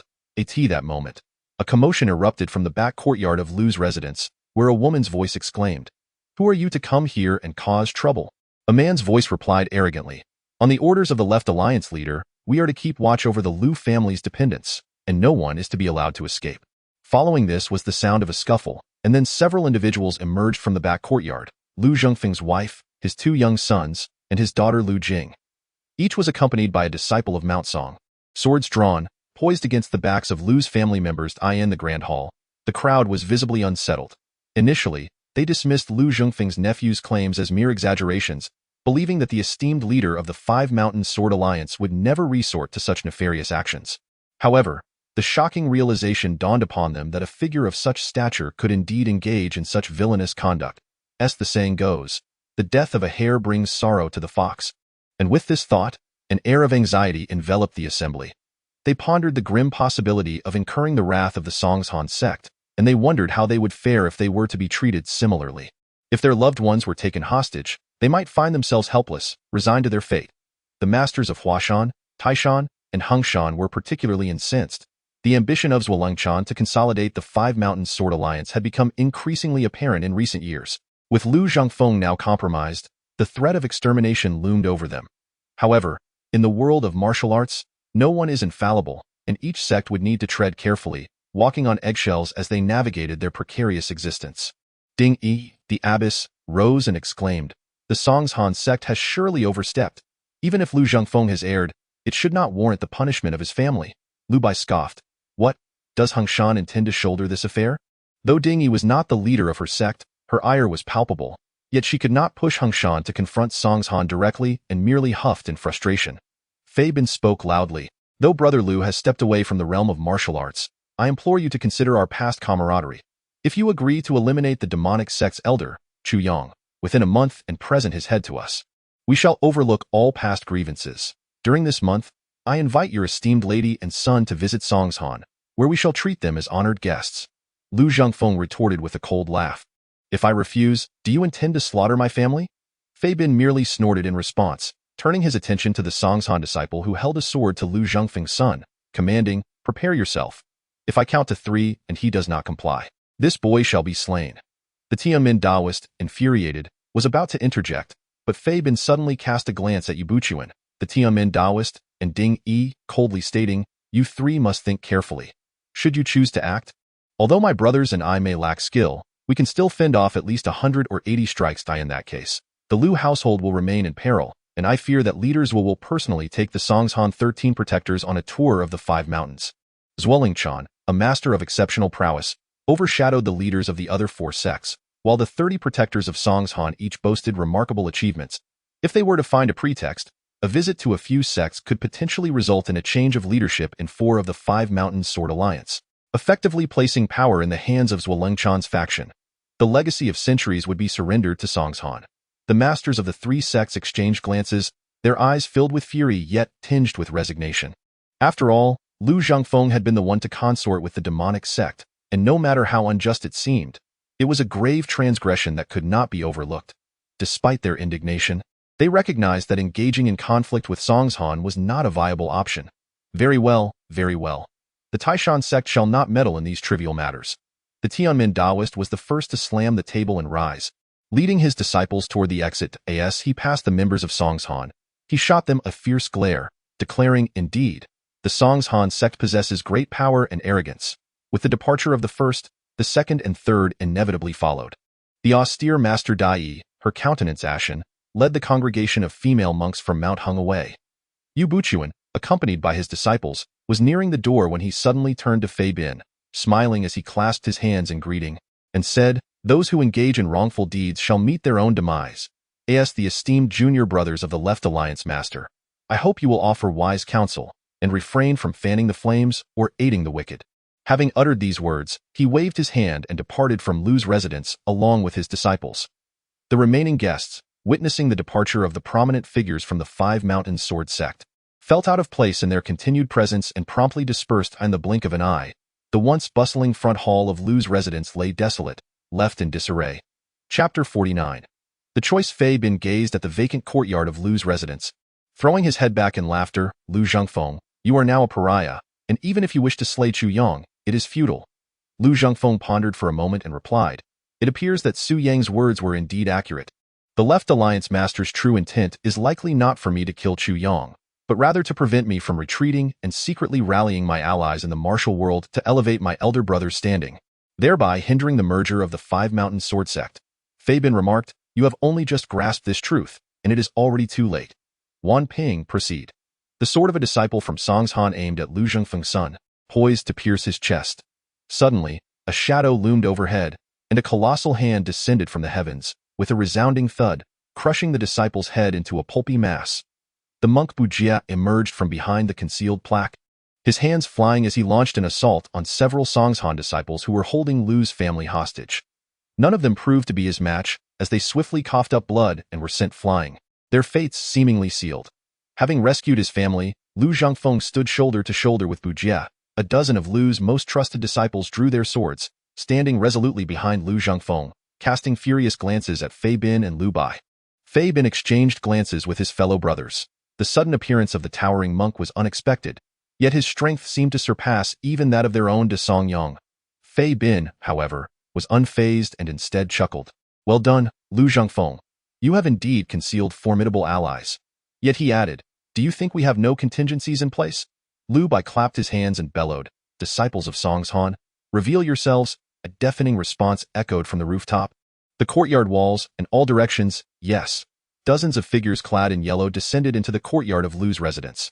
The Song's Han sect, indeed the foremost among the Five Mountains, boasted a multitude of experts, with the number of second-generation disciples leading all other sects. The sudden emergence of these yellow-clad disciples created an overwhelming sense of intimidation, encircling Lu Zhengfeng, Bujia, and the dozen Lu disciples. However, among them, nearly half bore wounds, staggering as they landed, rendering the initially imposing entrance rather disheveled. Lu Bai, incensed, demanded, what transpired? A bloody disciple, face contorted in anguish, replied, we were lying in ambush outside the residence when a masked swordsman appeared out of nowhere, striking down two of our brothers before vanishing in an instant, his speed far surpassing ours, and we could not give chase. To our surprise, he returned shortly thereafter and repeated his assault, injuring two more. The incessant back and forth had resulted in over 10 casualties at his hands. With a remarkably swift blade technique, Lu Bai pondered for a moment before addressing Lu Zhengfeng with a sharp retort. Not only have you consorted with the nefarious figures of the demonic sect, but you also count the lecherous Tian Buoguang among your acquaintances. Very well, that's yet another charge against you. Lu Zhengfeng chuckled, replying, justice resides in the hearts of men. Your Song's Han sect, relying on its influence, engages in unscrupulous schemes, naturally drawing the ire of righteous friends from the martial world. I am unacquainted with anyone by the name of Tian Buoguang. Fei Bin furrowed his brow and inquired, what of your esteemed masters, Uncle Zhong and Uncle Tang? Why have they not intervened? Zhong Zhen and Tang Yingyi, both disciples of the cold-hearted monk, were positioned as the rear guard for this operation, leading a substantial number of disciples in ambush outside. Fei Bin mused that despite Tian Buoguang's formidable skills, he was not a match for the combined prowess of these two masters. How then had so many disciples been injured? The disciple hesitated, unable to articulate a coherent explanation, suggesting that the two masters had seemingly vanished. At that moment, two figures stumbled out from the back hall, their bodies tightly bound with ropes, resembling Zhongzi. With their mouths stuffed with walnuts, it was none other than Zhong Zhen and Tang Yi. Following them was a young man, adorned with a long sword and a wine flask at his waist.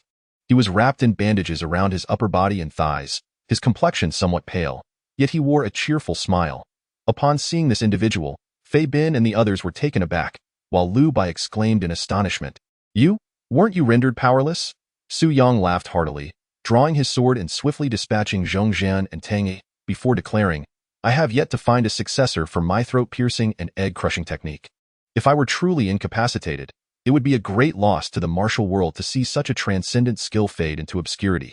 Fei Bin, Lu Bai, Yu Ho, and Ding Mian realized they had fallen into the trap set by this young scoundrel, their teeth grinding in frustration. Fortunately, despite the unfavorable circumstances, they maintained the upper hand. Ding Mian whispered, "Let us unite our strength. With 4 of us against their 2, we hold a significant advantage, especially with our 40 disciples facing their 11, plus 1 injured junior, ensuring our victory." Before he could finish, a melancholic tune from a huqin echoed from the back hall, accompanied by the appearance of a gaunt, frowning elder. Oda stepped forward, slowly unsheathing his sword from the huqin, and remarked coolly, "You may have brothers in the Songshan sect, but do I not have any in Huangshan?" Fabin's expression finally shifted, and Lu Bai coldly asserted, "For against 3. A hearty laugh rang out as a masked figure in black descended from the wall, agile and spry.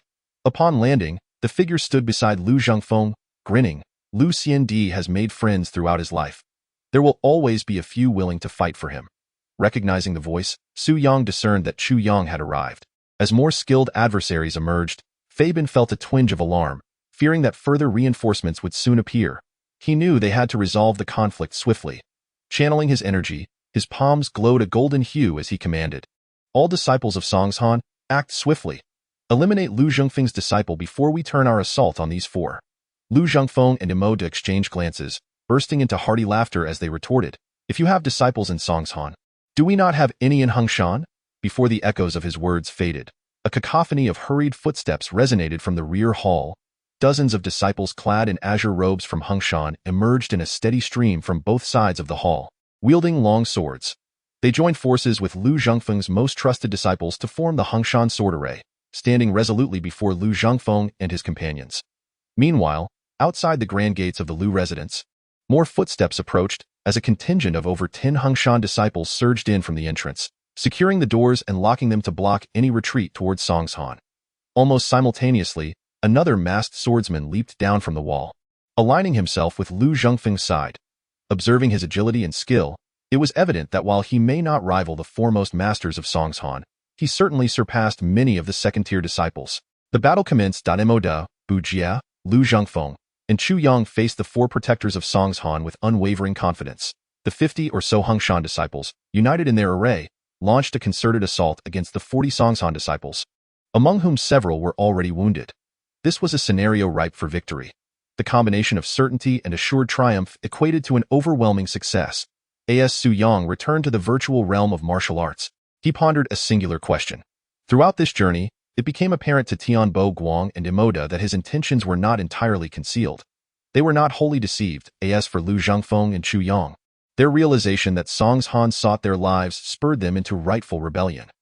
The inability of the righteous masters to assist one another was not merely a testament to Su Yang's cunning or eloquence, but rather a reflection of how Songshan had threatened their fundamental interest. He merely acted as a catalyst, tapping into each individual's psyche and encouraging them to pursue their true desires.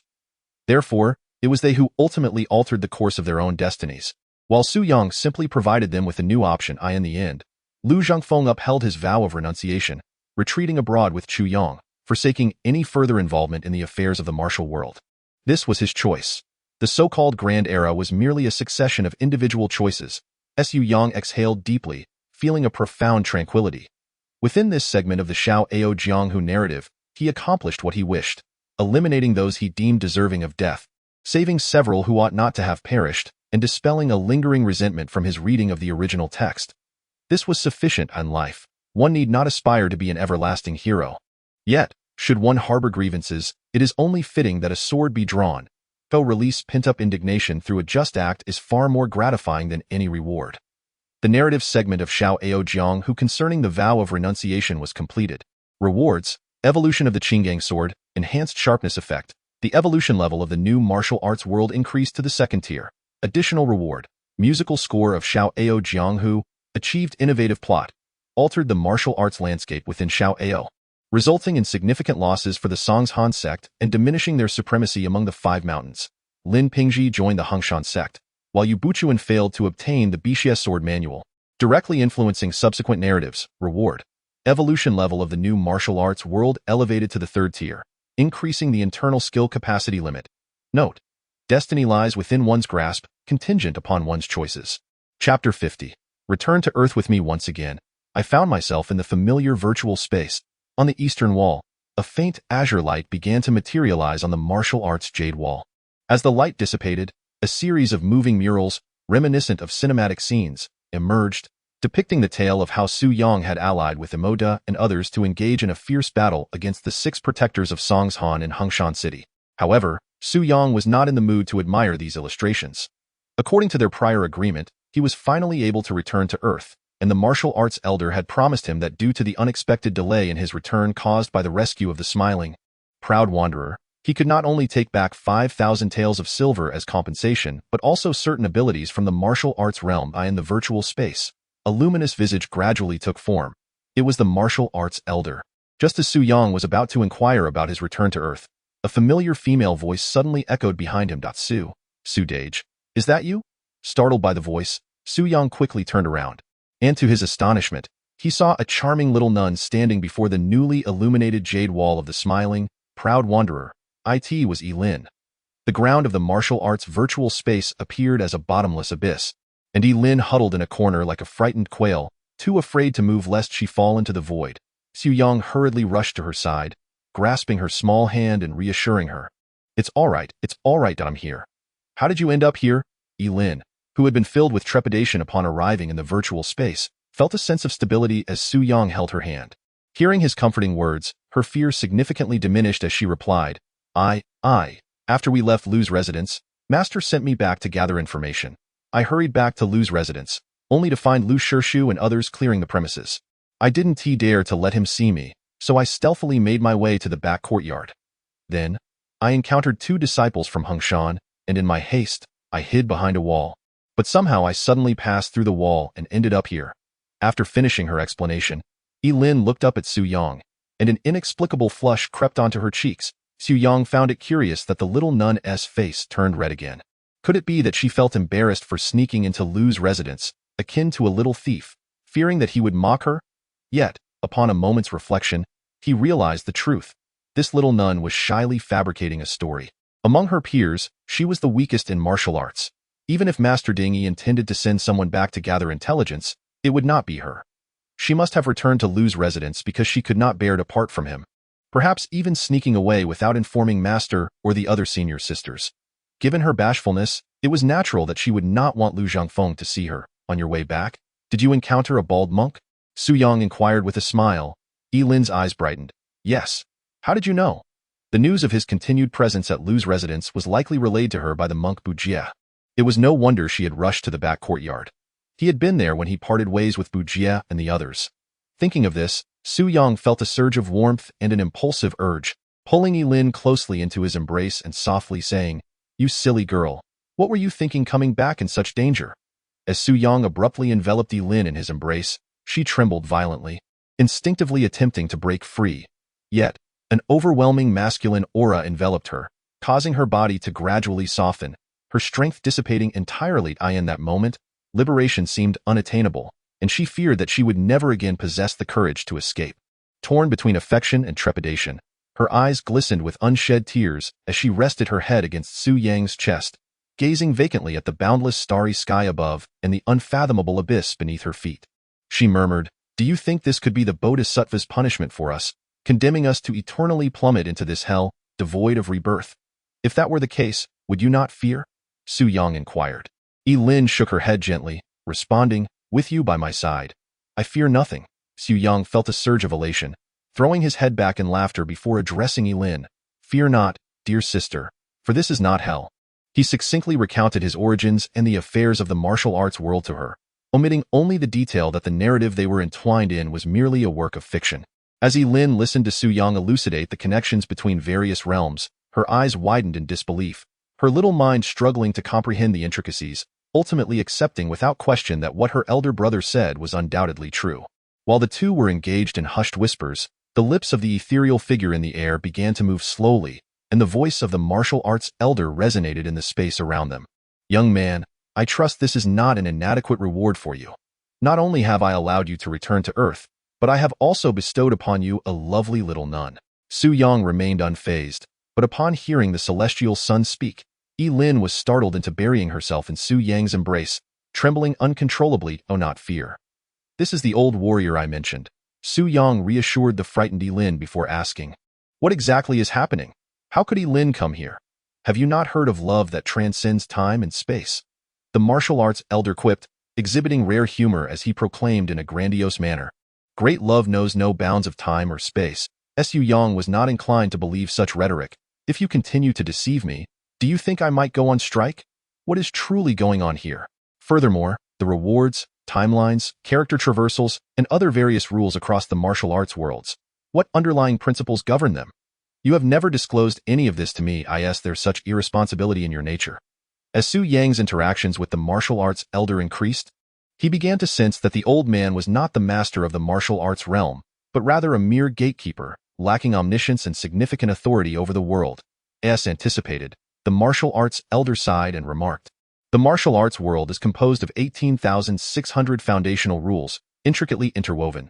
I am merely the executor and overseer of these rules, tasked with guiding you through the various realms and providing simple hints. To be candid, my knowledge does not surpass yours by much. There are core rules of the worlds that, even if I understand, I am bound by regulations that prevent me from divulging them, leaving you to explore them on your own. As for why Yilin is able to accompany us, I am uncertain. It could very well be a glitch in the rules. However, in my estimation, it is primarily due to the profound emotions that have developed between her and you." The aged martial artist suddenly lowered his voice, whispering into Su Yang's ear. "Thus, I advise you to refrain from entangling yourself with multiple women in the martial arts realm.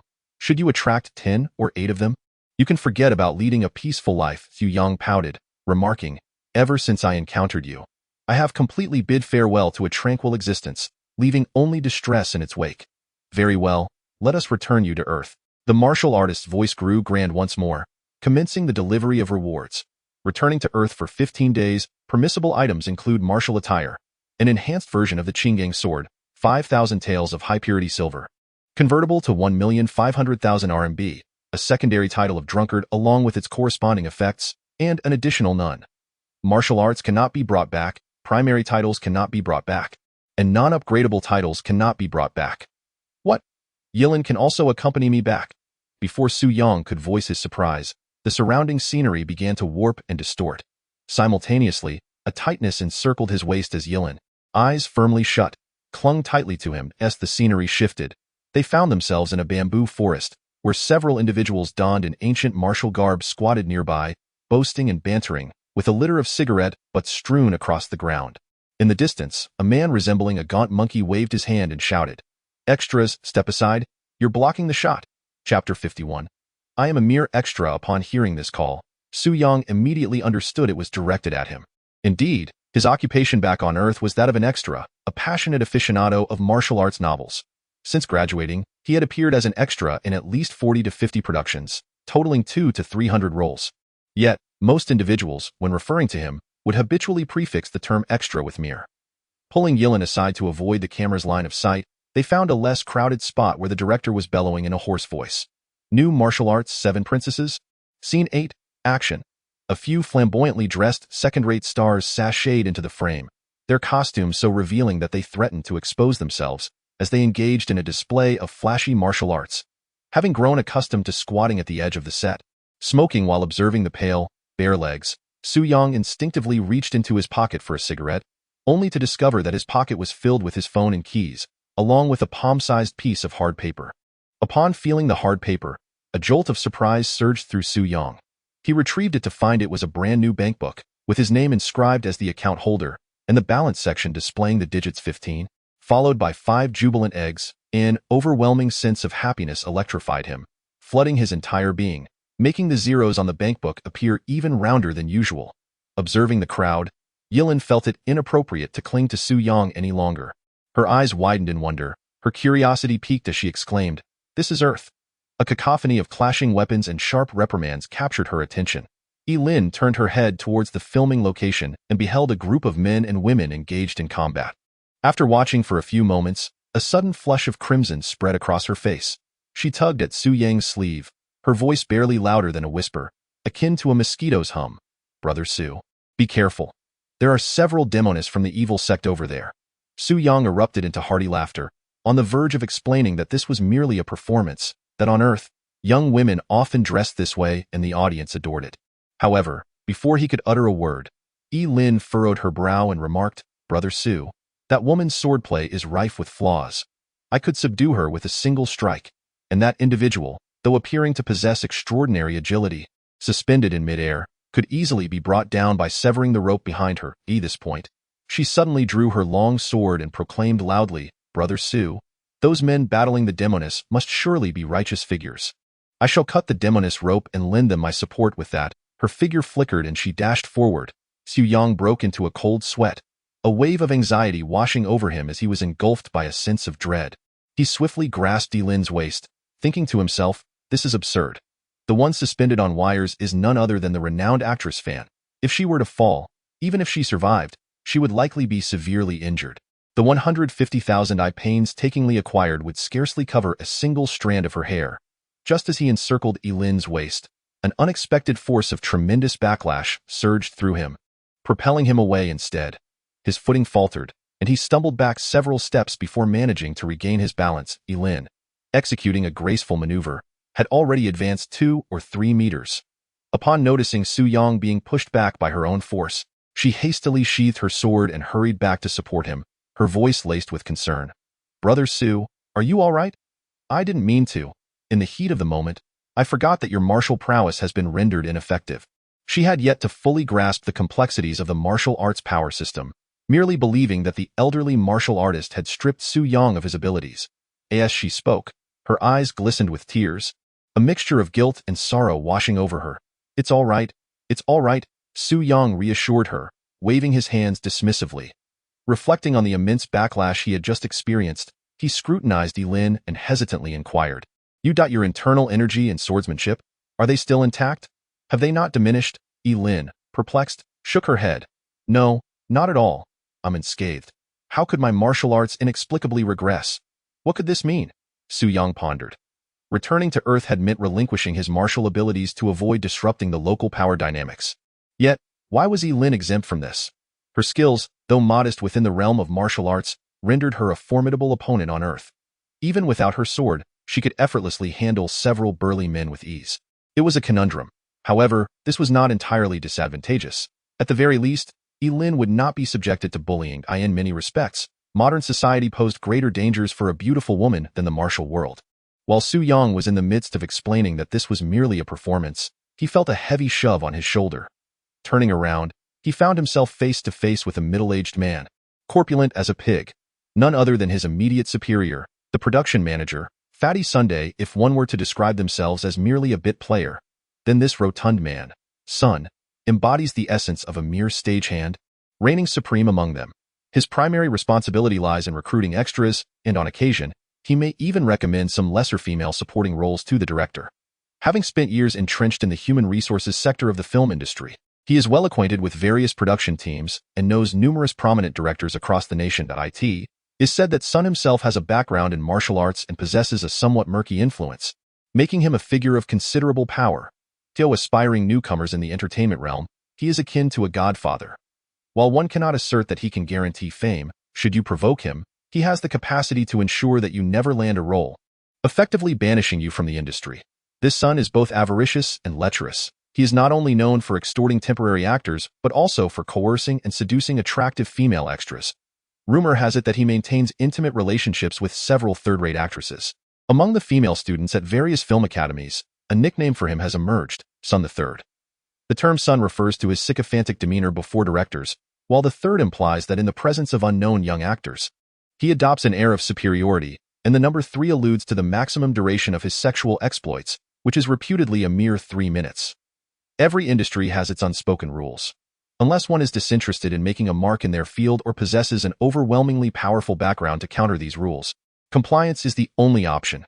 Rules are immutable. They do not regard whether you find them humiliating. Naturally, if you can adeptly navigate these rules, they may yield corresponding rewards in return. With a hand on his hip, Sun pointed an accusatory finger at Xu Yang, berating him with disdain. "What on earth are you doing?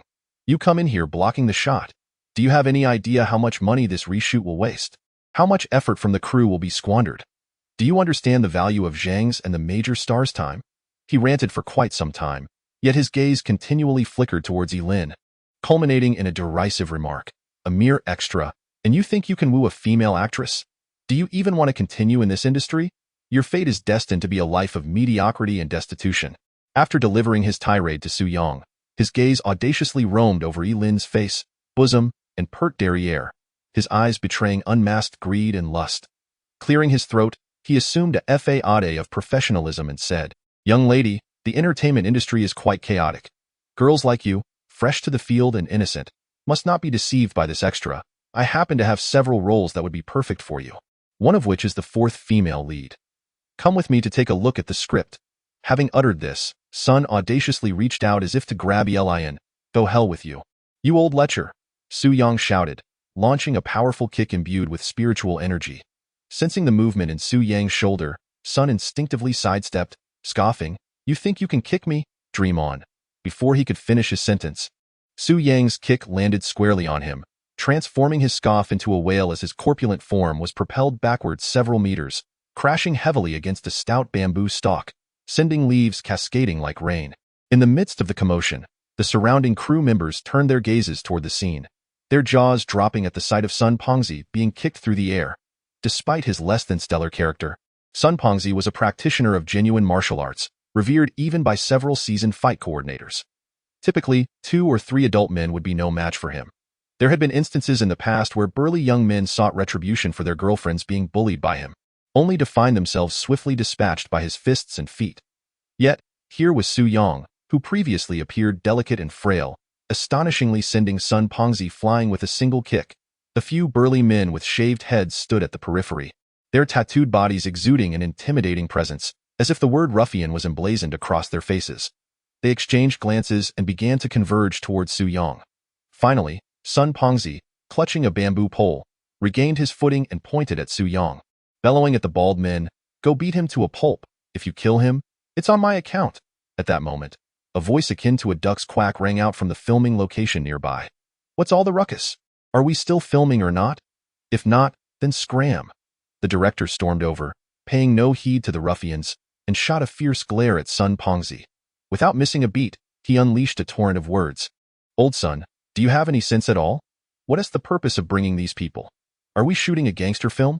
Moreover, the actresses you recommended, lacking in skills and talent. What are we even doing here?" With his hands flailing in the air like a frantic bird, the director lamented, "For heaven's sake. We are making a martial arts film, not a low-budget production. We need professional actors. Do you understand professionalism?" With the director scolding, Sun Pengzi's bravado evaporated, leaving only the remnants of his former self, bowing and scraping an apology.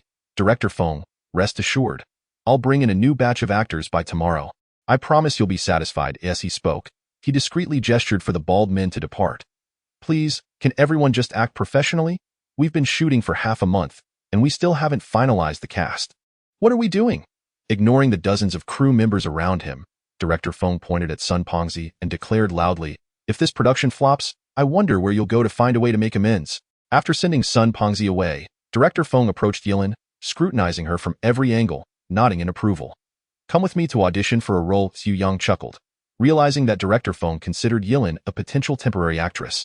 Believing she suited a specific character in the script, how had he not thought of this? He had to traverse multiple worlds, and this time his stay on Earth was limited to 15 days, with no certainty of when he would return. However, Yilin was different. She was not bound by such restrictions. While her martial prowess might not be impressive, it depended on whom she was compared to. If set against the backdrop of Earth, she would undoubtedly surpass even the most renowned martial arts instructors in professionalism. With her striking appearance and figure, she was more than a match for even the top-tier celebrities, making her an ideal fit for a martial arts film. With Yilin's exceptional talent and striking appearance, it would be nearly impossible for her to remain unrecognized. After a few performances, she would undoubtedly reach the level of renowned figures like Maggie Cheung or Bridget Lin. Once she completes the construction of her new martial arts world, she intends to pen her memoirs, the first volume of which she whimsically titles As Superstar Falls for Me, a blend of urban romance and time-traveling martial arts. It is sure to become a sensation. Yilin, being pulled by Su Yang to the filming location, found herself a bit intimidated upon seeing the array of spotlights and cameras surrounding her. With a hint of anxiety, she asked Su Yang, "Brother Su, are we surrounded by the minions of an evil cult?" While they were indeed encircled, it was not by the nefarious forces she imagined. Su Yang leaned closer, whispering in her ear with a playful grin, "This is what I meant by acting. Soon, you will be surrounded by countless fervent fans." "Fans?" Yilin's large eyes were filled with confusion. Su Yang elaborated, They are individuals who admire and adore you, much like how you revere your master. The esteemed Ding Yi. You hold her in high regard and support whatever she says. You are, in essence, a fan of Ding Yi. Oh, I understand. Yilin nodded thoughtfully. However, I spend my days in close proximity to my master and know her to be a genuinely good person. Yet, acting is merely a fade. Whether I portray goodness or evil, beauty or ugliness, others cannot discern my true nature. Perhaps I may play the role of a virtuous character, while in reality, I am quite the opposite. Wouldn't that deceive the fans? At this point, Su Yang found himself at a loss for words, as the discussion delved into the philosophical complexities of the martial arts world and earthly values. A topic far too profound to articulate succinctly. Fortunately, Director Feng was already directing the crew to rearrange the set and adjust the lighting effects. Holding a megaphone, he shouted, "All departments, prepare. Over there, female lead. No need to change costumes. This nun's outfit is splendid. Are you ready? If so, step onto the stage and show me a few sword moves, just like when you rushed over here earlier." It was no wonder Director Feng had immediately taken a liking to Yilin. Beyond her physical allure, he had surely noticed the impeccable technique she displayed when she had prepared to slice through the wire. After decades in filmmaking, he likely had never encountered such a flawlessly executed move. Moreover, the leaders of Huangshan have always been women, and the swordplay, refined over centuries, is not only immensely powerful but also visually captivating, making it one of the most aesthetically pleasing styles among the 5 great sword techniques. Begin with a respectful sweep of the shoulder, then practice the Huangshan swordplay from start to finish. Do not be nervous. Just treat it as your regular practice. Ignore everyone else as if they do not exist, and I will be here cheering you on, Su Yang encouraged. Yilin nodded, took a deep breath, and gracefully drew her sword as she soared into the filming area. This single entrance immediately garnered thunderous applause and enthusiastic cheers, with numerous extras and crew members rushing to surround her. Initially, Yilin felt a twinge of nervousness, her movements somewhat stiff, but such stiffness was only perceptible to a professional like Su Yang. To everyone else, there was not a hint of flaw, and they applauded fervently in admiration. As the surrounding cheers resonated, Yilin found herself increasingly at ease.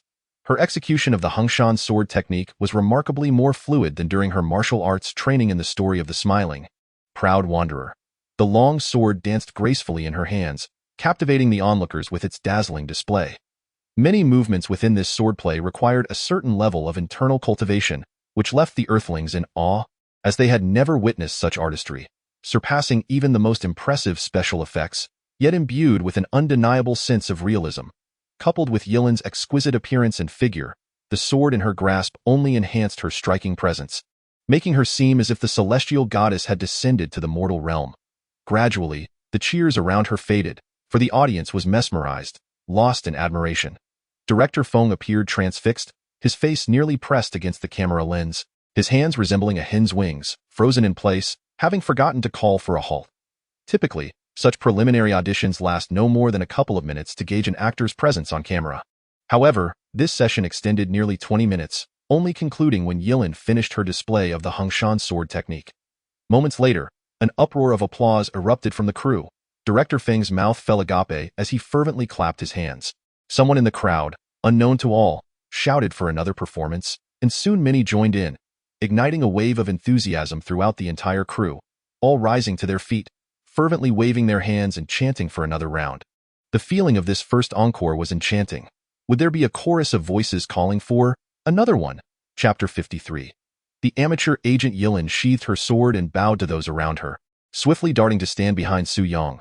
Her small face flushed with excitement as she hesitantly asked, "Brother Su, they aren't mocking me, are they?" Su Yang laughed heartily. "Good sister, you've struck gold. Did you see that? Those are your fans." Being a professional, Director Feng recognized the exceptional camera presence of this actress and deemed it unnecessary to waste further time on swordplay.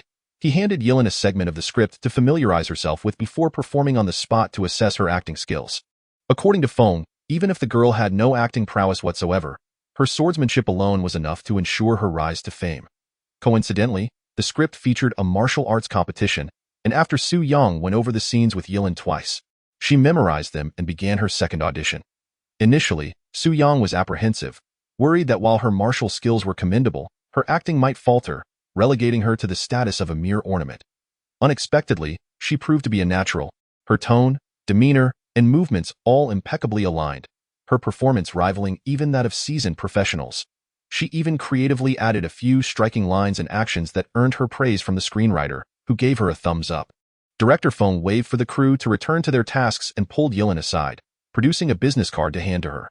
"Miss Lin," he inquired, "I am casting for a new martial arts film, The Seven Princesses, and I happen to have an opening for a young female monk. A role that would be co-starring as the second female lead. Would you be interested?" To circumvent any potential inconveniences, Yang bestowed upon Lin an earthly name. Lin raised a hand in salute, adhering to the conventions of the martial arts world, and addressed Director Feng, saying, "Thank you for your esteemed favor, senior. Originally, if you had any instructions, I would certainly comply, but I must first consult my elder brother Su." She continued, "Now, let us step out of the scene.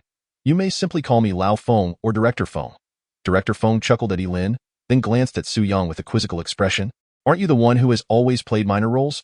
When did you become a manager?" Yang replied with a grin, "Just like acting, it's also a part-time endeavor. A hobby in managing? Your interests are indeed quite unique." Feng shrugged. "No matter. I'll have someone deliver the script to you. Once you've made your decision, give me a call, and we shall finalize the contract. However, you must respond quickly, within 3 days. We can discuss the specifics of the remuneration later." Being a busy individual himself, Director Feng provided a few brief instructions before preparing to attend to other matters.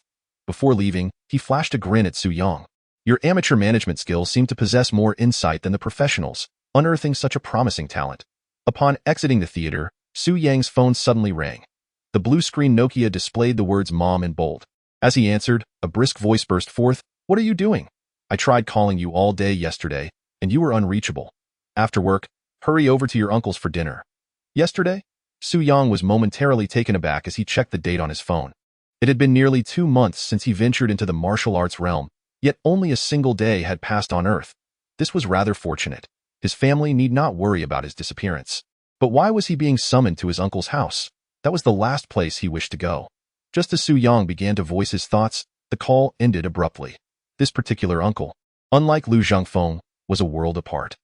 His uncle had made a fortune in the piracy business during his youth, and upon acquiring wealth, he became insufferably arrogant, flaunting his status before family members while relishing in ostentation.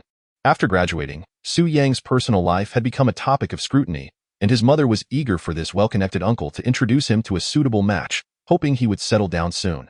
Noticing Yang talking to himself while holding a box, Lin curiously inquired, "Who are you speaking to?"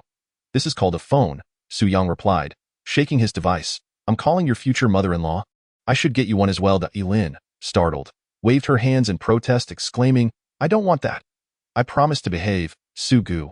Please don't put me in that box." Yang. Discontent aside, one must heed their mother's words, lest they endure her incessant nagging.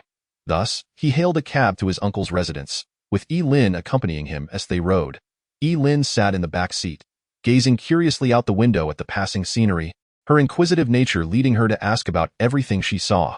She was particularly in awe of the driver, convinced of his remarkable skills, as the cab surged forward with a mere tap of his foot. Clearly a hidden master of the urban landscape. My friend, your girlfriend seems to be deeply immersed in her role, and she hasn't emerged yet. The taxi driver, evidently accustomed to picking up actors, was not surprised upon seeing Yang and Lin in their period costumes. With a cheerful grin, he remarked, "Such a beautiful girl has actually shaved her head. You truly spare no expense. Which production team do you belong to?" "The latest version of the smiling, proud wanderer," Yang chuckled. "Oh, she plays that little nun named Lin, right?"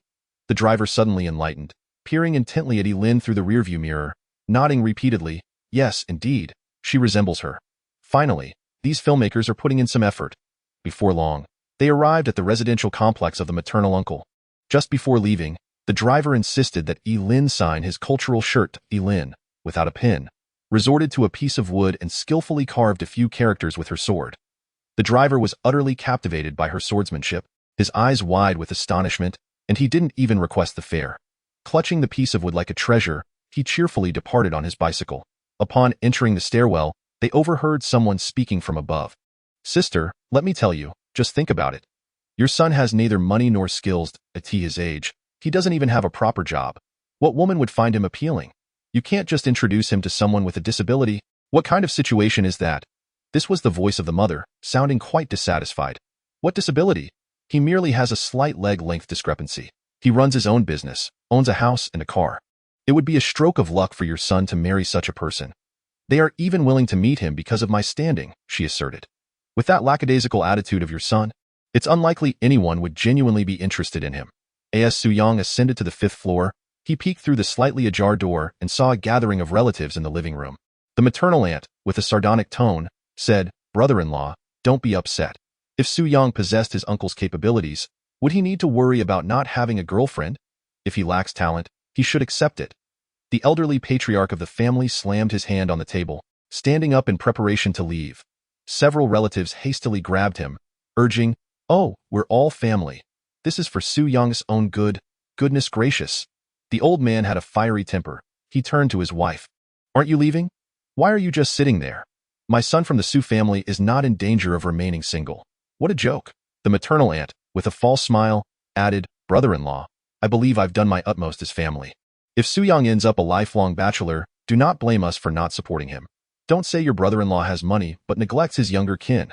Chapter 54. Settling in, Su Yang lingered at the door, overhearing a few more words. Most relatives were persuading his parents to reconsider, primarily because his personal circumstances were not merely inadequate but tragic. Therefore, his requirements for a wife could not be too high. As long as he could ensure 3 basic criteria, alive, female, and capable of bearing children, that would suffice. Su Yang was not offended. Having navigated the treacherous terrain of the martial arts world, where life and death hung in the balance, he had long since developed an indifferent attitude towards such matters. He merely found it amusing that these were his own relatives, and there was no need for hostility.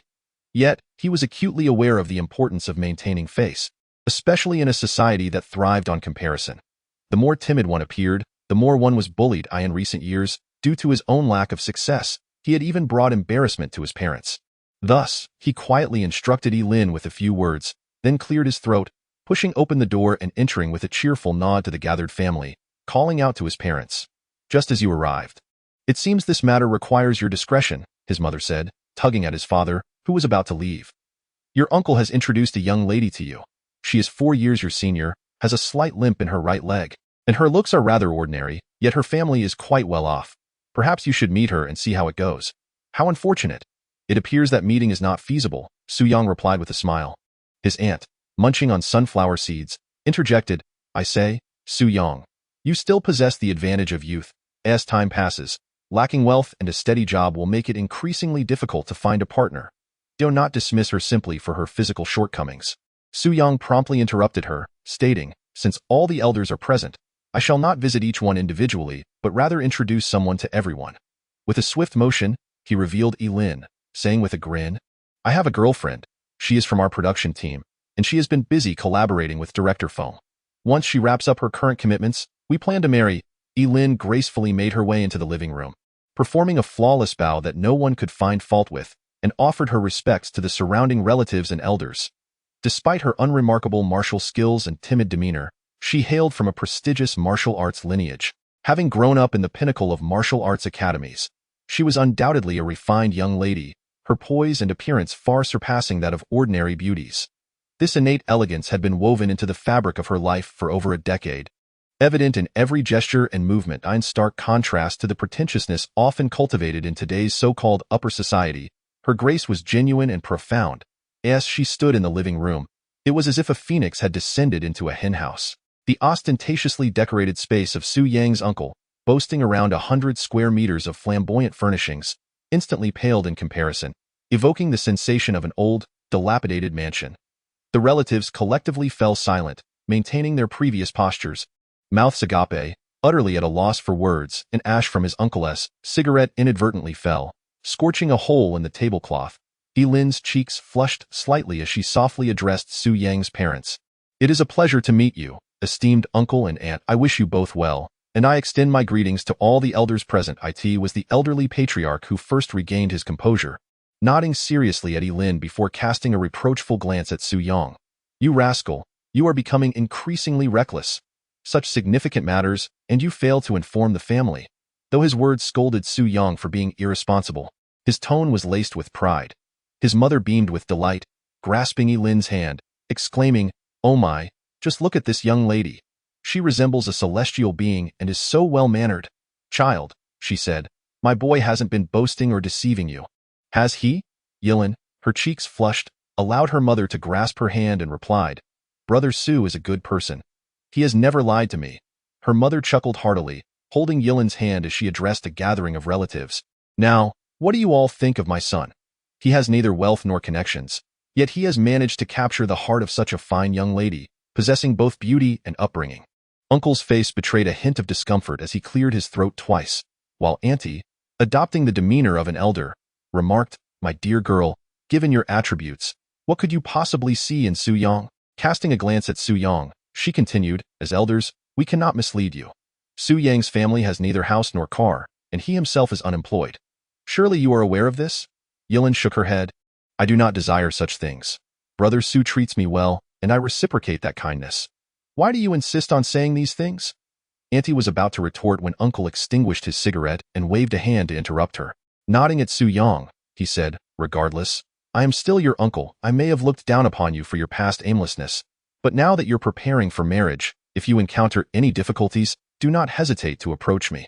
I can lend you a few thousand for the banquet. Once you settle down, refrain from wandering aimlessly and come work at my company. I do not expect you to generate profit, just avoid causing trouble. I can provide you with 2,000 a month, which should suffice for your living expenses. Su Yang chose not to dwell on this. Uncle's nature was well known to him. He was not one to intentionally harm, yet he took pleasure in appearing to bestow favors, and while he might assist family members, his demeanor often elicited resentment. Should Su Yang borrow a few thousand from him, even if repaid, Uncle would likely flaunt it for a lifetime, as if Su Yang owed him an immense debt of gratitude. With money, he sought adoration and reverence, surrounded by admiration. An archetype of the suddenly wealthy, whose flaws, while present, were not deeply malevolent, merely irksome. I appreciate your goodwill. Uncle, Su Yang said, nodding and smiling at Yilin. Yilin then reached into her pocket, retrieving a savings book which she handed to Su Yang's mother. Following Su Yang's instructions, she said, Auntie, I landed a role in a play and earned a little money. Please help us manage this. Any expenses can be deducted from it. Uncle scoffed, How much can you earn playing a supporting role? A few thousand won't even cover the banquet. Keep it for your own living expenses.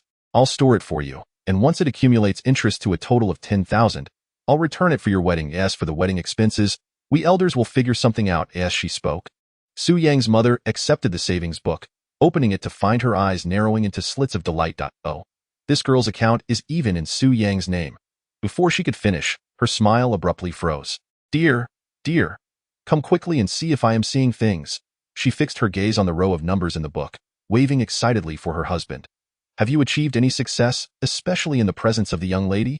The father glanced at the savings book he had taken and, although his expression remained composed, he fell silent, the prominent movement of his Adam's apple betraying his inner turmoil. It remains unclear whether this was to affirm that he was not mistaken or for some other reason. The savings book had circulated among relatives at home before ultimately landing in the hands of the elder uncle. The elder uncle counted the zeros on the savings book several times to ensure he had not erred, then raised his head, blinking in astonishment, and inquired, Who was it you mentioned you were filming with? Director Feng, the one who just returned from winning an award at Cat. Linny is acting alongside Fanyu this time. Su Yang replied with a cheerful smile. The second volume concludes, and we return to the realm of martial arts. Chapter 1. The offering to the martial arts deity in the ensuing days. Su Yang busied himself, accepting Director Feng's invitation and enlisting an old classmate who now practiced law as his legal advisor, recognizing that specialized matters ought to be entrusted to professionals. Life on Earth cannot merely be resolved through swordplay and violence. He rented a 2-bedroom apartment beneath his own, designating it as Lin's temporary residence on Earth. The martial arts elder proved to be rather considerate at times, even conjuring Lin's identification documents, thereby alleviating a considerable amount of unnecessary hassle. The remainder of his time was primarily devoted to familiarizing Lin with the novel experiences of Earth, teaching her the intricacies of human relationships, for she had only just arrived and was blissfully ignorant of everything, even struggling to operate a flush toilet. Time flew by, and before he knew it, 15 days had swiftly passed. After bidding farewell to Lin, he returned to the virtual realm of martial arts. The martial arts elder remained as the radiant orb of light, and as Su Yang entered the space, he promptly inquired, Which storyline will I be entering next? In truth, after traversing the martial arts world a few times, life on Earth began to feel rather mundane and uninspiring. Having spent only a few days on Earth, he found it lacking in interest. eagerly yearning to re-enter the martial arts universe. Perhaps it was inherent restlessness and a proclivity for adventure that made it difficult for him to adapt to the monotonous routine of day-to-day existence. The martial arts elder, appearing somewhat melancholic, remarked, "Your attitude towards me is becoming increasingly contemptuous. Regardless of the circumstances, we are partners in the creation of a new martial arts world, and at my advanced age, would it not be appropriate for you to show me a modicum of respect?" Su Yang, exasperated, retorted, "Let us stick to the matters at hand and refrain from discussing irrelevant issues, shall we?" The martial arts elder cleared his throat and said with a serious tone, "Well, it was originally supposed to be the world of Wen Ruian, but during this time, Guan has been causing a ruckus, turning the entire realm into a cacophony of thunder and lightning. As an outsider, if you were to enter and utilize martial arts, you would be struck by lightning. Hence, this time, you will be entering the storyline of the 7 weapons of Gulong featuring the part of the parting hook. Although the parting hook storyline is relatively perilous, it offers a higher degree of freedom. The more dangerous the plot, the greater the rewards in enhancing martial arts evolution," the elder added. Su Yang contemplated for a moment. Indeed, the evolution of the new martial arts world was his foremost priority. Otherwise, no matter how formidable his martial arts techniques were, their efficacy would be constrained by the limits of evolution. Even if the Sanjiang Heart method surpassed the Yijin Jing and the Zhiyang Shan Gong in prowess, mastering only the first and second levels would render him incapable of contending with the heroes of the realm. Very well, if it is the departure hook, then let it be the departure hook. After all, his mental strength had already reached the 3rd tier, and with the assistance of divine power, his internal skills could be considered passable. In the world of Gulong, he still possessed the strength to face ordinary characters. Moreover, in Gulong's world, martial prowess was not the sole reliance. In the original narrative of the departure hook, there were no fewer than 3 unparalleled masters. Yang Zheng's true martial abilities were far inferior to Di Qinglin's, and indeed, to many others, yet it was Yang Zheng who ultimately survived. There was no need to rush. The martial artist remarked, "Since our last conversation, I too have realized that I cannot simply languish and rely on fate. Thus, I diligently studied the rules and developed a new little trinket that may assist you on your martial journey." Upon finishing, an ancient, elegantly designed cauldron appeared to the left of the random task selection board within the martial arts space. The cauldron emanated a hazy azure light, slowly rotating in midair, with pale blue flames flickering inside. This was the martial arts sacrificial cauldron. The venerable martial artist elaborated, "Any items you acquire from the martial arts world can be sacrificed within this cauldron. Following the sacrifice, depending on the quality of the items, you will receive varying quantities of martial arts heart. Accumulating a certain number of martial arts hearts will allow you to exchange them for corresponding rewards. However, the prerequisite is that the items sacrificed must be unused. Otherwise, they will merely be treated as junk for friendly recycling." "What? Such a thing exists? Why didn't you mention it sooner?" Su Yang lamented, regretting not having secured the evil-repelling sword manual in the smiling, proud wanderer. The martial elder paid no heed to Su Yang's complaints and continued, "I must caution you. There is no invincible martial technique, only invincible masters. That the martial arts sacrificial cauldron, like the martial arts random task board, can only offer auxiliary assistance and will not yield decisive rewards. I recommend you focus your efforts on enhancing the evolution of the new world. As the upper limit of martial arts capacity increases, there will be room for your own martial improvement. Now, you may commence your sacrifices." Before the martial arts sacrificial cauldron appeared a grand altar, etched at its base with classifications for offerings, including martial arts, weaponry, music, medicine, cuisine, and a dozen other categories, many of which had subcategories. Items were classified from low to high as useless, crude, ordinary, fine, superior, extraordinary, and supreme in 7 distinct grades. Depending on different levels and classifications, one could exchange varying quantities of martial arts hearts. Once the altar manifested, items on Su Yang's person eligible for sacrifice automatically detached from his body and floated slowly above the altar. Item name: Meridian Shifting Technique. Classification: Major Martial Arts Category, Chi Min Subcategory. Quality: Superior, but due to prior use, it was downgraded to useless. Item name: The Fiery Sun's Golden Heart Technique. Category: Martial Arts, Internal Skills Branch. Quality: Exquisite.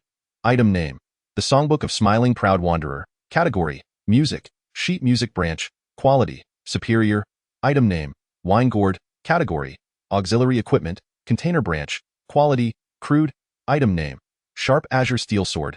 Category: Weapons, Sword Branch. Quality: Near Exquisite.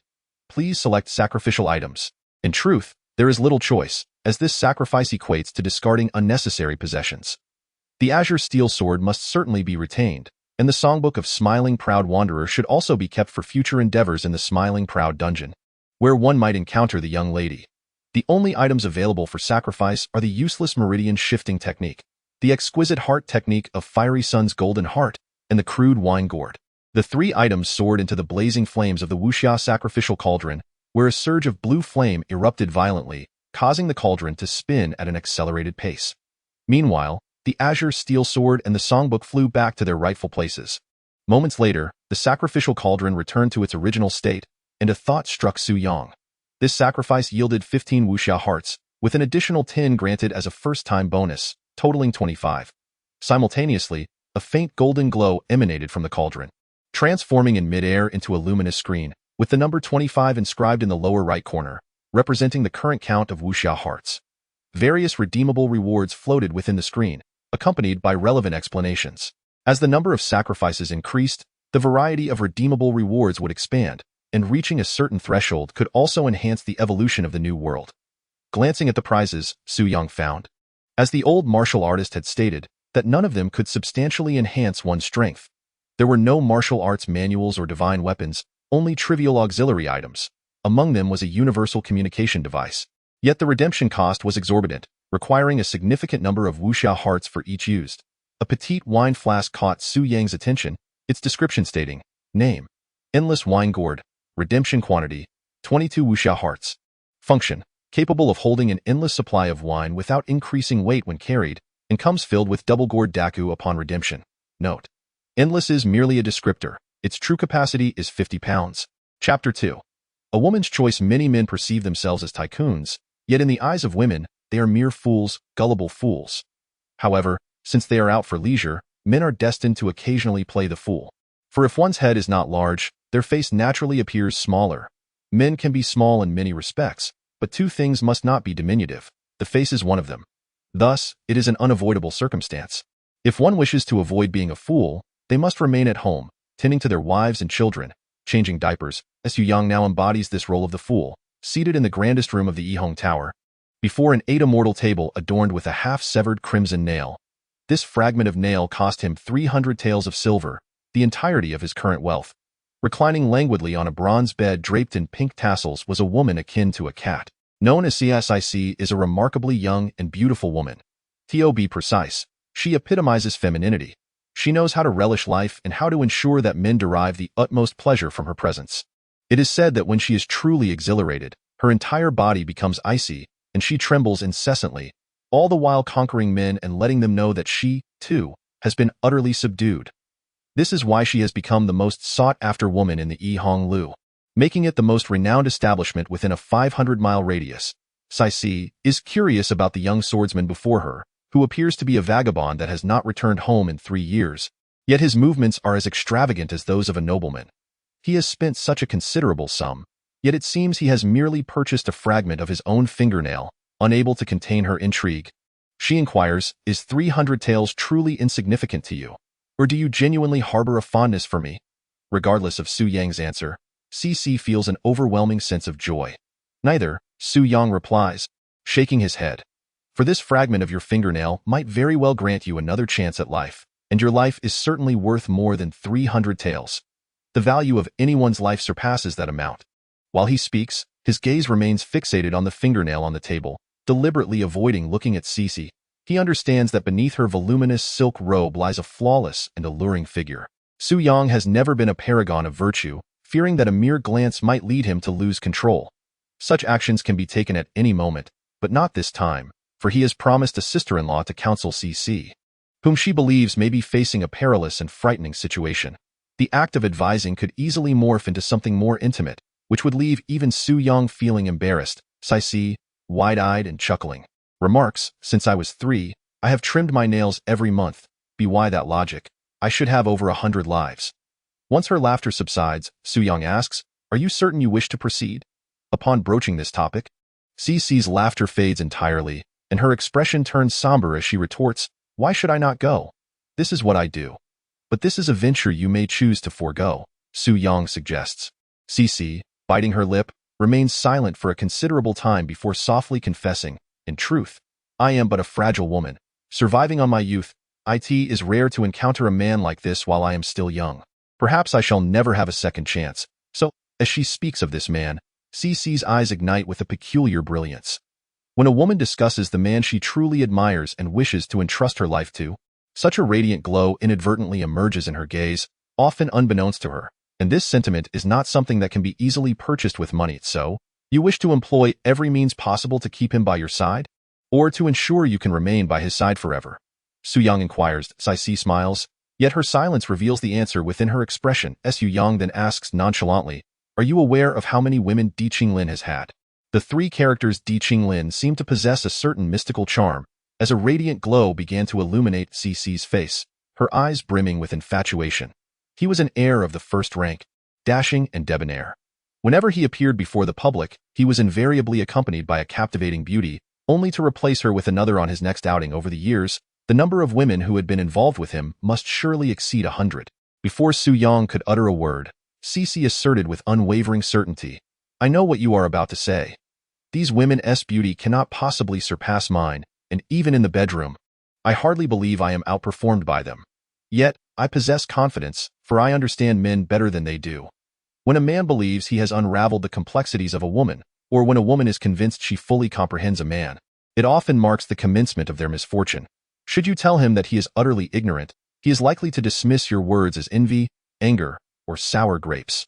Nevertheless, Su Yang felt compelled to speak, for he had promised another he would share these sentiments. Thus he remarked, he too is a man of the world, a formidable figure of the martial realm. My swordsmanship is commendable, yet when compared to his, I am akin to a small rabbit standing before a great bear, both pitiful and powerless. He chuckled, then resolutely declared, I am aware.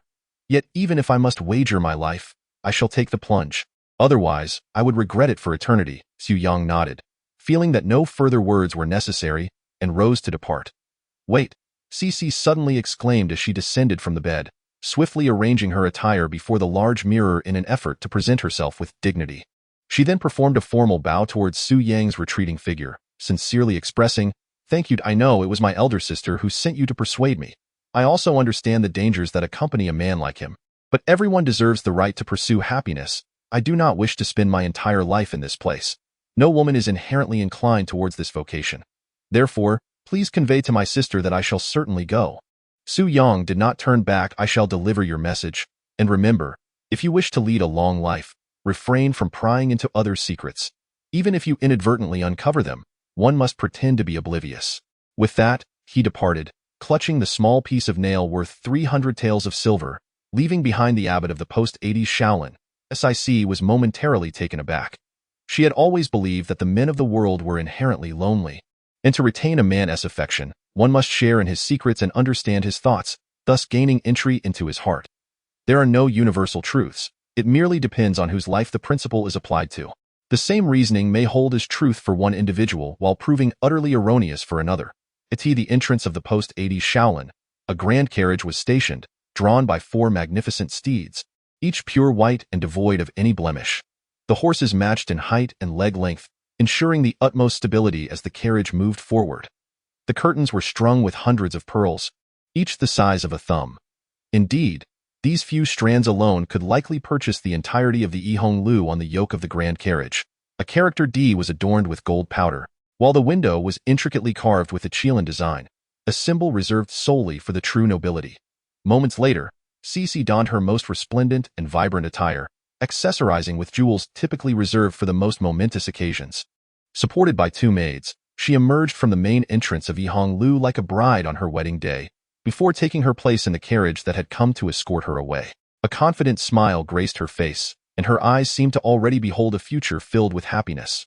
The grand carriage departed swiftly, vanishing from sight in an instant. Su Yang had always believed that a woman pursuing her own happiness was entirely justified, and that no one should stand in her way. However, the girl amidst the dust of the world often bore a sorrow too profound to articulate, her actions frequently revealing a disdain for life itself, rendering her indifferent to all matters and imbued with a reckless nonchalance in her endeavors. Alas, this time she had misdirected her affections. The person she chose could no longer be deemed a true individual. Chapter 3. I go to see him. Su Yang returned to the small abode on the outskirts of the city. The room was diminutive, barely accommodating an old wooden bed and a small square table, with cooking necessitated in the outdoor courtyard. The space contained little of value, rendering it incomparable to even the most modest private rooms in Yihong Lu. The sole redeeming quality of the abode was its cleanliness. Both the rent and its inhabitants were remarkably tidy. Inside, 2 individuals sat. A slender, dark-skinned captain of less than 30 years, and a woman whose beauty had begun to fade with age. Upon witnessing these 2 seemingly mismatched individuals, Su Yang was struck by an inexplicable sense of harmony. Their postures, positions, and expressions conveyed an intangible rapport. The captain was Yang Zheng, the master of the separation hook, while the woman was Lu Suwen, the elder sister spoken of by CC. She had descended into the world of vice at the tender age of 15, following the burial of her parents, and after more than a decade of separation, they found themselves reunited here. Their respective statuses rendered their union improbable, yet Yang Zheng would assert, "As long as my conscience is clear, why should I not?" Such was the resolute character of Yang Zheng. Once he had resolved to undertake a task, he acted without regret. Even if a knife were to be placed at his throat, he would remain undeterred. This was Yang Zheng's standard approach to life. Upon entering the narrative of the separation hook, Su Yang's first course of action was to locate Yang Zheng's official residence and candidly inform him of his intent to engage in a duel. Challenges and contests were commonplace in the martial world. Yang Zheng did not decline, but requested Su Yang to wait, as he was currently on duty. Thus, Su Yang endured 3 hours in the pouring rain until Yang Zheng concluded his duties. The 2 then procured some ointment for their wounds and sought a secluded spot to commence their bout. With a single sword, Su Yang managed to pin Yang Zheng's left arm, yet instead of retreating, Yang Zheng advanced a step, allowing the blade to pierce his arm while simultaneously twisting Su Yang's wrist, dislocating it with a single motion. This was the quintessential style of Yang Zheng in combat. As Yang Zheng's fist neared Su Yang's face, he immediately cried out, "I surrender, I concede. I cannot best you." Thus, Yang Zheng's fist came to a halt mere inches from Su Yang's face.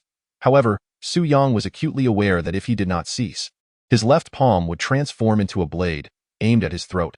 Subsequently, they ventured out for a drink, indulging in the strongest liquor available, consuming copious amounts from the largest bowls. After imbibing several pounds, a bleary-eyed Yang Zheng inquired of Su Yang why he had conceded so readily. "If you cannot prevail, why engage in the confrontation at all?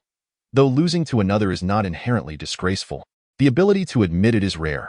Many in the martial world would rather perish than acknowledge their inferiority." Su Yang's response was equally forthright. "How can one know they cannot win without attempting? Since it is indeed a fact that I cannot surpass you, what is there to conceal? Why not admit it? Dragons associate with dragons, phoenixes with phoenixes, and a mouse's companions will invariably burrow. Becoming friends with a man like Yang Zheng is remarkably simple, provided one is also a true man. This encapsulates Yang Zheng's distinctive approach to friendship. Consequently, they became friends, and Su Yang also became acquainted with Yang Zheng's beloved, El Suwen. El Suwen found Su Yang to be a most intriguing individual. Whether it was in combat, conversation, dining, or drinking, he seemed effortlessly able to connect with others, particularly young women, to whom he exuded a natural allure. She wished to enlist Su Yang's assistance in persuading CC, leading to the scene at Yihong Tower. Upon seeing Su Yang enter, El Suwen immediately rose and inquired, "Have you seen her?" Su Yang placed a small, strikingly red nail fragment on the table and replied to El Suwen, "The CC you speak of is this person, but I was unable to persuade her." El Suwen stared at the half-nail in shock, exhaling a long sigh. "I have endeavored to convince her for several days without success. I have always regarded her as a younger sister, truly wishing to prevent her from encountering misfortune." Su Yang then asked Yang Zheng, "How can you be certain that CC is in danger?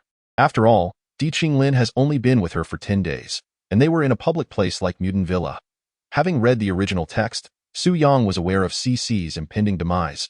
Yet how could Yang Zheng foresee it? Yang Zheng explained, "Suwen had informed me that she possessed a disturbing intuition, and I have always believed that a woman's intuition is often more accurate than a man's. My position allows me access to certain files, so I took the initiative to gather information regarding Di Qinglin. Upon investigation, I discovered that among the women who had been associated with Di Qinglin over the years, 6 or 7 had mysteriously disappeared. The term missing implies neither sight nor body. These transient women, akin to floating weeds, were lavished with extravagant gifts while alive, yet upon their demise, no one would advocate for them, and even their names would swiftly fade from memory. Such unsolved cases would not warrant the attention of the authorities. Were it not for Yang Zheng's deliberate examination of numerous records to uncover the connections, No one would have discerned that these women had been involved with Di Qinglin. If you were an official and 6 or 7 cases of disappearance occurred over several years, with all the victims having been taken care of by the same individual, what would be your thoughts? Su Yang fell silent for a moment before suddenly asking, how formidable are Di Qinglin's martial skills? Yang Zheng cast a glance at Su Yang and shook his head, saying, I do not know precisely how high he stands, but I can assure you, even if I were to bind myself together with another, we would be no match for him. Su Yang, with a playful smile, inquired, with such a young master of exceptional prowess, would you not feel a twinge of regret if you did not witness for yourself just how formidable he truly is? Would it not keep you awake at night? Yang Zheng nodded in agreement. Indeed, it would. However, as the head constable, I bear the responsibility for the safety of 13,562 souls in this county. To abandon my post for mere amusement would only rob me of sleep even more profoundly. Therefore, I shall go and see for myself, and upon my return, I shall inform you. With that, Su Yang had already darted out of the house, leaping onto a spirited yellow steed, which neighed loudly before galloping away like the wind. Lu Suwen listened quietly to their exchange, refraining from interjecting. Only after Su Yang departed did she express her concern, saying, he is your friend, and a remarkable young man at that. What if? Yang Zheng, however, shook his head. There is no what if. Though he is young, he is certainly not impulsive. If he has said he will take a look, then that is precisely what he shall do. Once he has seen clearly, he will return. After speaking, Yang Zheng suddenly grasped Lu Suwen's hand and said, thank you for your silence. This remark seemed perplexing, yet Lu Suwen appeared to comprehend, replying, I nearly succumbed to the urge to ask him to bring Cece back, but that would be far too perilous. We have no right to demand that others risk their lives for us.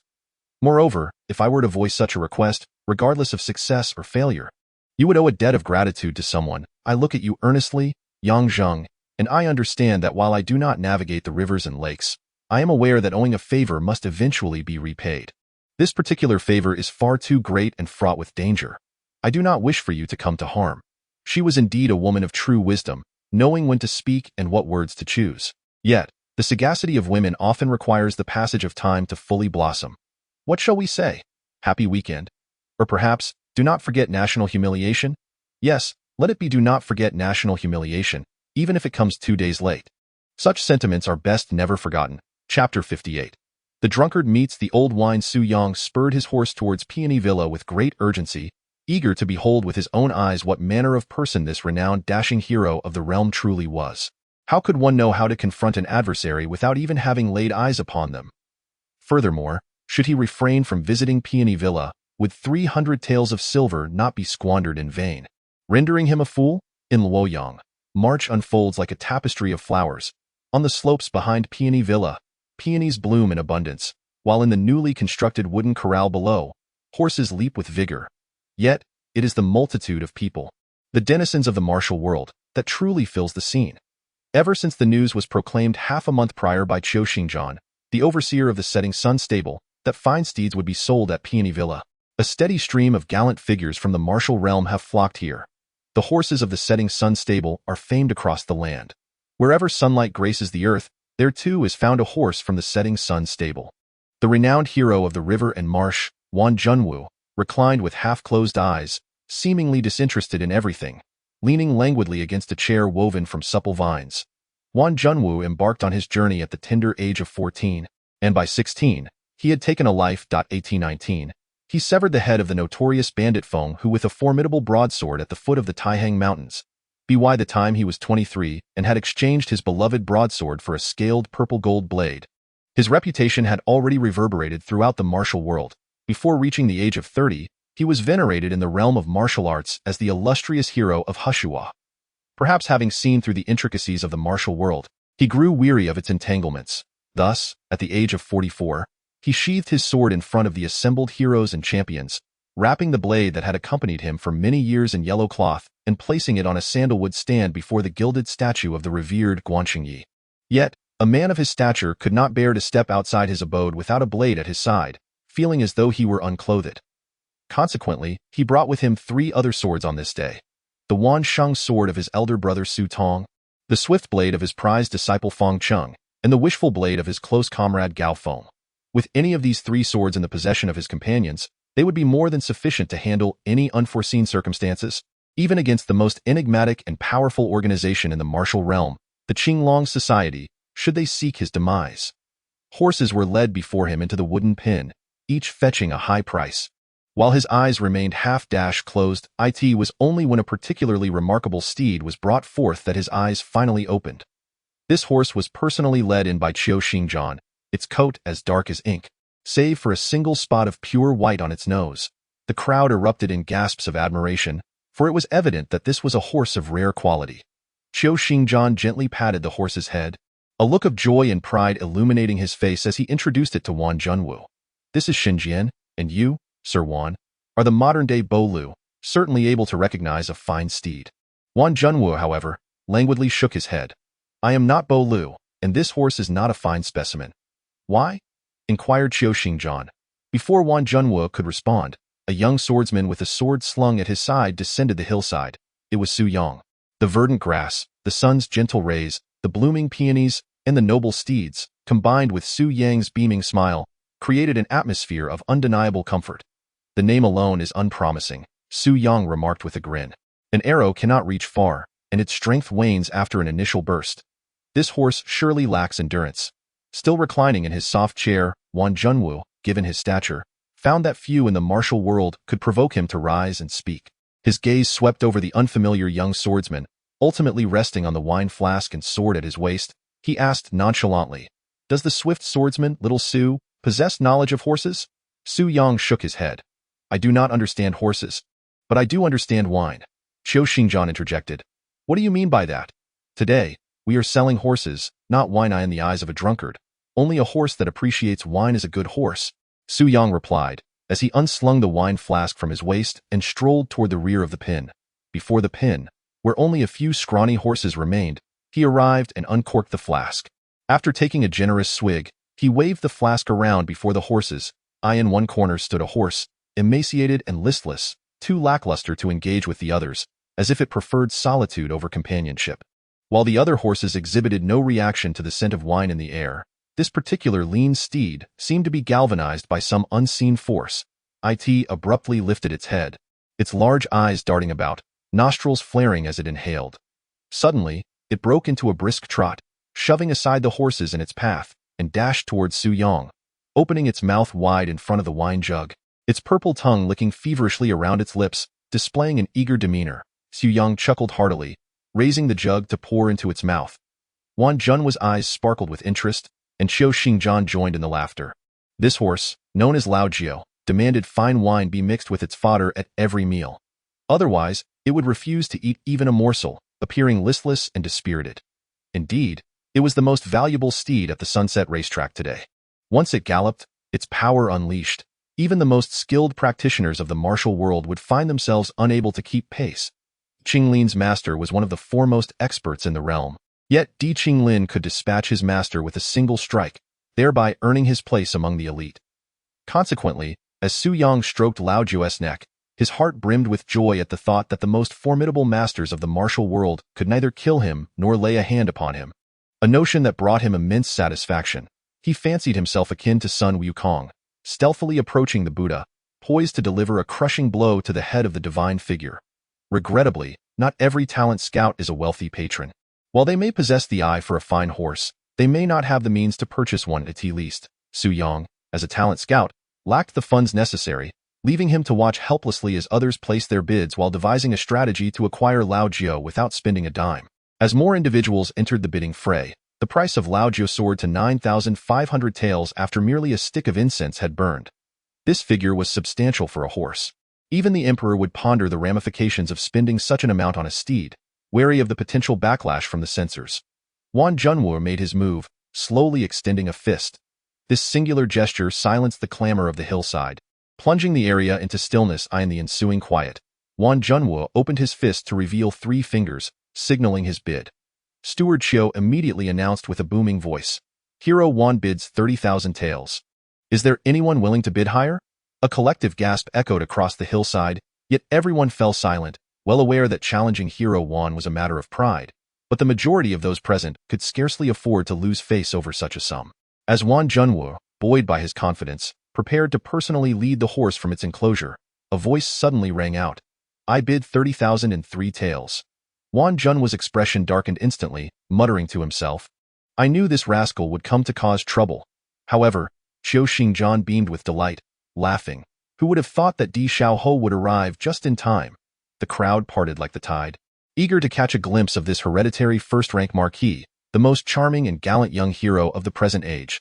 On the weekend, I seek a ticket. Those who possess one, please do not hesitate to shower me with your generosity. Smiley face. Chapter 59. Intrigues and Machinations. Di Qinglin, a hereditary first-class marquis, boasts a fortune in the billions and wields power at his fingertips, yet he regards fame and wealth as mere dust. He favors donning white garments, and his reputation within the martial world is even more pristine than his attire, unblemished and immaculate. His martial prowess is beyond reproach. On his pale, handsome visage, there perpetually lingers a cool detachment, accompanied by a semblance of a smile that is neither fully present nor absent. Always at his side is a captivating lady of unparalleled beauty, and with each appearance, the enchanting companion differs. From the very first glance at Di Qinglin, Su Yang found himself engulfed by a singular query. What does this man truly desire? When one is naturally endowed with everything, effortlessly attaining what others toil a lifetime for and yet remain unattainable, what could possibly pique his interest? Today, nestled beside him is a striking beauty clad in vibrant red, her skin as exquisite as white jade, her cheeks reminiscent of blooming peach blossoms, her eyes shimmering like spring waters. Intoxicating as wine, no one knows from whence the young marquis has procured such a stunning woman. Of course, Su Yang recognized this woman. Merely 2 days prior, he had spent 300 taels to acquire a fragment of her nail, named Cece. Cece nestled against Di Qinglin, her head bowed, yet her countenance bore no hint of subservience. Rather, it radiated with a brilliance as though she had already claimed the entire world, or perhaps was on the cusp of doing so. When a woman secures the man she desires, has she not, in essence, acquired the entire world? They arrived by carriage, and no matter how luxurious, a swift ride inevitably leads to some jostling. When the carriage sways, it evokes a sense of disarray. How could someone like Di Qinglin ever appear flustered? Thus, it was Su Yang who arrived first on horseback. Wan Junwa finally rose from the soft chair, shaking his head and sighing repeatedly. What brings you here? Why have you come? Di Qinglin responded with a cool, detached smile, simply stating to Wan Junwa, I have come to harm you, and no matter your offer, I shall outbid you by 3 taels. Wan Junwu fixed his gaze upon him, his eyes glinting with intensity, and after an undetermined period of scrutiny, he suddenly burst into laughter. Good, splendid. I shall not purchase this horse. Sell it to him. Qiu Xingzhan stood in shock, and as soon as Wan Junwu finished speaking, he turned on his heel to leave, but Di Qinglin called out to him, Wait. Wan Junwu turned back, glaring at him. What more do you wish me to wait for? Di Qinglin refrained from answering immediately, instead posing a question to Qiu Xingzhan, 30,003 taels. This price is already astronomical. I trust there shall be no higher bids. Qiu Xingzhan shook his head. There should be none. So this old horse is now the young marquis. Di Qinglin nodded and uttered a phrase that left everyone utterly astounded. He addressed Wan Junwu. I bestow this horse upon you. Wan Junwu was momentarily taken aback, exclaiming, Why? Di Qinglin simply replied, For no particular reason. It is only right to gift a horse to a hero, a friend. What need is there for justification? This exemplifies the standard working style of Di Qinglin. Thus, even if his friend were to perish the very next day, no one would suspect that he had a hand in it. Wan Junwa's countenance was far from amiable, for he had no desire for such a gift, which felt akin to charity. The tale of the Jianghu today was originally meant to portray the illustrious Wan Daxia lavishly spending on a fine steed, placing him as the protagonist of this delightful narrative. However, should he accept, the story would transform into one where Di Xiaohui splurged for his friend. The tale would remain charming, yet the lead would have shifted, rendering him a mere bystander. Yet, he could not refuse it. Otherwise, not only would he fail to be the hero of the story, but he would also be ridiculed behind his back by those in the Jianghu for how Di Xiaohui treated him, causing him to lose face. Wan Daxia, though aging, had grown petty, unable to bear the younger generation's brilliance. Even Su Yang could not help but want to applaud Di Qinglin, who had managed to secure a renowned hero of Hishua for a mere 30,000 taels of silver. The other party obliged to accept with a smile. Such a deal was indeed exceedingly advantageous. How could a person like this not be celebrated in the Jianghu? Thus, Wan Junwu could only feign a cheerful demeanor, laughing heartily and expressing his gratitude for the young lord's goodwill, before dispatching someone to fetch the horse. Yet, The horse could not be brought forth. Hu Yang remained steadfastly beside Lao Jiu, blocking the view of the wine jug from the crowd, feigning interest in the horse while continually feeding it wine. The jug contained a substantial 50 jin of shuang go to chew, and at least 10% had already found its way into the horse's belly. Lao Jiu's 4 hooves began to sway, its breath exuding a strong aroma of alcohol, yet its large eyes remained startlingly bright. A servant approached to lead the horse, but before he could draw near, he was effortlessly kicked to the ground by Lao Jiu. Chief Steward Xiao of the Setting Sun stables wore a grim expression, and with a wave of his hand, 2 trainers emerged from the crowd, armed with lassos and whips, encircling Lao Jiu from both sides. These 2 trainers had spent 20 years at the Setting Sun stables, having tamed no less than 800 spirited horses. Just as one who has taken many lives carries an aura of death, upon nearing the horse pen, the other horses instinctively recoiled in fear from the trainers. Huddling in a corner, trembling, only Lao Jiu continued to sway drunkenly, nuzzling against Su Yang's waist. Another 2 cries of distress echoed as the trainers were sent sprawling. As Chief Steward Xiao prepared to speak, Wan Junwu suddenly burst into laughter. To handle a wine-loving horse, one must rely on someone who understands wine. The saying goes, swift sword xiaosu sanming, and the first is fine wine. Why do you not bring it over? Su Yang chuckled as well, turning to open the horse pen. Patting Lao Jiu on the back, beckoning it with a finger, and without taking the reins, he turned and walked towards Wan Junwu. Astonishingly, Lao Jiu, having kicked away 3 individuals, seemed to be under Su Yang's spell, wobbling out of the pen, bouncing a few times to catch up with him, then following closely behind without a trace of its earlier aggression. This was truly remarkable. Chief Steward Xiao looked on in confusion, pondering, those 2 trainers feed it fine wine daily. Why does it heed your call? Su Yang offered a faint smile, remarking, the horse trainer feeds it alcohol with the intention of making it obedient, thereby fetching a handsome price. I, however, provide it with drink simply because I know it enjoys alcohol. I regard it as a drinking companion. Pray tell, to whom will it heed? Wan Junwu erupted into hearty laughter, his mirth resonating with genuine delight, and replied, naturally, it will listen to you, my friend. Observing Wan Junwu's jovial demeanor, Su Yang was certain that subsequent events would unfold according to his design. A seasoned figure like Wan Junwu would undoubtedly seize such an opportunity. Su Yang had always excelled at creating opportunities for others. It is a virtue to foster goodwill and, in turn, reap personal benefits. Such endeavors are indeed worthy of pursuit. As anticipated, Wan Junwu turned to Di Qinglin with a grin and inquired, have you not already gifted me this horse? Di Qinglin nodded affirmatively, indeed. Wan Junwu's happiness intensified, and casting a glance at Su Yang, he asked Di Qinglin, then I trust you won't mind if I bestow it upon someone who truly understands it? Di Qinglin maintained his characteristic cool demeanor, a semblance of a smile gracing his lips as he replied, of course, I do not mind. Witnessing Di Qinglin's expression ignited an impulsive urge within Su Yang to deliver a punch to his face. Yet he merely chuckled, saying, thank you. Thus, the day's tale at Peony Villa would ultimately crystallize into the narrative of the great hero Wan Junwu, a connoisseur of horses and a patron of the younger generation of the martial world, extravagantly spending his wealth. Following the completion of the transaction, a celebratory feast was in order, yet this gathering was not one for individuals of modest standing like the quicksword Su Yang to attend. The attendees of the banquet included Wan Junwu, Di Qinglin, Steward Xiao, the head of the Central Plains Escort Agency, Wang Zhenfei, and the proprietor of Peony Villa, Lord Hua Si. The venue was a secluded chamber within Peony Villa. Su Yang would rather share a drink with a lean and lethargic horse than with a dragon. While imbibing with a skinny horse, one could recline, stand, or squat freely, but to drink with a dragon necessitated the demeanor of a hero. Furthermore, the dragon in question was a fearsome azure creature, capable of taking lives at a whim. Should the dragon's master indeed bear the surname Bai, there would be no issue. However, Su Yang was not certain and was unwilling to gamble his life on such trivial matters. The following morning, white banners were hung at Peony Villa, announcing the untimely demise of the renowned hero of the rivers and lakes, Wan Junwu, due to excessive drinking. Chapter 60. Fear and courage in the minds of most. It is widely believed that excessive drinking can lead to sudden death. It was indeed reported that Wan Junwu had partaken heartily the previous night. Yet, Wan Junwu was no ordinary individual. His capacity for alcohol had always been prodigious.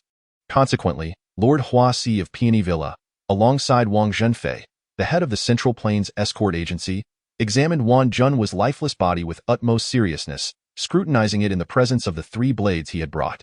There were no visible wounds, nor any signs of a struggle. Su Yang, of course, was privy to the true cause of Wan Junhua's demise. Contrary to popular belief, Wan Junhua's tolerance for alcohol was not as remarkable as many presumed. His secret lay in his ability to vomit. When he drank excessively, he would purge and promptly return to drinking thereafter. This was his clandestine technique. Although his senior, disciples, and close friends were all aware of the secret, he remained under the illusion that they were oblivious to it, while they feigned ignorance. Therefore, when he sought privacy, they had no choice but to allow him to go alone. Coincidentally, Di Qinglin had brought with him an extraordinarily beautiful woman, who awaited him in the room, prompting his early departure. Even more fortuitously, this young Lord Di possessed a knife so thin it was several times more delicate than paper. If drawn swiftly, it could be unsheathed with equal rapidity. Coupled with some ingenious internal martial arts techniques that could constrict blood vessels, the resulting wound would be nearly imperceptible. Should the examiner be even slightly careless, the injury would go entirely unnoticed. Such remarkable coincidences, who would ever believe them? Su Yang stood at a distance on the hillside, silently observing them as they examined the body, not uttering a single word. Times, those who speak the truth can be quite bothersome. Not only did Di Qinglin wish to hear no truths, but also Fourth Master Hua, Steward Xiao, and even the 3 blades brought by Wan Junhua would certainly prefer to remain oblivious. Mutant Villa was under 4th Master Hua's jurisdiction, and the drinking chamber had been arranged by him. Wan Junhua had been invited by Steward Xiao. The 3 blades were originally tasked with protecting Wan Junhua. Thus, the cause of Wan's demise could not possibly be murder. It must, unequivocally, be attributed to excessive drinking. This grand gathering of horse enthusiasts ultimately concluded with the death of the esteemed Wan Junhua, achieving the anticipated objectives of all present, save for Wan himself. Half an hour after Di Qinglin departed with Cici, Su Yang also rode away from Mutant Villa on his steed, Laojiu. While mounted, Su Yang pondered the nature of Di Qinglin. Though he had not witnessed his prowess this time, he had discerned a detail that was undeniably worthy of caution, even instilling a sense of dread. That delicate, pale visage bore an expression that was neither a smile nor a frown, exuding an air of cold indifference. This peculiar expression conveyed a profound disregard for all that transpired around him, for every person and object in his vicinity, an utter emotional detachment, unperturbed by any changes. Such a demeanor is not difficult to feign. Anyone skilled in pretense can adopt it, yet it is impossible to maintain perpetually. For as long as one is a living being, it is inconceivable to exist without emotional fluctuation, unless this individual has irrevocably lost the innate joys, sorrows, loves, hates, and all other sentiments that define humanity. Can such a being still be considered human? From the moment Di Qinglin entered Mutant Villa, to procuring and gifting horses, through to Wan Junhua's demise, and ultimately his departure, Su Yang had been covertly observing, noting that not even the slightest change in expression had crossed his face. He had encountered such an expression before, at a funeral, where the countenance of the deceased in the crystal casket bore the same semblance. Neither a smile nor a frown, cold and detached, Qinglin's pallid face resembled that of a recently deceased individual, with muscles yet to stiffen, as icy, slippery serpents slithered across his features, weaving together that unsettling expression. Su Yang could not suppress a shiver as a chill ran down his spine. The only means to contend with someone like Di Qinglin is to uncover his psychological and character weaknesses, which is precisely the purpose of this visit. Yet now, Su Yang found himself utterly incapable of envisioning what weaknesses such a person might possess. What vulnerabilities could a dead man have? Certainly, one could assert that death itself embodies the greatest weakness, but such a statement, though accurate, is nothing more than a vacuous platitude. This person, devoid of flaws, loomed 3 or 4 li ahead, and according to his original scheme, he ought to exploit the speed advantage of the old horse and rush forward. In that fleeting moment, however, Su Yang suddenly contemplated abandoning his course. Whether Di Qinglin was a virtuous man or a nefarious villain, what did it matter to him? Wasn't his upbringing precisely about safeguarding oneself and steering clear of unnecessary entanglements? After all, didn't the world inherently brim with various injustices? Why should he intervene? What was there worthy of risking his life for? Even if all the good souls like Yang Zheng and Lu Suwen perished, and individuals like Di Qinglin continued to wield power unchallenged, persisting as the unrivaled, flamboyant hero who ruthlessly dispatched those fallen women, what relevance did it hold for him? It was utterly insignificant. It bore not a whit of connection. The tendrils of fear had stealthily crept into his heart. Fear, one of humanity's most primal emotions, lurked like an indescribable demon in shadowy corners, perpetually watching, its intentions unknown. Yet one would invariably believe that the most dreadful calamity would befall them in the next instant, for those conquered by fear. Even on the sunniest of days, they would perceive a chilling wind. Even amidst benevolent smiles, they would sense that one of those faces might suddenly morph into a ghastly visage, ready to sever their neck. Even the simplest thrust of a sword would become distorted and ungainly. If a person succumbs to true fear, no one can save them, for the lair of this demon resides in the deepest recesses of their own heart. Its greatest power derives from within themselves, unless one were to sever their own essence. Yet in the realm of the martial world, what is most challenging to sever, if not oneself? The hand gripping the wine jug began to tremble uncontrollably. If a swordsman's hand trembles, can he still wield his blade? The rich spirit splashed from the jug, glistening droplets adorning the old horse's visage. A jolt surged from beneath, and the old horse let out a long whinny, turning its head to extend its purple tongue, desperately attempting to lick the wine from its mane. Alas, it always fell just short, leading it to stare at Su Yang with wide, mournful eyes. The expression on the old horse's face was nothing short of spectacular. Even its running motion was astonishing. Resembling a limping rabbit, it bobbed its rear while hopping forward, stretching its long snout towards the wine in Su Yang's hand. A drunken horse must be a creature of simple thought. It craves wine and turns its head to seek it, regardless of whether its rider strikes or even thrusts a sword at it. It undoubtedly comprehends that its rider could easily end its life. Even the trainers at the Sunset Horse Ranch could dispatch it with ease. Perhaps it feared being struck or killed, yet it would persist in its quest, for the desire for wine compelled it. If it refrained, it would feel an unbearable discomfort, a sense of betrayal to its very self. Su Yang observed the inebriate, a prominent vein in his forehead pulsating vehemently. Soon, a tingling sensation enveloped his scalp, as if his hair were on the verge of standing erect. His entire being felt electrified, igniting a multitude of goosebumps. A searing fire began to swell within him, intertwining with a ghastly flame known as fear. Two diametrically opposed emotions intermingling and coursing through him, instantly igniting every inch of his skin, penetrating deep into his very marrow, an indescribable pain, an uncontrollable stimulation. This was not merely a manifestation of mental prowess. It was, in fact, a different emotion as ancient as fear itself. Courage. Throughout their lives, individuals inevitably encounter fear. Some may crumble before it, paralyzed by terror, lacking even the courage to lift their gaze, relegating themselves to quivering in the shadows, afraid to take a single step forward. Yet, there exists another kind of person who, albeit feeling fear, subsequently discovers courage. Courage is the unwavering defiance of fear, an uncompromising stance against the darkness and malevolence that fear embodies. If fear represents the shadowy recesses of the human heart, then courage is a blazing and resplendent sun. Deep within every soul lies such a sun, and when it rises, its brilliance is sufficient to dispel all gloom. Su Yang's hand trembled still, yet this time, it was not from fear. He raised the endless wine jug above his head, the fiery liquor pouring down like a torrential downpour, drenching both himself and the inebriate. The drunkard tossed his head back, releasing a long, ecstatic cry, his mane glistening with droplets of liquor, dancing wildly in the wind. His hooves like the swiftest of gales, the sound of their thunderous pounding echoing around. Su Yang slowly drew his sword, resembling a knight charging forth in the Middle Ages, the tip of his blade directed ahead. His grip on the sword had regained its steadiness, his arm brimming with strength, and in his slightly narrowed eyes, a resolute glimmer shone forth. In this world, there are no beings devoid of weaknesses.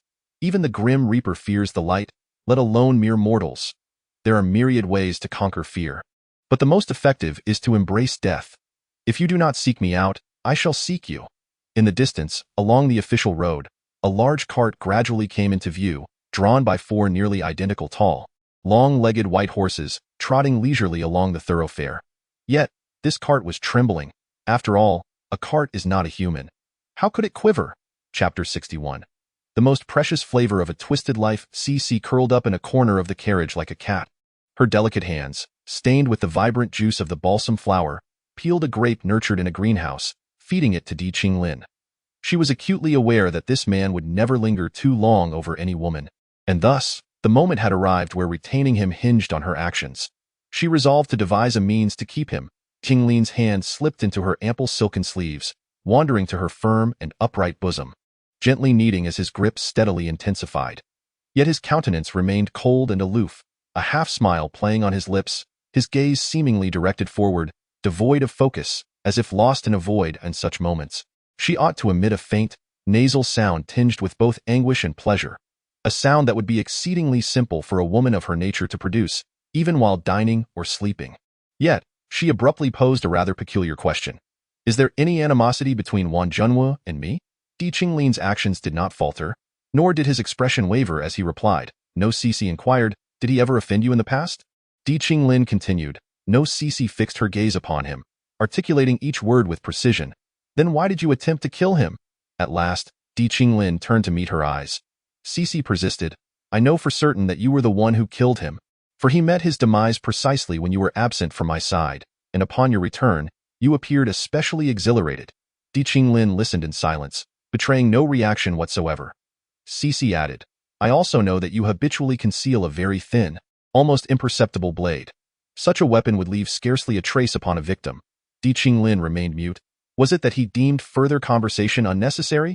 Cece scrutinized Di Qinglin's face, a peculiar light shimmering in her eyes as she murmured, From the moment I first laid eyes on you, I vowed to become your woman. Now that I belong to you, regardless of your actions, I will steadfastly remain by your side. Di Qinglin finally posed a question. Has anyone ever advised you against prying into others' secrets? I understand your implication.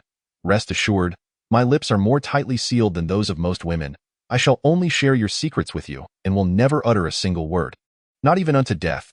Suddenly, she smiled and remarked, Do you recall that swift-sword Xiao Su from Mutant Villa yesterday? He once spoke to me in a similar vein. Does he know about Wan Junwu? Di Qinglin inquired. Cece chuckled and shook her head. I told you, your secrets shall never escape my lips. Di Qinglin nodded, retrieving a bottle of mild red wine from the cabinet beneath the car seat.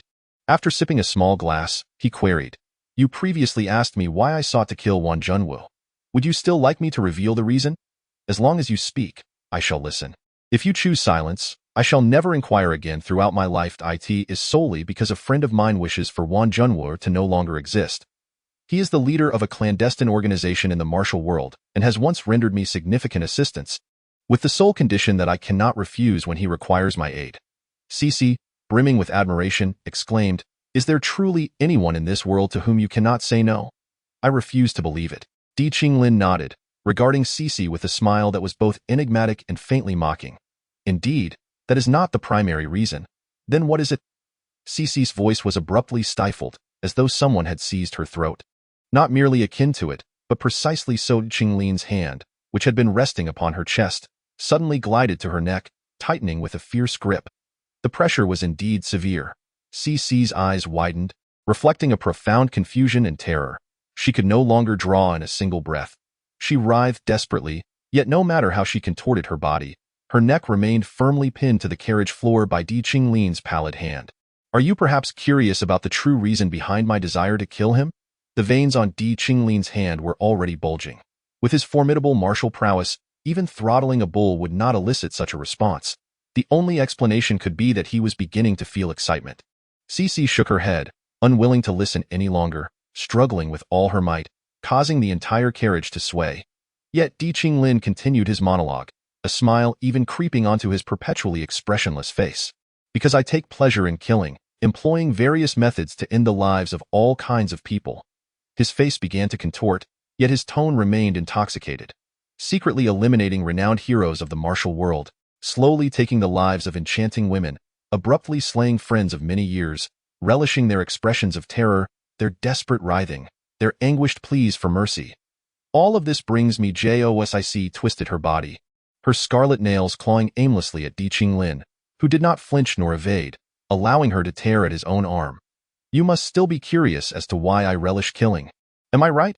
Cece had lost all desire to know, yet Di Qinglin felt compelled to share. His gaze gradually turned hollow, even bewildered as he murmured, Since you wish to share in my secret, I shall divulge everything. From the moment I was born, I possessed it all, immeasurable wealth, exalted power. By the age of 15, I found few worthy opponents in the martial world. He sighed. For a time, I was happy, feeling like the most fortunate man alive. Yet one morning, I awoke to find everything around me had become so pale, reeking of decay. Wealth, power, women, martial skill, status. All these trappings that once surrounded me no longer held any allure, failing to elicit even the faintest glimmer of joy. After tasting every pleasure, I found myself lost. I C's face had turned a deep shade of purple, foam beginning to form at the corners of her mouth. Yet Di Qinglin continued to speak to himself. I began to ponder what precious thing I had yet to possess, and then it came to me. His eyes sparkled. That is death. Whether it be nobility, martial heroes, renowned courtesans, or commoners, farmers, and beggars. Everyone can die but once. There is no second chance. Thus, death must be the most precious of all. Di Qinglin seemed to be entranced by some ethereal atmosphere. Speaking in a daze. Hence, I began to find pleasure in killing, seeking to experience what death truly feels like through the process of their demise. Qinglin's hand remained firmly clamped around CC's slender neck. Her movements had grown feeble, her limbs occasionally twitching in a neurotic manner, even beginning to lose control. Suddenly, the sound of galloping hooves approached rapidly from a distance, swiftly nearing the carriage, and in an instant, it arrived at the side of the cart, showing no signs of slowing down. On this official road, the appearance of a few galloping horses is entirely commonplace. The soundproofing of the large carriage is remarkably effective. Even the commotion of slaughtering pigs outside would go unheard within. Di Qinglin slowly bent down, resting his face against Cici's ample bosom, enveloped in tranquility and satisfaction. He murmured softly, "Moreover, the deceased are the best keepers of secrets. Thus, as you wish, you shall remain by my side, sharing in my confidences." The veins on the back of his hand receded, signaling his readiness to unleash his true strength. At that moment, a brilliant flash of red light streaked through the carriage window, accompanied by a whistling sound that struck Di Qinglin's face.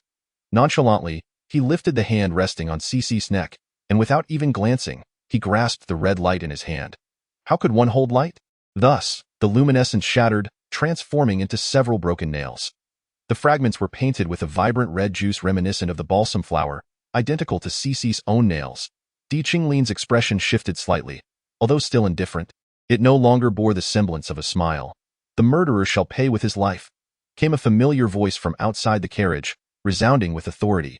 Before the words had fully left the speaker's lips, Di Qinglin had already burst from the carriage, his large sleeves sweeping to seal Cici's 6 acupoints. Habitually inclined to express something, rather than the usual plea for tickets, let me simply state. For those planning to return home during the National Day holiday, do not delay in booking your tickets online. I discovered yesterday that my ticket for the 30th has already sold out. Chapter 58. The Monkey King confronts the Buddha. Su Yang's mind was consumed by a single word: hurry. Hurry, hurry. It was imperative to act swiftly, without the slightest pause. Even a moment's delay could not only jeopardize Cici's safety, but seal his own fate as well. The old wine, as it coursed through him, seemed to sense the impending danger, accelerating to its utmost as he dashed past the carriage. Xu Yang barely caught a glimpse of the carriage's form, relying solely on instinct as he flung a fragment of a nail, narrowly evading the vehicle's edge. Almost simultaneously with the release of the nail from his left hand, Xu Yang, without a moment's hesitation, thrust his sword into the air behind him. He was immensely satisfied with this strike. The speed had transcended the capabilities of the human eye and reflexes. Should someone pursue from behind, they would undoubtedly be pierced by his blade. Yet, he was certain that Di Qinglin would not be struck. However, there was no one behind him. With a metallic clang, his hand froze. The azure steel sword had indeed met a solid object. Di Qinglin had appeared behind the old wine at some point, maintaining a distance of merely 3 feet with an almost identical speed eye in his hand.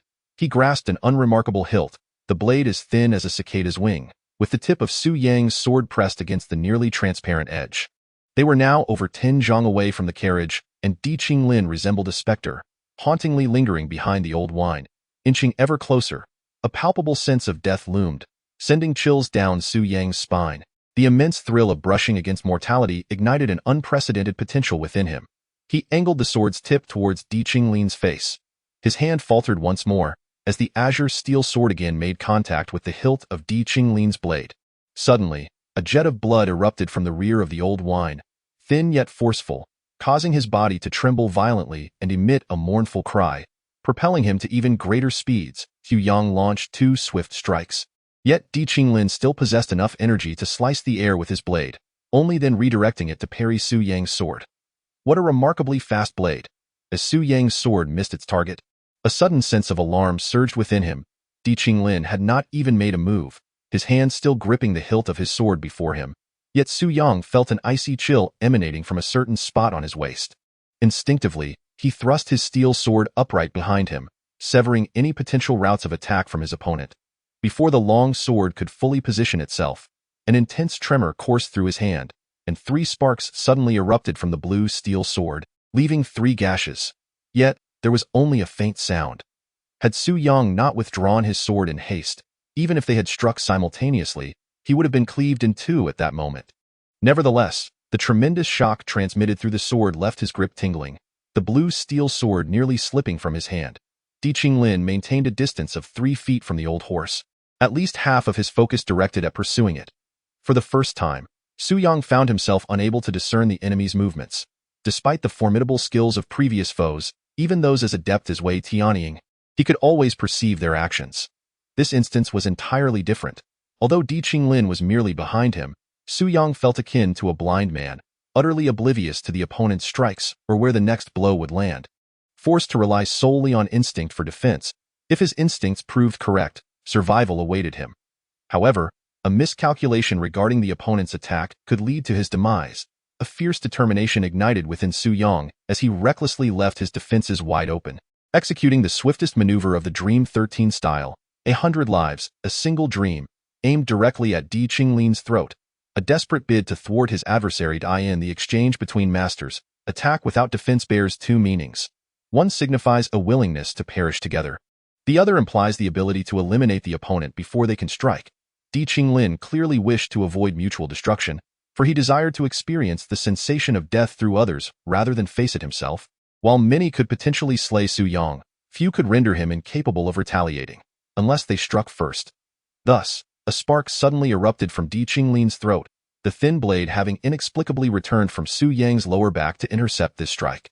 2 more slender gashes appeared on the hindquarters of the old horse. The searing pain only ignited the beast's ferocity, its 4 legs blurring into mere phantoms, indistinguishable in their rapidity. The sound of hooves became a cacophony, its speed abruptly quickening by 3-fold, swiftly distancing itself from the great cart by over 20 zhang. Di Qinglin was finally left behind by a considerable margin. This distance measured an inch, precisely the length of a sword.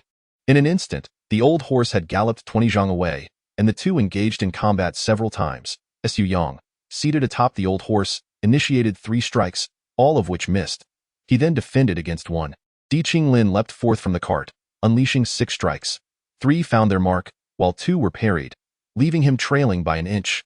Yet, Di Qinglin was already beginning to lag. With the sword longer than the blade, Su Yang could attack while Di Qinglin was reduced to mere defense. When the distance closed to 5 inches, Su Yang ceased his assault, turning to fix Di Qinglin with a piercing gaze from atop the horse. After a foot's distance, Su Yang began to chuckle, even turning to call out loudly, "Pray tell, how might one slay you?" If a person were to suddenly speak while sprinting with lightness, releasing a breath in the process, their speed would undoubtedly diminish by several measures. Di Qinglin seemed oblivious to the most elementary truth, for he pondered seriously before nonchalantly uttering, "You cannot kill me." Yet his pace showed no signs of slowing. Su Yang acknowledged the validity of his words. At this moment, only he could bring about his own demise. Thus, he urged the old horse to run even faster. Di Qinglin's expression remained unchanged, cool and indifferent. Steadfastly pursuing him, he was convinced that even the finest steed would eventually tire and bleed. Moreover, he noticed with displeasure that several minute chips had marred the blade of his extraordinary knife, for a weapon with imperfections inevitably leaves traces when it takes a life. Consequently, the 2 continued their chase for 20 miles, with Di Qinglin lagging 20 zhang behind.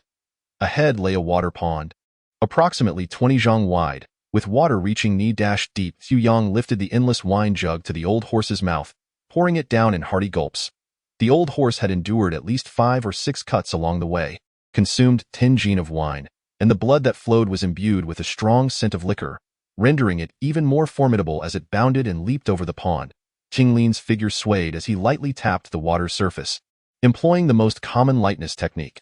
Swallow schemes the water. At least half of the martial artists in the realm could perform such a skill, which signifies a nimble and graceful form, akin to a swallow gliding just above the water's surface. This technique is typically executed on land, as no one can genuinely skim water like a swallow. Yet Di Qinglin could. His toes barely touched the water, and before the ripples could dissipate, he had already glided several zhang away. After several such light touches, he effortlessly cleared the pond. Only then did the tranquil surface of the water ripple, as if several pebbles had been dropped in. Meanwhile, Su Yang had mounted the old horse and galloped forth for several dozen zhang. In the distance, the silhouette of a small city emerged on the horizon. Di Qinglin finally halted, gazing coldly ahead.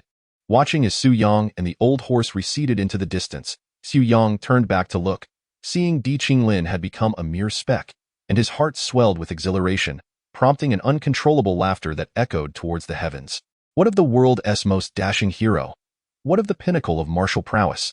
My skills may not rival yours, but I have traversed before you, struck you thrice, and yet you could not claim my life. This time, you have failed to take my life, and I no longer harbor fear of you. Perhaps next time, it shall be your life at stake. Amidst his laughter, faint hissing sounds accompanied him.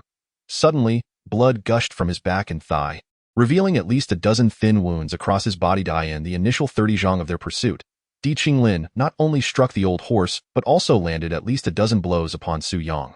However, Di Qinglin's strikes were executed with such swiftness, and the blade was so fine that, in the heat of battle, Su Yang was entirely unaware.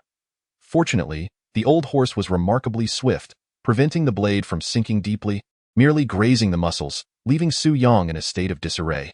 Yet Su Yang continued to laugh, even more joyously, as if a beggar who had gone 3 days without food had suddenly stumbled upon a great golden ingot.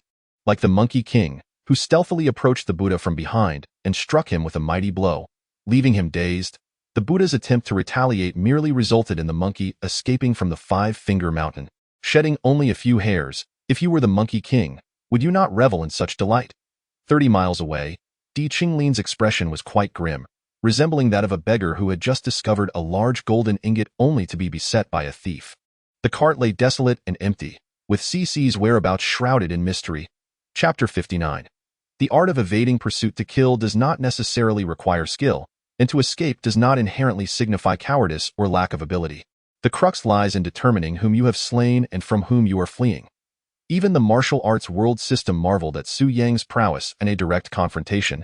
He had successfully evaded the blade of the highest-tier character, Di Qinglin. Within the current narrative arc, rewards included maximum restoration of physical injuries, repair of the Qing steel sword's nicks, recovery of mount injuries, a 20 increase in the evolution rate of the new martial arts world, enhanced resistance to damage, and the acquisition of a single opportunity for regeneration of a limb. The regenerated part must not exceed half a kilogram. Note: you truly seem to be tired of living? Daring to provoke him at the very inception of the story, a refreshing sensation coursed through Su Yang's body as several wounds inflicted by Di Qinglin ceased to bleed, healing at a visibly rapid pace. However, the deepest gash on his thigh remained unhealed. Merely ceasing to bleed, Su Yang felt an overwhelming urge to curse. This wound was barely an inch deep and 3 inches long, hardly qualifying as a serious injury. How could this wretched system's maximum restoration fail to heal it? In the realm of transmigration, was it not said that as long as one did not perish, healing was assured? Yet here he was, unable to mend even a mere knife wound. And what of this so-called limb regeneration?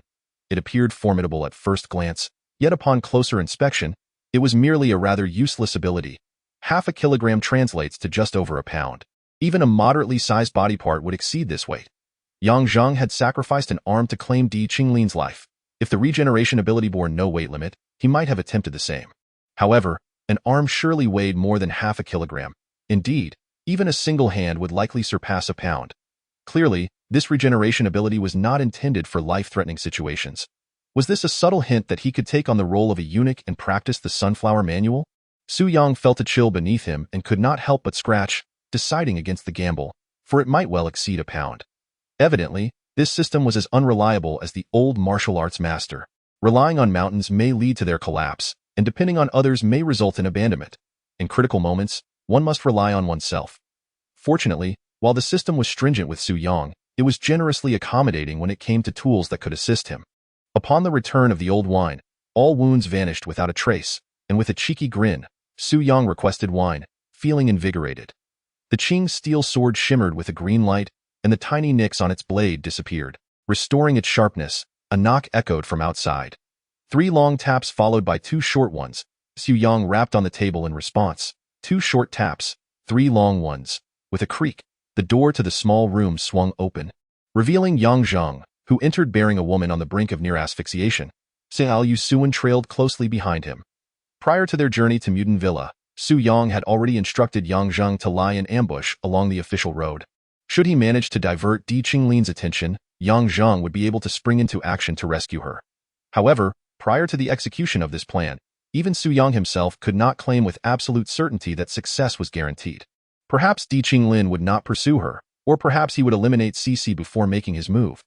Thus, the only option was to take a gamble, betting Cici's fate on her own luck. Fortunately, beautiful young women have always been favored by fortune, and so her life was preserved. Even the most skilled acupoint techniques could only maintain their effect for a brief period, and even a person devoid of martial prowess would eventually have their blood flow gradually release the blocked points. Cici was now able to move freely. She hid in a corner of the room, burying her head in El Suwen's embrace, unwilling to meet anyone, her body trembling uncontrollably. Along the way, she had intermittently recounted the events concerning Wan Junwu and the words Di Qinglin spoke to her in the carriage, which Yang Zheng subsequently relayed to Su Yong. It turned out that what she faced was not a grim reaper, but a deviant. Want to know what death feels like? Su Yong sneered. I will certainly do my utmost to satisfy your curiosity. When that time comes, please do not hold back. I in the small room. The two men were lost in their own thoughts, remaining silent, while El Suwen comforted Cici, saying, the danger has passed. Su Yong suddenly asserted. No, the true danger has only just begun. El Suwen and Cici both looked up at Su Yong, with El Suwen expressing confusion. Why? Before today, they knew that Di Qinglin intended to kill her, allowing for targeted protection. However, after today, anyone could become a potential assassin, and any passerby might turn into a killer intent on her demise, rendering them defenseless. Cici's eyes widened, filled with fear and confusion, while El Suwen furrowed his brow, seemingly grasping part of the situation, yet still not fully comprehending. Yang Zheng nodded, explaining, Di Qinglin will undoubtedly send someone to eliminate Cici to silence her. There are far too many in the martial world willing to serve him. He could easily fabricate charges against Cici, such as theft of the Marquis's property, at which point, not even an assassin would be necessary, as numerous officials would be eager to serve a first-rank Marquis. Cici's previously pale face turned ghostly white once more, and El Suwen nervously asked, what should we do? Should I take her to hide in a remote place? Su Yong and Yang Zheng shook their heads in unison, with Su Yong stating, a remote location would only facilitate murder, making it easier to be killed. El Suwen suddenly felt a surge of frustration welling up within him, nearly shouting, is she to simply await her death? He had witnessed far too many young women like Cici, youthful, beautiful, willful, occasionally overly clever, and even willing to betray their own principles. Yet many of them yearned for a life filled with happiness and a complete family. For the most part, they were no different from ordinary girls. Cici indeed possessed numerous flaws.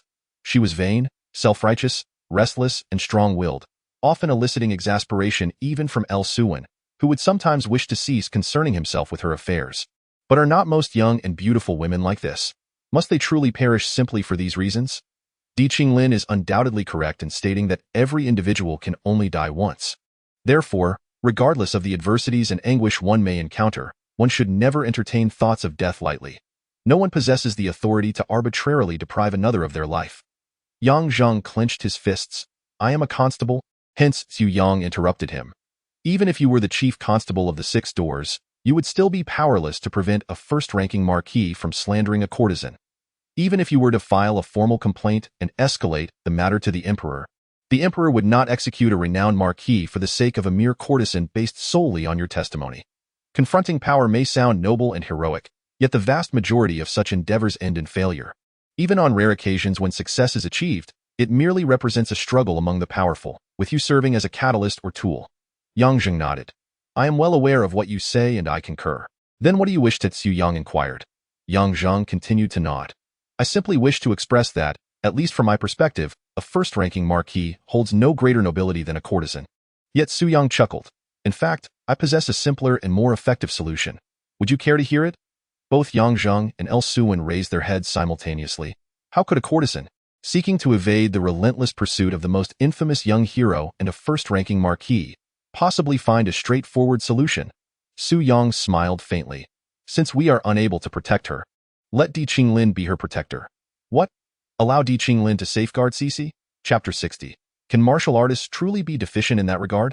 Are you suggesting that Cici should return to Di Qinglin's side? El Suwen's eyes widened in disbelief. She found it hard to accept that this seemingly astute young man would propose such a preposterous idea. Cece was so frightened that she could scarcely speak, desperately retreating towards the corner while waving her hands. Yang Zheng furrowed his brow. He certainly understood the nature of this young man, but this suggestion was indeed shocking. Su Yang smiled. Why would Di Qinglin wish to harm Cece? Su Yang mused aloud. Apart from his penchant for killing, could it not be because Cece has uncovered his secret? Yang Zheng nodded, and El Suwen did as well. Su Yang continued. Although he is a first-ranking marquis and the foremost hero, it would undoubtedly pose considerable trouble if the martial world were to learn that he was responsible for Wan Junhua's death, would it not? Indeed, in the martial world, one's reputation is of paramount importance. Yang Zheng affirmed, if an individual lacks a commendable reputation, the difficulty of committing nefarious deeds increases significantly, as does the likelihood of exposure thereafter. Everyone is wary of the treacherous, yet often forget that some gentlemen can be the most formidable. Su Yang glanced at Cece and remarked, this simplifies matters. From this point onward, Cece should proclaim that Wan Junhua was slain by Di Qinglin, mentioning it to anyone she encounters in any setting, seizing every opportunity to bring it up. If no opportunity arises, she should create one. It would be best to stir up a commotion throughout the city, even if it means being imprisoned for a few days. Of course, you must remember 2 points, Su Yang added. First and foremost, one must never mention that he possesses that exceedingly thin blade. Secondly, after every utterance, it is imperative to subtly imply that Di Qinglin, despite his outwardly generous demeanor, is, in truth, a rather stingy individual, unwilling to part with his money even while frequenting brothels. If one could further embellish the narrative with insinuations that the young Lord D is lacking in certain areas, the impact would be even more profound. I gaped in bewilderment, utterly perplexed as to why this was necessary, while El Suwen murmured, wouldn't this only prompt Di Qinglin to seek her demise? Yet Yang Zheng suddenly burst into laughter, delivering a hearty slap on Su Yang's shoulder, exclaiming, what is the composition of your mind, that it functions with such remarkable agility? Let us proceed with this plan. He explained to El Suwen. It is well known that Di Qinglin is lavish with his expenditures. Thus, Cece's remarks would not be taken seriously in the martial world. People would assume that this woman, dissatisfied for not having profited sufficiently from the young Lord D, is deliberately slandering him. Hence, Di Qinglin would still possess a motive to eliminate her. Does not deliberate slander serve as a justification? El Suwen inquired. Yang Zheng shook his head. You are not of the martial world, hence you do not grasp the underlying logic. What is Di Qinglin's status, and what is Cece's? If Di Qinglin were to stoop to the level of a mere courtesan over such trivial matters, he would earn a reputation for being petty and overbearing. Not only would he refrain from harming Cece, but he would also exert every effort to ensure her safety, resolutely preventing any harm from befalling her. El Suwen understood. If Cece were to thrive, it would indicate her accusations were unfounded. However, should any misfortune occur, even resulting in her death, it would substantiate her claims. The martial community would not only regard Di Qinglin as small-minded, but would also suspect him of silencing her permanently. Precisely, Su Yang affirmed.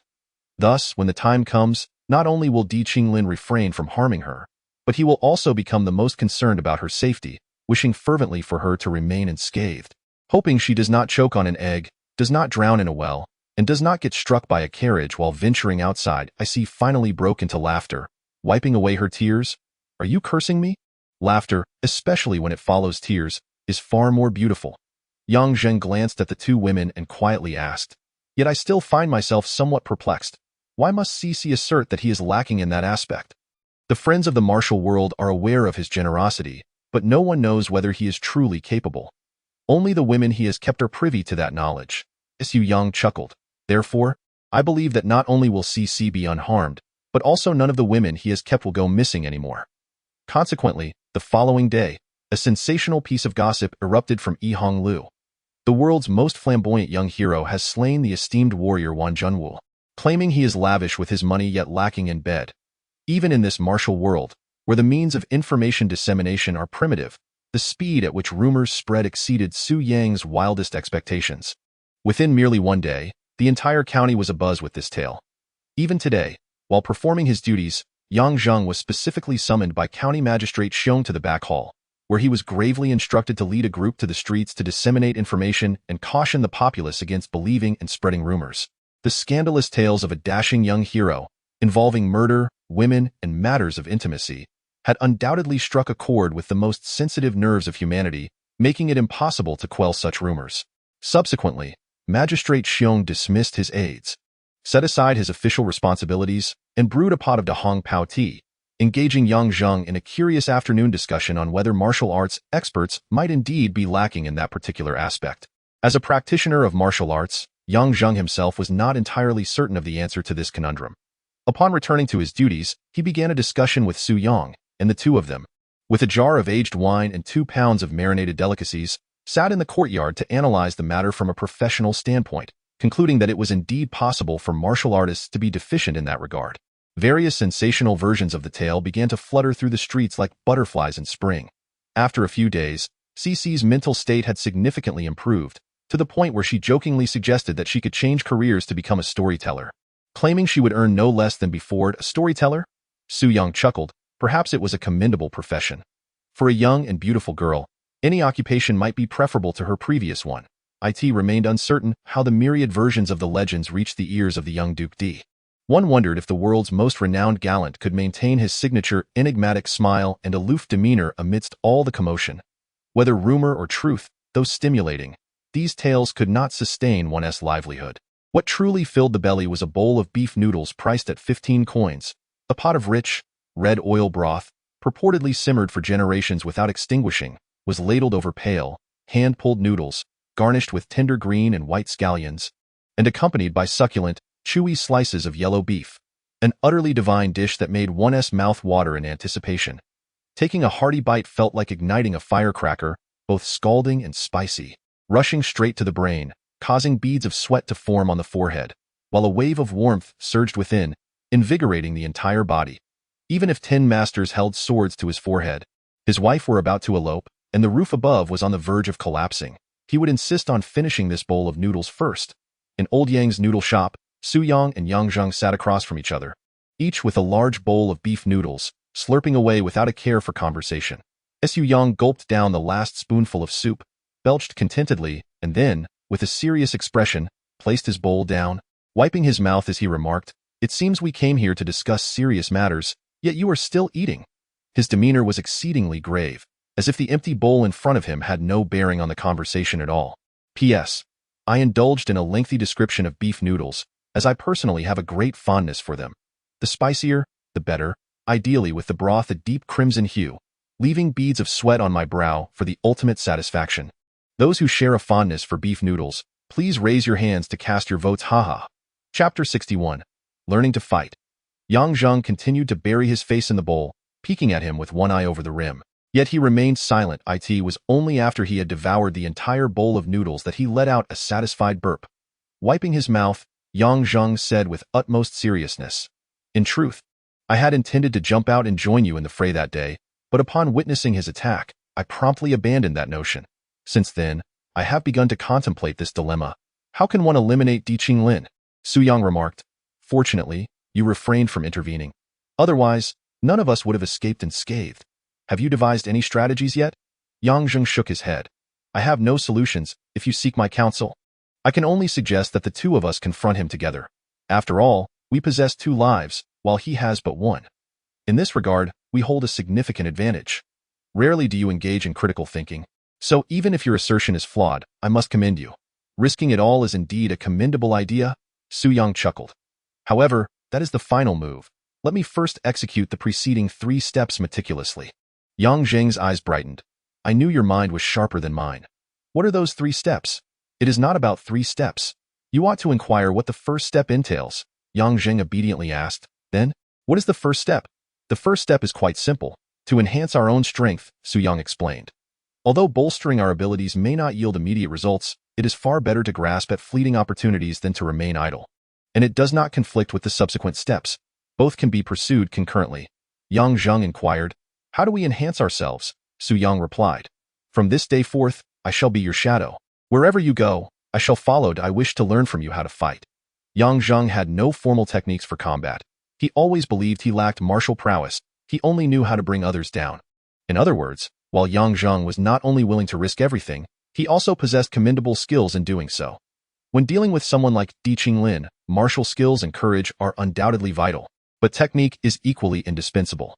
Without the art of combat, even possessing 70 or 80 lives would not suffice in a fight. Yang Jing nodded. Agreed. But if you truly wish to learn, there is one condition. What condition? Su Yang asked. Yang Zheng replied earnestly. Lay down your sword and forget your techniques.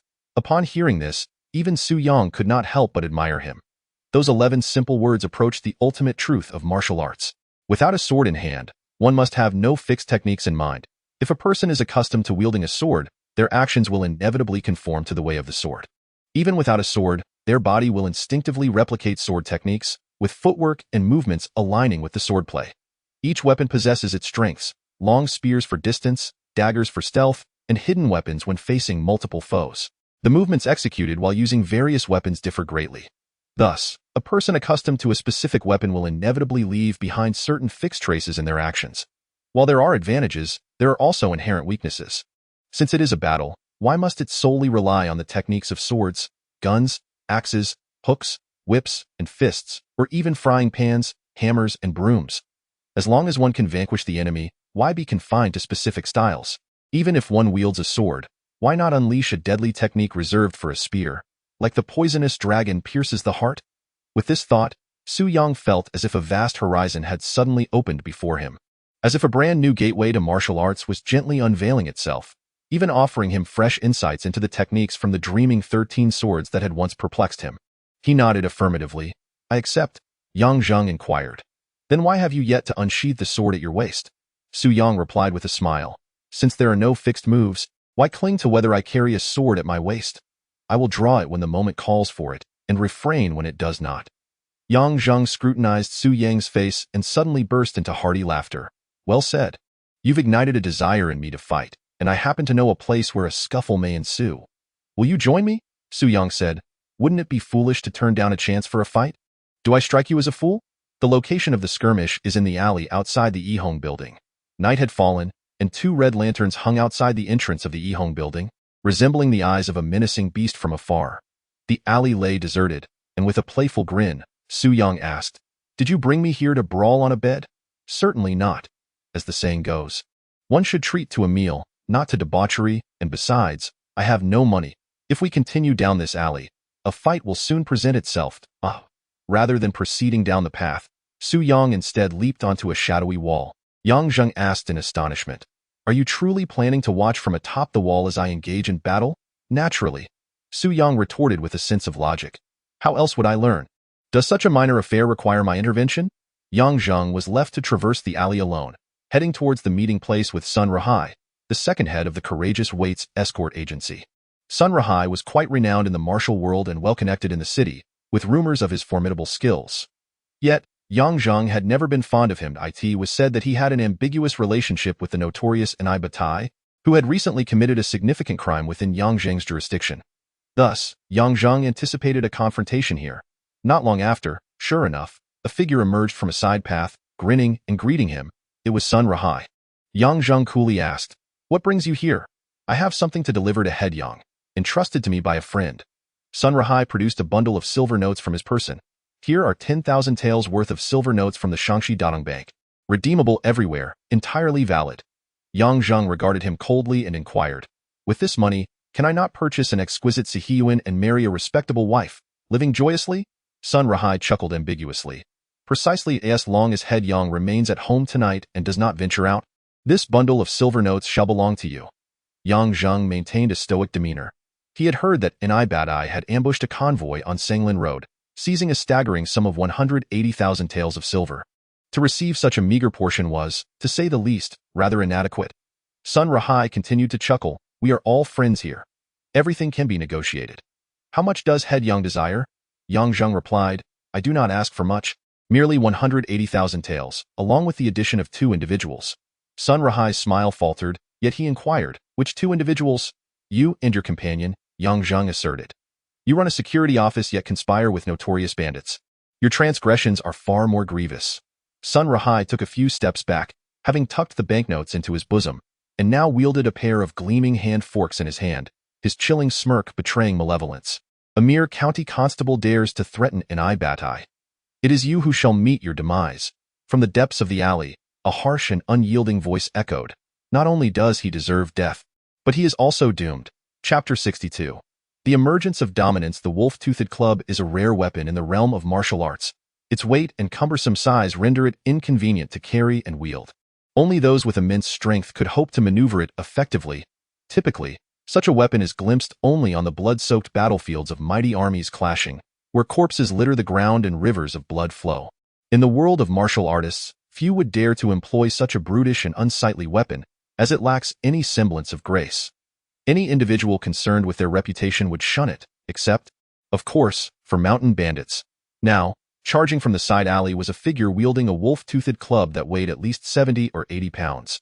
The club's jagged edges glistened ominously, as if a multitude of famished wolves awaited the opportunity to tear Yang Zhang into shreds. This man stood 9 feet tall, broad-shouldered, bare-chested, and bald, adorned with a large golden hoop in his left ear. His face was rugged and coarse, marred by a straight scar that ran from his forehead to the corner of his mouth, rendering his duck-egg-sized nose half of its former self. It was evident that he was a bandit, and judging by the prideful gleam in his eyes, he was likely among the elite of his ilk, an exceptional brigand. Yang Zhang turned to face this formidable bandit, completely disregarding Sun Rahai behind him, seemingly oblivious to the fact that the hand forks in Sun Rahai's grasp were also lethal weapons, responsible for the demise of many. Su Yang's eyes widened in realization, suddenly recalling the scene and laughing proudly where he was ambushed by the Songshan sect's Di Xiao and Shi Dengdai in a narrow alley. The setting was the same, with foes at both front and back. Aside from their differing weapons, there was scarcely any distinction in such a scenario. What would Yang Zhang do? Yang Zhang queried. I have heard that Ba's underling, known as Wild Bull, is you? I am indeed he, the exceptional bandit boasted loudly. Yang Zhang then asked, It is said you are fierce, ruthless, and unafraid of death. Do you truly fear nothing? It is not I who shall perish, but you wretched scoundrel, the exceptional bandit retorted, surprisingly proficient in the local dialect, especially when it came to insults. Before the echo of his words faded, a hefty wolf-tooth club weighing 79 pounds swept towards Yang Zhang with a wind-like ferocity. He found himself utterly defenseless, devoid of any means to withstand the impending blow. There was no possibility of evasion. The alley was too narrow, and the length of the club rendered all escape routes utterly blocked. Regardless of whether he attempted to brace himself or evade, he would inevitably suffer the consequences of the strike. No one could endure such a hit. Even the esteemed Shaolin monk would be sent flying if he stood in its path. To Su Yang's astonishment, the originally inactive Sun Rahai suddenly sprang into action, swinging his fork from left to right, resembling the techniques of a notorious bandit. Although this was merely a feint, any retreat from Yang Zhang would lead him directly into the prongs of the fork. Su Yang's eyes widened in alarm. The current situation mirrored his own prior ordeal even more closely, yet his concern for Yang Zhang deepened. Could he truly navigate this perilous predicament? Gripping his Qinggang sword tightly, Su Yang was overwhelmed by the urge to charge forward and pierce Sun Rahai with a single thrust. The wolf-tooth club whistled through the air, yet unexpectedly, Yang Zhang neither braced himself nor retreated. Some individuals are destined never to back down, and Yang Zhang was one such person. Rather than retreating, he surged forward, charging directly at the club. No one anticipated such audacity, for no one had ever dared to act thus. Su Yang felt the skin on his scalp tingle with apprehension. In a fleeting moment, Yang Zhang suddenly dropped low, pressing his hands against the ground, propelling himself beneath the sweeping club and crashing into the notorious bandit's abdomen. This maneuver could hardly be classified as a martial arts technique. True masters of the martial world would never resort to such a method. Yet, it proved undeniably effective, despite the bandit's weight being equally formidable as his club. The 200-plus-pound figure was toppled, rolling on the ground while clutching his stomach and howling in agony. His cries echoing even 3 streets away, rousing the slumbering. A bandit with a severed intestine would undoubtedly wail, and he would likely lose his esteemed status in his nefarious profession. Su Yang nearly slapped himself 10 times in frustration, cursing aloud, I am such a fool. Reflecting on the time when Shitengda executed the heavenly dragoness sweep, he wondered why he always sought to dodge or parry with his sword. Had he merely laid flat on the ground, regardless of whether wielding a sword or something else, he could have ended the bandit's life with a simple thrust. Yet, Yang Zheng's subsequent actions were even more audacious. In full view of Sun Rahai, he produced a beef tendon rope and swiftly bound the once feared bandit, securing each hand and foot, then stuffed an iron walnut into his mouth before exhaling a long breath. Throughout this entire episode, Yang Zhang never once cast a glance at Sun Rahai, leaving his back completely exposed to the steel fork in Sun Rahai's grip. defenseless in every regard. However, Sun Rahai remained paralyzed with fear, making only the slightest tremor in his hand, as Su Yang observed from atop the wall. Once he had bound the notorious bandit, Yang Zheng calmly inquired of Sun Rahai, "What do you think?" Sun Rahai, now dazed, took an eternity to respond, "What kind of martial arts is this? This is hardly martial arts at all." Yang Zheng stated, "I have no understanding of martial arts. I only know how to bring a person down. Are you not afraid of being ridiculed by the heroes of the martial world with such rudimentary techniques?" Sun Rahai's tone was not so much an inquiry as it was an expression of his own indignation, bewildered by encountering such an individual. Yang Zheng shook his head, "I am not a hero of the martial world, nor do I desire to die." "Then what is it that you seek?" Sun Rahai inquired. "It is said that anyone with desires and aspirations possesses room for negotiation." Regrettably, what Yang Zheng sought exceeded the limits of what Sun Rahai could bear. Yang Zheng declared, "I merely wish to apprehend those who have committed crimes." Sun Rahai inhaled deeply, tightening his grip on the steel forks in his hands, and coldly remarked, "Do you truly wish to compel me to take action? You are aware of my reputation in the martial world. My skills are far from negligible. Should it come to a life-and-death struggle, you may not emerge victorious." It appeared that Sun Rahai was indeed prepared to fight for his life. His martial prowess was formidable, potentially surpassing that of renowned mountain bandits. However, a person genuinely intent on risking their life would seldom engage in such idle chatter. Yang Zheng fixed his gaze upon him, asserting, "You are correct in one regard. You understand martial arts. I do not. You are a celebrated hero of the martial world. I am not. You possess weapons, while I do not. If you have the courage to come and finish me off, I would have no retort." Although Sun Rahai wore a mocking smile, his complexion had turned pale. Yang Zheng advanced step by step, glaring at him. "It is unfortunate that you lack the courage. I can see that you do. The moment you dare make a move, I shall find myself confined to a bed for the rest of my days, unable to rise. Though you believe me?" Upon uttering these words, Yang Zheng had approached Sun Rahai, the vital point of his heart less than a foot from the sharp tips of the steel forks in Sun Rahai's grasp. Sun Rahai truly dared not move. With a sharp click, a pair of steel handcuffs had fastened around Sun Rahai's wrists. The steel forks clattered to the ground as Sun Rahai's body crumpled, and he sank to the ground. Weeping uncontrollably, Su Yang nearly burst forth in applause. "What does it mean to exude dominance? This is it." The words were on the tip of his tongue, yet he suddenly held back. Chapter 63. What is the second step? Su Yang leaped down from the wall and approached Yang Zheng in silence. Yang Zheng nodded at Su Yang, gripping the collars of the two captives and dragging them toward the yamen.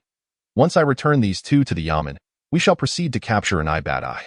Su Yang nodded but abruptly drew his Qingyang sword, his wrist flickering as the blade glimmered, slicing through the throats of the two men.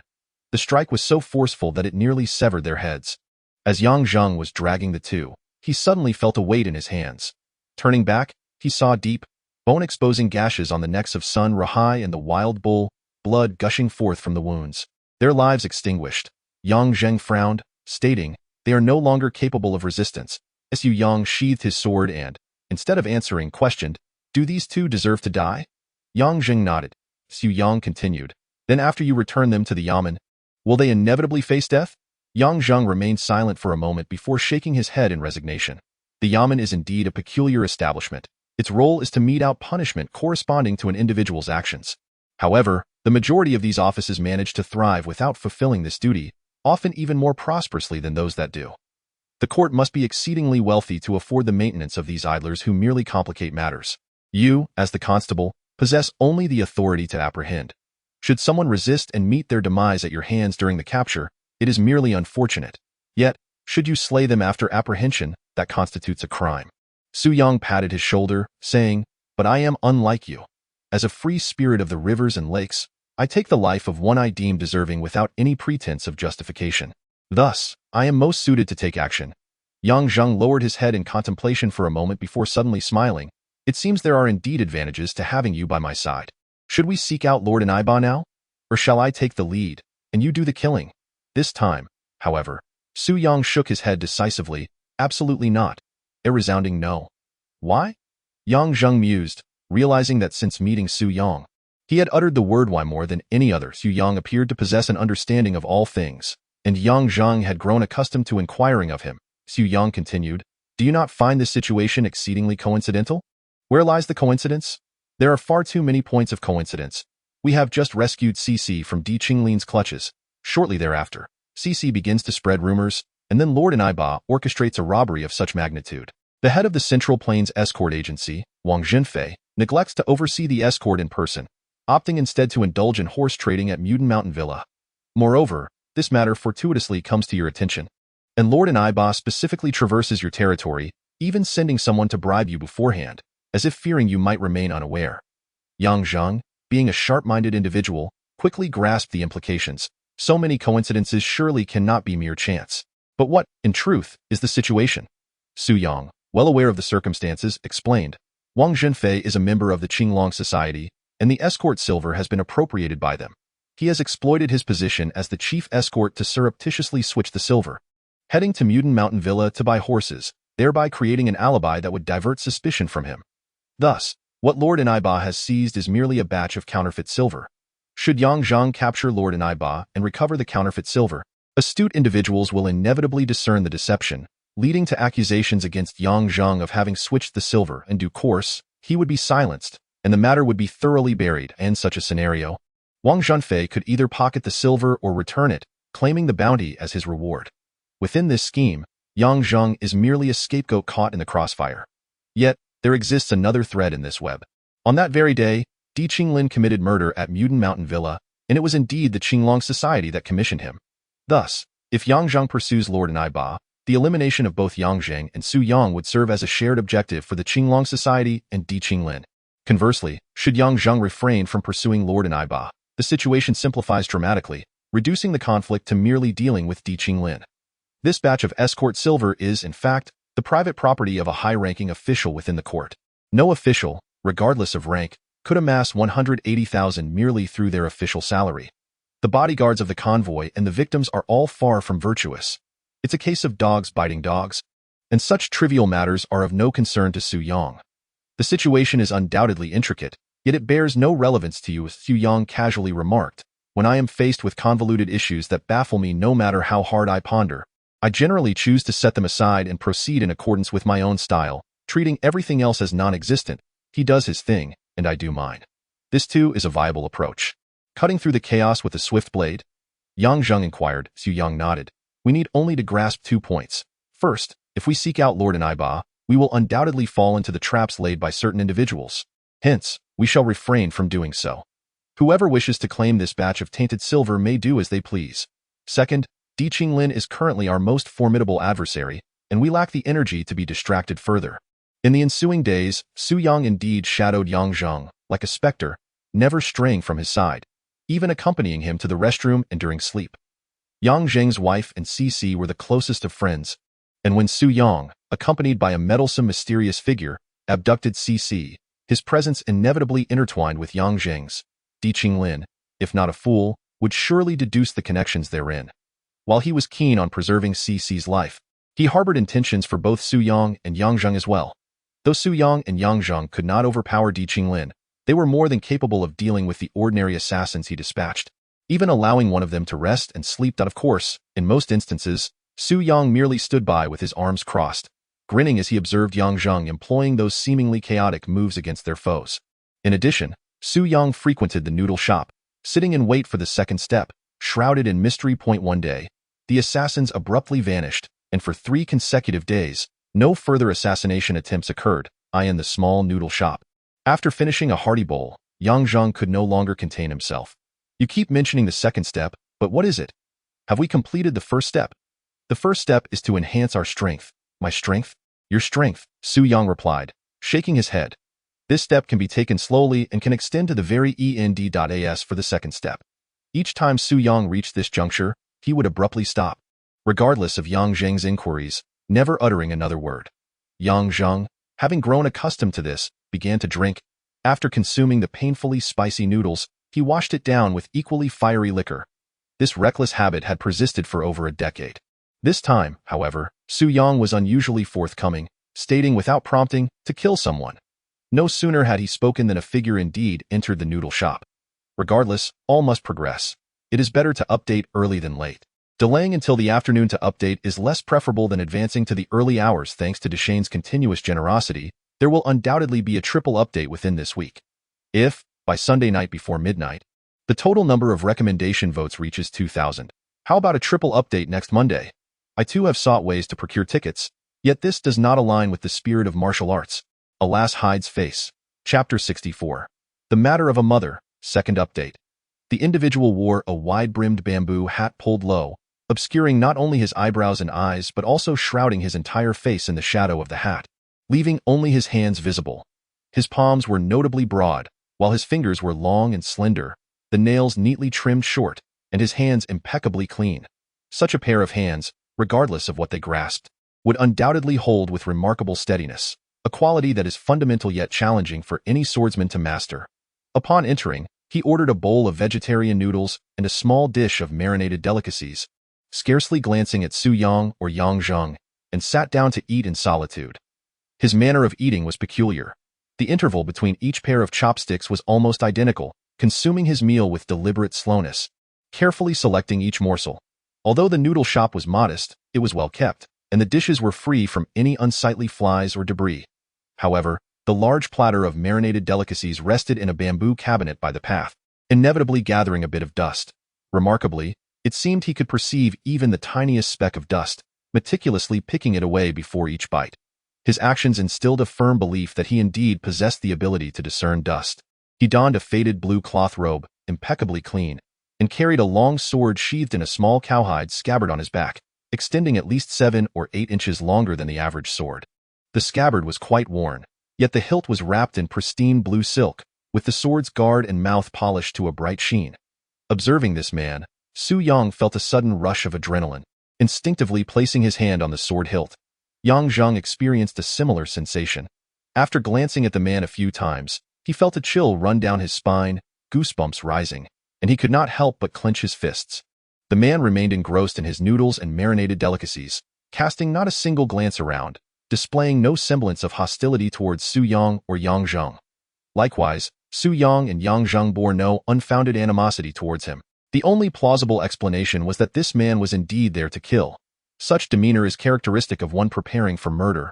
Moreover, his martial prowess surpassed what Su Yang and Yang Zheng could fathom, rendering even the absence of hostility into a palpable pressure emanating from the stronger party. Yang Zheng could not restrain himself from shooting Su Yang a glance, as if to inquire, "Is your next move to eliminate him?"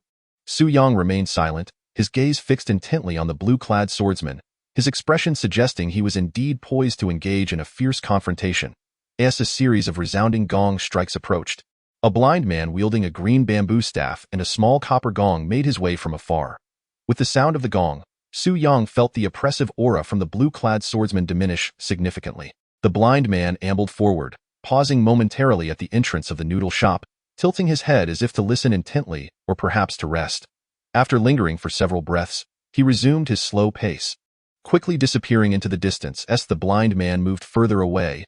The innate pressure emanating from the blue-clad swordsman reasserted itself anew. Just as Yang Zheng was on the verge of losing his composure, the swordsman clad in blue finally rose to settle his bill and depart. Like a blind man, his movements were deliberate and unhurried, yet possessed an ineffable grace. Each action was executed with perfect precision, expending not a single unnecessary ounce of energy, as evidenced by the manner in which he retrieved his payment. It seemed as if he conserved his strength for other endeavors, refusing to squander even the slightest bit. In the fleeting moment he stepped through the entrance of the noodle shop, the blue-clad swordsman abruptly turned back, casting a glance at Su Yang and Yang Zheng. His gaze was akin to a blade suddenly drawn from its sheath, a sword that had claimed countless lives. Su Yang felt an icy gust of sword intent wash over him, instantly reaching his throat and brow. After the swordsman departed, the owner of the noodle shop approached to tidy the table, suddenly remarking to Yang Zheng, "Yang, this man is steeped in malevolence." "What do you mean?" Yang Zheng inquired. "The noodles in the pot inevitably break during cooking, and while scooping them out, a few are bound to snap," the shopkeeper explained, gesturing toward the bowl on the table. Yet this man only consumed the unbroken strands, leaving every fractured noodle behind in the bowl. Yes, he collected the dishes and retreated to the back. He shook his head in astonishment, exclaiming, "I truly cannot fathom how he could perceive such clarity. Could this man's keen eyes truly discern what others could not?" Su Yang recognized these two individuals. They were precisely the ones he had been waiting for over the past fortnight. The blind man was none other than Di Qinglin's secretive master, the blind divine sword, Ing Wu Wu, while the swordsman in blue was the divine eye sword. mr.lan.in the original narrative. These two had arranged to duel at this very location. However, the plot had shifted. Su Yang was utterly convinced that, following several failed assassination attempts, the true intent of the blind divine sword was to eliminate both Yang Zheng and himself. Ing Wuwu's intervention was nearly equivalent to that of Di Qinglin himself. Ing Wuwu must perish, yet the question remained. How would he meet his end? In the original storyline, this duel had never come to pass. Otherwise, Mr. Lan would surely have fallen, and even with both himself and Yang Zheng combined, they would not stand a chance against him. This moment, both the swordsman and the blind man had vanished into the distance, while the shopkeeper returned to the back room.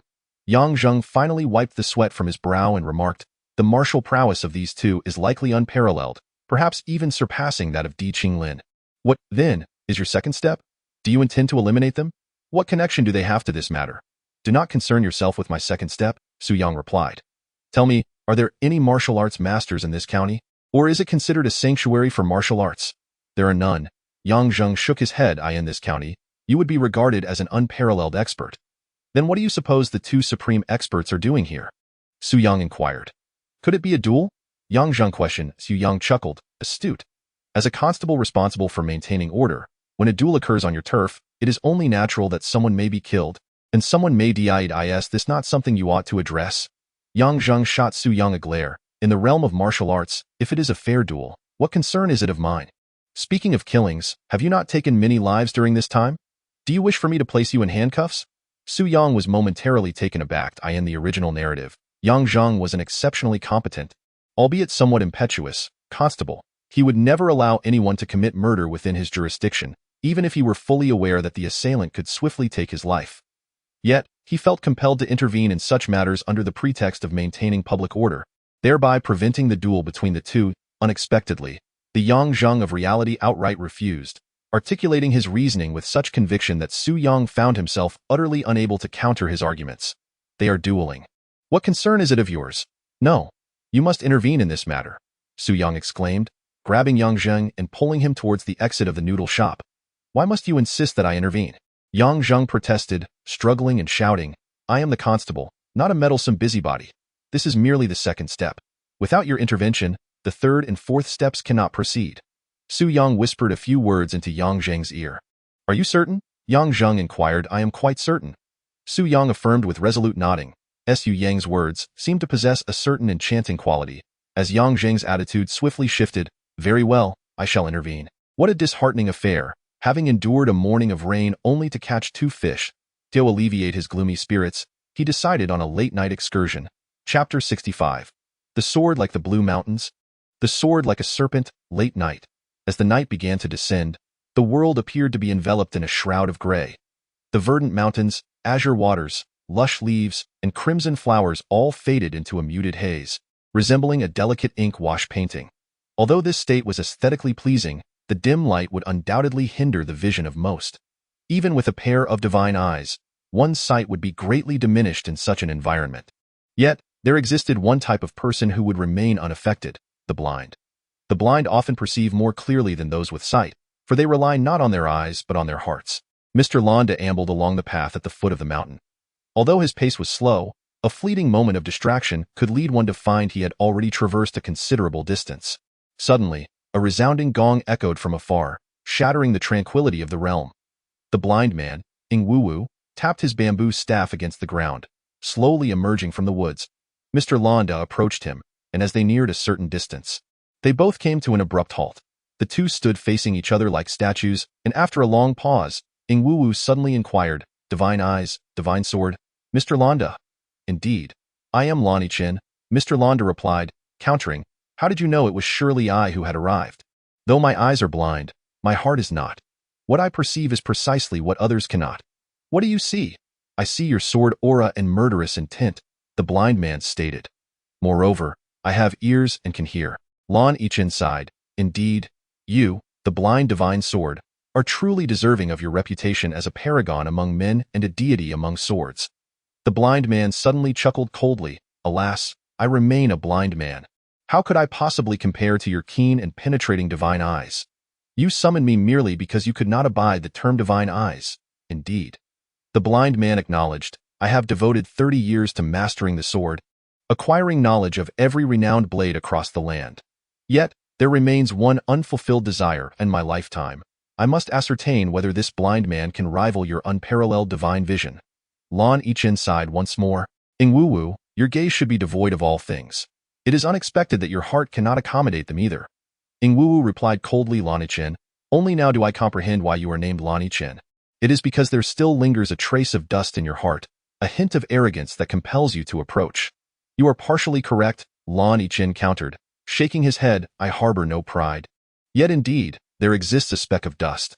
For the sake of this long-standing dust, even if you had not sought me, I would have come today. Long-standing dust? Ingwu's eyes flickered twice. Is this dust surnamed Yang? Lan Yichen, however, refused to elaborate further. This is of no concern to you. Merely know that one of us must inevitably perish today. Ingwu suddenly laughed. Indeed, one among us must die. Regardless of who it is, the name of this dust holds no significance. In the blink of an eye, a slender, elongated sword was drawn from his bamboo staff, its cold light quivering like a serpent eye in the evening breeze. It trembled incessantly, rendering it impossible to discern the direction of its tip, let alone where it would strike. Even the hue of the sword's light seemed to shift. Times it gleamed red, at others, blue. Lan Yichen's sharp eyes narrowed.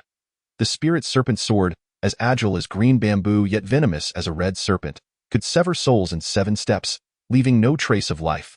Lan Yichen, with a swift motion, brandished an ancient long sword, its blade as blue as the sky, firmly in his grasp, the Blue Mountain Ancient Sword. Ingwu's long sword continued to quiver, while the Blue Mountain Ancient Sword remained steadfast. Employing stillness to counter movement and constancy to respond to change, the Blue Mountain Ancient Sword stood as stable as a mountain. As darkness descended, the once gray haze transformed into profound blackness, startling the roosting birds back to their nests. Suddenly, Ingwu's sword ceased its tremors. He sighed and asked, "Is it dark now?" Lan Yichen nodded slightly. "Yes." Ingwu remarked nonchalantly, "The sky has darkened. I cannot see, nor can you. Though you possess sight, it has turned to blindness. Frankly, I no longer wish to triumph over you." "You are mistaken." Lan Yichen's voice grew colder, imbued with confidence. "Even in the pitch-black night devoid of stars, moon, or light, I can still see, for I possess divine eyes." A chrysanthemum blossomed upon Ingwu's face. "If that is the case, then let us engage in battle." Suddenly, Lan Yichen's expression shifted. Why did his countenance change? Did he not possess divine eyes unafraid of darkness? Ingwu sneered, "The more one lacks something, the more one seeks to flaunt it. For 3 years, every time you have appeared in the martial world, you have inevitably showcased your divine eyes, even feigning ostentation while dining at a humble noodle shop. Thus, if I am not mistaken, your eyes have long since faltered." "You may test it," Lan Yichen replied, his tone icy, brimming with assurance. However, if someone were nearby, one could certainly observe his face turning pale, and the hand gripping the sword exhibiting distinct veins. "If you were truly a seer, you would not have come here today," Ingwu exclaimed sternly. "You have never regarded a blind man as worthy of your attention. Only when your vision fails do you deem this a fair duel." Lan Yichen ceased to speak, suddenly brandishing his sword. The ancient blade's light surged forth. The 3-foot-7-inch long sword seemed to extend by another foot in an instant, a blue radiance shimmering at its tip, fluctuating magnificently, resembling the legendary sword Aura, hurtling directly towards Ingwu's face.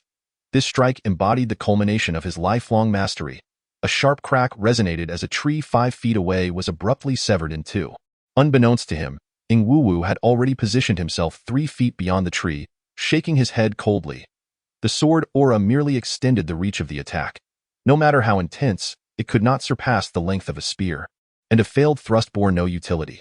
For masters of their caliber, if one strike misses, it inevitably leads to failure in all subsequent attempts. With one strike, the outcome was determined, yet life and death remained unresolved.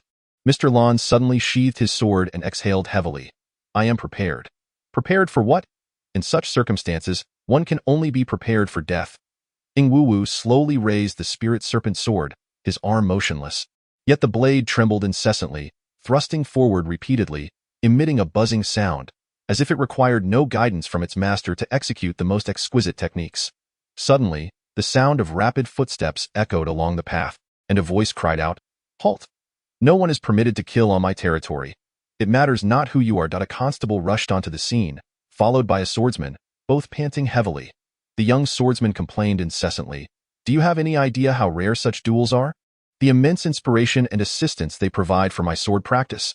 One might not witness such a spectacle even once in a lifetime, and yet you are meddling. The constable shot him a glare and retorted impatiently. Nonsense? I am the constable. It is my duty. Chapter 66. The encirclement. I am the constable here. My name is Yang Zheng, and this is my jurisdiction, hence you cannot cause trouble here. Yang Zheng bore a striking resemblance to a county constable, impatiently stating, Enough, you two, return whence you came. Ing Wuwu's face displayed no emotion. The snake sword in his hand suddenly quivered, and in the flicker of cold light, 13 slashes appeared on Yang Zheng's chest. Yet he remained unscathed. Though the strike was astonishingly swift, the force was executed with precise control. Ing Wuwu coldly inquired of Yang Zheng, Do we still leave now? It remains the same, entirely unchanged. Yang Zheng replied, I am no fool. In your duel, neither should reveal any change in their sword techniques, lest they expose their trump card.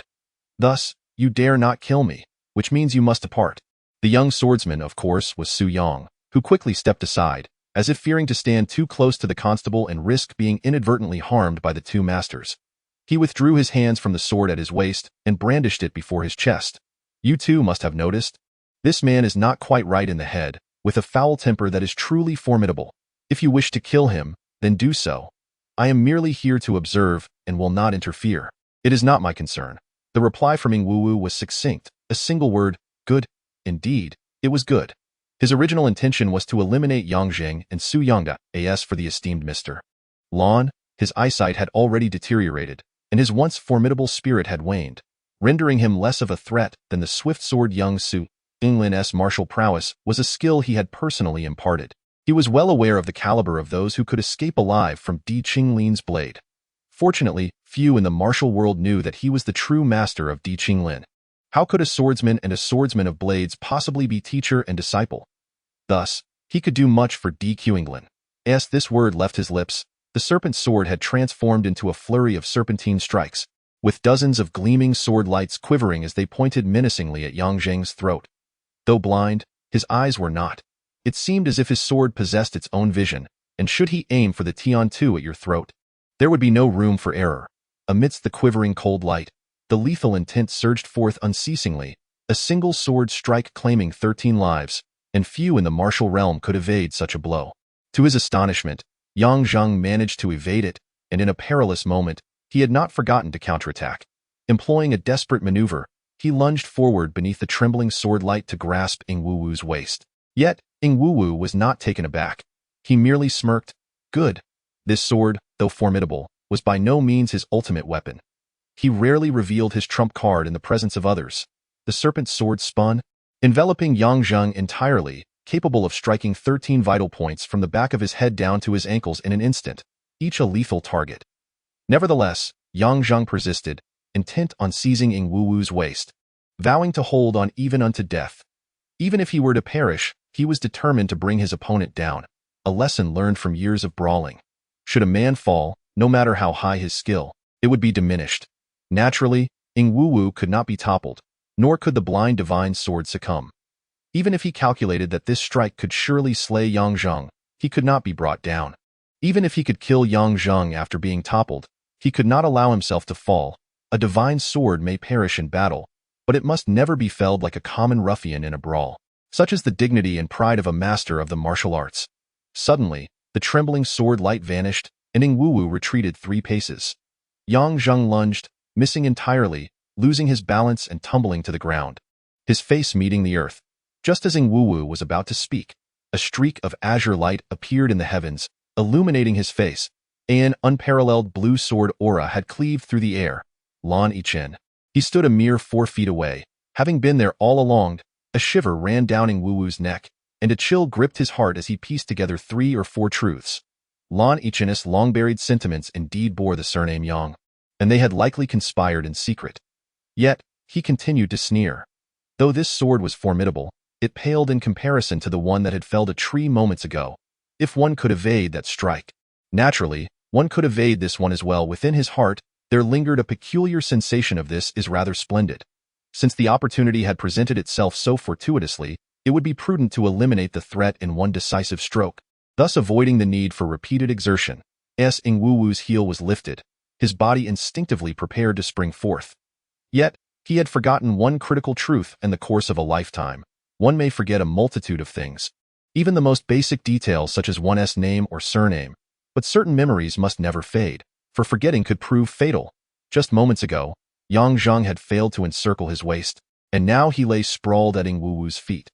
The very ground beneath him signified a proximity that made contact all too effortless. Yang Zhang, akin to a leaping frog, lunged forward with fervor, grasping Ing Wuwu's calf with a grip so fervent it surpassed even that of embracing a first love. His fingers had already latched onto the Chengshan acupoint on Ing Wuwu's leg. To his astonishment, he even planted a kiss that took a chunk of flesh from Ing Wuwu's calf. A searing pain shot through Ing Wuwu, his leg numb and his mind reeling, as the Ling Shi sword reacted like a venomous serpent, striking out to sever Yang Zhang's arms.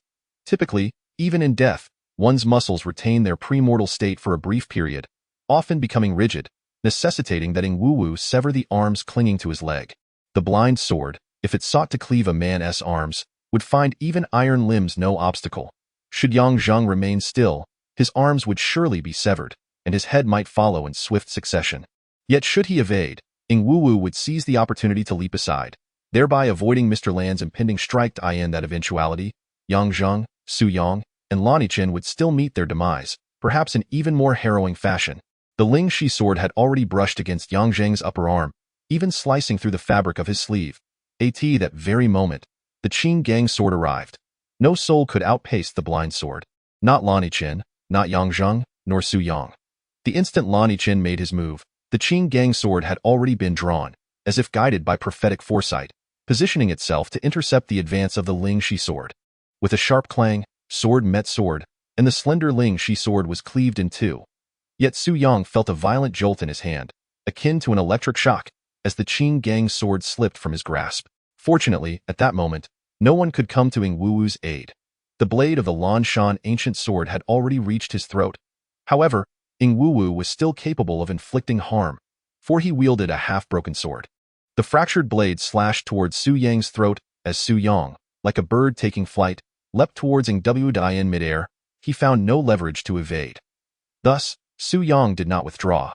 This maneuver, akin to a bird diving into a thicket, was a technique of swordsmanship, yet his body betrayed a different posture altogether, especially after the Qing Gang sword had slipped from his hands, as he employed a reverse joint lock. This fundamental grappling technique, frequently utilized by constables to subdue criminals, had been observed by Su Yang on numerous occasions in Yang Zhang's eclectic array of combat moves. Through millennia of refinement and experimentation by countless constables on the human form, it remained an undeniably simple and effective method. Those ensnared by such a technique found it exceedingly difficult to muster their strength. Thus, masters of the martial world preferred to keep their distance from the likes of constables. Before Ing Wuwu could unleash the remaining shard of his sword, he felt his arm firmly grasped, and as he prepared to channel his energy to break free, an ominous crack echoed from his elbow. Yet, astonishingly, it bore no pain. Because he no longer possesses a head, a headless individual not only is devoid of headaches, but also feels no pain throughout his entire body. Chapter 67. The Clear Spring Outside and Wine Within. The body of Ing Wuwu collapsed to the ground, a once great divine sword, now rendered less than an ordinary person. At least an ordinary person would retain a complete corpse upon death. Yang Zhang rose from the ground, his face smeared with blood. Fortunately, it was merely the blood of others. Su Yang distanced himself to retrieve the Qing Gang sword, which he sheathed at his waist, while Mr. Lan retracted his Lanshan ancient sword. Yang Zhan and Lan Yichen simultaneously gazed at Su Yang, in unison asking, "What on earth is happening?" Their faces were etched with confusion. Could it be that this seemingly pre-rehearsed encirclement had left both parties involved in such a state of incompleteness? Su Yang spread his hands and smiled. This matter is intricate yet simple, but explaining it is quite troublesome. The next step involves eliminating Di Qinglin's most formidable ally, Ing Wuwu in the original narrative. Di Qinglin's martial prowess reached its zenith precisely because he personally slew Ing Wuwu, elevating his confidence and spirit to an apex. One could say that Ing Wuwu served as Di Qinglin's sacrificial blade. That fearsome thin blade, after claiming Ing Wuwu's life, almost acquired a certain enchantment. Currently, Di Qinglin is already sufficiently terrifying. It is imperative that his martial skills do not ascend to another level.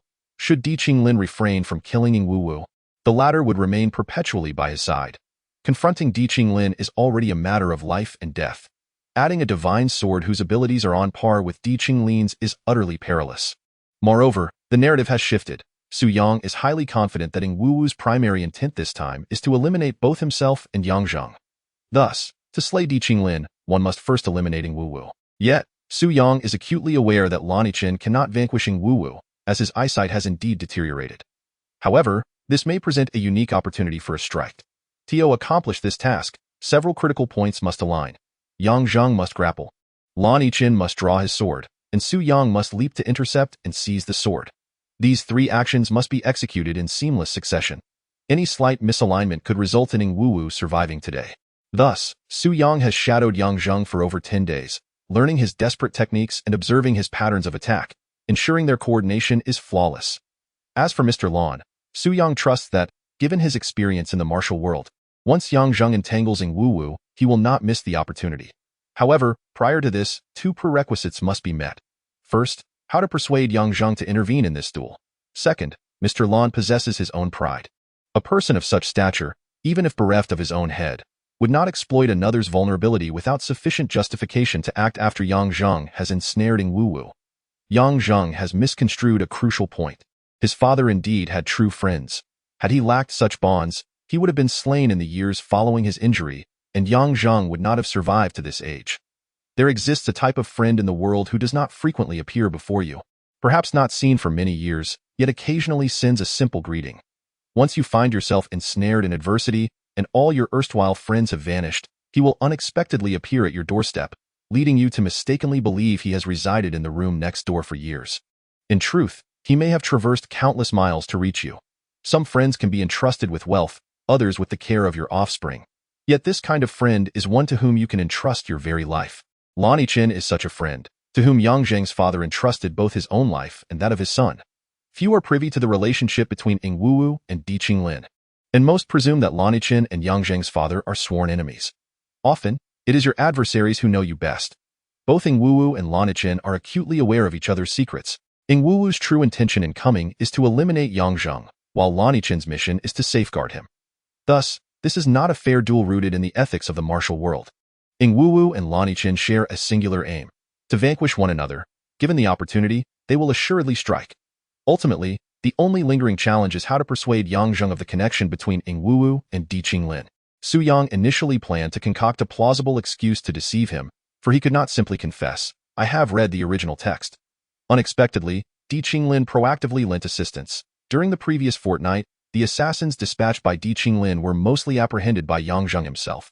In the course of interrogation, Su Yang deliberately steered the conversation in that direction, and two of the assassins confessed that they had been directly tasked by the blind swordsman Ing Wuwu. The words Su Yang whispered in Yang Zheng's ear before the noodle shop were, "This blind man is Ing Wuwu. No matter what, you must cling to his leg." Throughout this affair, only Su Yang possessed the overarching understanding. Lan Yiqin knew part of the truth, and Yang Zheng understood another fragment, yet neither had the complete picture, which is why they felt perplexed and bewildered. The reason for not informing them earlier was that today was truly the first encounter with Lan Yiqin, and without his presence, many matters could not be elucidated to Yang Zheng. After listening to Su Yang's explanation, Lan Yiqin pondered for a moment before suddenly asking, "How do you know of my connection to Yang Hin?"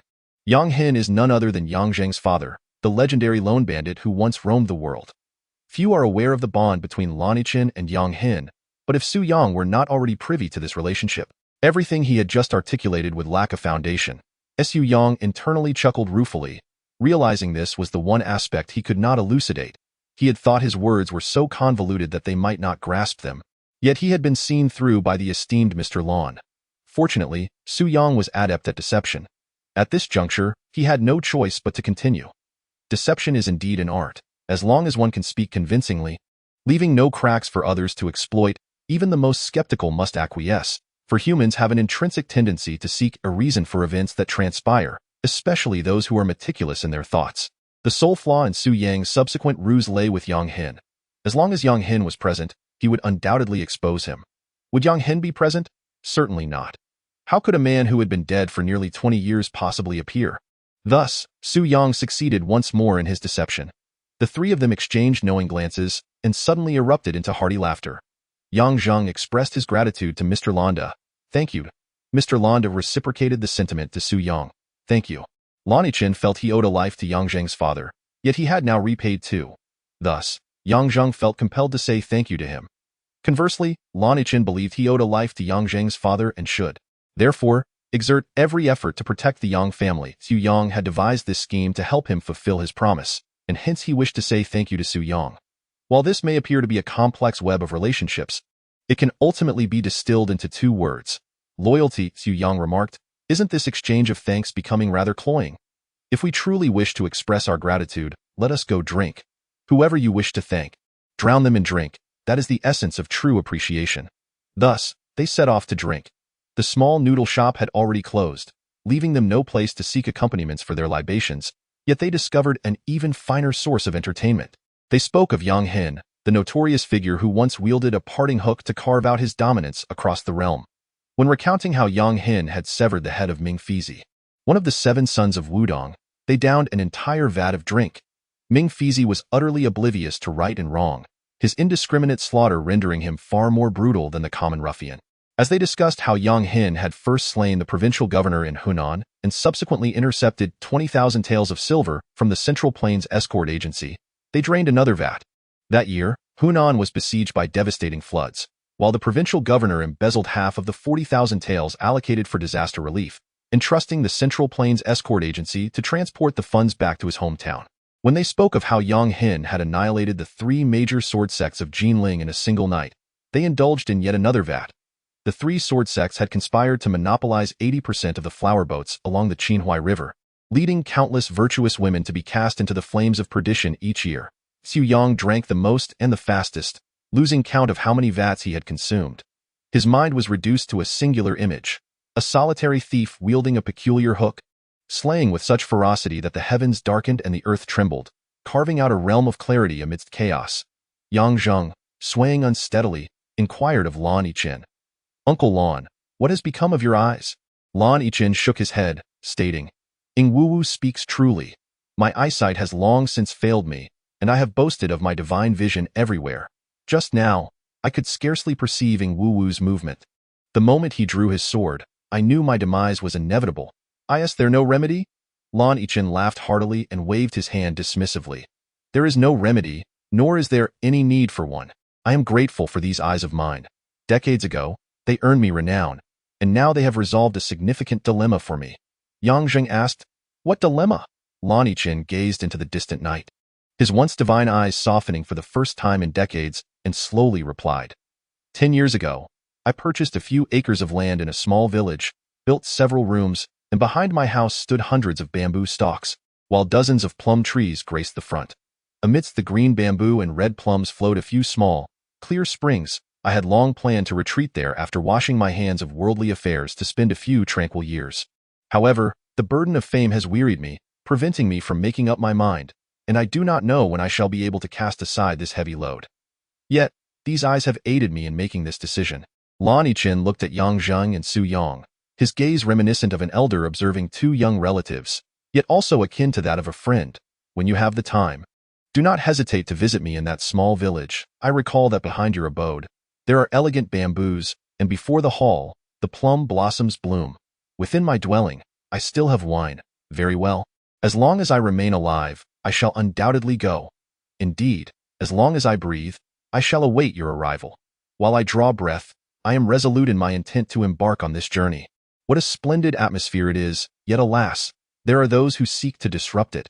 Just moments ago, the inebriated Su Yang, resembling a lifeless cat, suddenly sat up with a jolt, his eyes aglow with an unsettling brightness, exclaiming loudly, You cannot go, and neither can you. Why? Both Yang Zheng and Lan Yichen inquired simultaneously. Because there are 4 steps in total, and it seems we have only completed the second. Upon uttering this, Su Yang abruptly seized Mr. Lan and fled. The 2 vanished in the blink of an eye. Chapter 68. Everyone harbors their own little secrets in the realm of martial arts. There exists a rather obscure rumor. The blind swordmaster Ing Wu is said to be the foremost hero, a close confidant of the illustrious Di Qinglin's mother prior to her marriage. Naturally, the circulation of this rumor is limited, and those entitled to discuss it are mostly skeptical of such trivial tales. However, they inadvertently find themselves comparing the martial prowess of Di Qinglin with that of Ing Wu. Many believe that Di Qinglin's skills surpass those of Ing Wu, suggesting that with but a gentle flick of his finger, he could defeat him. Of course, this too is mere gossip. Yet, rumors often possess a kernel of truth. For instance, it is indeed the case that Ing Wu shares a close bond with the esteemed Di family, while Di Qinglin's martial abilities are, in fact, superior to those of Ing Wu. The disparity is not significant. If one were to assert that Ing Wu, under fair conditions, could vanquish both Mr. Lan and Su Yang simultaneously after a fierce struggle, then Di Qinglin would be capable of dispatching all three with relative ease. Thus, Su Yang insisted on completing the 4 moves of chess, placing desperation as the final act.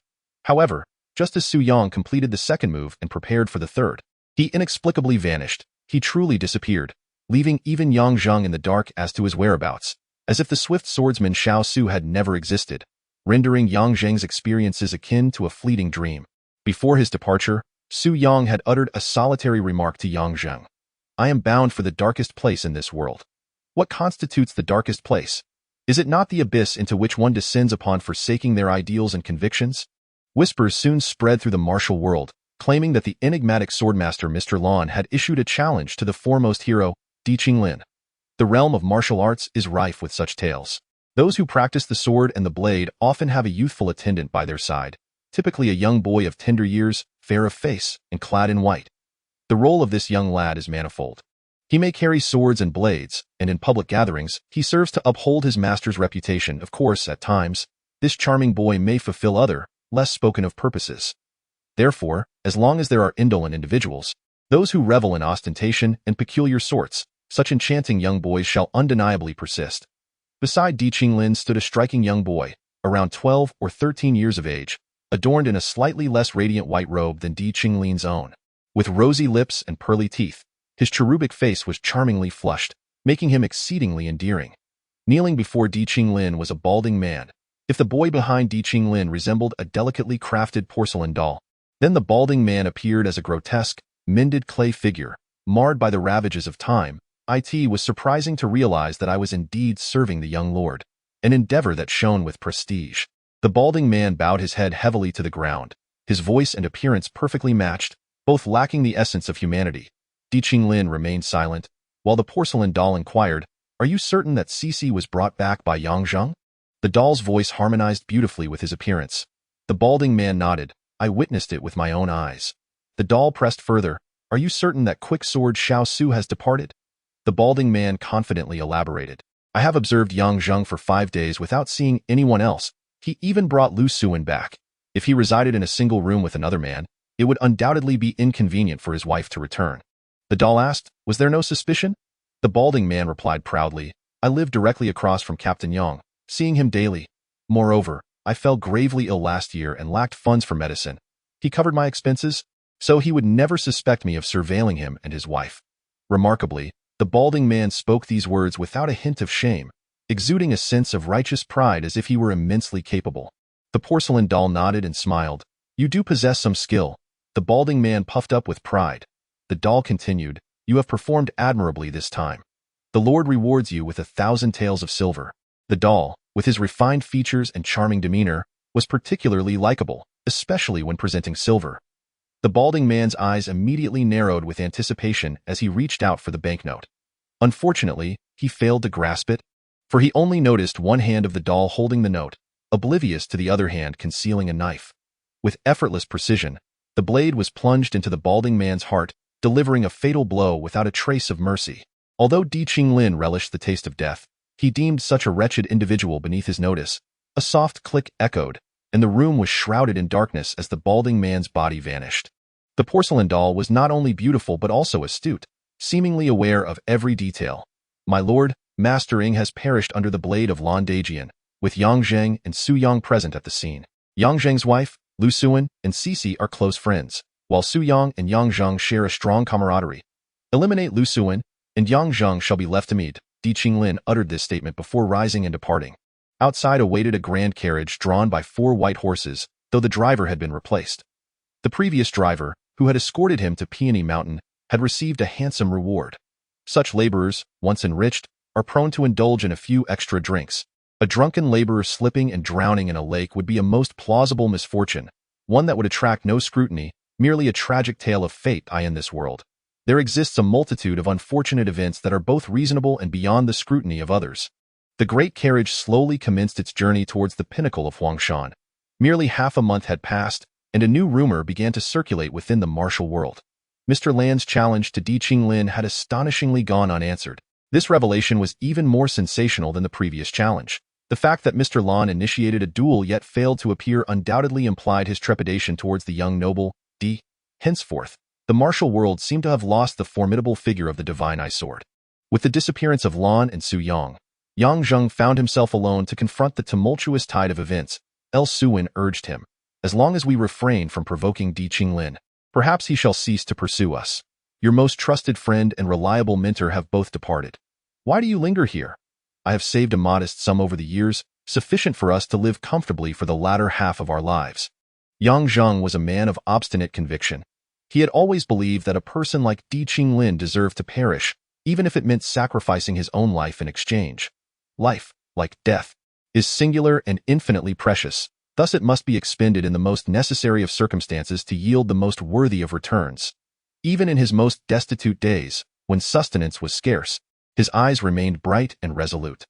Yet, in less than a month's time, those once vibrant eyes, which had shone for over 20 years, became clouded and dull, resembling those of a gravely ill elder on the brink of death. After enduring such tribulations, he began to feel an overwhelming fatigue. One is truly forged from iron, both inside and out, especially when everything one believes in is suddenly upended overnight. It is only natural for exhaustion to set in. At this juncture, Yang Zheng should have been on duty at the yamen, yet he chose to remain home, alongside El Suin, to pack their belongings, preparing to formally resign from the position held under the watch of County Magistrate Xiong, and subsequently leave this place. He envisioned a life in a remote town, where, if Di Qinglin truly ceased his harassment, he could return to his hometown with El Suin, cultivate a few acres of land, and raise a brood of children. The thought brought a measure of comfort to Yang Zheng. The prospect of spending a lifetime with the woman he had cherished for half his life was, indeed, a form of happiness. This was the very existence he had long yearned for. Although it was not without its imperfections, one must inevitably relinquish certain things to gain others, such as the nature of life. He had even discussed with El Suin their intentions to refrain from teaching their children martial arts, nor even the art of brawling. Most importantly, they would impress upon them the wisdom: if it is not your concern, do not interfere. If there is no benefit to be gained, do not partake. These two principles far surpass any martial arts manual. No matter how formidable one's skills may be, they cannot guarantee survival. Yet, these two maxims can ensure one lives on the table. Besides their belongings, lay a spade. Yang Zheng planned to bury something before their departure, to inter it deeply into the earth, never to behold or ponder it again. To revisit or contemplate it would render him a fool. That moment, a knock resounded at the door. Chapter 69. The strange darkness. It was a place shrouded in utter blackness. There exist myriad circumstances that can engender darkness, such as a night devoid of stars and moonlight, the ominous clouds that herald an approaching storm, a room shrouded in layers of thick fabric blocking the windows and doors, the innermost recesses of a cave nestled deep within the mountains, or even the mere act of closing one's eyes can evoke a sense of darkness. Yet, in reality, the world rarely presents an absolute void of darkness. Unless one finds themselves in a completely sealed space, there will invariably be a trickle of light seeping through, even if such illumination eludes immediate perception, for light is inherently omnipresent. Upon abruptly entering darkness, one may find themselves blind and unable to discern. But with prolonged exposure to the obscurity, one becomes accustomed to it and can gradually perceive a sliver of visibility. Perhaps the sight is limited and unclear, yet it exists nonetheless. The present locale, however, is steeped in a profound and nearly absolute darkness. Even with one's palm positioned a mere half-inch from their face, visibility is rendered impossible. Even a pair of divine eyes would be rendered as blind as the unseeing, incapable of capturing even the faintest glimmer of light. Regardless of the duration of their stay in ancient times, our human ancestors bore a striking resemblance to beasts, and throughout the course of evolution, the first lessons they mastered were not in constructing wooden shelters to shield from the elements, nor in forging weapons for defense against enemies, much less in stratifying their peers by status or worth. Instead, their primordial achievement was the mastery of fire, the very element that instilled fear in the hearts of wild beasts. Fire was utilized to warm themselves and to dispel the boundless darkness. The fear of darkness and the pursuit of light may very well represent the most fundamental and primal of human needs. If light signifies justice and safety for humanity, then this realm devoid of even the faintest glimmer, a bastion of absolute darkness, must surely be the most malevolent, terrifying, and perilous of places. Here, not only does darkness prevail, but the air is also saturated with a miasma of decay, suggesting that no soul has traversed this place for many years. Yet, amidst this utter darkness, there exists someone, quietly engaging in soliloquy. It is not my fault for lacking loyalty. Old Bai's cunning far surpasses his own, capable of masquerading convincingly, while he may not possess the same aptitude. If he cannot maintain the facade, then my third step would be in vain, and how could I proceed with the fourth? Thus, it is best to perform in one's true color. The speaker, perhaps stifled by the oppressive tedium of this absolute darkness, or perhaps burdened by a twinge of guilt for having wronged a friend, continues to mutter. Moreover, a man must endure trials to grow, right? And this hardly qualifies as a trial. It's merely an adventure without peril. His voice gradually faded into silence, and the place returned to its deathly stillness. A knock resounded at the door, and inevitably, someone would rise to answer it, typically the lady of the house. Suwen opened the door to reveal a young child standing outside, no more than 12 or 13 years of age. With rosy lips, pearly teeth, and strikingly delicate features, his cherubic visage was exceedingly endearing, clad in immaculate white garments that made him resemble the scion of an affluent family. Though the residence of Yangzheng cannot be deemed a desolate backwater, it is certainly far removed from the bustling vibrancy of urban life.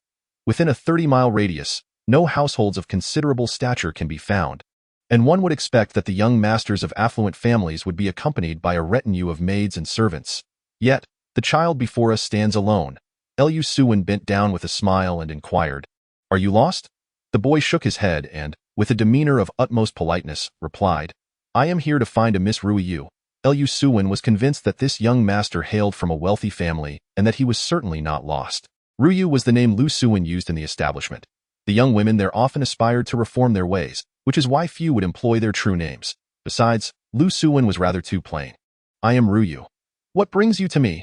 Suwen asked. Had her mood not been so dismal, she might have laughed. Although men of various types sought her out, including scholars well into their 70s, she had never encountered a child so young. The boy grinned and said, "Everyone says that Miss Ruiyu is both clever and beautiful. They certainly did not deceive me. Can you guess what I have brought for the clever and beautiful Miss Ruiyu?" One of his hands remained hidden behind his back, as if he were indeed concealing a treasure. Noticing the boy's earnest expression, Suwen genuinely smiled this time. Such a small child, lacking the ability to protect himself or discern right from wrong, would not be entrusted with any valuable possession by his guardians. To do so would not signify love, but rather endanger him. True affection for a child should prioritize imparting skills and wisdom over wealth. In Suwen's eyes, the boy must have brought forth a toy that he deemed precious. After all, children of that age delight in showcasing their treasures before others. The woman of 30 without children often possesses an innate maternal instinct, especially when faced with a cherubic boy akin to a porcelain doll. Thus, Suwen resolved that even if the boy were to produce nothing more than a humble bouncy ball or a bamboo dragonfly, she would feign great surprise and offer effusive praise. Typically, boys around 12 or 13 are not particularly tall, so Suwen bent down to the boy's level, feigning anticipation, and cheerfully asked, "It must be the most fun and beautiful thing, right? You are truly clever. You guessed it immediately. This thing is indeed delightful." The boy's smile was even sweeter than Suwen's as he revealed his toy. This toy was genuinely entertaining, something the boy played with almost daily. Perhaps in Su Yang's eyes, it was merely a child's plaything, but to Suwen, it was a lethal weapon in a flash. The boy brandished a short knife, thrusting it viciously toward Suwen's neck. Yet his face retained that charming smile. Judging by the angle of the attack, the boy exhibited a level of murderous experience that surpassed even some professional assassins. The act of murdering with a dagger exhibits a distinction between genders. To assassinate a man, thrusting the blade directly into the heart from the chest proves most direct and effective. However, when it comes to women, particularly a woman who has reached her prime, the chest is often not an optimal target, as it frequently results in failure to penetrate deeply enough to deliver a fatal blow. Thus, it can be argued that sometimes a burden may not necessarily be a disadvantage. Women bear a greater burden than men, yet their lives may also be somewhat more resilient. Nevertheless, in this instance, no matter how great the burden on Suwen's chest, it was of no consequence.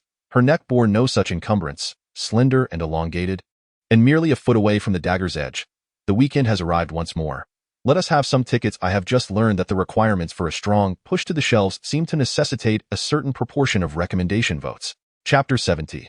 The farewell hook. The blade was poised to graze El Suwen's throat, yet she remained unresponsive, still bent over in front of the young boy. Though her expression had shifted, a thunderous roar erupted from behind El Suwen. Almost simultaneously, a dark, solid fist surged from the room, striking the boy squarely in the Adam's apple. How could a 12 or 13-year-old child possess an Adam's apple? The boy, of course, could not fathom that others were present in the room at that moment. Yang Zhang had served as a constable for a decade, never once neglecting his duties at the yamen, regardless of the severity of his ailments. As long as his legs permitted him to rise, he had never arrived late. The remuneration from the yamen was meager, hardly worth such dedication, yet it was not merely his livelihood, but also a means to realize his ideals. Unless he were incapacitated to the point of immobility, with no one to assist him, he would persist. Yet how could a person so incapacitated deliver such a swift and powerful blow?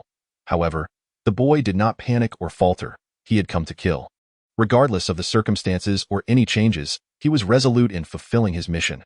The training he had undergone ensured he would never forget this. His body spun like a whirlwind, evading Yang Zheng's iron fist, and as he pivoted, he aimed to stab El Suwen's neck from the opposite side. Harnessing the momentum of his rotation, this strike was even swifter and more ferocious than the first. Before his body had fully completed its turn, he felt a tightening in his grip. The blade glimmered as it pierced flesh, embedding itself in the meat beneath a shoulder. Not the delicate shoulder of a woman, but Yang Zheng's. Suddenly, Yang Zheng charged forward, meeting the blade with his shoulder, tensing his muscles.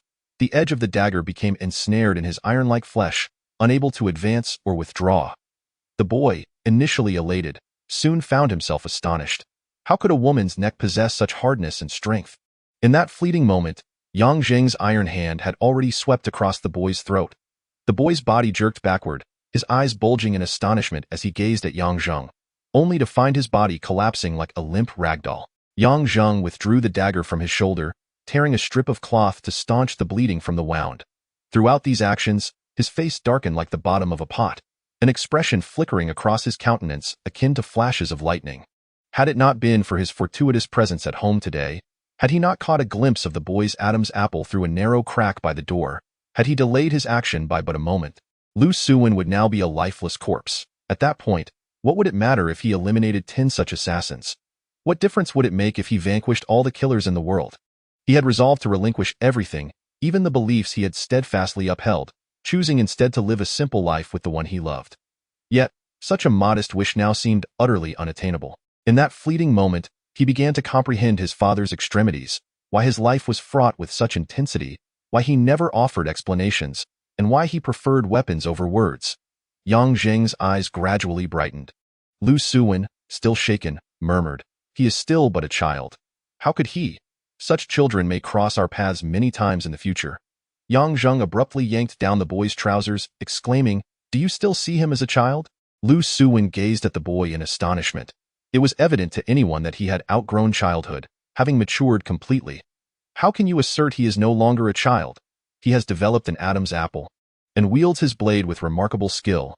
Yang Zheng replied, "I have long been aware of individuals like him in the underworld, and there are more than just one. They are dwarfs, stunted in growth by drug control, trained from a young age to become ruthless assassins. Each day, they consume beauty-enhancing pills primarily made from pearls, ensuring their faces never age, forever appearing as children. Fortunately, their physical capabilities are limited due to the drugs administered to them since childhood. Otherwise, how could I withstand a blow from him? Is this also a ploy of Di Qinglin? With his stature, how could he perpetrate such acts?" Yang Zheng explained, "The value of such growth-controlling substances is exorbitantly high, and the pearls consumed must be natural, harvested only from specific oceanic regions, with scant annual production typically reserved for royalty and noble families of merit. Thus, the cost of nurturing these killers is steep, and aside from affluent families like Di Qinglin's, few can afford them." Lu Suwen felt her limbs grow cold, trembling with fear, but more so with rage, unable to contain her outburst. How could he have the heart to employ such methods against a child?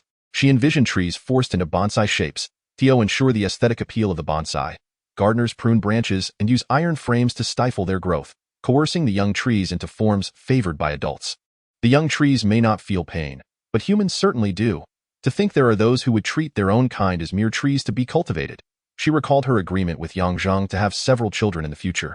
In truth, on the night of their reunion, she had secretly resolved to bear him children, both boys and girls, nurturing them to grow up joyfully and healthily.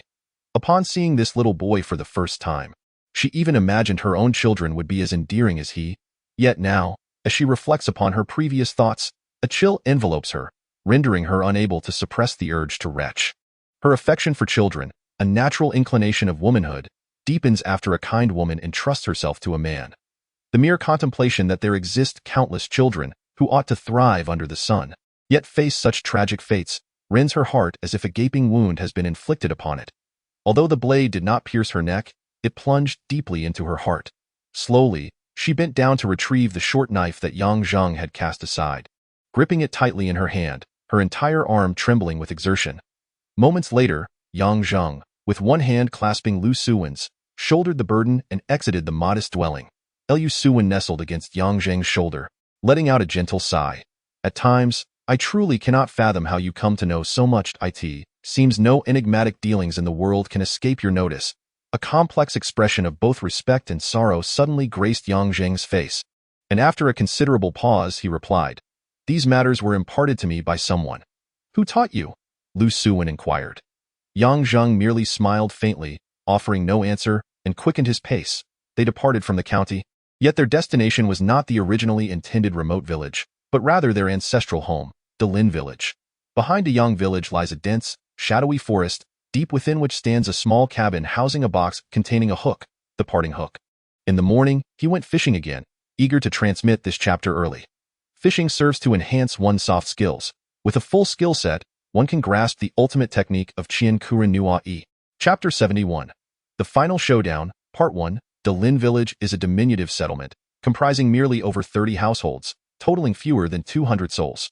Its name derives from the expansive grove behind the village. The trees within the forest are lush and thriving, shrouded in darkness and humidity. Sunlight is scarcely seen by day, nor are stars visible by night. Even the villagers dare not venture too deep into the woods, for once lost, escape becomes a formidable challenge. However, Yang Zheng harbors no fear of getting lost, having relished wandering through the forest since childhood. By the age of 9, he would visit this grove to linger for an hour or two daily, often sneaking out even at night. No one knew what he did in the woods, nor would he allow anyone to accompany him, not even Lu Suwen. This was his first time bringing her along. He guided her through the dense underbrush, twisting and turning for over half an hour, until they reached a spring hidden deep within the forest, where a dilapidated, humble wooden cabin awaited. The cabin's small door bore a rusted lock, and inside, there was merely a bed, a table, a chair, a coarse bowl, a kerosene lamp, and a red clay stove, each item thickly coated in dust. The corners were festooned with cobwebs, and the moss at the door lay lush and green, clearly indicating that it had long been abandoned. When someone once resided here, their life must have been exceedingly simple, lonely, and arduous. Unable to restrain herself, Lu Suwen asked Yang Zhang, "Is this where your father spent his final days?" Yang Zhang remained silent for a considerable time, his face revealing a complex expression of both reverence and anguish. After what felt like an eternity, he spoke, articulating each word with care. "Indeed, during the final year of his life, he would stand by this window every day, waiting for my visit. As darkness fell, and the oil in the lamp was extinguished, Lu Suwen quietly wiped the accumulated dust in the room.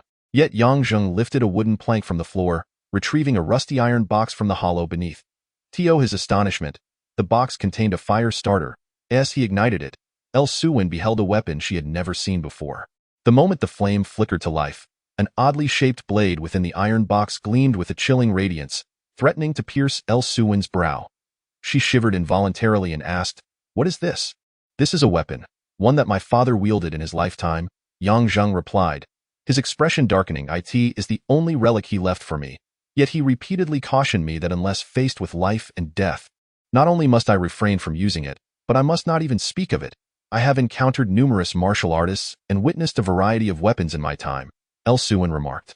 "However, I have never seen one quite like this." "Of course, you have not," Yang Zheng stated. "It is an unprecedented, one-of-a-kind weapon."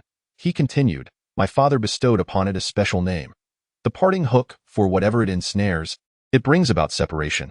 Should it grasp your hand must part from your wrist. If it seizes your foot must part from your leg, and if it ensnares your throat, you shall part from this world. Suwen fell silent for a moment before exclaiming, "This is a terribly cruel weapon." Yang Zheng gazed at her, his voice imbued with a tenderness that bordered on anguish.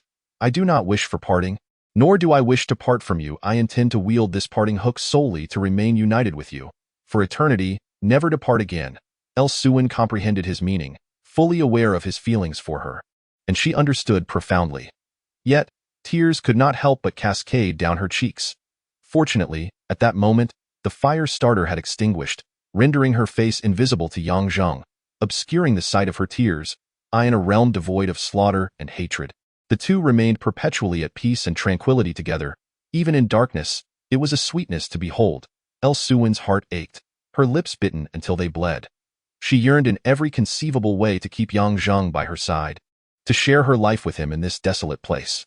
Yet, she remained composed, for she recognized that the path he must tread was one he could not forsake. Should he refrain from acting, they would face the perpetual possibility of separation each day, and their children would be at risk of becoming mere ornaments. She understood all too well the internal struggle Yang Zheng endured, for nothing could be more agonizing for a man than to betray his own principles. Such torment could age a 30-year-old youth overnight, transforming a vibrant, beating heart into a lifeless stone. Thus, she preferred to endure the anguish herself rather than impede her man from doing what he believed he must. How much courage must a woman possess to accomplish such a feat? The dawn has arrived. Yang Zheng has quietly departed.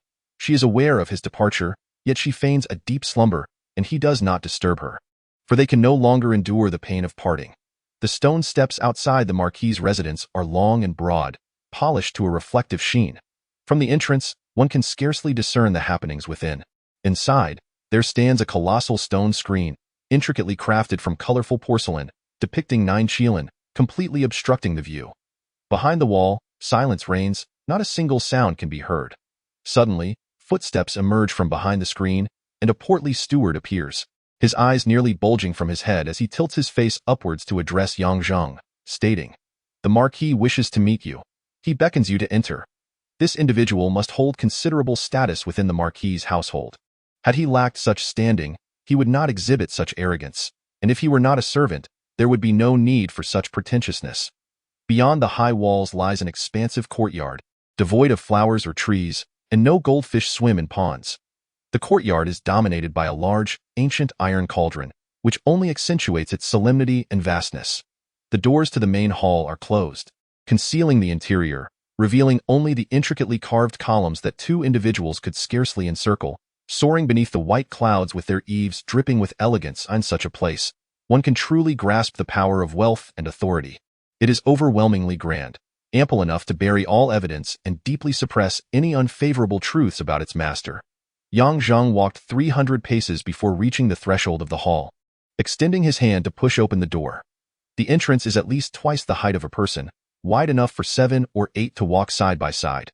However, as sunlight streams through, it gradually diminishes, illuminating barely a fifth of the hall's exterior.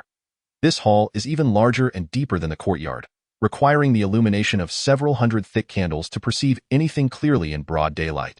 Proceeding deeper into the hall, a figure sits at the farthest end in the depths of the hall. The renowned hero, Di Qinglin, remains adorned in his immaculate white attire, seated cross-legged on a mat, a slender blade resting across his lap. He gestures for Yang Zheng to take a seat on a mat opposite him. Once seated, Yang Zheng inquires, "I have long harbored a question that eludes my understanding, and I wish to ask you directly." Di Qinglin nods. "Please, speak. Since you desire to know the taste of death, why not experience it firsthand?" Yang Zheng is not jesting, nor does he intend any mockery. He genuinely grapples with this inquiry. Di Qinglin responds with earnestness. "You are correct. The sensations gained through personal experience are indeed the most accurate. However, my own death is undeniably the most precious and flavorful experience, thus it should be reserved for last. When will the last moment arrive? How many more must serve you before that final moment?" Upon finishing his thought, Yang Zheng slowly opens his bundle, revealing a farewell hook. There are still many heroes, beauties, and dear friends in this world. It will be quite some time before the end. Di Qinglin gazed at the peculiar weapon before him, his eyes shimmering with intrigue. Is this the parting hook that Yang Hin once wielded with such dominance across the land? Yang Zheng held the parting hook in an unconventional manner, neither gripping it like a hook nor resembling the stance of one wielding a sword. It was unlike any weapon known to man, for there existed no other weapon that could be held in such a fashion. Grasping the parting hook, Yang Zheng replied coolly, "My father's prowess was not derived from the parting hook, but from the essence of who he was, Yang Hin. And rest assured, even if I were to perish at your hands today, you would not savor the taste of death through me." Di Qinglin shook his head and chuckled. "I truly wish you could match your father's caliber. Yet what I desire from you is far from merely your life. Go claim my life, I presume, is no simple feat," Yang Zheng retorted. "You are mistaken. I can take your life at any moment," Di Qinglin countered, raising a hand in a gesture of invitation. "If you do not believe me, I ask that you stand." Yang Zheng complied, rising to his feet as one must when preparing for combat. Yet, Di Qinglin remained seated, one hand sliding down from his knee, slowly pressing against the ground beside him.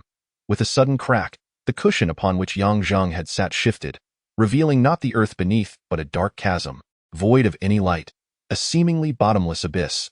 This was a trapdoor that opened from below, with the cushion affixed to it.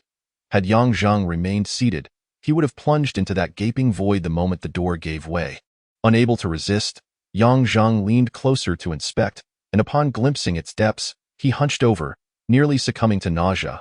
What he beheld was an image that would forever haunt him, yet one he would never utter aloud. The trapdoor slowly closed, the cushion returned to its place, restoring the room to its previous state.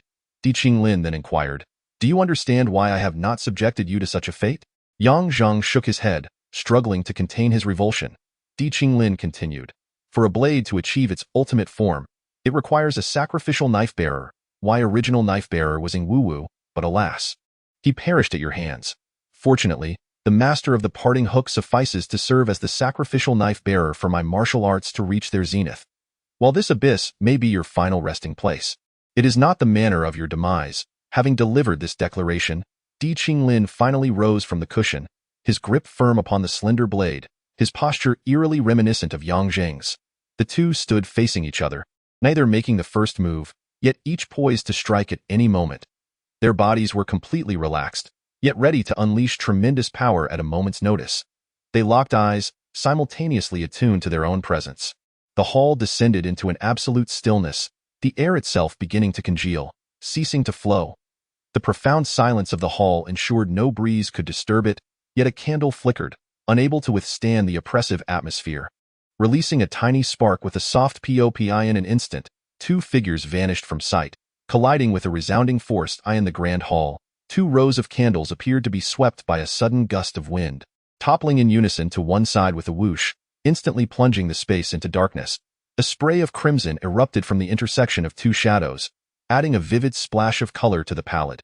Dimly lit hall, Qinglin's martial prowess was indeed beyond Yang Zheng's capacity to confront. To put it precisely, Yang Zheng was vanquished by the weapon itself. Much like Yang Zheng's departure hook, this slender blade was forged by the same hand, and it was also due to a flaw in swordcraft that this hook and this knife came to be. Di Qinglin wielded this knife with a mastery that had reached an extraordinary realm, achieving an unparalleled level of freedom in his blade techniques. Manipulating the knife was as effortless for him as guiding one's own thoughts. Wherever he desired it to go, it would go, and should he wish for it to pierce a heart, it would not falter by even a fraction. More crucially, Yang Zheng's temperament was ill-suited for wielding such an extreme weapon as the departure hook, whereas Di Qinglin and his slender blade were a perfect match, treacherous and merciless. The blade had already struck Yang Zheng's arm that gripped the departure hook. A downward motion would sever that limb, while Yang Zheng's hook had only just risen, still a foot away from Di Qinglin's body. In the time it took for the departure hook to traverse that foot, the slender blade could easily sever his arm. What threat could the departure hook pose without an arm to wield it? Even if thrown, it would at most merely slice a chunk of flesh from Di Qinglin's leg. A swordsman with a missing piece of flesh could still kill, but a Yang Zheng without an arm could only await his demise. Yang Zheng's greatest skill lay in employing peculiar and unconventional methods to strike down his foes, which is why he neither dodged to the sides nor retreated, nor did he cast away the departure hook.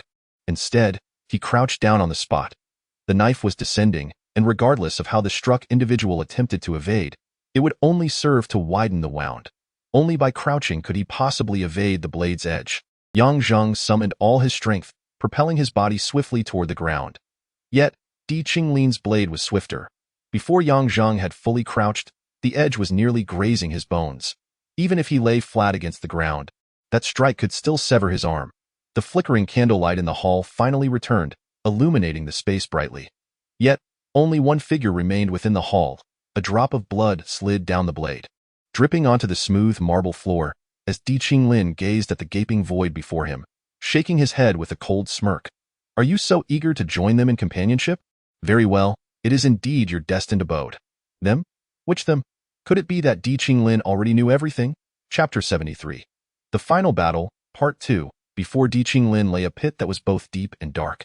Aided by the faint light, one could see below the opening a forest of blades, dozens of serrated steel knives thrusting upwards, their edges resembling the jagged teeth of a colossal beast. In the shadows further below, indistinct figures could be discerned. The silhouettes stood as if ensnared by a spell of immobilization, motionless in the darkness, not a whisper escaping their lips, not even the faintest sound of breath. How could a human possibly exist without breathing? Had these guardians of the cavern mastered the legendary technique of turtle breathing from the martial arts world, allowing them to respire through their skin's pores? What could compel such a multitude of masters, adept in this art, to gather in a shadowy cave? Were they safeguarding astonishing secrets and treasures, or perhaps guarding the very entrance to the abyss? After all, no amount of lightness in one step could transform a person into a true bird of flight. Even the most skilled practitioner would inevitably succumb to the blade forest below if they fell unawares from the trapdoor. Several corpses lay amidst the thicket of blades, frozen in their dying poses, yet curiously devoid of decay and stench. However, among these remains, none belonged to Yang Zhang. This was a conclusion that Di Qinglin had anticipated. During their earlier confrontation, Yang Zhang had deliberately used his internal energy to push open the trapdoor and descended willingly. Having already glimpsed the blade forest beneath, he would not seek his own demise. Qinglin smiled, a knowing smirk. No one comprehended the power of that strike better than he. Although Yang Zhang had narrowly escaped the loss of his arm, he would be rendered incapable of wielding any weapon for 2 months, and the death of the master of the parting hook was merely a matter of time. The cavern was vast and shrouded in darkness, prompting Di Qinglin to turn and raise a candle, leaping into the cave and landing just beyond the thicket of blades. The flickering light of the candle illuminated the cavern, revealing an unexpected vibrancy. The entire space transformed into a grand banquet hall, dominated by an expansive table stretching dozens of yards in length. Aside from the blade forest directly opposite the trapdoor, the hall was teeming with people. Engaged in a lavish celebration, there were men and women, adults and children, some seated at the table indulging in drink, others whispering conspiratorially, some dancing, and a few engaging in martial contests. One individual, seemingly delayed, dismounted from a horse, leading behind him a white steed. Clad in the most opulent attire, the men bore their renowned weapons, and the women adorned themselves with exquisite jewels, all presenting themselves in the most grandiose manner for this feast. Despite the throng, not a single person was of inconsequential standing.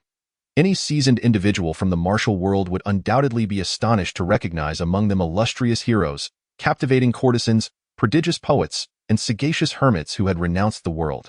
Even the famed hero of the Hishua region, Wan Junwu, was present, leaning against one corner of the cave, one hand propped against the wall while the other pressed against his throat, hunched over as though he had drunk too much and wished to purge. The purple gold fish scale dagger hung from his waist. With such a multitude gathered, one would expect a cacophony of sound, yet the cavern was eerily silent, devoid of even the faintest breath. This was not mere quietude. It was a chilling stillness. Despite their varied identities and actions, these individuals shared two striking characteristics, regardless of their pursuits. Whether one was on the verge of retching, engaging in boisterous toasts, nestled in a lover's embrace, or apologizing for tardiness, their expressions bore an uncanny resemblance, almost identical in their countenance. Cold and indifferent, with a semblance of a smile that only the deceased could possess. Their eyes, filled with a murky grayish hue, are the eyes of the dead. In a wonder there is not a whisper of breath. It turns out that everyone here is lifeless. The moment Di Qinglin entered the cavern, his entire demeanor underwent a transformation. He began to feel a surge of excitement, his previously apathetic expression replaced by a faint flush of crimson. Holding a candle, he navigated through the corpses, his gaze towards the deceased imbued with tenderness, akin to a child encountering their most cherished toy, or a man reunited with a long-lost wife. Yang Zhang, where are you? Di Qinglin softly called out. He slowly weaved through the lifeless bodies until he reached the side of a swordsman clad in green. The candlelight illuminated the pallid face of the man and his hollow eye sockets. He gently raised his pale hand, caressing the man's visage, and murmured, "Oh, you are not Yang Zheng. You are the renowned sword of Diansong, my dearest friend from 2 decades past." He moved to stand before a stunning dancer, tenderly stroking her once vibrant hair, now turned ashen. "I told you long ago, you are more beautiful in death than in life. See, I never lied to you. How could I bear to deceive you?" With that, he leaned down and pressed a gentle kiss upon her crimson lips. He traversed the throng, pausing to exchange a few words with each corpse, as if genuinely conversing with friends and lovers. Suddenly, a figure flickered in the distance, emerging from the shadows. "There you are," Di Qinglin exclaimed with exhilaration. "Do not depart. There are still many vacant spots here. Why not stay and be with my most cherished treasures?" As he uttered the word stay, he began to move, darting through the crowd like a nimble fish, and by the time he said together, he was already several paces away. "Together, together, together," echoed Di Qinglin's voice within the cavern. In the distance, another shadow flitted past, darting across the enormous banquet table where people sat on either side, entirely unfazed by the figure gliding above their heads.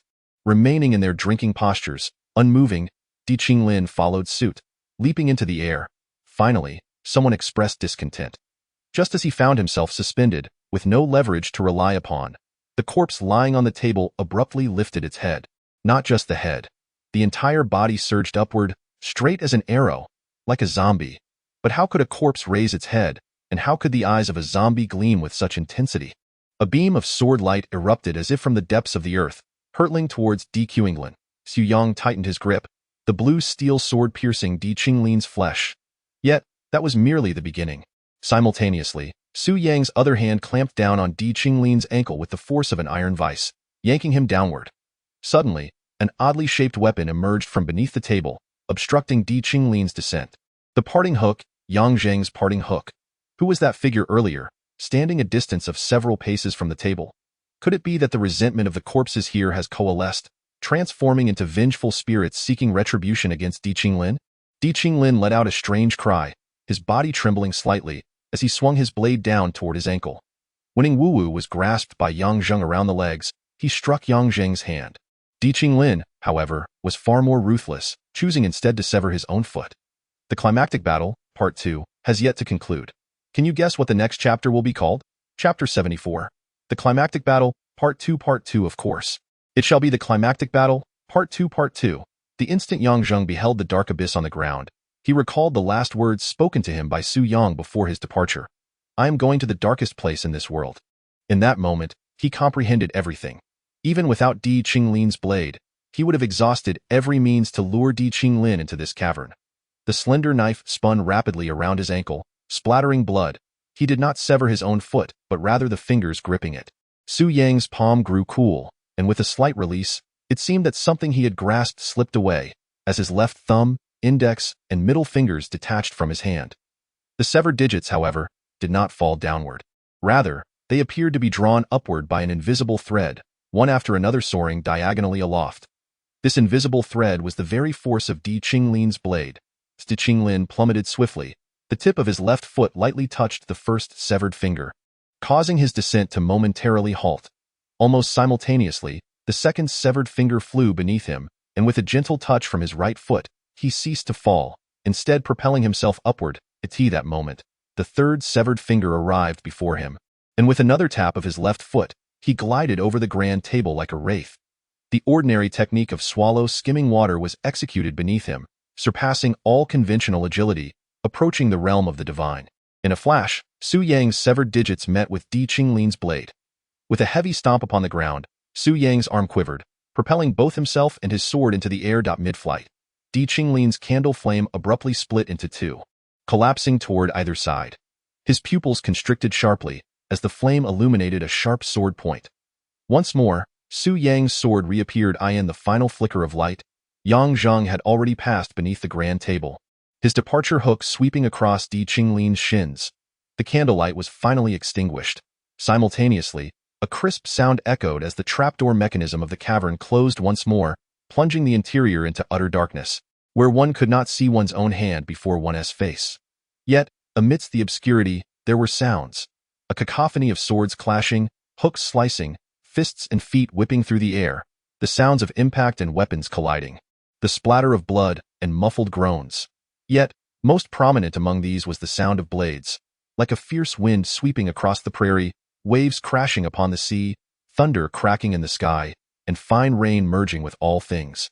In a mere 3 breaths, the sound of blades had drowned out all others, and one could ascertain how many strikes Di Qinglin had unleashed. They could only hear a singular voice, a continuous series of blade sounds weaving together into an unending, piercing wail. By the 4th breath, all sounds abruptly ceased.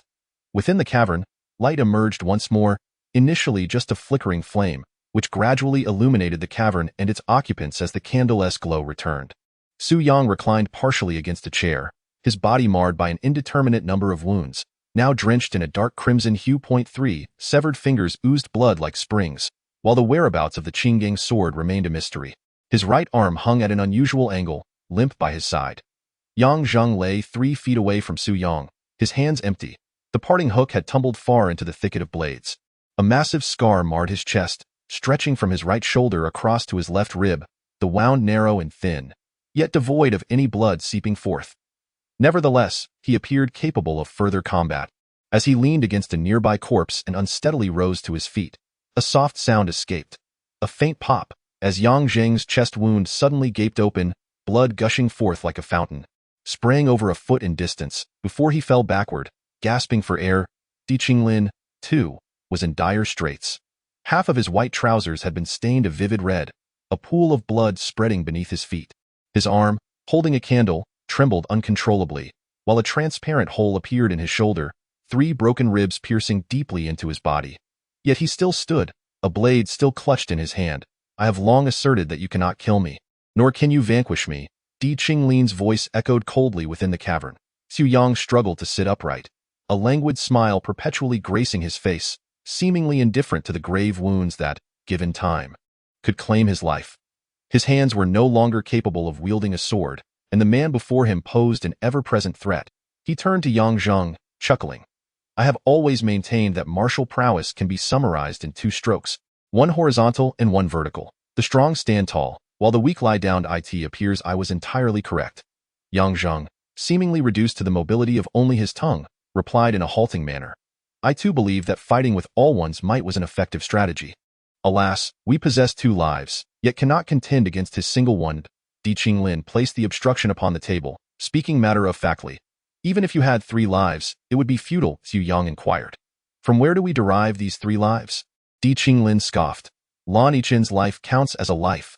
Upon encountering you, I anticipated his presence here, expecting he would strike from the shadows. Yet, I was astonished to find he was indeed absent. Su Yang remarked. His absence serves a greater purpose, as it keeps you in a constant state of vigilance. Just moments ago, you retained at least 4 parts of your focus to guard against him. Thus, your blade's momentum was tempered, otherwise, we would already be dead. Di Qinglin shook his head. With the divine eye and divine sword unbeaten for a decade, how could a mere 4 parts of focus suffice? I allocated at least 6 parts of my concentration to guard against him. Had he dared to appear, although my injuries would have been more severe, I could have assured you that all 3 of you would now be lifeless. The combined might of the 3 of us pales in comparison to yours. Rather than allowing him to meet his demise, it is wiser to keep you on constant alert, Su Yang replied. Regrettably, I failed to foresee that even together with Yang Zheng, shrouded in darkness, we would still be less than your 4 parts, he lamented. Perhaps he has indeed become the foremost master in the martial world, Yang Zheng added, equally resigned. Di Qinglin rose once more, as if discussing a matter of utmost simplicity. It is not a question of perhaps. After I slay you, my martial skills shall reach their zenith, and I will be the foremost among all. At that juncture, there will be no need for you to kill in secrecy. Yang Zheng offered a bitter smile. The entire Jianghu will become an instrument for you to experience the sensation of death. Di Qinglin nodded, his eyes brimming with intoxication and yearning, murmuring. Indeed, I shall envelop the entire Jianghu in a shroud of fear, bloodshed, struggle, betrayal, and wailing. Some may deem this cruel, yet I perceive it as an unparalleled beauty. He turned, gazing dreamily at the corpses strewn about. Behold, how exquisite this is. These are my most cherished treasures. You shall all transform into my treasures, and the entire Jianghu will belong solely to me. Thus, we must eliminate you, Su Yang shouted. But how shall we accomplish this? Is it merely through this loud outcry? No, it is through us. There are 3 of us. Just 2 feet behind Di Qinglin stood a corpse, its right hand grasping nothingness, and by an astonishing coincidence, Su Yang's Qinggang sword, having been knocked away, landed perfectly in the grasp of the lifeless hand. Perhaps this was not mere coincidence, yet even if this corpse were capable of movement, the 2-foot distance would suffice for Di Qinglin to evade an attack. If only this sword were a tad longer. Chapter 75. Thank you. You're welcome. Su Yang was certain that whether this sword was the Qinggang sword or the Blue Mountain ancient sword, regardless of who had wielded it before, it would undoubtedly appear in this very moment, at this precise location, and begin to extend. Even if thunder struck or rivers were turned upside down, this fact would remain unchanged. No matter how swift the strike, it would always stir the air. Even if the blue light were faint, it would still cast reflections in this dim cavern. Thus, from the blade, a nearly transparent aura of sword energy slowly extended. Inching closer to Di Qinglin's back, enraptured in his envisioned world of slaughter, Di Qinglin was gravely injured, his defenses significantly weakened. Could he still guard against this silent, stealthy sword energy approaching from behind? It seemed unlikely. Yet, everyone overlooked a crucial detail. Even Su Yang had not anticipated this. It was far too subtle for those unacquainted with such experiences to conceive. The sword energy moved slowly, and upon contact with the human body, it would not be lethal. Only after piercing the flesh would it accelerate to deliver a fatal blow. However, the initial touch would inevitably induce pain, a prickling sensation akin to needles. The moment the sword energy grazed Di Qinglin's back, his expression shifted dramatically. Though his body remained still, he suddenly shifted 2 feet to the side. A strand of sword energy pierced through his left shoulder, and as he moved, the energy carved its path within him, eliciting a horrific cry as his left arm fell to the ground. Simultaneously, a dull thud resonated, as the corpse emitted a sound akin to leather tearing, splitting open to reveal a figure emerging from within. None other than the divine eye and divine sword. Lanichen. Lanichen swept his sword horizontally in his hands. Whether it was the Blue Mountain ancient sword or the Qinggang sword, both were divine. The sword energy surged violently from the Qinggang sword, forcefully cleaving at Di Qinglin's neck in the hands of Di Qinglin. The slender blade had inexplicably found its way to the vicinity of his neck, and a faint crimson aura emanated from the blade's edge. The slender knife and the long sword clashed, both hurtling through the air. The Qinggang sword retained its momentum and, with a sharp thud, plunged deep into the back of Wan Jun's lifeless body, embedding itself to the hilt. Meanwhile, the slender knife flew horizontally, grazing the neck of a deceased songstress, immediately leaving a delicate gash. The head, preserved by lime and secret arts to prevent decay, rolled off the neck and tumbled to the ground. Seeking death, Di Qinglin roared in fury, as his right palm struck forcefully against Lanichen's chest. When their palms collided, Di Qinglin staggered back 3 steps while Lanichen was sent flying, crashing into a row of corpses. Upon hitting the ground, he coughed up blood, his form collapsing in exhaustion, his face pale as a waning gold. The younger generation is formidable. Lan Yichen managed a bitter smile from afar. The blade strikes like lightning, and the inner strength is unparalleled. Xiao Su. I fear we may have underestimated our adversary this time. Not necessarily, Su Yang called out loudly. Which of you 2 can still rise? And what use is it to rise? Though Di Qinglin was gravely injured, with a severed arm and possibly suffering from severe internal wounds, he could dispatch 3 merely crawling individuals with little effort. Would it be a gift to him to allow them to rise just to be slaughtered? Yet, in this moment, Di Qinglin performed an astonishing act. He did not seek to kill nor did he retrieve his slender knife. Instead, he stood rooted in place, staring blankly at the damaged corpses from the recent skirmish, his face etched with anxiety and heartache, much like a child witnessing his most cherished toy being shattered underfoot. Suddenly, he lunged behind Wan Jun's corpse, drawing the sword from his lower back, murmuring, "It doesn't hurt. It's all right. Just pull it out." He knelt on the ground, cradling the head of the beauty that had been severed by the slender knife, desperately attempting to reattach it to the neck. "Don't be afraid. I will help you." After several attempts, he finally managed to awkwardly place the head upon the neck, then turned unsteadily to the corpse that Lan Yichen had collided with, crouching down to struggle and prop it back up. With only one arm remaining, he exerted great effort to raise the corpse, cradling it in his embrace. However, he lost his balance, and the body fell once more, dragging him down with it, tumbling over several times. The head of the corpse struck the ground heavily, cracking apart with a resounding snap. Di Qinglin, clad in white, was now stained with blood and dirt. Yet he paid it no mind. He scrambled back to the corpse, pressing his remaining arm against the head, futilely attempting to piece it back together. The fractured head resembled a dried walnut, closing, cracking open, closing again, and then splitting anew. In his desperation, tears streamed down Di Qinglin's face. Yang Zheng was fortunate, for he lay face up, oblivious to the ghastly scene unfolding around him. Lan Yichen's eyes nearly bulged from their sockets, his entire being chilled to the bone. The day Su Yang had invited him to a duel, luring Di Qinglin out of he had believed he had witnessed the most terrifying scene in the world. Yet, what transpired before him now was infinitely more shocking, exceeding that day's horror tenfold. After a brief moment, Di Qinglin finally ceased his futile attempts to revive the lifeless corpse. With a sudden, forceful motion, he pressed down, and the skull shattered into a heap of bone fragments. Rising to his feet once more, his once handsome visage had contorted into a grotesque mask of fury, resembling a vengeful specter. His disheveled hair framed his face, and his bloodshot eyes gleamed with madness as he bellowed, "Why have you harmed them?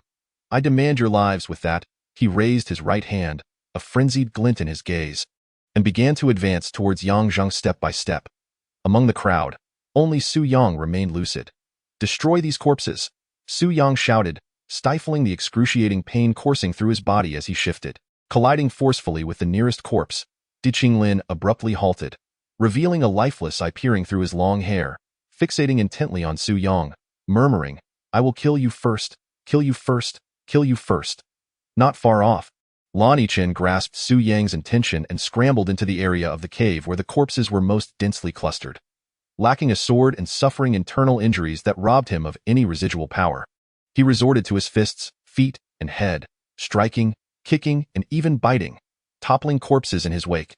Di Qinglin suddenly turned, his body swaying towards Lan Yichen. Clad in white, with hair cascading wildly, he had but one arm remaining, and a pale eye emerged from the curtain of hair, drifting through the air like a malevolent spirit.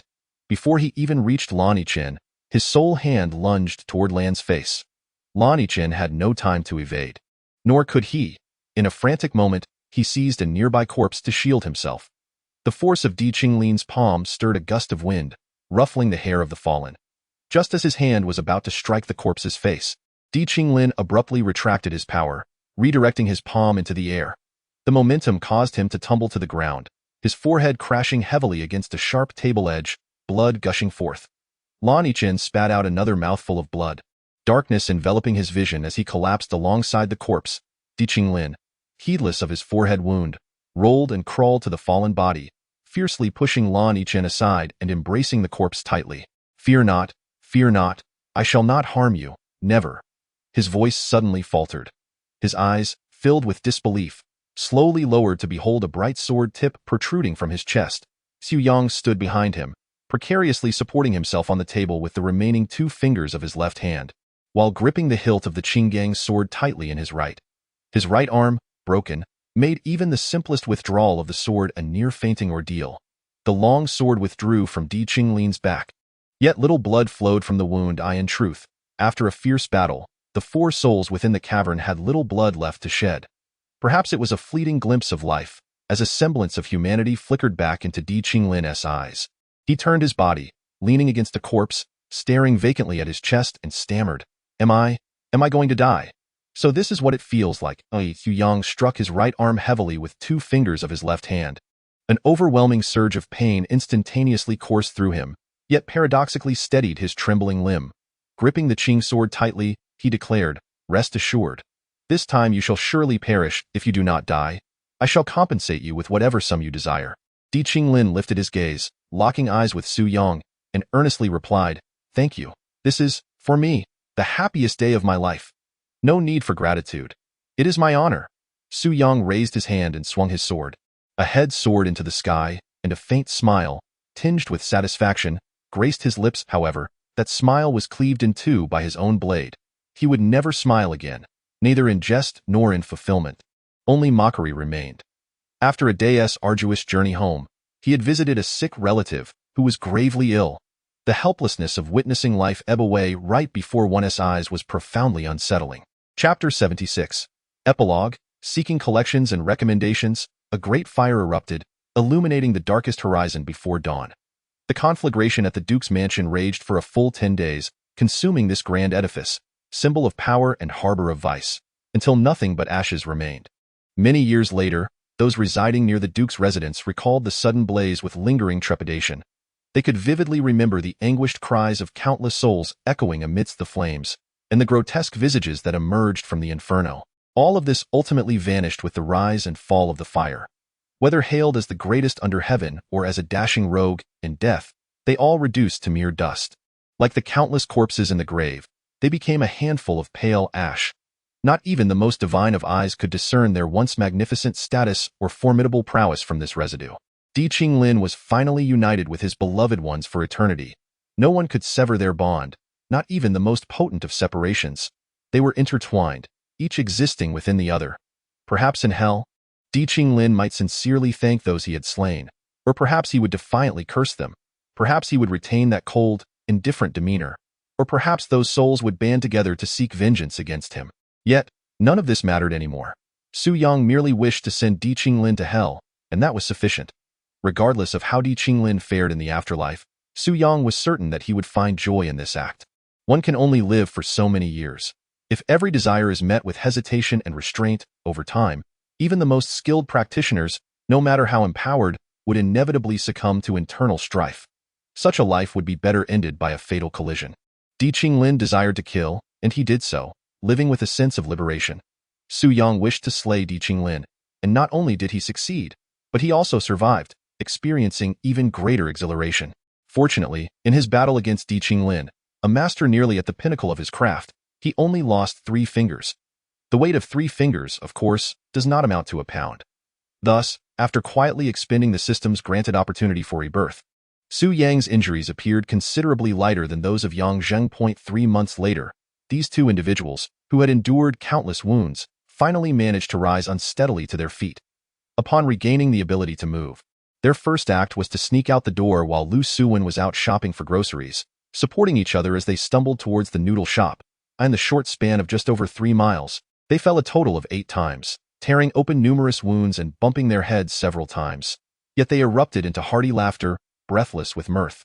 Upon reaching the noodle shop, they indulged in a bowl of beef noodles that could set one ablaze, followed by several jugs of fiery liquor that could scorch the throat. This was truly a perilous yet delightful habit. They had fully revived, transformed into 2 vigorous men, ready to engage in battle at a moment's notice, capable of taking lives if necessary. Fortunately, there was no longer any pressing reason for them to fight. 3 months later, unlike the farewell for the Chongqing sword, this time it was Su Yang bidding farewell to Yang Zheng and Lu Suwen. However, Lu Suwen, with an intuitive understanding, lingered behind the 2 men. For this clever and kind-hearted woman surely comprehended that these 2 who had shared life and death would have words to exchange. There are times when it is unseemly for a woman to be present while men converse. This is not due to issues of intimacy or distance, but rather because these dialogues are inherently masculine. Su Yang wore the same languid yet endearing smile that suggested he was unconcerned about anything. "Are you certain you will no longer pursue the life of a bounty hunter?" "I will not," Yang Zheng replied, shaking his head and grinning. "I want to find a tranquil place like Uncle Land's, with clear springs and verdant bamboo, to enjoy a few leisurely days, and then settle down with Suwen to raise a brood of little ones." Su Yang chuckled. Mr. Lan has wished to retire for 10 years, yet he could not relinquish his reputation in the martial world or the promise he made to your father. It seems it is fate. As for you, having emerged victorious from this battle, your martial prowess has reached its peak, and your renown in the martial world is at its zenith. Even high-ranking officials and the leaders of the 7 great swordsmen would respectfully address you as Hero Yang. How could you possibly entertain thoughts of retreat? Yang Zheng shook his head, bursting into hearty laughter. What benefits does being a hero bring? Can a hero eat beef noodles without paying? Su Yang laughed in return. Absolutely not. Not only must one pay, but to showcase my heroic demeanor, I must pay even more. Not only should I be generous when dining, but also when drinking with my friends in the martial world. If a friend encounters difficulties, I would feel remiss not to assist. Who knows, in the future, I might fancy a horse worth 90,000 taels of silver. Though you might wish to slay me in your heart, you would still have to feign brotherly loyalty and purchase it for me. Yang Zheng widened his eyes, instinctively inquiring, "Why?" Su Yang clapped his hands in laughter. "Who told you to be a hero?" Yang Zheng seemed to suddenly grasp the concept, nodding thoughtfully. No wonder many who become heroes find themselves distanced from those closest to them. unable to uphold their original beliefs, for they suddenly realize that money is insufficient and time is lacking. It appears that the title of hero carries too much weight, capable of distorting one's very essence. Su Yang nodded and remarked, "Thus, I must assert that those who recklessly seek to become heroes are nothing but foolish swine. You, without a doubt, are a person of intelligence. And what about you?" Yang Zheng replied, "You surely have no desire to be a fool. So what do you aspire to? You have already inherited Uncle Lan's legacy. Do you also intend to retreat into seclusion?" Su Yang, with 2 swords sheathed at his waist, a Qinggang sword and a Lanshan ancient sword, pondered, squinting into the distance, his eyes glimmering with longing. "I am still young. The world is replete with intriguing individuals, countless places yet to be explored, and an array of bizarre occurrences. I wish to wander far and wide, to behold the tallest mountains, the deepest pools, the most enchanting beauties, and the sharpest blades. The mountains harbor tigers, the depths conceal dragons, beauties can be as deadly as poison, and swords can ensnare the soul. Yet, it is often the most perilous that captivates the heart the most." Yang Zheng patted Su Yang on the shoulder, saying, "If one day you tire of your journey, feel free to visit me. There, you will find wine and swords, fish and noodles." The path ahead diverged. One led to a village akin to a paradise, the other to the martial world. Yang Zheng took Lu Suwen's hand and embarked on the road to the peach garden. Yet, Su Yang believed that if one day a figure like Di Qinglin were to emerge in the martial realm again, there would surely be a captain like Yang Zheng to pursue him. As he gazed at their departing silhouettes, Su Yang mused, "You head to the peach garden, and I venture into the martial world. This farewell may stretch across years, perhaps we shall never meet again in this lifetime. I wish you well." A warmth welled from his waist as Lao Jiu stealthily leaned towards the wine jug, his large eyes spinning in excitement. Su Yang burst into hearty laughter, sharing a drink until they were pleasantly tipsy. He mounted his horse, which seemed to understand its master's intentions, letting out a long whinny before galloping into the sunset, as if to chase the sun descending towards the horizon. The wayward sun yearns for a harbor, yet within their very essence flows an irrepressible spirit of restlessness and adventure, deeply etched into their souls. The vagabond, a curious and paradoxical creature, eternally wanders. Even the most exquisite beauty cannot tether their hearts. Their steps shall never falter, for even the grandest of mansions cannot bind them. Not even death can quell their yearning for freedom. They traverse the world in tattered garb, clad in light furs with long swords, singing passionately atop spirited steeds, racing towards freedom on this land known as the martial world. Chapter 77. A serious matter. When one is intoxicated, courage swells, and the same applies to horses. As Lao Jiu galloped along, he suddenly dashed into a virtual realm, displaying no fear whatsoever. On the contrary, he seemed quite intrigued by the void above and the endless abyss beneath him. With his mouth agape, he exhaled a cloud of rich wine vapors. His large eyes spinning with curiosity, he gently lifted his front hoof, tapping the seemingly transparent ground, causing ripples to dance beneath him without plunging into the abyss. Instantly, he was filled with exhilaration, bounding wildly with Su Yang through the virtual space. The virtual realm remained unchanged, with several animated scenes added to the martial artist's jade disc, vividly recalling the battle with Di Qinglin and his battle against the formidable Di Qinglin, whose martial prowess far surpassed his own. Su Yang came to a profound realization. Every human experiences suffering. It merely depends on one's courage to overcome it. If one possesses such courage, it metamorphoses into an immense strength. Otherwise, one remains forever subjugated and trampled by it. Simultaneously, the system notification chimed. The farewell hook storyline has been completed. Successfully defeated Di Qinglin and uncovered his sinister secrets. Completion rating. S. Reward. Significant enhancement in the evolution degree of the martial arts world. Elevating from level 3 to the perfection of level 4. Spirit power drastically increased, rising from level 3 to level 5. That indeed. The rewards aligned with the words of the seasoned martial artist, favoring evolution and spirit power within the realm of Guan. And the improvements were monumental. As his spirit power continued to ascend, Su Yang gradually comprehended that the so-called spirit power was not merely a formidable ability imposed upon him by the system, but rather a testament to the growing strength of his own spirit through relentless practice. This strength is something that cannot be stripped away by anyone. Even if the martial arts world were to collapse, the myriad rules that constitute it could never reclaim his spirit. The true essence of strength lies in the empowerment of the spirit, a possession that is uniquely his own. This entry into the martial arts space felt distinctly different from previous occasions. Previously, upon his arrival, the elderly martial artist would promptly materialize. However, this time, He found himself waiting for over a quarter of an hour without a sign of the grand luminous orb. Instead, the martial arts altar emerged first, with several items soaring upwards, yet the Qing's steel sword and the wine gourd, which had previously ascended to the altar, remained still, seemingly subject to his mental control. The old wine, bold as a boar, floated in midair, unfazed, swaying and calling out in delight, embodying a visage of enjoyment. Item name: Blue Mountain Ancient Sword. Category: Weapons, Sword Branch. Quality: Exceptional. Item name: Blue Mountain Sword Technique. Category: Martial Arts, Internal Skills Branch. Quality: Exceptional. Item name: Horse. Category: Auxiliary Equipment, Mount Branch. Quality: Peerless. Please select the sacrificial item. Xiu Yang did not anticipate that his greatest gain this time would indeed be the old wine. Nevertheless, it was to be expected.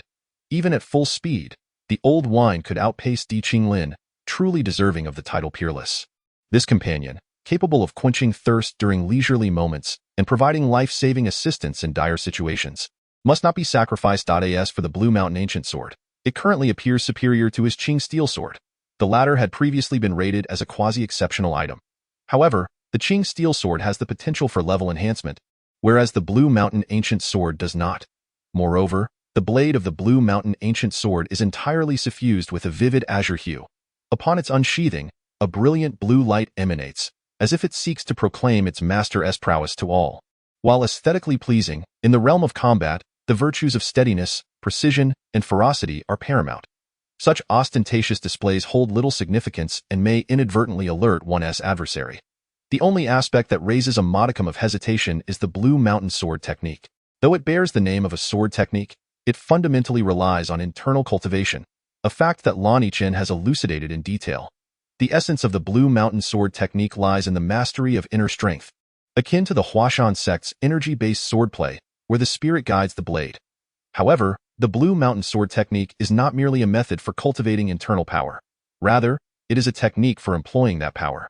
Lan Yichen's profound abilities do not stem from this technique, but rather from decades of arduous training in other forms of internal cultivation.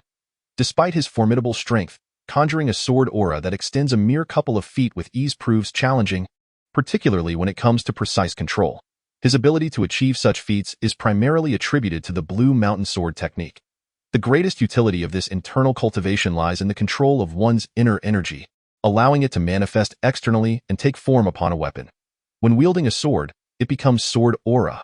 With a knife, it transforms into knife aura, and with a fist, it materializes as fist energy. Sword aura, knife aura, and fist energy, while merely extensions of one's reach in attack, may initially catch an opponent off guard. Yet once they become wary, such tactics may lose their efficacy and instead deplete one's inner strength.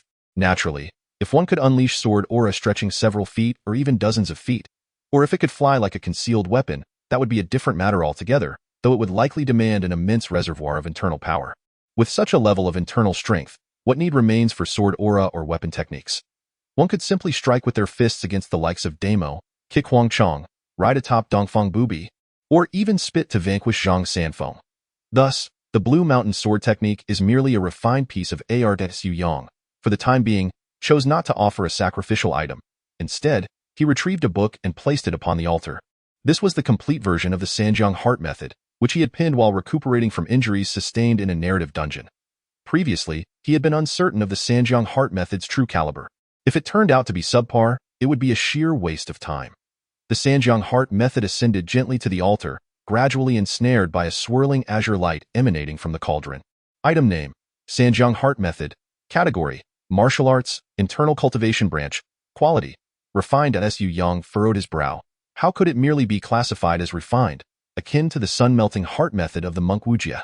In that case, it would be a mere trinket, possibly a significant hindrance, jeopardizing his future internal cultivation advancements. Unlike martial techniques, which can be endlessly learned, internal cultivation is distinct. One never hears of a practitioner of the Five Tigers breaking the door blade being unable to train an iron sandpalm. At worst, it would simply be a matter of insufficient energy to channel effectively. However, the intricacies of internal martial arts differ significantly. It is improbable for one to master multiple forms of internal cultivation in the realm of martial arts as depicted in novels. Each type of internal energy possesses its own unique meridian pathways, and simultaneously cultivating two forms presents considerable peril. Even when the operational principles of two forms are closely related, subtle distinctions invariably exist. A misstep could lead one down the treacherous path of demonic deviation. This is only feasible with internal arts that share a lineage, such as the Zhuyang divine art and the Wudong Zhuyang skill, or by completely abandoning one's existing powers before embarking on the cultivation of a new form, akin to dispersing one's energy prior to practicing the Northern Darkness divine skill, though the act of dispersing energy itself is fraught with danger. At that moment, the altar's introduction to the Sanjiang Heart method suddenly revealed a line of text. Note: this internal skill can be fused with other internal arts for enhancement. Each fusion requires a certain quantity of martial hearts. Depending on the quality and characteristics of the integrated internal arts, goodness, the speech was so labored it startled me. The functionality of the martial arts altar is rather subpar, reminiscent of an archaic 486 computer, struggling to process such minimal content. This revelation resolved the issue, as the martial hearts obtained from the sacrifice of the Blue Mountain Ancient Sword could perfectly facilitate the integration of the Blue Mountain Sword technique into the Sanjiang Heart method. Not only could the Blue Mountain Sword technique be fused, but various other internal arts could also be incorporated into the Sanjiang Heart method in the future. Su Yang couldn't help but chuckle. If named in the style of foreign aristocrats bestowing names upon their offspring, perhaps in a few years, the Sanjiang Heart method would be dubbed Sanjiang Zhiyang Juyin Yijing Baiming Wangqing Prajna Tai, Xin, Xinjiao Zixia Hunyuan Heart method, or perhaps even longer. Just as Su Yang prepared to sacrifice for the fusion, a sudden flash of light danced through the space, revealing the visage of the martial arts elder hovering above. As soon as the elder appeared, he erupted into a frenzy, exclaiming, "This is bad. This is truly dire. If things go awry, we might all be doomed." Su Yang had never witnessed the martial arts elder in such a state of disarray. Even when the Songshan sect dispatched 6 formidable masters, placing Ling Huchong in jeopardy and threatening to transform the laughing proud wanderer storyline into a desperate scenario, the elder had merely exhibited a slight concern. Perhaps his previous slight worry was feigned, intended to exaggerate the situation to galvanize himself into action. However, the urgency in his voice this time was unmistakable. "What happened?" "Caught in a compromising position," Su Yang remarked with a languid grin. "Nonsense." The elder's previously expressionless face contorted in distress as he retorted, "If you could still laugh after knowing what transpired, I would commend your abilities. While laughter may not resolve issues, tears are even less effective. If a problem is solvable, why weep? And if it is utterly insurmountable, what purpose does crying serve? At the very least, laughter can instill confidence." Thus, Su Yang shrugged and smiled. "Go on, enlighten me." The elder let out a long sigh, one so profound that it was unclear where he had mustered such lung capacity. Su Yang even seized the opportunity during his sigh to offer a sacrifice of the Blue Mountain Ancient Sword, seamlessly integrating the Blue Mountain Sword technique into the Sanjiang Heart method, and even relocating the old wine back to the ground from the altered it. Wasn't until Su Yang and the old wine each took a few sips that the martial arts elder finally finished sighing. "What a master," Su Yang thought, giving a thumbs up. Without at least a century or two of internal power cultivation, one could never possess such prolonged breath to say. "Do you still remember Guan? The martial arts elder inquired. Su Yang nodded. "I recall that the last time I left, this fellow was undergoing tribulation, wasn't he?" Su Yang had a vivid impression of Guan. The fellow's formless sword aura was akin to a humanoid laser cannon, capable of 360-degree all-angle, all-weather indiscriminate strikes. He could even pass on his skills to Wu Qing with just a glance. Was he even human?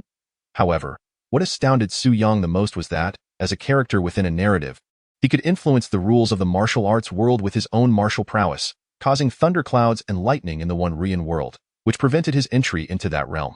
Such ability likely allowed him to counter the system to a certain extent. "Yes, it's about the tribulation," the martial arts elder said gravely. "When he underwent his tribulation, he shattered the spatial barrier." "What?" Su Yang was taken aback. "Spatial barrier? What is that?" "It sounds so mystical. The entire martial arts world, including the new world, the 3 true worlds, along with the virtual space we inhabit, actually comprises 5 realms. Within the 3 true worlds, there are dozens of narrative dungeons. According to the fundamental core rules, all worlds and dungeons are separated by a layer of spatial barriers." "Oh, I understand now," Su Yang nodded. "So, each dungeon and world is independent, ensuring the balance of powers." "Indeed, balance. Just imagine, if Morong Fu were to invade the deer and the cauldron to restore the great yin, or if Yin Kuangtu were to battle the 5 absolutes of the divine condor, wouldn't that create chaos?" Su Yang shrugged nonchalantly. There's nothing wrong with that. I actually find it quite intriguing that it is intriguing, the martial arts elder said, somewhat exasperated. The more interesting it is, the greater the mess. If you were strong enough, you could simply deal with anyone who misbehaves, but the problem is, you're still too weak. Even an average expert could easily overpower you. Just look at Di Qinglin. If you were to face him again, would you be able to defeat him with certainty? What exactly do you mean by this? Su Yang felt a sense of foreboding as the martial arts elder turned the conversation towards him. Sure enough, the elder continued, thanks to my efforts, most of the spatial barrier fractures have been repaired.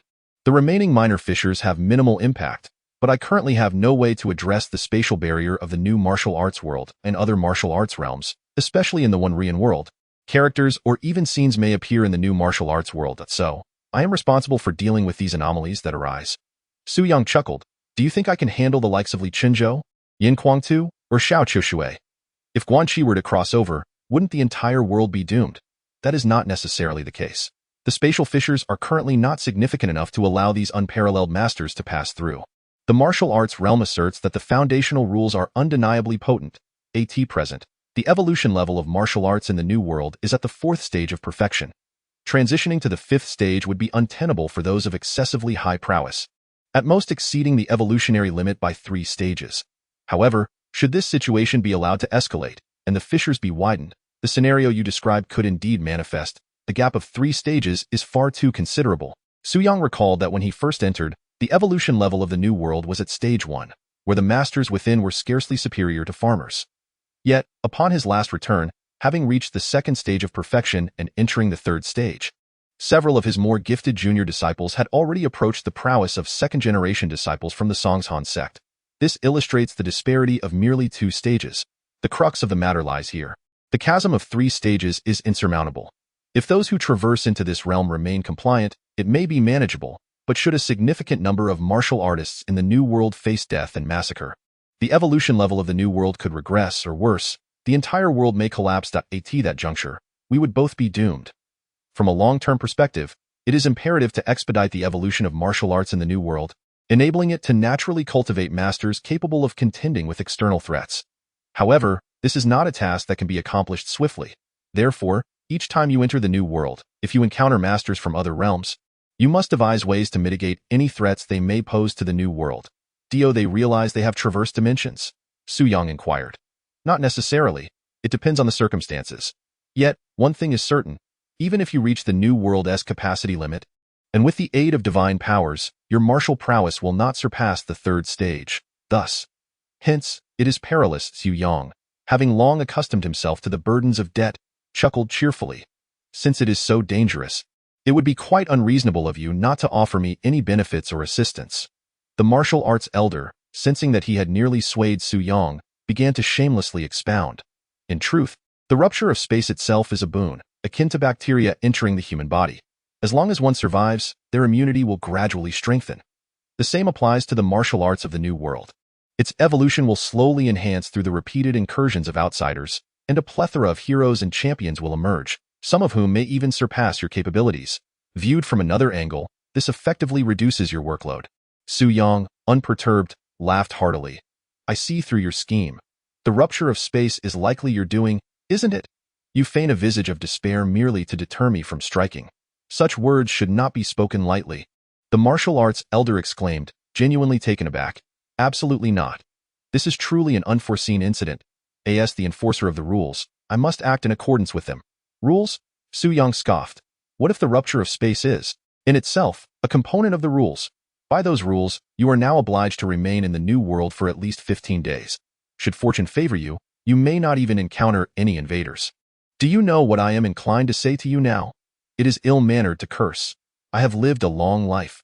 The martial arts elder chuckled. With a sense of exhilaration, I shall revel in my own merriment, while you, old deceiver, are left to languish in solitude and desolation. Having uttered these words, Su Yang leaped onto the old wine vessel, turning his back without a glance as he entered the new world. The martial elder was momentarily taken aback, his smile abruptly frozen. Confronted with the vast emptiness of the virtual realm, he murmured, Loneliness, Desolation. Chapter 79. The Convergence of Heroes at Sanjiang, Part 1. The instant Su Yang stepped into the martial arts new world, he was enveloped by an overwhelming sense of boundlessness. as if the heavens stretched infinitely and the seas expanded endlessly. The entire realm had undergone a profound transformation, with the air itself infused with a vibrant essence. His internal energy surged, flowing smoothly without the oppressive sensation that had accompanied his previous departures. This shift was a consequence of his martial evolution reaching the 5th level, which had significantly elevated the world's capacity for martial arts. Previously, his evolution had barely grazed the 2nd level, and each time he departed, his prowess had nearly touched the limits of the world, akin to a towering giant confined within a dwarf's dwelling, inevitably feeling stifled. Now, with his evolution having ascended by 2 full tiers, it was as if the spatial dimensions had expanded several-fold, even 10-fold. Having suffered from the weakness of internal power on multiple occasions, Yang resolved that upon his return to Sanjiang sect, he would dedicate the next 2 months to mastering the Sanjiang heart method before pursuing any other endeavors. The thought of Sanjiang sect warmed his heart, prompting him to slow his pace, jogging leisurely along the official road. In the distance, the outline of Sanjiang Mountain began to emerge. Sanjiang Mountain was, in fact, a sprawling mountain range, stretching for hundreds of miles, lush and verdant, with undulating peaks soaring over 1,000 fathoms high. The entire range resembled a colossal tiger lying in repose upon the earth, exuding an extraordinary aura. The origins of Sanjiang Mountain were quite remarkable. He recalled hearing his master, Zhang Dashan, recount tales of ancient times when 3 great rivers traversed the central plains. During a celestial battle, the water god Gonggong summoned the waters of the 3 rivers, causing them to converge at one point, resulting in tumultuous waves that soared to the heavens and vanquished his foes. However, this calamity brought suffering to the people of the central plains, as the accumulation of water from the 3 rivers led to devastating floods. The goddess Nuwa, unable to bear the plight of humanity, utilized divine stones from the heavens to forge a colossal mountain, which she anchored at the confluence of the 3 rivers. Henceforth, the rivers returned to their respective courses, not only ceasing the floods but also irrigating countless fertile fields along their banks, bestowing prosperity upon mankind. As Yang gazed upon the mountains, he was suddenly alerted by the sound of rapid hoofbeats behind him. 3 horses sped past him with remarkable swiftness. Upon them rode 3 robust men, cloaked in green, gray, and white capes, yet bare from the waist up, each bearing a formidable 9-ring tiger-head broadsword, measuring over 1 foot thick and 5 feet long, likely weighing between 40 to 50 pounds. The expressions on their faces were grave, indicating an urgent matter at hand. And no sooner had they passed Yang by than they simultaneously reined in their horses, the spirited steed beneath them whinnying loudly as it halted abruptly. Yang's eyes brightened. These men displayed impressive skill, suggesting that the New World had recently birthed a plethora of formidable martial artists. The trio turned their horses around, and Yang then discerned that their appearances were nearly identical, save for the differing colors of their capes, likely indicating they were brothers. Their chests were as solid as iron, dark and robust, and astonishingly, for large characters were carved into their flesh, together in life and death. Though these words no longer bled, they were etched so deeply that one could almost see the bone beneath, indicating that, at the moment of carving, their thoughts were not of together in life, but rather of a readiness for together in death. The man in the white cloak called out to Yang from a distance. "My friend, may I inquire if this path leads to the Sanjiang sect?" Hearing that they were seeking the Sanjiang sect did not surprise Yang. After all, Zhang Dashan had friends scattered across the world, and it was not unusual for him to have acquaintances he did not recognize. However, the 3 individuals exhibited considerable martial prowess, their expressions tinged with sorrow and anger, and a palpable aura of murderous intent surrounded them. Leaving their true allegiances uncertain, it was prudent to conceal his identity for the time being. Yang nodded and replied, "Indeed, follow this road, and shortly you will encounter a fork. Continue eastward for 3 to 4 li, and you will find the Sanjiang sect's entrance before a grand square." The man in the white cloak inclined his head slightly, retrieving a small ingot of silver from his bosom, and said haughtily, "Thank you. Take this small token and enjoy a drink." Without waiting for Yang's response, he tossed the ingot, which whistled through the air and landed in the pocket of Yang's saddleback. It seemed that the trio harbored no ill intentions, yet their actions bordered on rudeness. Were they treating him like a beggar, or were they merely showing off their skills? Since when did outsiders flaunt their prowess before the Sanjiang sect? Yang smiled faintly and replied, "A trifling matter, hardly worth mentioning." "You are too kind, my friends." In an instant, the azure steel sword was unsheathed with lightning speed, producing a soft clang as its tip met the airborne silver, causing it to pause momentarily before soaring back with even greater velocity. The man in the white cloak had not yet retracted his hand when, in a flash, the ingot of silver returned precisely between his 3 fingers, as if time had reversed, making it appear as though the coin had never been thrown. He gazed down in bewilderment at the silver in his hand, muttering in confusion, before suddenly raising his hand to toss the coin once more. This time, the ingot flew even faster, aimed directly at the back of Su Yang's sword hand. As soon as the first ingot was airborne, the man's left hand shot forward, launching another ingot towards Su Yang's saddlebag. Seemingly intent on depositing the money within, Su Yang mused that this individual was not ill-natured, merely rather stubborn and arrogant, so he smiled warmly and waved his hand. With a resounding clang, the 2 coins returned whence they came. One bounced back into the man's palm, while the other fell neatly into his own pocket. The expression on the man's face transformed dramatically as he abruptly looked up, locking eyes with Su Yang in disbelief. The man in the gray cloak snorted derisively, drawing a massive tiger-headed broadsword with one hand, effortlessly holding the 40 to 50-pound blade horizontally across his chest, as light as a feather with not a hint of tremor. Let us not provoke unnecessary trouble. We must focus on the task at hand. The man in the green cloak, who had remained silent until now, cast a stern glare at the 2, then turned to Su Yang, cupping his fist in salute, and spoke solemnly. I am Yichun of the Wu human from Puyang. These 2 are my 3rd and 4th brothers. Due to some unfortunate circumstances involving my 2nd brother, my siblings are filled with sorrow and have acted somewhat abruptly. I beseech you, dear friend, to forgive any offense. The verdant hills remain unchanged, and the flowing waters continue their course. I am grateful to my friend for showing the way and why 3 brothers and I have pressing matters to attend to.